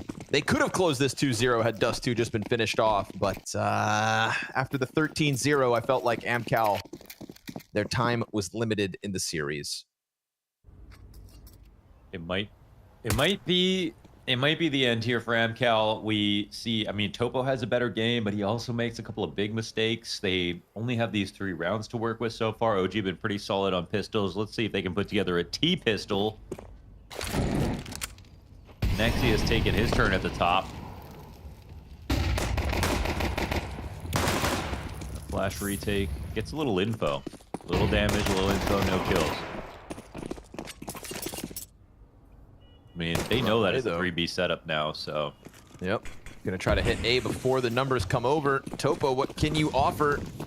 He's gonna just hide in the site. 2 players from Arch about to add themselves here. No, they actually delay, going around towards mid instead. Forrester gets blasted by Buzz. Krizen and Moto find headshots. And just as the bodies tried to get into the A site, it is simply OG with the faster frags, faster fingers on the trigger. Yeah, really good entry pack in general. And there's basically no way into this. So Travis, I mean, I want to say he's got to get a little lucky.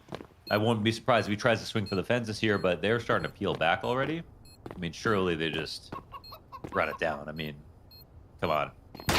Nope, no chance. Travis, 99 Gush, out the window, defenestrated into ult. And Spiat with 2 bonus kills at the end. Go ahead and defuse, son. Not allowed. Fiku's gonna put him down for the night. And much like Vertigo, it's a much needed pistol in the second half for AMKAL that they just can't grab. Yeah, definitely. Crazy. I mean, OG were staring death in the face in the series. Dust2, not just because they lost Dust2, but because they never could get control of it, even like the longer the game went on, like getting into overtime, it just felt like they had chance after chance to shake off the rust, show why it was their map pick, and it never felt like they were going to prove that they were the better team in the series, but they really have changed the story between Vertigo and now.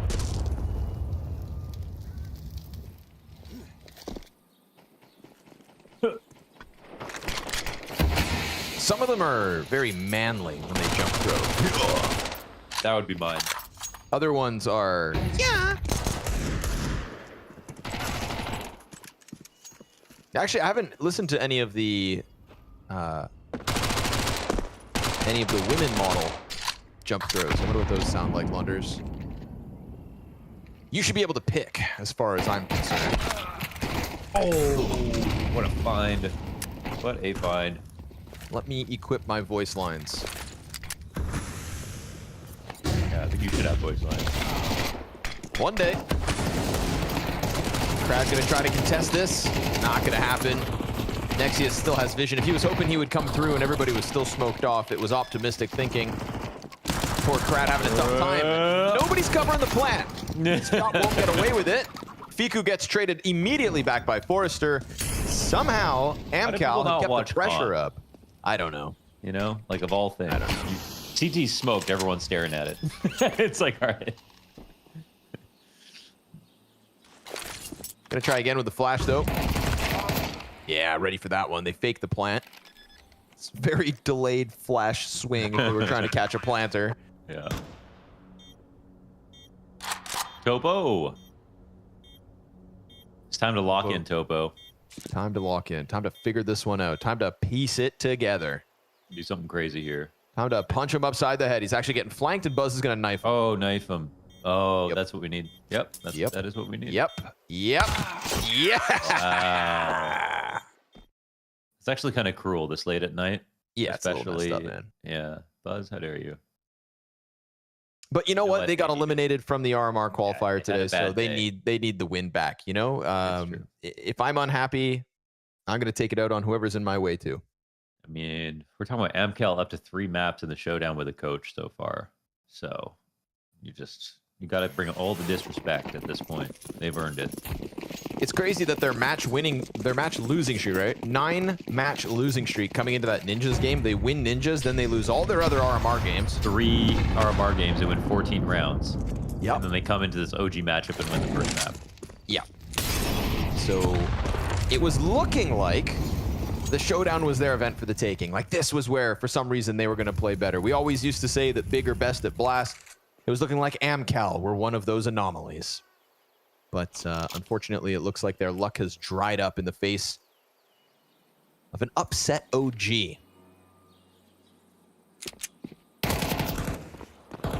Little USP peak for Sviat. Of course, I hope the best for AMKAL moving forward. They obviously made their big signing of a new player yesterday. Unfortunately, couldn't play with him in the showdown due to roster locks. So we know this isn't all that AMKAL have to offer all the time. as Nota is their newest addition. 17-year-old Nota. We'll wait to see what he can pull off. Given more time, of course. Yeah. He was there earlier today when they got eliminated from their RMR run as well. Meanwhile, OG couldn't lose this round if they tried. Yeah.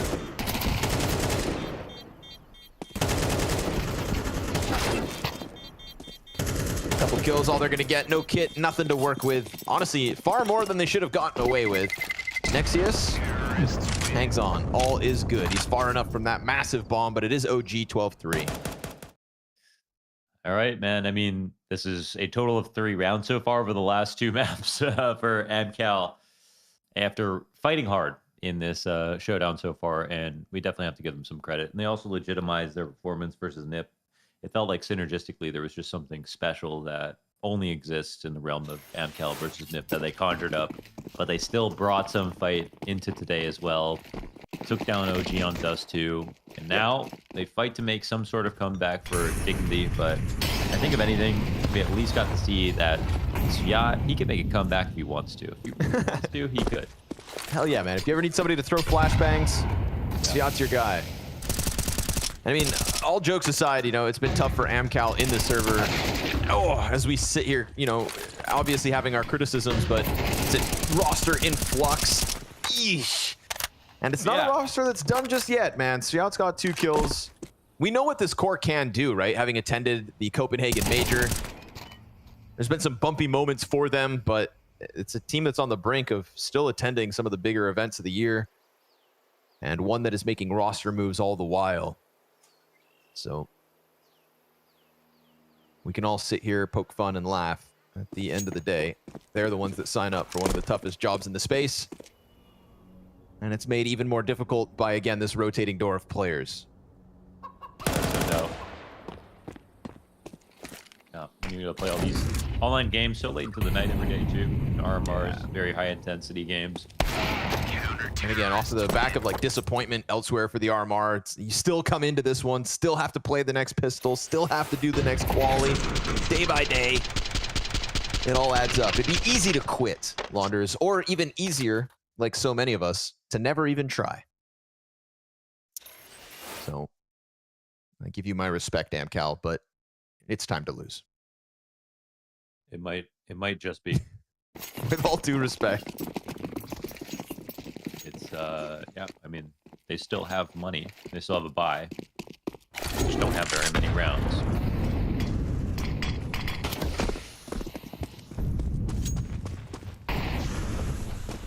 I mean, we just casted the phase comeback. Now I know literally anything is possible. That's fair. That's fair. And also, we had GamerLegion come back earlier today, so that was the same map and the same score line as phase. Launder, there's something in the air, something in the water. Something in my lungs.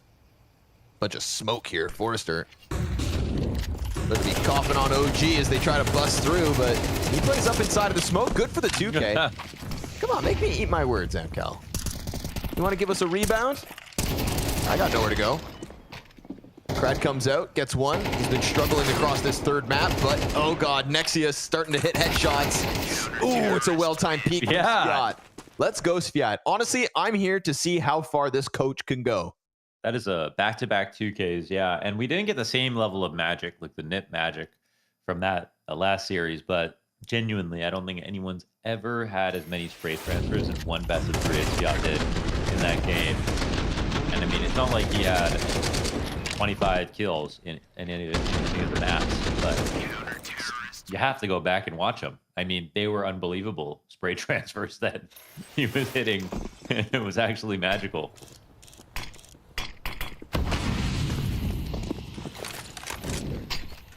I'll never forget the Vertigo CT ledge kills. Ooh, and we still haven't actually seen that res flick from Vertigo. Did you end up seeing that? Did anybody clip it and ship it? We don't know if that really happened. We don't know if it was really him. I think it did. I think it happened. You don't know shit, okay? You don't know what it smells like in the Sistine Chapel. That's true. No one's ever hugged you. Okay, that's not true. I'm very loved, Launders.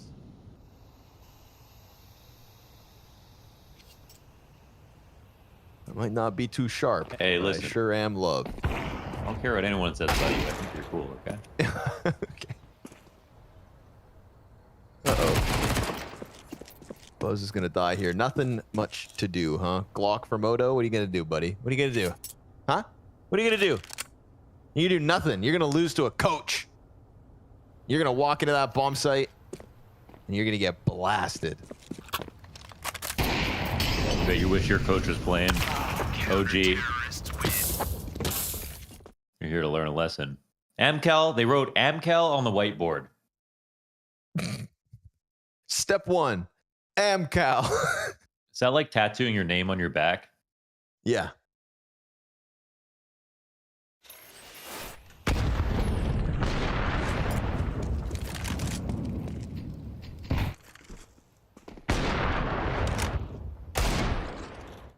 Oof. All right, Buzz. I respect you trying to sprinkle in a little pizzazz, but comes back up. Yes, sir. Great grenade damage. God damn, look at him. So incredibly low. Travis finishes one off with the frag. They bounce into this round, and AMKAL are about to go up into a 7. This is only a 5-round game once they close this. Yeah, once they close this, if they do, yeah, they get through When they do. guns. When they do, they get through guns again. Some people only thrive when they're fighting an uphill battle. Okay? Yeah. Some people, they're just That's they're why better Maui under was pressure. jobless for so long. Yep. That's fair. That was peak Maui's. Now he's high. Oh! Yeah, this is the fall off now. This is actually the downfall of Maui. That's the thing that people don't realize. They thought it was a downfall when he was jobless.